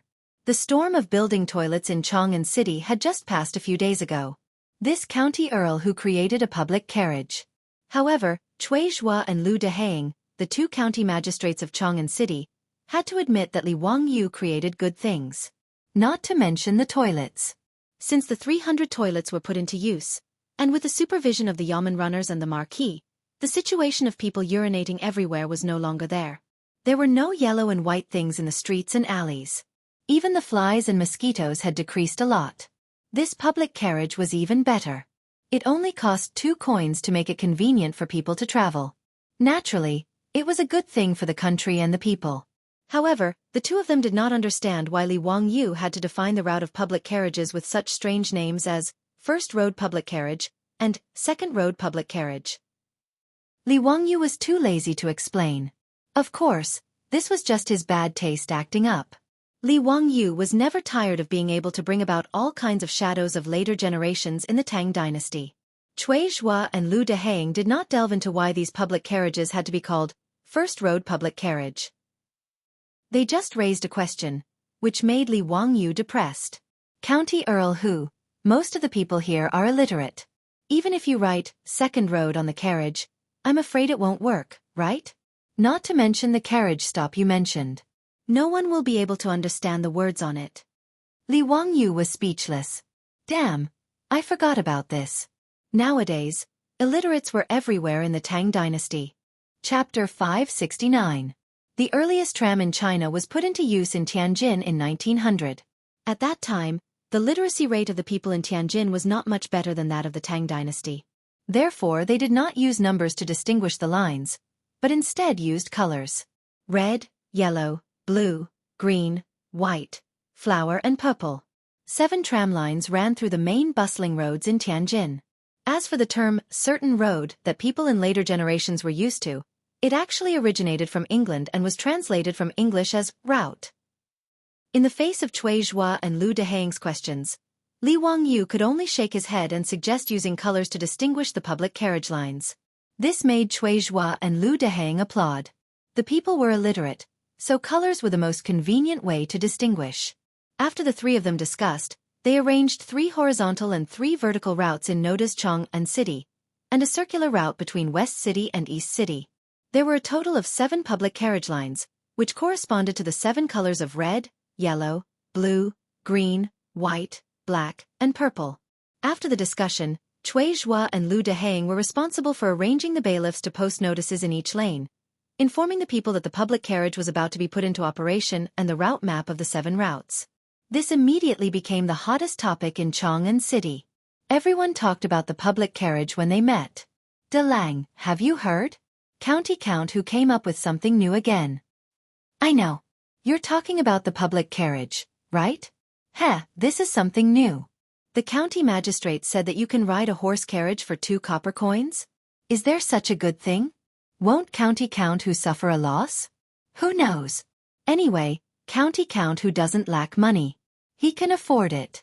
If this is true, I have to thank County Count who. This is good for us. Of course. My mother has always wanted to go to Xuandu Temple to burn incense. I'm an unfilial son. I can't borrow a carriage, and my mother's legs are inconvenient, so I haven't been able to go. If the public carriage is real, then it is the blessing of the Tao ancestor. I can bring me to the Xiandu Temple. Just wait. The bailiff said that the public carriage will be in operation in 5 days. I asked clearly, this blue plate carriage has to go from the Xianxia Gate Street in front of our inner square to the Golden Light Gate Street. If we change to a red plate carriage, we can go directly to the East Market or the West Market. It is too convenient to buy things. In fact, compared to the original 100 copper coins price for an ox cart that could carry a load of 100 caddies and travel 50 kilometers in the Tang Dynasty, the 2 copper coins public carriage fare was not cheap. However, the starting price for an ox cart was 50 copper coins. Regardless of whether the distance was less than 50 li, the price was still the same.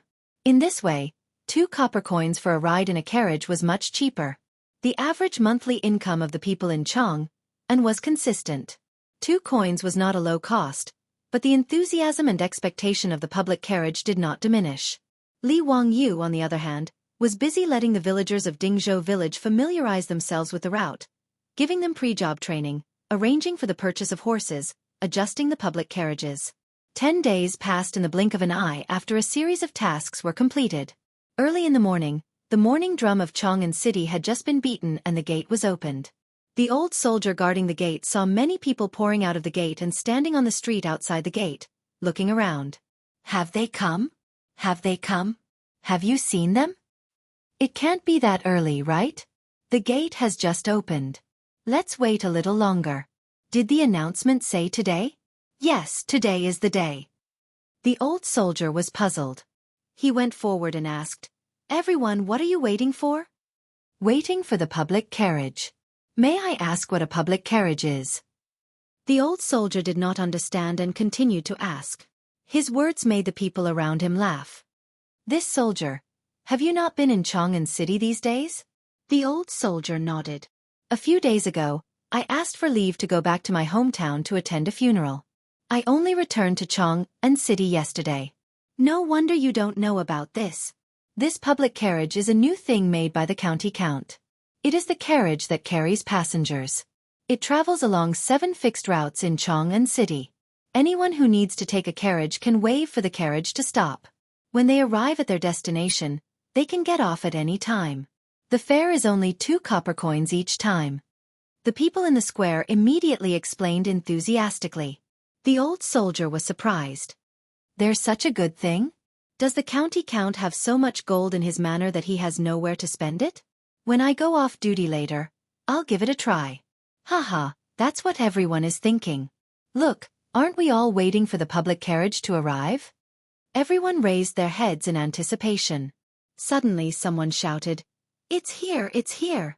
The green carriage is the public carriage passing by our square. I see the sign on the carriage." Everyone looked in the direction he was pointing.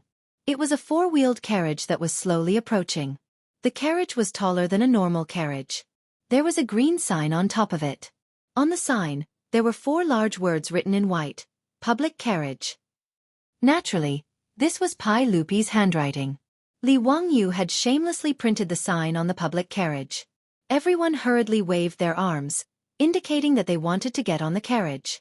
However, the carriage did not stop. As it slowly drove past the crowd, the driver helplessly said, "I'm sorry, everyone. The carriage is full. Please wait for the next one." His words naturally caused an uproar among the crowd. Then, those who reacted quickly turned around and ran in the direction of the carriage. This public carriage could only seat about 10 people.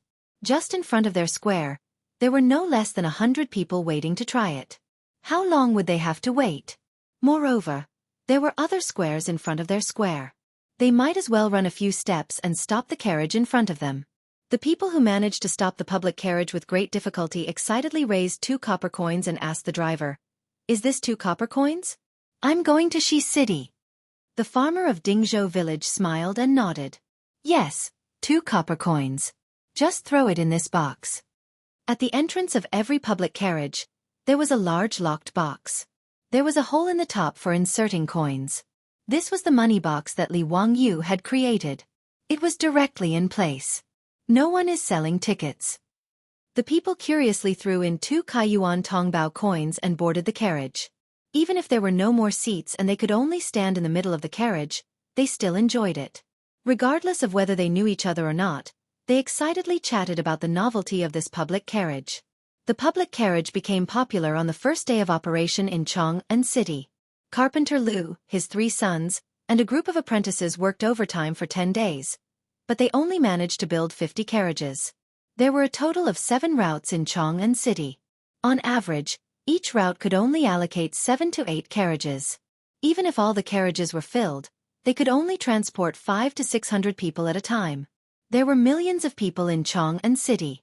Even if 1% of the people needed to travel, it would still be 10,000 people. These 50 carriages were just a drop in the bucket. The 50 farmers of Dingzhou village had not rested from morning till night. It was only when the evening drum sounded and the carriages stopped operating that they realized that they had not even eaten for the entire day. Everyone was so hungry that their chests were sticking to their backs. However, they were unusually excited. After everyone drove the carriages back to Dingzhou village, they opened the money box and counted. Everyone was shocked. In almost every carriage's money box, there was no less than 1 copper coin. The final tally of the 50 or so carriages was about 60 strings of coins. Even Li Wangyu did not expect such a profit. It was more than double what he had expected. Chapter 570. His beautiful boss solved the problem for Li Wangyu when there were not enough public carriages. She transferred more than 100 freight carriages from SF Express and sent them to Carpenter Liu's workshop to reinstall the carriages on the chassis of the freight carriages. As a result, there were more and more public carriages running on the streets of Chang'an City in a few days. After the people who wanted to try the new things experienced the novelty of the public carriages, they did not rush to take the carriages. Gradually, the operation of the public carriages returned to normal. But even so, after a month, the 200 public carriages actually earned a total of more than 4,000 strings of copper coins. This frightened the old village chief and the others. According to the agreement between Li Wangyu and the village, half of the copper coins, more than 2,000 strings of copper coins, would belong to the village. In a year, the village would get more than 20,000 strings of copper coins. Even if the 127 families in Dingzhou village shared the income, each family would get more than 180 strings of copper coins, which was more than 10 strings of copper coins per month. The old villager suddenly felt that the money was too hot. If he counted the dividends from the Shunfeng Express Carriage Company, wouldn't every family in Dingzhou village be able to get about 300 strings of copper coins in a year? Were they still villagers? Even the merchants in Chang'an City who opened shops could not earn more than 300 strings of copper coins a year. The old villager looked at the account book in his hand with a headache. He simply turned his head and asked to see Li Wangyu. After hearing the old villager's worries, Li Wangyu could not help but laugh. "Villager, just keep the money. You should distribute it. Why are you hiding it? I want to make Dingzhou village the richest village in the Tang Dynasty and make those people jealous." "Lang Jun, this money is too much," the old villager said with a bitter face. Li Hang could not help but say, "You old man, don't be long-winded. This money is not for you alone. It's for the 127 families in the village. Did I bite your hand when I had too much money? Or what? You talk too much. Hurry up and leave. Don't disturb Lang Jun. Lang Jun doesn't have time to care about such a small matter like you. I'm still busy thinking about the birthday celebration for the saint." After being scolded by Li Hang, the old villager naturally couldn't say anything more. He could only thank Li Wangyu again and leave. As for the villagers, they were all dumbstruck when they found out about the profits. Who would have thought that more than half a year ago, Dingzhou village, which was still like mud, was now not only living in brightly lit, tile-roofed houses, but also earning more than 20 strings of copper coins every month. This kind of thing was something that he didn't even dare to dream about back then. None of the villagers dared to disturb Li Wangyu. They simply ran silently to the front door of Li Wangyu's mansion and kowtowed to it. When Li Wangyu found out about this, he didn't know whether to laugh or cry, but he could only follow the villagers. Just as Li Hang said, he was busy. The 300 palace maids that he had tricked from Pai Lupi were actually taken by the group of thirsty old bachelors in his mansion in just 10 days. When Li Wangyu saw his 73 troops, each leading a shy palace maid to kneel in front of him and beg for his help, he couldn't help but feel his temples throbbing a few times. This group of old hooligans, damn, they really acted too quickly. When he thought about how he still hadn't coaxed his beautiful boss to bed and carried out some healthy physical and mental exercise, Li Wangyu felt stifled. Why were these palace maids and young ladies so unreserved? How could he let these old hooligans get what they wanted so easily? Li Wangyu didn't think about it. These palace maids that he had brought out from the palace originally wanted to leave the palace to marry people. Now that they had finally left the tightly guarded Taiji Palace, how could they be willing to go back? If it weren't for the fact that Li Wangyu only had 73 troops in his mansion, and that the other servants and palace maids didn't take a fancy to them, perhaps none of the 300 people would be able to return. At that time, he really wouldn't be able to explain to Pai Lupi. He couldn't be thick-skinned and tell Pai Lupi that the 300 palace maids were disobedient and had been punished to marry people, right? It would be strange if Pai Lupi didn't explode. However, these palace maids were originally tricked out by him, intending to find a groom for these troops. Now that other people were interested in each other, he naturally couldn't do something that would spoil the mood. "All right, all of you get up. I'll approve your marriage. As for the saint, I'll explain it to him. When the 73 of you sought refuge with me, I said that I would give each of you a house. This lord naturally can't go back on his words. Coincidentally, I built more than 100 houses in Dingzhou village, so I'll give them to your family." Li Wangyu's words naturally made the troops overjoyed, and they kowtowed again and again. As for the 73 palace maids, their faces were filled with joy, and many of them were crying tears of joy. These days, they had already seen the various benefits of Dingzhou village. They were even more envious of the palace maids who could marry the old soldiers in the village. Many of the palace maids were familiar with the 3,000 palace maids that Pai Lupi had moved out of the palace, and naturally, they had been guests in their new homes. They yearned for those well-equipped houses. They had also looked forward to being able to leave the palace and live in such a house, but it was just a dream. They didn't expect that today, their dreams would come true. How could they not be excited? When Li Wangyu was building Dingzhou village, he had originally planned for 120 houses. However, later on, when he thought that he would recruit more troops, he had to prepare houses for them. Thus, he asked the Ministry of Works to expand the construction area and built more than 100 houses. He didn't expect that it would come in handy today. The two brothers, Niu Yong and Niu Wu, had already moved into the new house with their wives. They usually took turns to guard Li Wangyu's residence, and after their shift, they could go home and be intimate with their wives. These two were quite capable. Now that the two wives of the Niu family were pregnant, Niu Yong and Niu Wu were smiling from ear to ear all day long. A few days later, Dingzhou village became lively again. This time, 73 newlyweds were getting married. This scale surpassed the first marriage between the old soldiers and Niu Yong and Niu Wu. The wedding banquet was held in the village for 3 consecutive days. The main character was naturally the pig slaughtering feast that everyone ate 100 times. Now, it was naturally not Li Wangyu's turn to cook. Naturally, the kitchen maids in the residence would do it for him. If he, the county earl who founded the country, personally cooked, it was likely that everyone in the village would dare to eat. In fact, there were 74 newlyweds getting married. The marriage between Li Hang and Lady Zhao had also been settled. However, Lady Zhao refused to wear a green wedding dress with the palace maids and put on a gold foil flower ornament. In her words, she was a widow, and it was her second marriage. If she did this, people would laugh at her. Li Hang was even more thin-skinned. He was afraid that people would laugh at him for being old and shameless, so he was unwilling to organize the wedding. Li Wangyu couldn't persuade the two of them, so he could only give up. During the collective wedding, he toasted the two newlyweds a few more cups, and it was considered a banquet. However, that night, Lady Zhao moved into Li Heng's room, which made Li Wangyu laugh secretly. As for Lady Zhao's daughter, Lady Zhao, she was already married. Moreover, she was married to a man from Dingzhou village. Li Wangyu couldn't help but ridicule him for being a beast.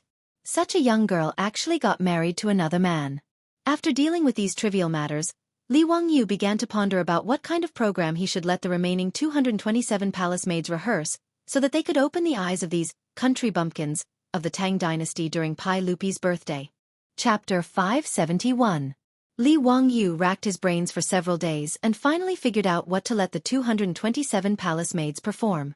However, when he brought his idea to his beautiful superior to discuss it, he received a big roll of her eyes.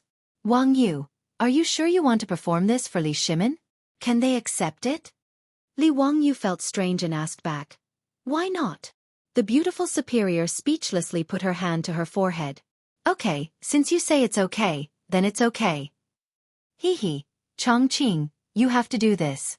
I'll leave the rehearsal to you. I can't teach them, right?" "I can't either." The beautiful superior glared at him angrily. "You only know how to be lazy." "No, you've wronged me. Can't I prepare the ultimate weapon?" Hee, when the time comes, I'll definitely shock these bumpkins." Li Wangyu certainly wouldn't admit that he was being lazy. "Humph, I'd be a fool to believe you." It wasn't strange that the beautiful superior would think this way. Li Wangyu was indeed quite lazy. Although he came up with ideas one after another, this guy was only responsible for starting the fire and didn't care about the aftermath. The many things he created and the subsequent troublesome matters were all thrown to others to handle. The Shun Feng Carriage Company and the lingerie shop were managed by his beautiful superior. The brewery was directly handed over to the palace eunuchs, and he was only responsible for the dividends. The coining workshop and weapon forging workshop were given to Yan Liben. The beverage vending machine in Chong and was given to Cho Kuan. The winter rice planting in Hu County was given to Yang Zhua, and many of the troublesome matters were given to Yang Zhua. The matters of the charity hall and toilet cleaning were given to the playboys. Even the public carriage was given to the old village chief and the others, and he was too lazy to interfere. The beautiful superior was too lazy to say anything more about his laziness. She wrinkled her delicate nose and made a face at him. Then, she went to find the palace maids. Li Wangyu looked at the beautiful figure of the beautiful superior as she left and laughed. He knew that the beautiful superior would definitely not be tired of this matter. Although the beautiful superior had always shown the image of a strong woman, she was actually very artistic in her bones.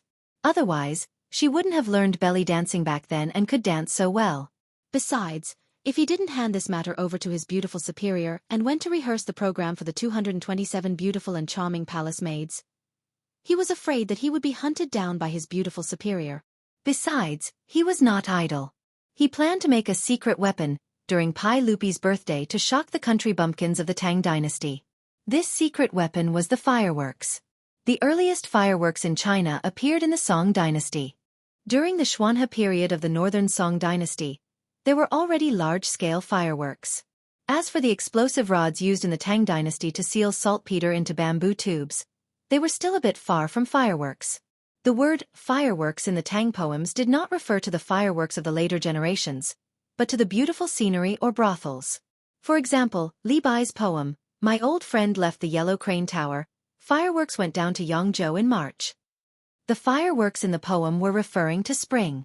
Tang Shi said, there are no fireworks on the plug. Ning Si Che's color.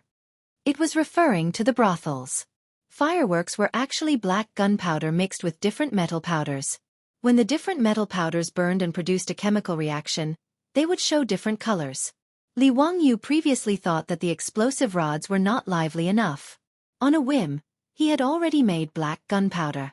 To make fireworks, as long as different metal powders were added to the black gunpowder, it would show different colors. However, the Tang Dynasty did not have as many metal elements as the later generations.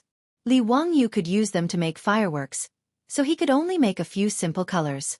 For example, if iron powder was added, it would emit yellow fireworks.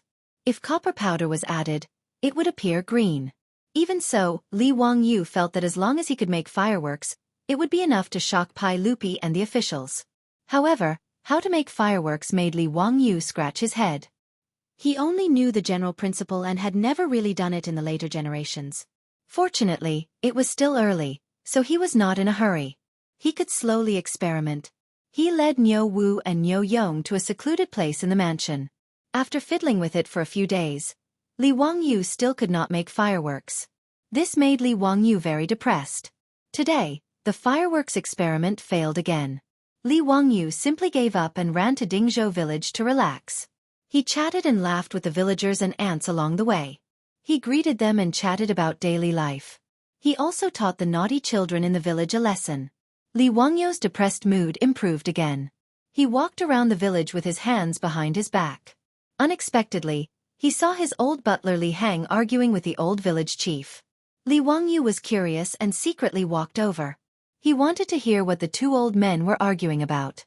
No, this is not negotiable. The manor's cowherd is lent to the village for farming. How can you use it to push the mill? Don't you have a dozen cows in your village? Why do you still want to use the manor's cows? Li Heng's loud voice did not wait for Li Wangyu to come closer. The old village chief laughed and said, the cows in the village are all old. How can they do this kind of work? The cows will not break even if they are used. You old thing, why are you so stingy? Bah, you old fellow. The village has so many copper coins in the public account. Go to Chang'an City's mule market and buy some cows. Hee hee, Longjuan's manor has 20 cows. They are all raised in the village. Why waste copper coins to buy cows?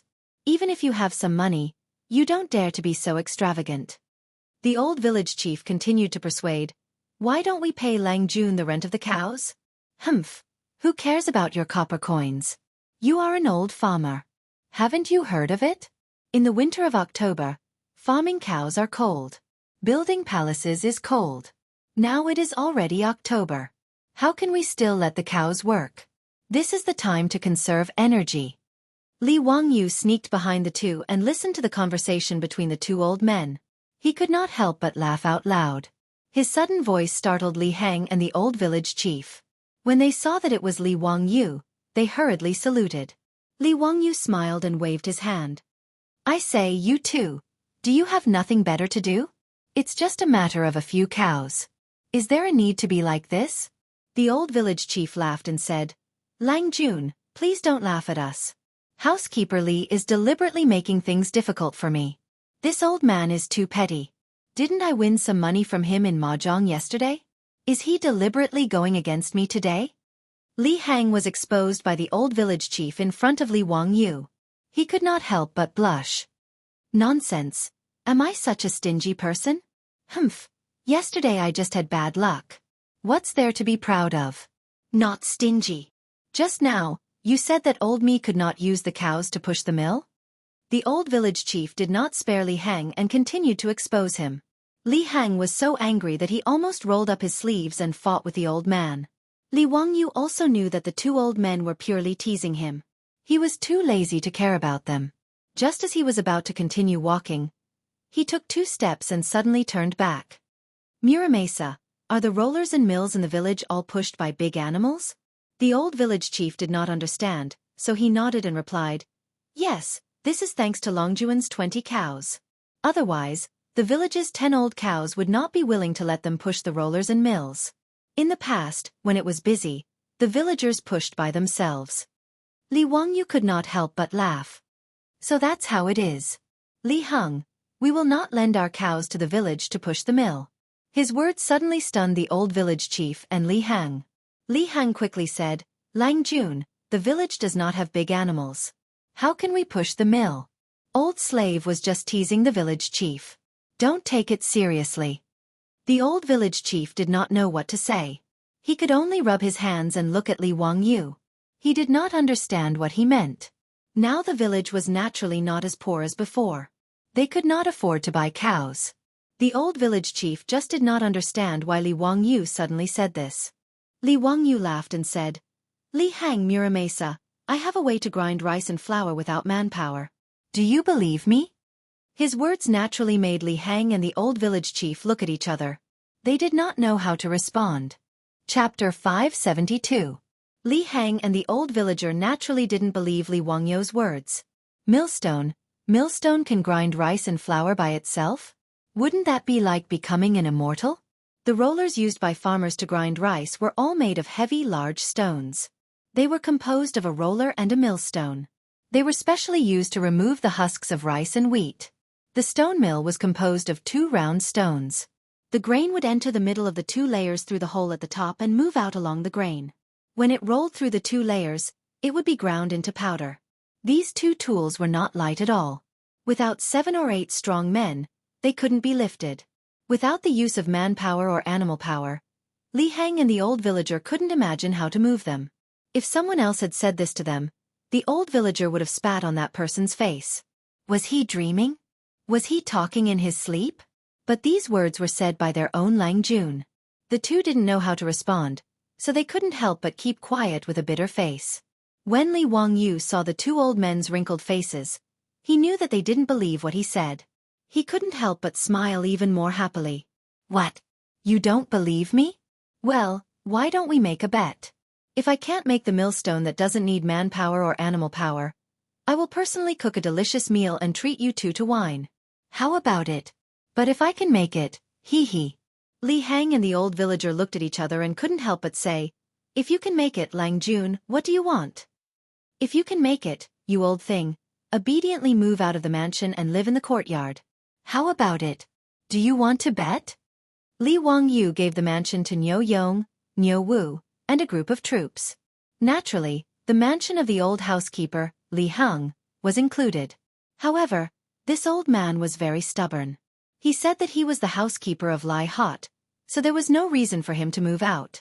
He insisted on staying in the mansion. If Li Heng was not married, Li Wangyu would naturally let him be. But now, since Li Heng had become a good citizen, married Lady Zhao, and still lived in his own mansion, it didn't seem like a home at all. This old man didn't care, but he couldn't let that Madame Zhao suffer. It was precisely because Li Wangyu had thought of this that he deliberately proposed the bet with Li Heng. Seeing that it had nothing to do with him, the old villager quickly nodded in agreement. If he won, he could get a delicious meal personally cooked by Li Wangyu. If he lost, it would be even better. It would be very convenient for the village to grind rice and flour in the future. Lang Jun, it's a deal then. Hee, we'll bet with you. It's a deal. Li Heng couldn't help but push the old villager. Go away, what does it have to do with you? You old thing, what right do you have to make decisions for me? Heh, you don't know how to appreciate good intentions. Lang Jun is obviously doing it for your own good, but you're still being unreasonable. The old villager sneered and turned to Li Wangyu. Lang Jun, don't pay attention to this stubborn old man. We'll bet with you. I wonder how long it will take for you to make the mill you mentioned? Li Wangyu stretched out 3 fingers. At most 3 days. Old me, on behalf of the villagers, thank you, Lang Jun. The old villager also understood now, although it sounded difficult to understand that the mill could turn by itself. But since this was said by Li Wangyu and he said it so firmly, it must be true. The old villager looked at Li Heng again and said with a smile, Lang Jun, don't worry. In 3 days, I'll lead the villagers to help housekeeper Li move. Li Heng glared at him, so angry that he couldn't speak. Li Wangyu laughed. That's good. In that case, I'll go to Carpenter Lu's workshop and ask him to start building immediately. After he finished speaking, he didn't wait for Li Heng to speak again. He turned and left, leaving the old housekeeper Li Heng in a mess in the wind. When Li Wangyu said that it didn't need to store up energy and could grind rice and flour by itself, he was naturally referring to the watermill and the watermill. He had forgotten about these 2 good things before, but after being reminded by the old villager and Li Heng's words, he remembered them. Building a watermill was simply a piece of cake for the current Dingzhou village. The reason why Li Wangyu said that 3 days would be enough was that Carpenter Lu's workshop already had water wheels of various sizes. The water wheel was the key to driving the stone mill. As for the other things, it was just a simple transmission device that converted the kinetic energy from the water wheel's rotation to drive the heavy stone mill. After carefully studying Li Wangyu's drawing of the watermill, Carpenter Lu couldn't help but slap the table in praise. Lang Jun, your watermill is too amazing. Why didn't I think that since the water can drive the water wheel to a high place, it can also drive the stone mill to rotate? Li Wangyu asked. How is it? How long will it take to build the watermill? Very fast. 2 to 3 days will be enough. The water wheel and stone mill are ready-made. We only need to build the transmission device. In addition, it's easy to build a watermill next to the Gone River. I'll let my 3 sons lead people to build the watermill now. I'll ride a horse to Hu County and find a blacksmith to build the rotating iron axes. Li Wangyu nodded and told Carpenter Lu to hurry up and build the watermill in 3 days. He didn't want to waste time and give Li Heng an excuse to refuse to move. With Li Wangyu's instructions, Carpenter Lu naturally didn't dare to waste time. He let his sons and apprentices put down their work and quickly built the watermill. The villagers didn't know what Carpenter Lu and the others were busy with by the Gone River. They only knew that they had taken away the large stone mill used by the village to grind flour, causing many villagers who were waiting to grind flour to complain. Some people even ran to the old village chief to complain, but they were scolded by the old man and told that they would know in 3 days. The villagers didn't know what was going on and discussed it. It wasn't until 3 days later that the old village chief knocked on the gong and loudly called everyone to go to the watermill that everyone gathered around. Muramesa, what did you say just now? What did Lang Jun build for us?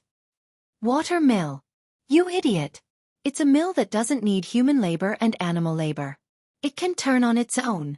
The old village chief laughed. Everyone doubted their own ears. Muramesa, did you say something wrong? Don't joke with us. The mill is so heavy. How can it turn on its own without human labor and animal labor? That's right. How is that possible? The large stone mill in the village required 2 oxen to move. It doesn't need oxen to pull it or people to push it. Did Lang Jun cast a spell on the stone mill? The old village chief knocked a chestnut on the head of the youth in front of him. You idiot. How can Lang Jun be wrong? I went to take a look. It's a mill that uses a water wheel to move it. Despite his explanation, the villagers still shook their heads. It's good that the water wheel can carry water, but the stone mill is so heavy. How can the water wheel move it? That's right. The small stones by the river can't be washed away by the river. It takes 7 or 8 strong men to lift the stone mill. How can a water wheel move it? The villagers didn't believe him, but they still followed the old village chief to the watermill by the Gone River. When they saw the large stone mill that Carpenter Lu had taken away spinning under the water wheel, they were so shocked that their jaws almost dropped. Chapter 573. The watermill was installed with the stone mill that Carpenter Lu had dismantled from the village. The stone mill was huge, with a diameter of about 1.5 meters. Originally, it would have required 2 bulls to pull it. But now, What appeared in front of everyone's eyes was a millstone that was constantly rotating under the push of the water wheel. Oh my god! So this water can really move the millstone? You idiot! Didn't the village chief say it just now? This is something that Lang Jun made, so how can it be wrong? Bah, you seem to be doubting it just now, right? Hee, no, you heard wrong. How can I doubt Lang Jun's words? Tisk tsk, not using mules, horses, or oxen to pull the mill is really convenient and convenient. A villager immediately discovered the benefits of the watermill. Using animals to pull the mill not only required a lot of effort to drive the animals, but people also had to follow the animals and walk around the millstone. Grinding a dough of grain was not easy at all. Every time a dough of grain was ground, the animals had to rest. After all, even oxen would get tired. If they used manpower to move the mill, they could only move a small mill. This kind of large mill could not be moved by humans. Moreover, if they used manpower to move it, the efficiency would be even slower. With this water-powered stone mill, one person could grind grain. Moreover, there was no need to move at all. They only needed to continuously add grain to the stone mill. It was really much easier. Just as the villagers were discussing excitedly around the watermill, someone suddenly rushed out of the watermill. Someone curiously shouted, "Zhao Sanlang, why are you running? Go back and move the grain. Come and grind the flour." After being reminded by his words, the villagers immediately reacted. They stopped watching the watermill and all turned to run back to their houses. Not long after, there was a long line outside the watermill. Whether they needed to grind flour or not, they used wheelbarrows to transport a dough of grain, intending to try out the benefits of the watermill. The efficiency of the huge stone mill when grinding grain was astonishing. If a dough of grain was ground into flour, it could be ground once in more than 10 minutes. However, to grind it into fine flour, it usually needed to be ground at least twice. That would only take half an hour. Furthermore, this watermill didn't need to rest. It could grind continuously, so its efficiency was naturally very high. When Li Wangyu led Li Heng to inspect the watermill, the villagers of Dingzhou village crowded around and bowed to him. "Lang Jun, this watermill is really useful. Thank you, Lang Jun. Thank you, Lang Jun. Lang Jun, look, this is the mill that I just made. It's so white and fine. This watermill is really too good. It doesn't take any effort at all. It only took a moment to grind it out." Zhao Sanlang, who ran the fastest, squeezed through the crowd and grabbed a handful of freshly ground flour as he spoke to Li Wangyu. "Haha, that's good. I didn't let Carpenter Lu work hard in vain." Li Wangyu laughed and nudged Li Heng with his elbow. "How about it? If you're willing to bet, you have to admit defeat, right? Today, I will move to your courtyard. Don't be so long-winded." Li Heng had no choice but to nod silently. The watermill of Dingzhou village became the busiest place in the village. For the entire day, as long as the villagers had free time, they would run to the watermill and stare at the spinning millstone without blinking. The news quickly spread from 1 to 10, and from 10 to 100. After receiving the news, Yang Quan once again rode a horse and rushed from Hu County to Dingzhou village. He went straight to the watermill. "Zio, why didn't you tell your elder brother that you made such a good thing?" Yang Quan squatted in front of the watermill without a care for his image. He carefully inspected the watermill before pulling Li Wangyu to complain. Then he stretched out his hand and asked, "Where is the blueprint for this watermill?" Li Wangyu rolled his eyes speechlessly. Aren't these officials of the Tang Dynasty too self-conscious? Why do I feel like I owe them something? Hee, brother Xuqing, what do you want the blueprint for? Li Wangyu pretended to be ignorant and asked back. Yang Quan was familiar with him, so naturally, he wouldn't fall for his trick. Of course it's to promote the construction of this watermill in all the villages in Hu County. Zio, don't tell me you want to ask me for money again? You are the dignified county magistrate of Hu County, yet you have the nerve to ask? Li Wangyu asked curiously. Why should I have the nerve? Brother Xuqing, friendship is friendship. Business is business. If you want the blueprint for the watermill, give me something in exchange for it.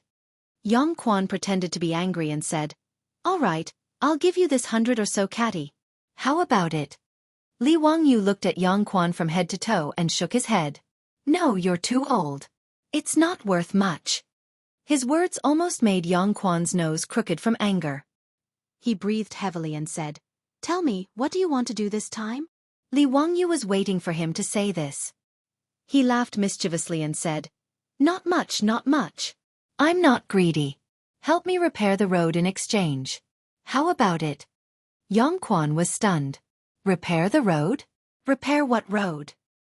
The road from Dingzhou village to Hu County. You're the dignified county magistrate of Hu County. Haven't you noticed that this road is too lousy? Every time it rains, it becomes a muddy pond.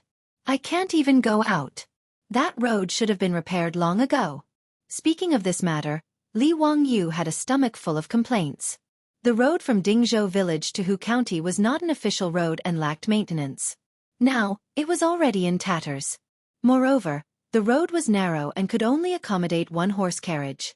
If there was a horse carriage coming from the opposite side, they had to find a wide place to pass.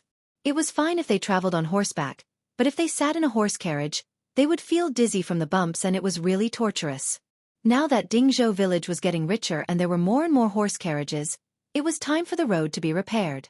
Li Wangyu had been thinking about this for a long time. When he met Yang Quan today, he casually brought it up. Yang Zhua, on the other hand, was shocked by his words. Zio, you're asking for too much. You actually want me to build a road that's 20 li long for a watermill blueprint? Do you know how much it will cost to repair this road? Brother Xuqing, you're the dignified county magistrate of Hu County, the Ming House. How can you be so stingy?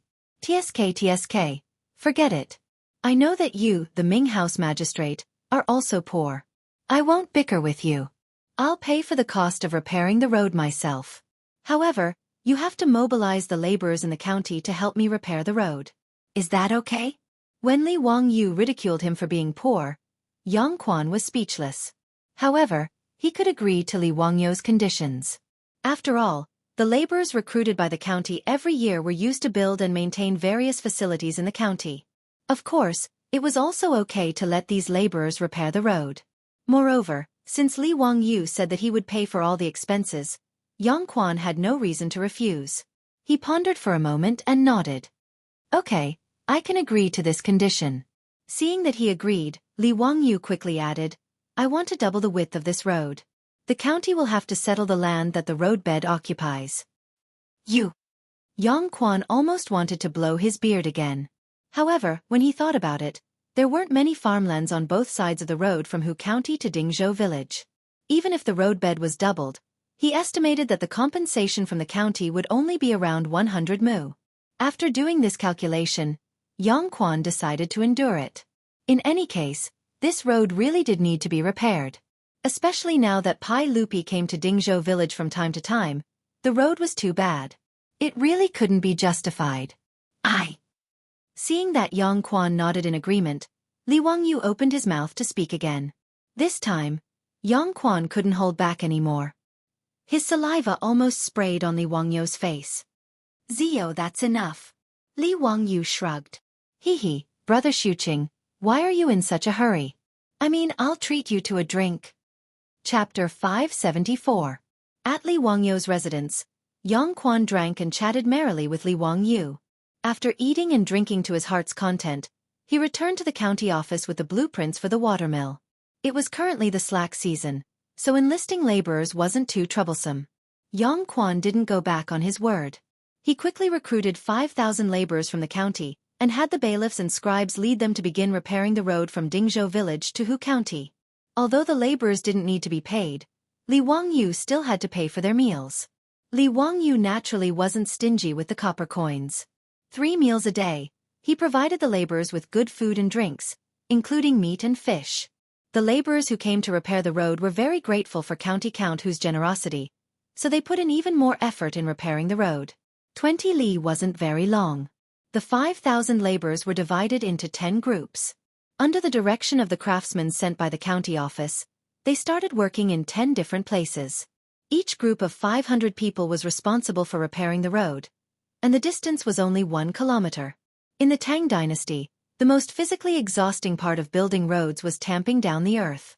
It required countless strong men to continuously lift up heavy wooden stakes, raise them up high, and then drop them down, repeatedly smash them into the ground to tamp down the road, and then use stone rollers to roll them back and forth. Finally, Firewood was placed on top of the road and the road was burned. This way, grass and insects wouldn't grow, and the road was sturdy and durable.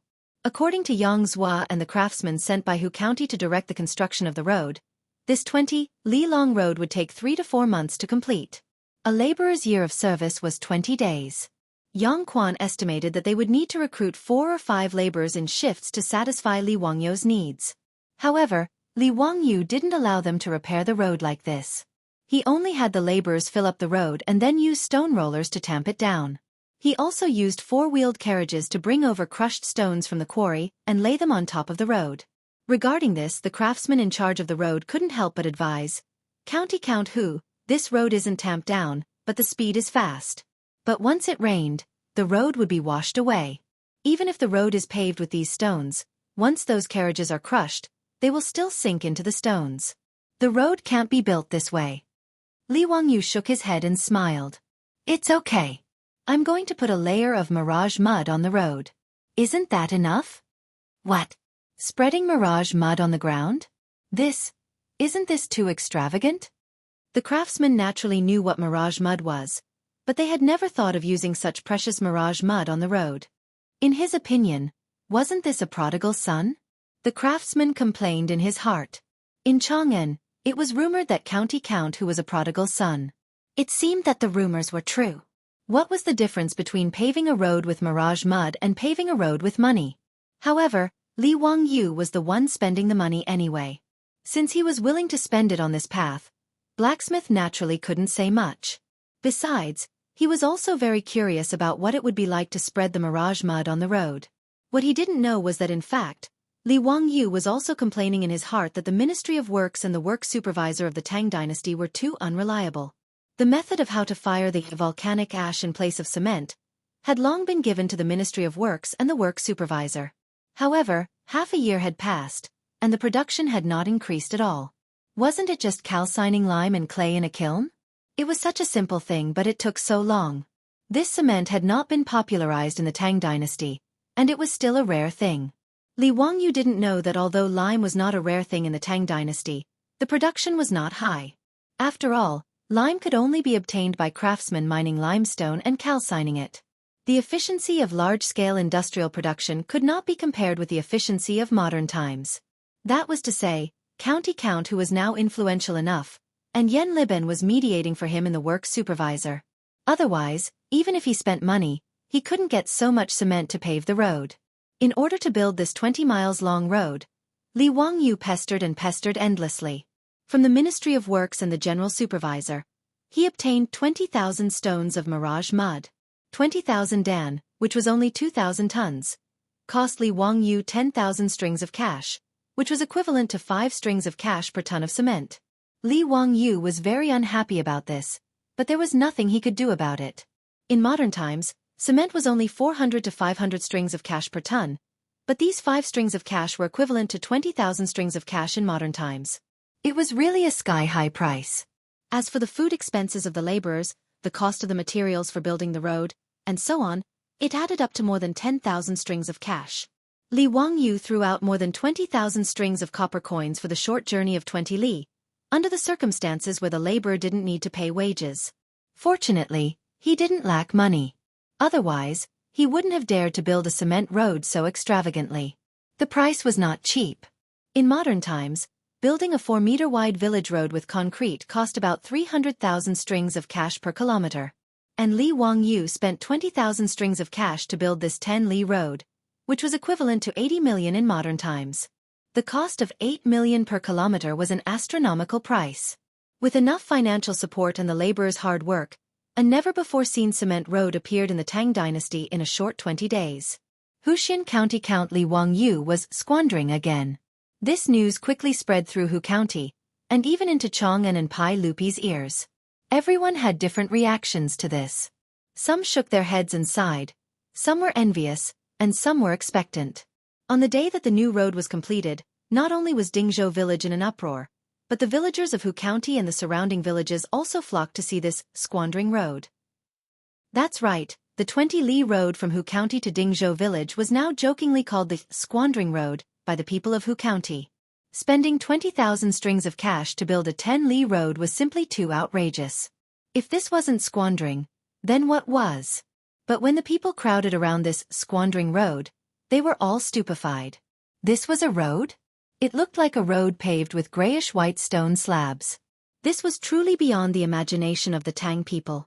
Although Li Wangyu had already handed over cement to the imperial court, it was still rarely seen among the common people, much less used to pave roads. The common people had never seen a road paved with cement, and they had never imagined that it would look like this. An elderly man smashed his crutch on the cement road a few times in disbelief. Not only was there no dent, his hand went numb from the impact. This is an immortal art. This road is clearly paved with stone slabs. Great-grandfather, this is mirage mud. Do you know what mirage mud is? It was made by the Count of Hu County. After the mirage mud dries up, it becomes this kind of mud. It's incomparably hard and impervious to fire and water. It's truly miraculous, someone explained to the old man. A busybody immediately ran over to fetch a bucket of water and poured it over the road. The crowd watched as the water did not seep into the road. Instead, it flowed to the sides of the road and into the drainage ditches. The remaining water stains on the cement road quickly evaporated under the sunlight, leaving not a single trace of water behind. There were also 4 grooves in the cement road, with wooden tracks embedded in them. These were tracks designed for carriages, and they were called tracks. Of course, things like tracks were not invented by Li Wangyu. Tracks had already appeared in the Qin Dynasty. These wooden tracks would hold the wheels of the carriages. They were smooth and smooth, allowing the carriages to move very quickly. These tracks were similar to the tracks of the Tang Dynasty, but they were smoother and smoother. While the people of Hu County were marveling at this squandering road, another group of people had set out from Chang'an and was heading straight for this road. Chapter 575. The person who came was Pai Lupi. He led a group of civil and military officials to visit Li Wangyu's prodigal road. Li Wangyu had already mentioned to Pai Lupi and the others about using mirage mud to build roads. However, no one took it to heart. In the eyes of Pai Lupi and the others, such precious mirage mud should be used to build city walls and fortresses. Only then would they be impregnable. He didn't think it would be beneficial to use it to build roads. He even thought it was a waste. Today, Pai Lupi and the officials were discussing matters in the morning court when Mi Tua came to report that Li Wangyu's 20-li-long mirage mud road was open to traffic today. Although Pai Lupi thought it was a waste to use mirage mud to build roads, he was very curious about the road built with mirage mud. Therefore, under the urging of Chang Yaojin and the others, he simply stopped the morning court and led the officials directly to Hu County to watch the fun. When they arrived at the cement road outside Hu County, it was already as lively as the Lantern Festival. The cement road was full of people who came to watch the fun. Although Pai Lupi was the emperor of the Tang Dynasty, and the officials and nobles were also a group of people with the highest status in the Tang Dynasty, when they saw the cement road, their reaction was not much better than the crowd of Hu County people. The group of civil and military officials, when faced with this unprecedented cement road, couldn't help but gasp in surprise. Chang Yaojin even jumped down from his horse and stomped on the road a few times with his feet. Son of a bitch. Zio is really generous. This mirage mud is actually used to pave the road? My goodness, this road is really solid. No matter how hard the road is, it's not as good as this mirage mud. Yuqi Jingda, Qin Qiong, and the other generals were also shocked by the road that was as flat as a stone slab. Some people even pulled out the sabers at their waists and slashed the road.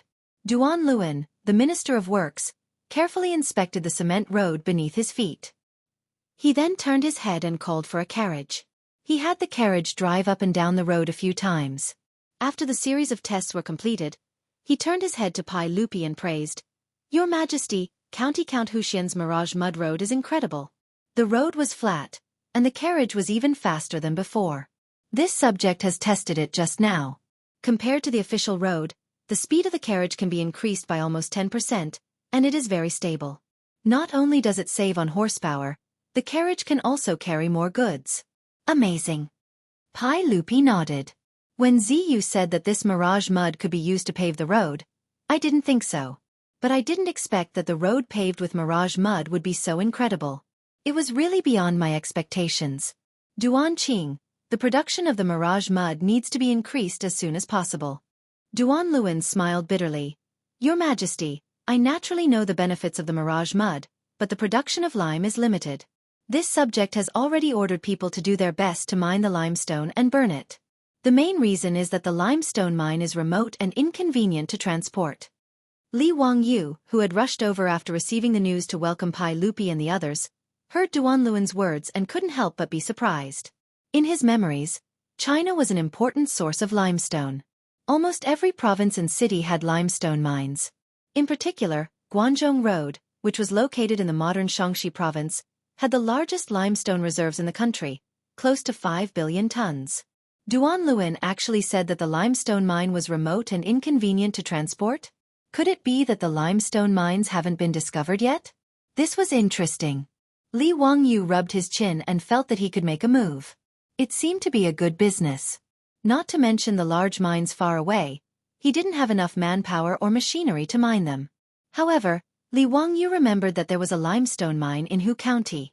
Back then, the limestone mining companies in Hu County didn't pay attention to environmental protection and crazily mined. At one time, there were close to 1,000 mining companies and thousands of lime kilns. After more than 10 years of vicious mining, the pollution caused by the production of these companies caused the surrounding people to suffer greatly. After the TV interview was broadcasted on TV, it caused a huge social reaction. Li Wangyu also remembered the existence of the limestone mine in Hu County after watching that news program. However, now wasn't the time to talk about this. It was better to find someone to explore the mine and confirm its location. After Li Wangyu remembered this matter, he greeted Pai Lupi and the others and introduced them to the cement road. Zio, I heard that you spent 20,000 strings of cash to build this road? Do you know what the people of Hu County call this road? Li Wangyu laughed and said, Hee, I know. It's the road of squandering. I think it's pretty good. Building a road and squandering is a good thing.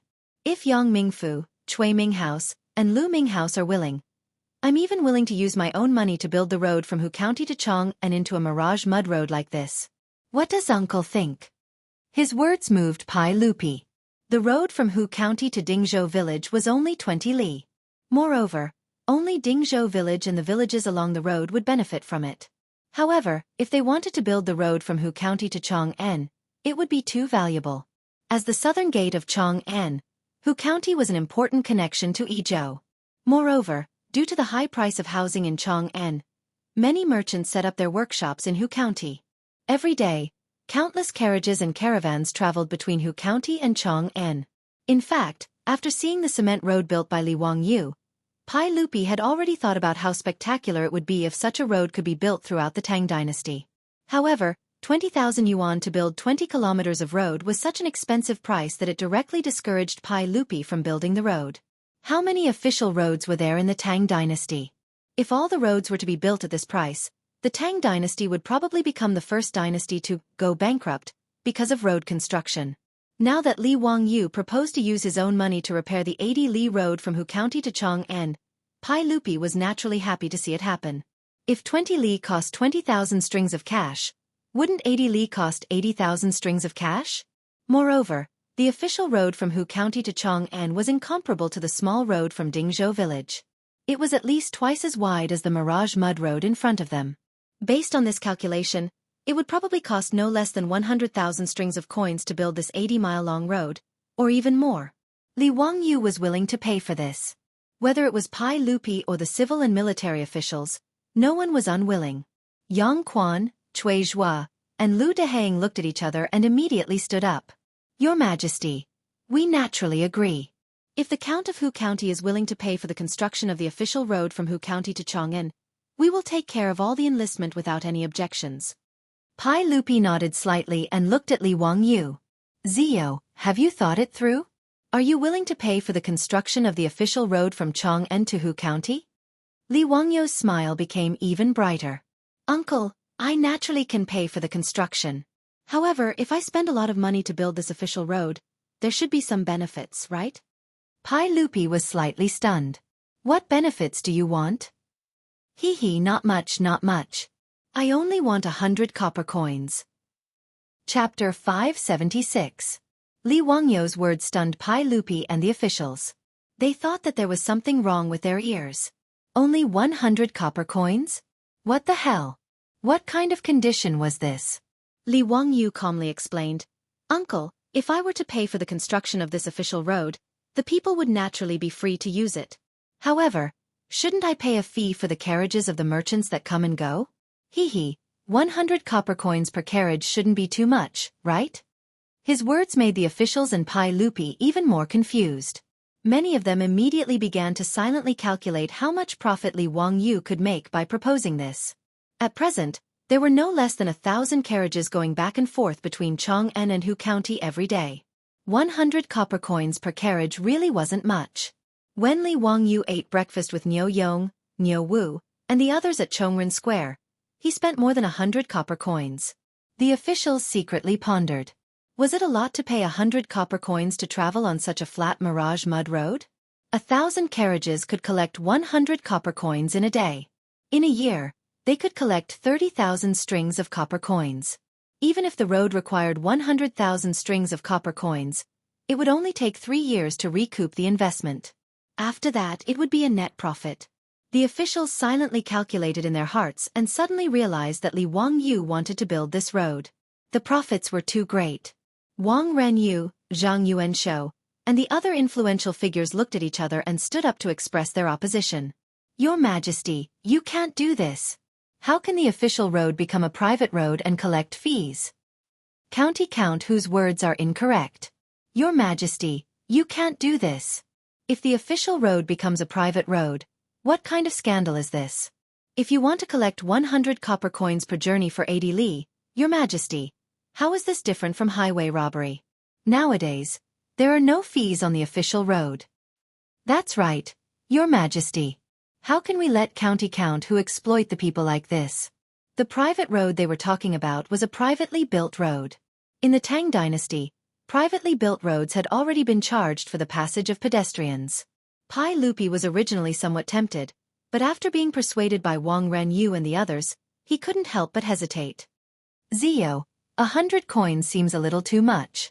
Li Wangyu had a very reluctant expression on his face. Then what about 50 copper coins? Can I charge you 50 copper coins? Wang Renyu and the others naturally shook their heads. No, 50 coins is still too much. The common people have worked so hard. It's inappropriate to exploit them like this. In fact, they didn't care how much they charged. In short, they couldn't let Li Wangyu build this road to make money.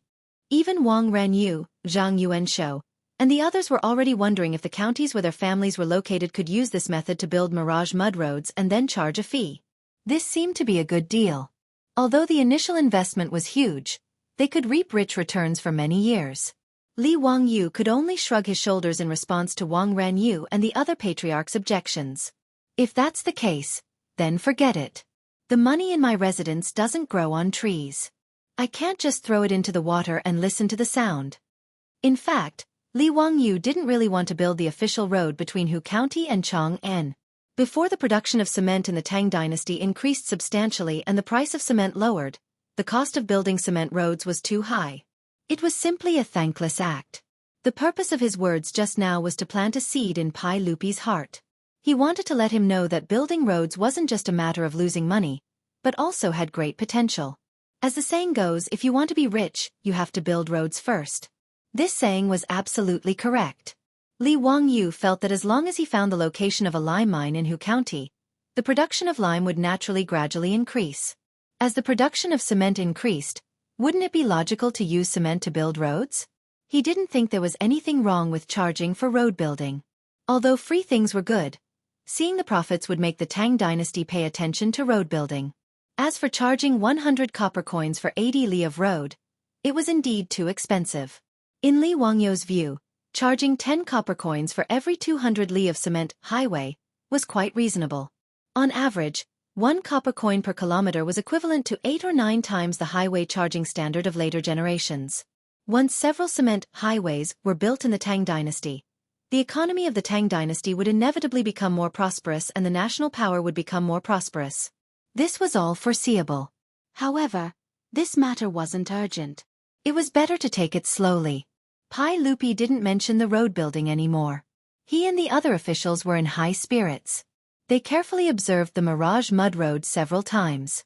They even pulled Xianxia and the others to gallop back and forth on the 20 li of cement road several times. The iron horseshoes collided with the cement road, constantly producing crisp sounds of hooves. It was very pleasant to the ears. After Pai Lupi had his fill, he called the officials to return to Chang'an. Although he didn't say anything before leaving, it was obvious that Pai Lupi had remembered this cement road in his heart. For a long time after that, the Prodigal Road, built by Li Wangyu with a huge sum of money, became the favorite place of the people of Hu County. Every day, many busybodies would go there to watch the fun. It was called the Internet Celebrity Road. Even in Chang'an, many people would ride horses to see it. Some people even used stones to knock on the road to test if it was really as indestructible as the rumors said. Yang Quan was afraid that people would destroy the road, so he had no choice but to arrange for the yamen runners to maintain order on the cement road every day. After more than half a month, it wasn't until the middle of the 11th month of the second year of Zhengguan that the popularity of the Prodigal Road slowly dissipated. There were no longer many onlookers. Li Wangyu was living a carefree life now. He had already fiddled with the fireworks and was waiting for Pai Lupi's birthday to show them. The more than 200 palace maids also had their beautiful superiors to arrange daily rehearsals for them. He didn't need to worry about them. Things went his way one after another. Back then, he had impulsively submitted a memorial to Pai Lupi to have the 100,000 people of Hu County switch to planting rice. Originally, he wasn't sure about this, but now, there seemed to be signs of success. The winter rice that had been sown actually started to sprout in the winter. This made Yang Quan, the county magistrate, overjoyed.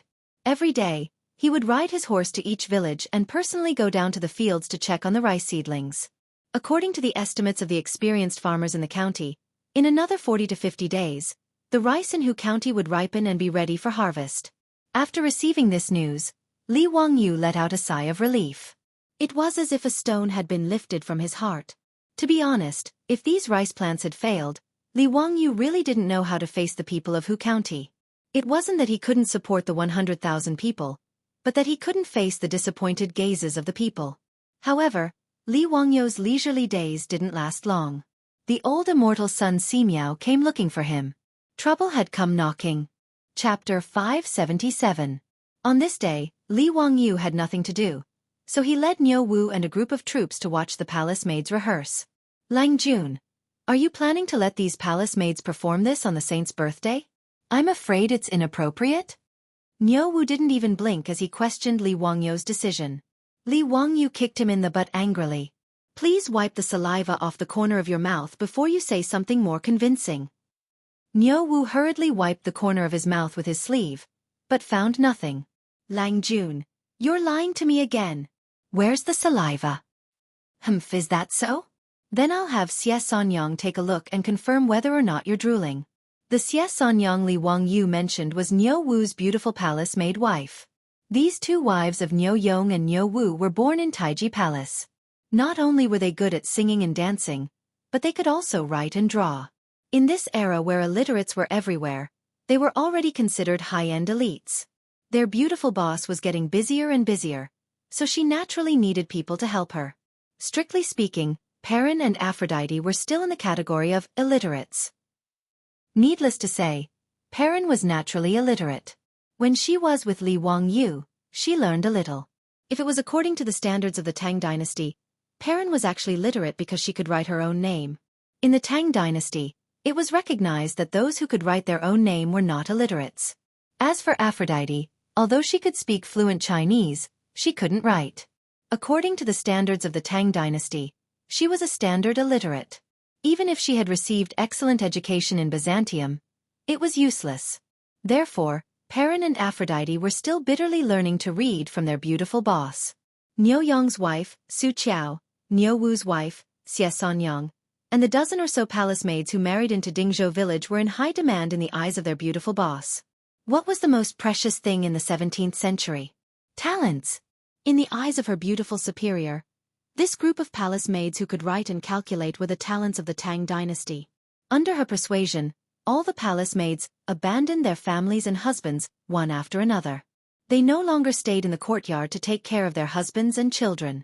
Instead, they followed their beautiful superior and worked for her. These dozen or so former palace maids were all regarded as capable assistants by their beautiful superiors. Many palace maids were even appointed by their beautiful superior as stewards of the carriage business and lingerie shop. They helped their beautiful superior to manage these businesses.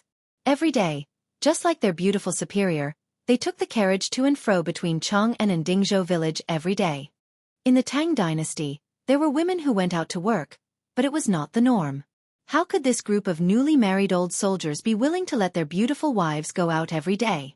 Niu Yong, Niu Wu, and the old soldiers in the village complained about this.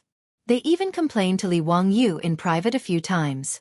However, when they found that the monthly salary that their wives brought back was higher than theirs, these old soldiers could only shut up obediently. Moreover, this group of women now had the support of their beautiful superior. Whether it was Niu Yong, Niu Wu, or the old soldiers, they did not dare to offend their beautiful superior. As for their own wives, they had no right to speak. In this regard, Li Wangyu was heartless and laughed very happily. Wahahaha! It's time for you old men to experience the miserable situation of men in the future in advance.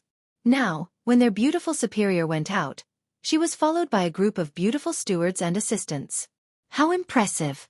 As the 73 troops married palace maids again, Li Wangyu could foresee that the group of women around their beautiful superior would continue to grow. Now, even though the two daughters-in-law of the Niu family, Su Qiao and Xia Sanyang, were pregnant, they still followed their beautiful superior and helped her do things. When he heard Li Wangyu's words, Niu Wu immediately stopped smiling and replied seriously, "Lang Jun, your idea is really amazing. The sage will definitely like it." Get lost. Li Wangyu was too lazy to pay attention to this guy. He turned his head and continued to watch the palace maids rehearse. Needless to say, in the future, he had never received such treatment. More than 200 graceful and beautiful women in thin clothes were twisting their bodies seductively in front of him. It was really a rare sight. Li Wangyu, Niu Wu, and the troops were watching happily. Then, they saw their beautiful superior leading her group of female assistants over. "Is it nice?" Li Wangyu subconsciously wanted to reply that it was nice, but his strong desire to live made him change his words. "It's okay. The dance team is not neat enough. Chongqing, you have to supervise them and be strict with them. The sage's birthday is in a month. I don't dare to delay. Time is tight and the task is urgent. I'll leave it to you. I just came to see how the rehearsal is going. Since there are no problems, I'll leave first." After Li Wangyu finished speaking, he prepared to lead Niu Wu and the troops to retreat. However, he heard his beautiful superior instruct Su Qiao and the others. "In the future, when the palace maids are training, pay attention to the door. Don't let some people peep at the palace maids. Humph, big pig trotter." Her words almost made Li Wangyu stumble and fall. He didn't dare to say more and quickly pulled Niu Wu and the others away. "Lang Jun, why did Lady Su say that you're a big pig trotter?" Niu Wu asked Li Wangyu, touching a sore spot. "Shut up. She was talking about you." Li Wangyu was so angry that he kicked this guy twice to vent his anger. While he was playing with Niu Wu, he saw the old housekeeper Li Hang hurriedly come over. "Lang Jun, I saw that old immortal son sent someone to ask you to go to the Taoist temple. He said that he has something important to tell you." When Li Wangyu heard this, he felt that it was strange. Why was Sun Simiao looking for him? Li Wangyu had already asked the supervising craftsman to make the microscope that Sun Simiao wanted and sent it to the Taoist temple. Although the magnification wasn't high, Li Wangyu estimated that it was at most 40 to 50 times magnification. It was similar to the simple microscopes used by elementary school students in the future to do scientific experiments. They could barely see the microorganisms in the water. Li Wangyu really didn't know how to make a lens with a bigger magnification. He could only ask the supervising craftsman to continue to study how to increase the magnification of the microscope. Even so, the simple microscope that was sent to the Taoist temple shocked Sun Simiao and he treated it like a divine weapon. Especially when the old Taoist saw the magnified scenes in his hair, blood, water, and leaves under Li Wangyu's guidance, he became even more obsessed. He hugged the microscope every day and refused to let go. Recently, the old Taoist didn't find trouble with Li Wangyu. He spent every day in the Taoist temple doing his scientific research. Since Sun Simiao was looking for him, Li Wangyu naturally wouldn't delay. He immediately rode to the Taoist temple. When he entered the Taoist temple, Sun Simiao's disciples naturally led him to the old Taoist. Zio, you came at the right time.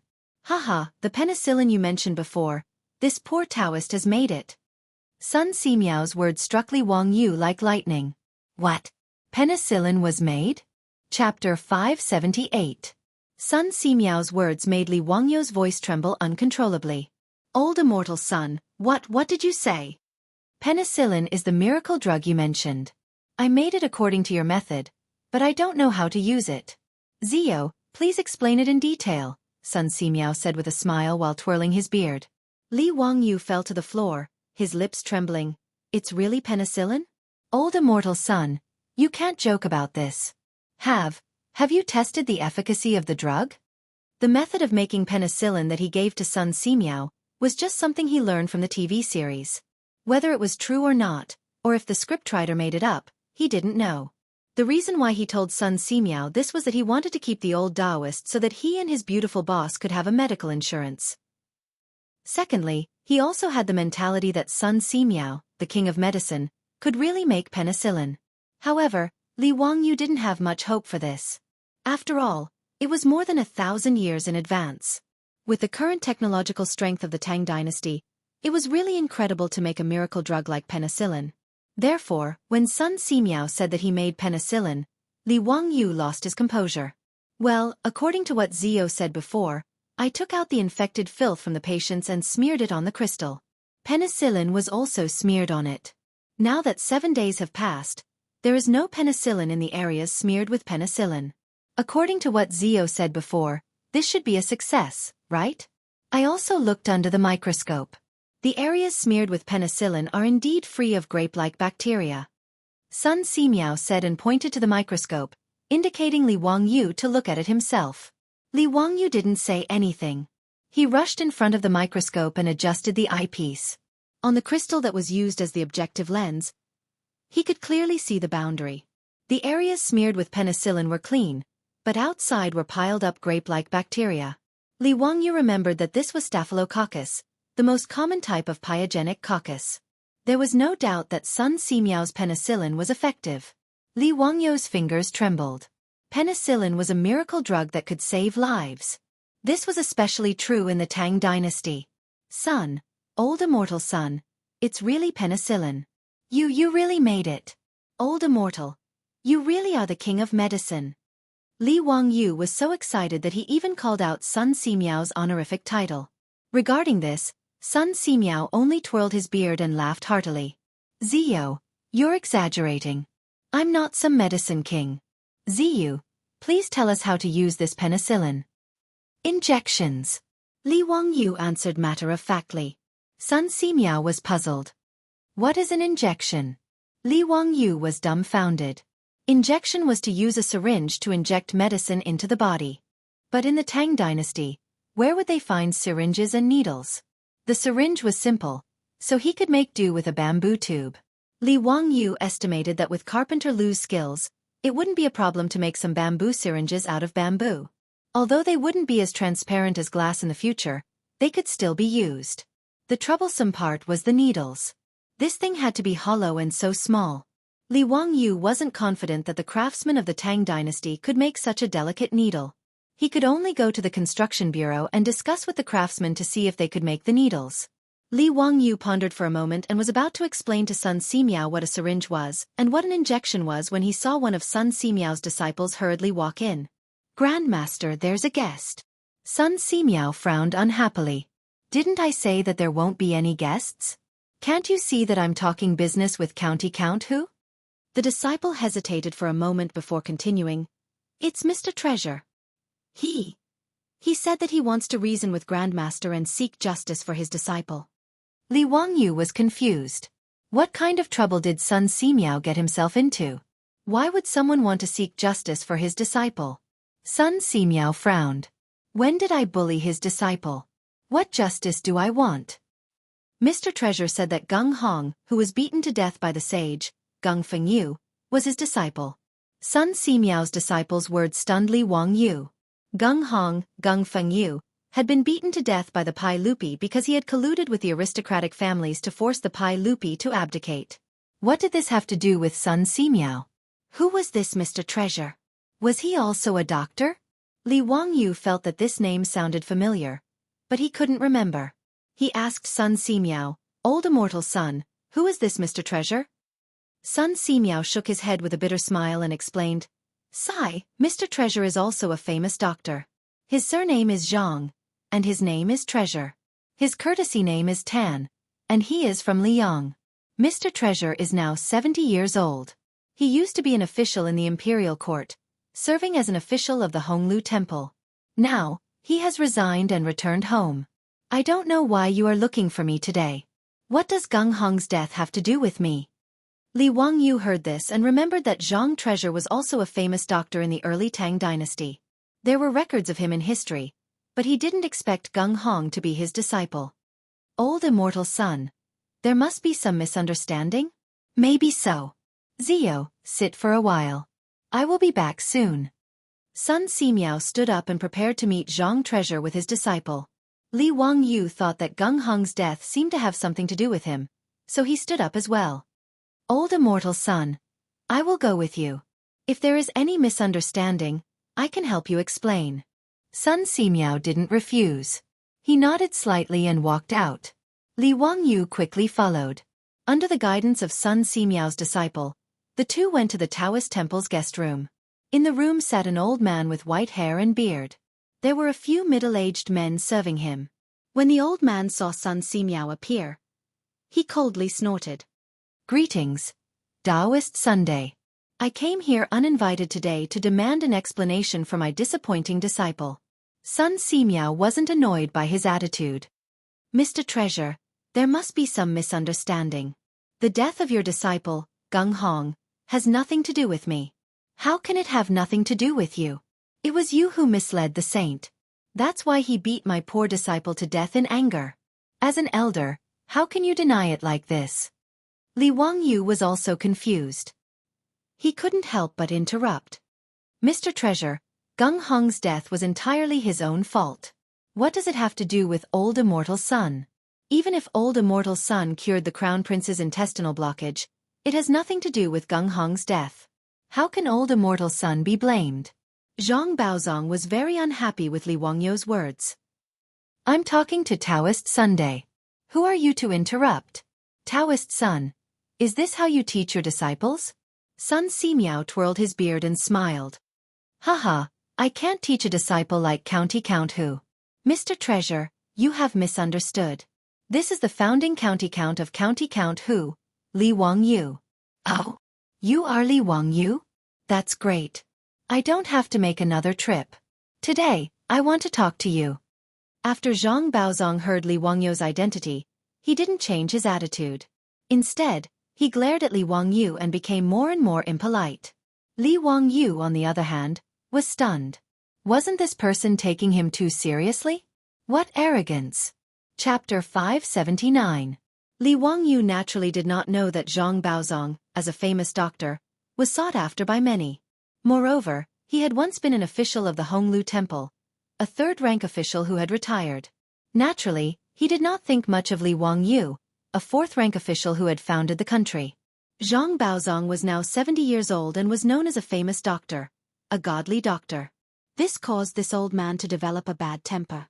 Li Wangyu was slightly startled by Zhang Baozong's words. "Mr. Baozong, I respect you as an old man, but you cannot speak carelessly. Gung Hong clearly said that the Crown Prince had passed away in front of hundreds of officials and saints at the Taiji Palace. This angered the saint and caused him to be beaten to death. What does this have to do with me and Old Immortal Sun?" Zhang Baozong's temper was even worse. He slapped the table and said angrily, "Nonsense! If you and Taoist Sun did not purposely hide the Crown Prince's illness and mislead my disciple, how would he have angered the saint?" The old man's words made Li Wangyu so angry that he laughed. This was really Zhu Beiji's way of putting the blame on others. Gung Hong's medical skills were not good and he was stubborn. He was not willing to cooperate with him to save Li Chengqian. Now, Zhang Baozong was actually using this as an excuse to criticize him and Sun Simiao. He was truly shameless. Not to mention that it was Pai Lupi who personally gave the order to seal off Li Chengqian's illness. Even if he purposely did not let Gung Hong know, so what? What obligation did he have to explain Li Chengqian's condition to Geng Hong, the imperial physician of the Xiangyao Bureau? Who did this Zhang Baozong think his disciple was? Zhang Baozong was still unwilling to let it go. He pointed at Sun Simiao and impolitely criticized. Daoist son, you only accidentally cured the crown prince's intestinal abscess. Why did you kill my disciple? Sun Simiao was a monk and could not be bothered to argue with him. He only calmly cupped his hands and bowed. Immeasurable deity, Mr. Baozong has misunderstood.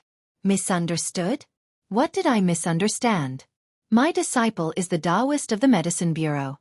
It is his duty to treat the crown prince. Even if you have cured the crown prince, you should still inform him. Daoist son, do you dare to say that you didn't purposely conceal the method to cure the intestinal abscess and purposely seal the crown prince's illness so that my disciple, Geng Hong, would misjudge the crown prince's illness and ultimately cause my disciple's death? Li Wang, you really didn't know what to say. Was this old man crazy? Should everyone in the world follow his wishes? Why didn't he just ascend to heaven? Li Wangyu wasn't going to be polite either. He flung his robe and stood up. Since Mr. Treasure thinks so, then there's nothing more to say. If Mr. Treasure thinks that old immortal son and I deliberately killed Geng Hong, you can go to the censorate to complain. You don't have to come here and show off your eloquence. Zhang Baozong was very old, and his temper was even worse. When he heard Li Wangyu's words, he was so angry that he stomped his feet. Young man, how could you not know how to respect your elders? Is this how you talk to this old man? Don't think that just because you're the founding uncle, you can be so unscrupulous. Li Wangyu ignored his clamor and turned to Sun Simiao. Old immortal son, let's go. There's nothing to say to this kind of person. Sun Simiao nodded silently and turned to leave. Stop. This old man hasn't finished speaking. Zhang Baozong was even more angry and raised his voice. This old man must seek justice for my disciple. After you killed my disciple, everyone in Chang'an City is saying that you, Daoist son, have better medical skills and are the best doctor in the world. And my Zhang family's medical skills are useless. This is simply outrageous. This old man wants to compete with you in medical skills, Daoist son, to prove my Zhang family's medical skills. Daoist son, do you dare to accept the challenge?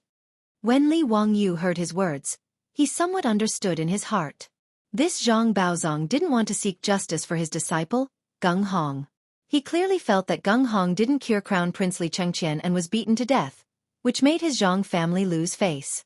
This was why he shamelessly ran back to Chang'an City from his hometown, Liang City, to find trouble with Sun Simiao. In reality, he just wanted to make a name for himself. This Zhang Baozong was so old, but he still cared so much about fame. This made Li Wangyu a little surprised. However, Li Wangyu felt that he wanted to compete with Sun Simiao in medical skills. That was purely looking for trouble. Although Zhang Baozong was considered a famous doctor in the beginning of the Tang Dynasty and had left his name in history, compared to the king of medicine, he was not just a little bit inferior. How could he compare? Li Wangyu couldn't help but laugh at Zhang Baozong's words. How can the light of a firefly compete with the brilliance of the sun and the moon? Old immortal son's medical skills are not something you, Mr. Baozong, can compare to. You're thinking well. If you lose, it's okay. If you win, you can spread the news everywhere? Make a name for your Zhang family? But what right does old immortal son have to compete with you in medical skills? Do you think it's honorable to win? You really don't know what you're talking about. County count who? You're also responsible for the death of my disciple, Geng Hong. This old man hasn't even argued with you. How dare you humiliate this old man like this? Humiliate? Haha. Li Wangyu was too lazy to say anything more. Sun Simiao naturally didn't want to say anything more. To him, a medical competition was extremely boring. If he had the time, he might as well experiment with the efficacy of penicillin. Immeasurable celestial venerable, Mr. Baozong. This is just a misunderstanding. Let's not talk about it anymore. I also feel very sorry for your disciple's death, but it really has nothing to do with me. I ask Mr. Baozong not to hop on this matter anymore. It's getting late. Mr. Baozong, you should return to Chang'an City as soon as possible. Sun Simiao ordered him to leave. Zhang Baozong stood up with the help of several middle-aged disciples beside him. He laughed and said, Daoist son, This old man respects you as a senior in the medical field, but if you're going to be such a coward, this old man will be very disappointed. I didn't expect the world-renowned priest's son to not even have the guts to compete with this old man in medical skills. Haha, this is really interesting. Interesting.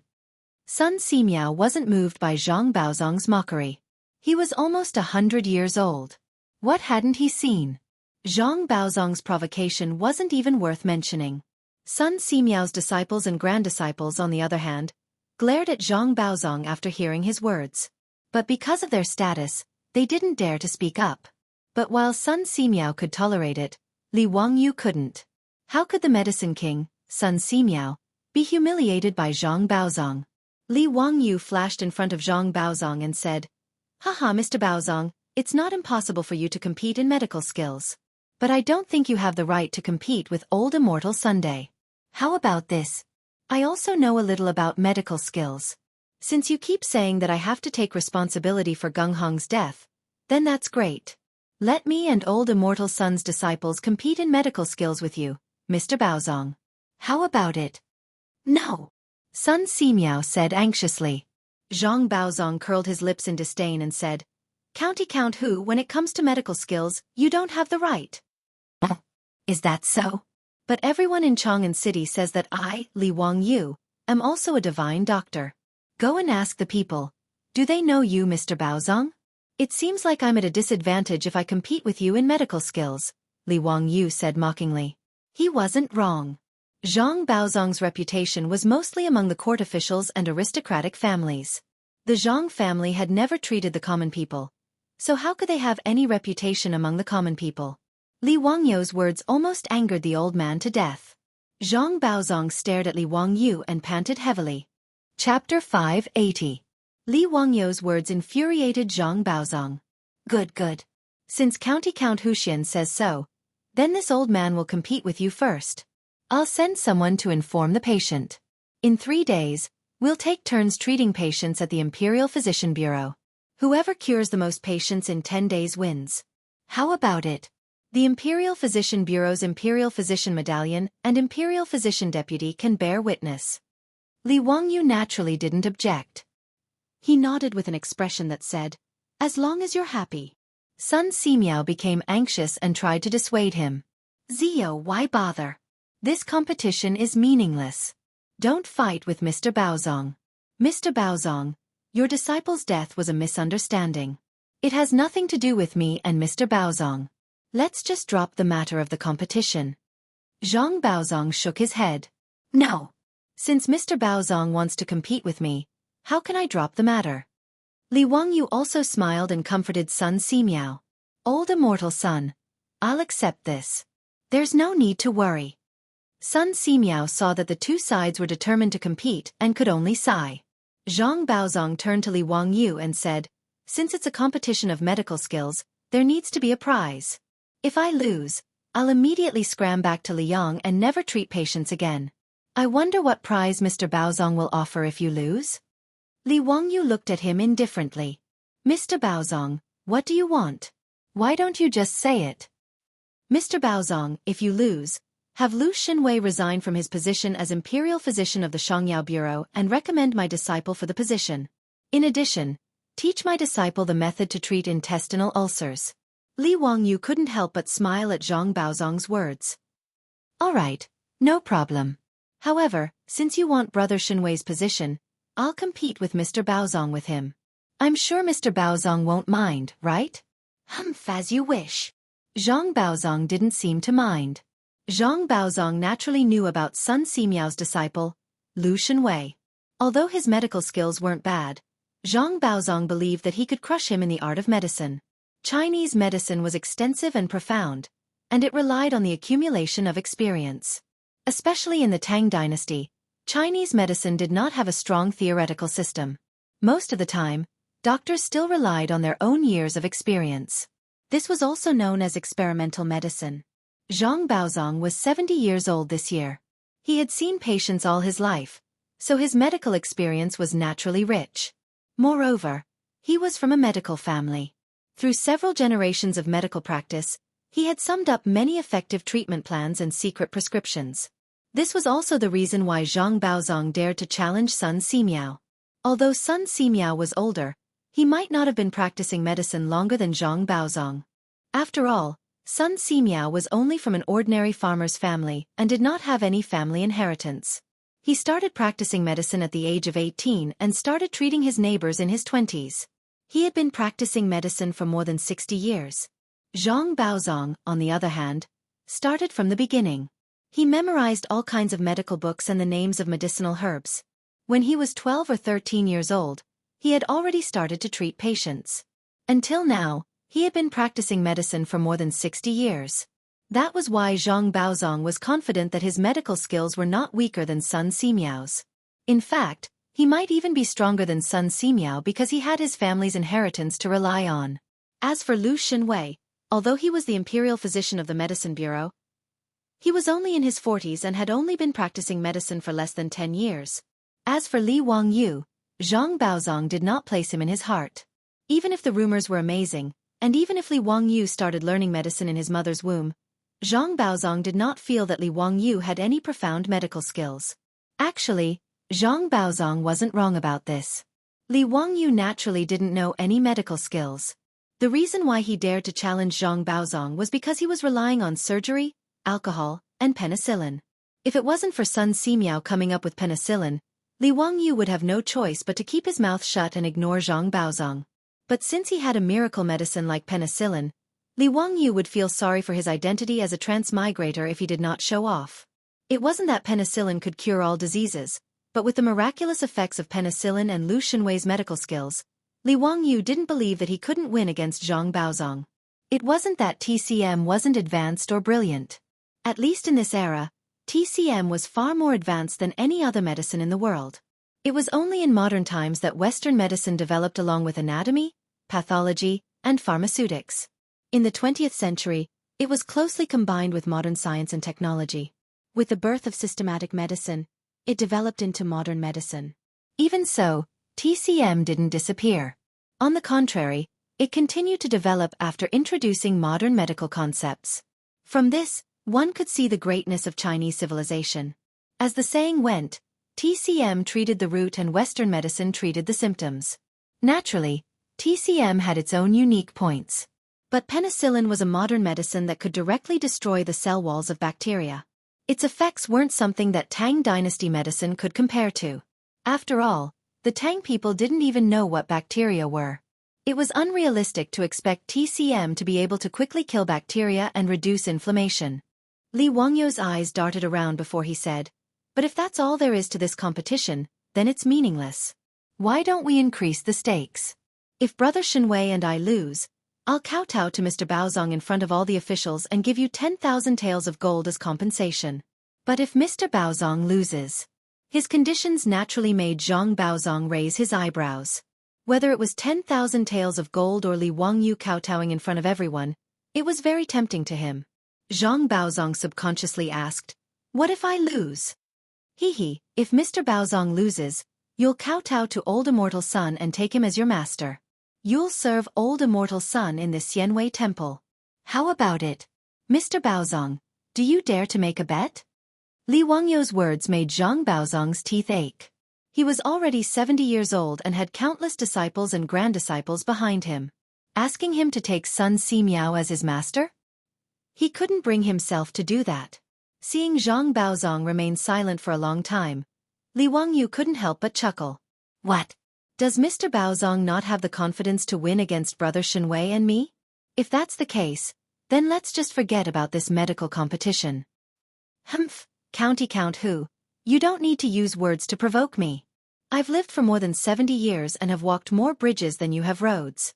It's not up to a junior like you to tell me what to do.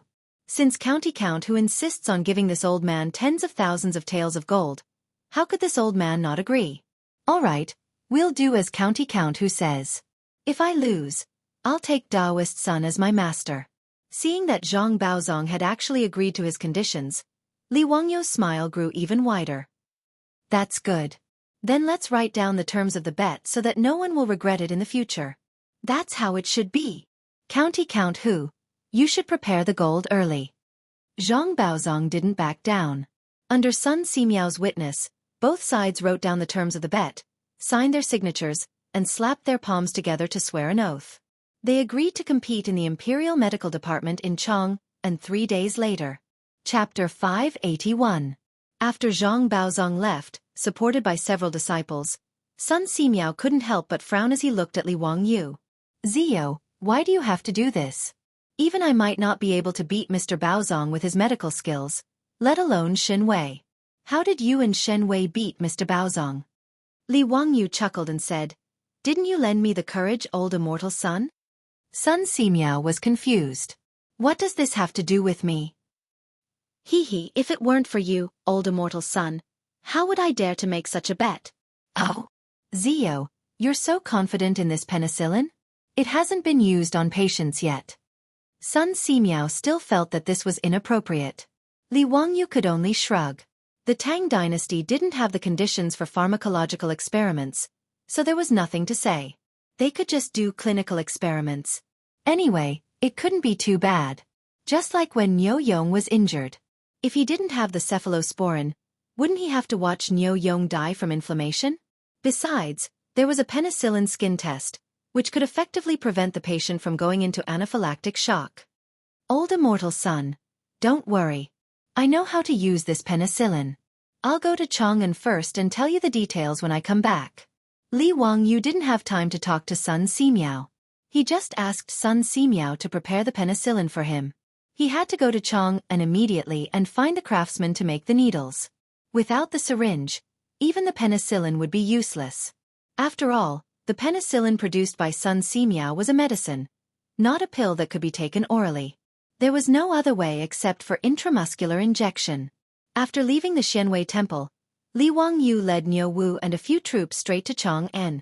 He was now familiar with the Xianwei temple.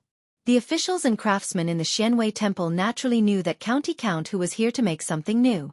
Sure enough, when Li Wangyu found the craftsmen and told them his request, all of them were depressed. Who was confident that they could make such a delicate thing? An old craftsman pondered for a moment and asked, County Count who, can this item be made of gold? Gold. Making needles? Li Wangyu felt a headache coming on. However, as long as he could make a suitable needle, he didn't care too much. If it was gold then so be it. But, can it be made of gold? Yes, I was thinking that gold is on the soft side. I will first beat the gold into gold foil, then wrap it around the copper wire and beat it into the needle-like shape you need. County Count who. Finally, I will take out the copper wire and form the hollow needle you need. Li Wangyu pondered for a moment. It was feasible, but he asked doubtfully, won't a needle made of pure gold be very soft? Can it pierce into the human body? I'll add silver to it later to strengthen it. That's good. Then start forging immediately. You must forge it for me within 3 days. This lord will reward you handsomely. With Li Wangyu's words, the craftsmen nodded and patted their chests, promising that they would make it within 3 days. Now, the craftsmen who were about to become supervisors were all willing to work for Li Wangyu. The biggest reason was that he gave them a lot of rewards. These craftsmen were all registered craftsmen and only had a meager salary every month.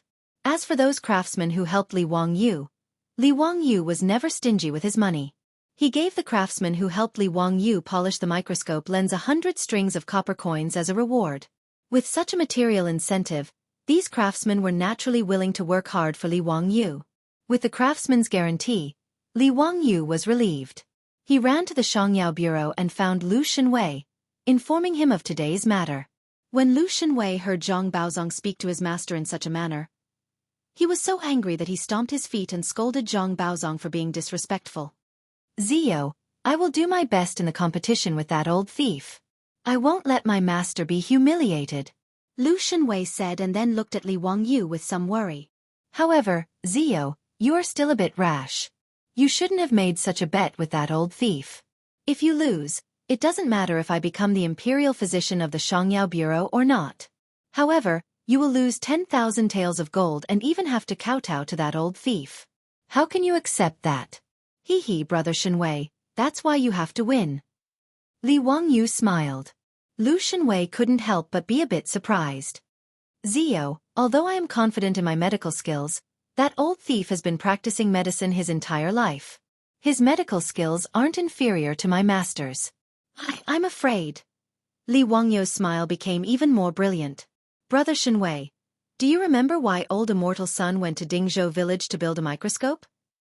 Lu Shenwei didn't understand what he meant, but he still nodded. Naturally, it's to study your microscope. Zio, the microscope you made for your master is really good. Hee, when will you make one for me? Li Wangyu was speechless. This guy was still thinking about the microscope? He rolled his eyes. Other than the microscope? Other than the microscope? Then it's penicillin. In order to create the penicillin you mentioned, my master spent a lot of effort. Now, Lu Shenwei suddenly understood. He widened his eyes in disbelief. Zio, you mean my master has developed penicillin? Haha, that's right. Li Wangyu pretended to pull out the folding fan at his waist. With a swoosh, he opened it and made it look like a feather fan. Otherwise, how would I go and bet with that Bao Zong on medical skills? It's not like you don't know my skills. How would I know any medical skills? However, with this penicillin and Brother Shenwei's medical skills, that Bao Zong will definitely suffer a great loss. Lu Shenwei nodded excitedly. If that penicillin really has the effect you mentioned, then that old thief, Zhang Baozong, will definitely suffer. He suddenly thought of something and looked at Li Wangyu in confusion. Zio, why do you want that old thief to become the master's disciple if he loses? Wouldn't that be letting that old thief off easy? I have my own reasons for this. Anyway, it's not a bad thing. Moreover, although this Zhang Baozong is a little narrow-minded, his medical skills are quite good. If he becomes the master of old immortal Sun, it won't be a disgrace to him. The reason why Li Wangyu proposed the condition of becoming Sun Simiao's disciple to Zhang Baozong was naturally not to humiliate him. Instead, it was because he had his eyes on Zhang Baozhang's disciples. Every time Li Wangyu saw Niu Yong's single arm and the old soldiers in Dingzhou village who were crippled, he felt his heart ache. Since ancient times, the so-called military doctors in Wuxia were unreliable existences. More than half of the old soldiers' disabilities were caused by quacks. However, Li Wangyu knew that Pai Lupi would continue to send soldiers to the outside world in the future. He could not stop this, nor could he stop it. Therefore, he wanted to do something for the soldiers who were fighting for the Tang Dynasty. Surgery, alcohol, and penicillin were all good medical skills and medicines that could save the lives of countless soldiers. However, no matter how good the medical skills and medicines were, they still needed people to carry them out. The Tang Dynasty was not like the modern era where there were enough medical personnel.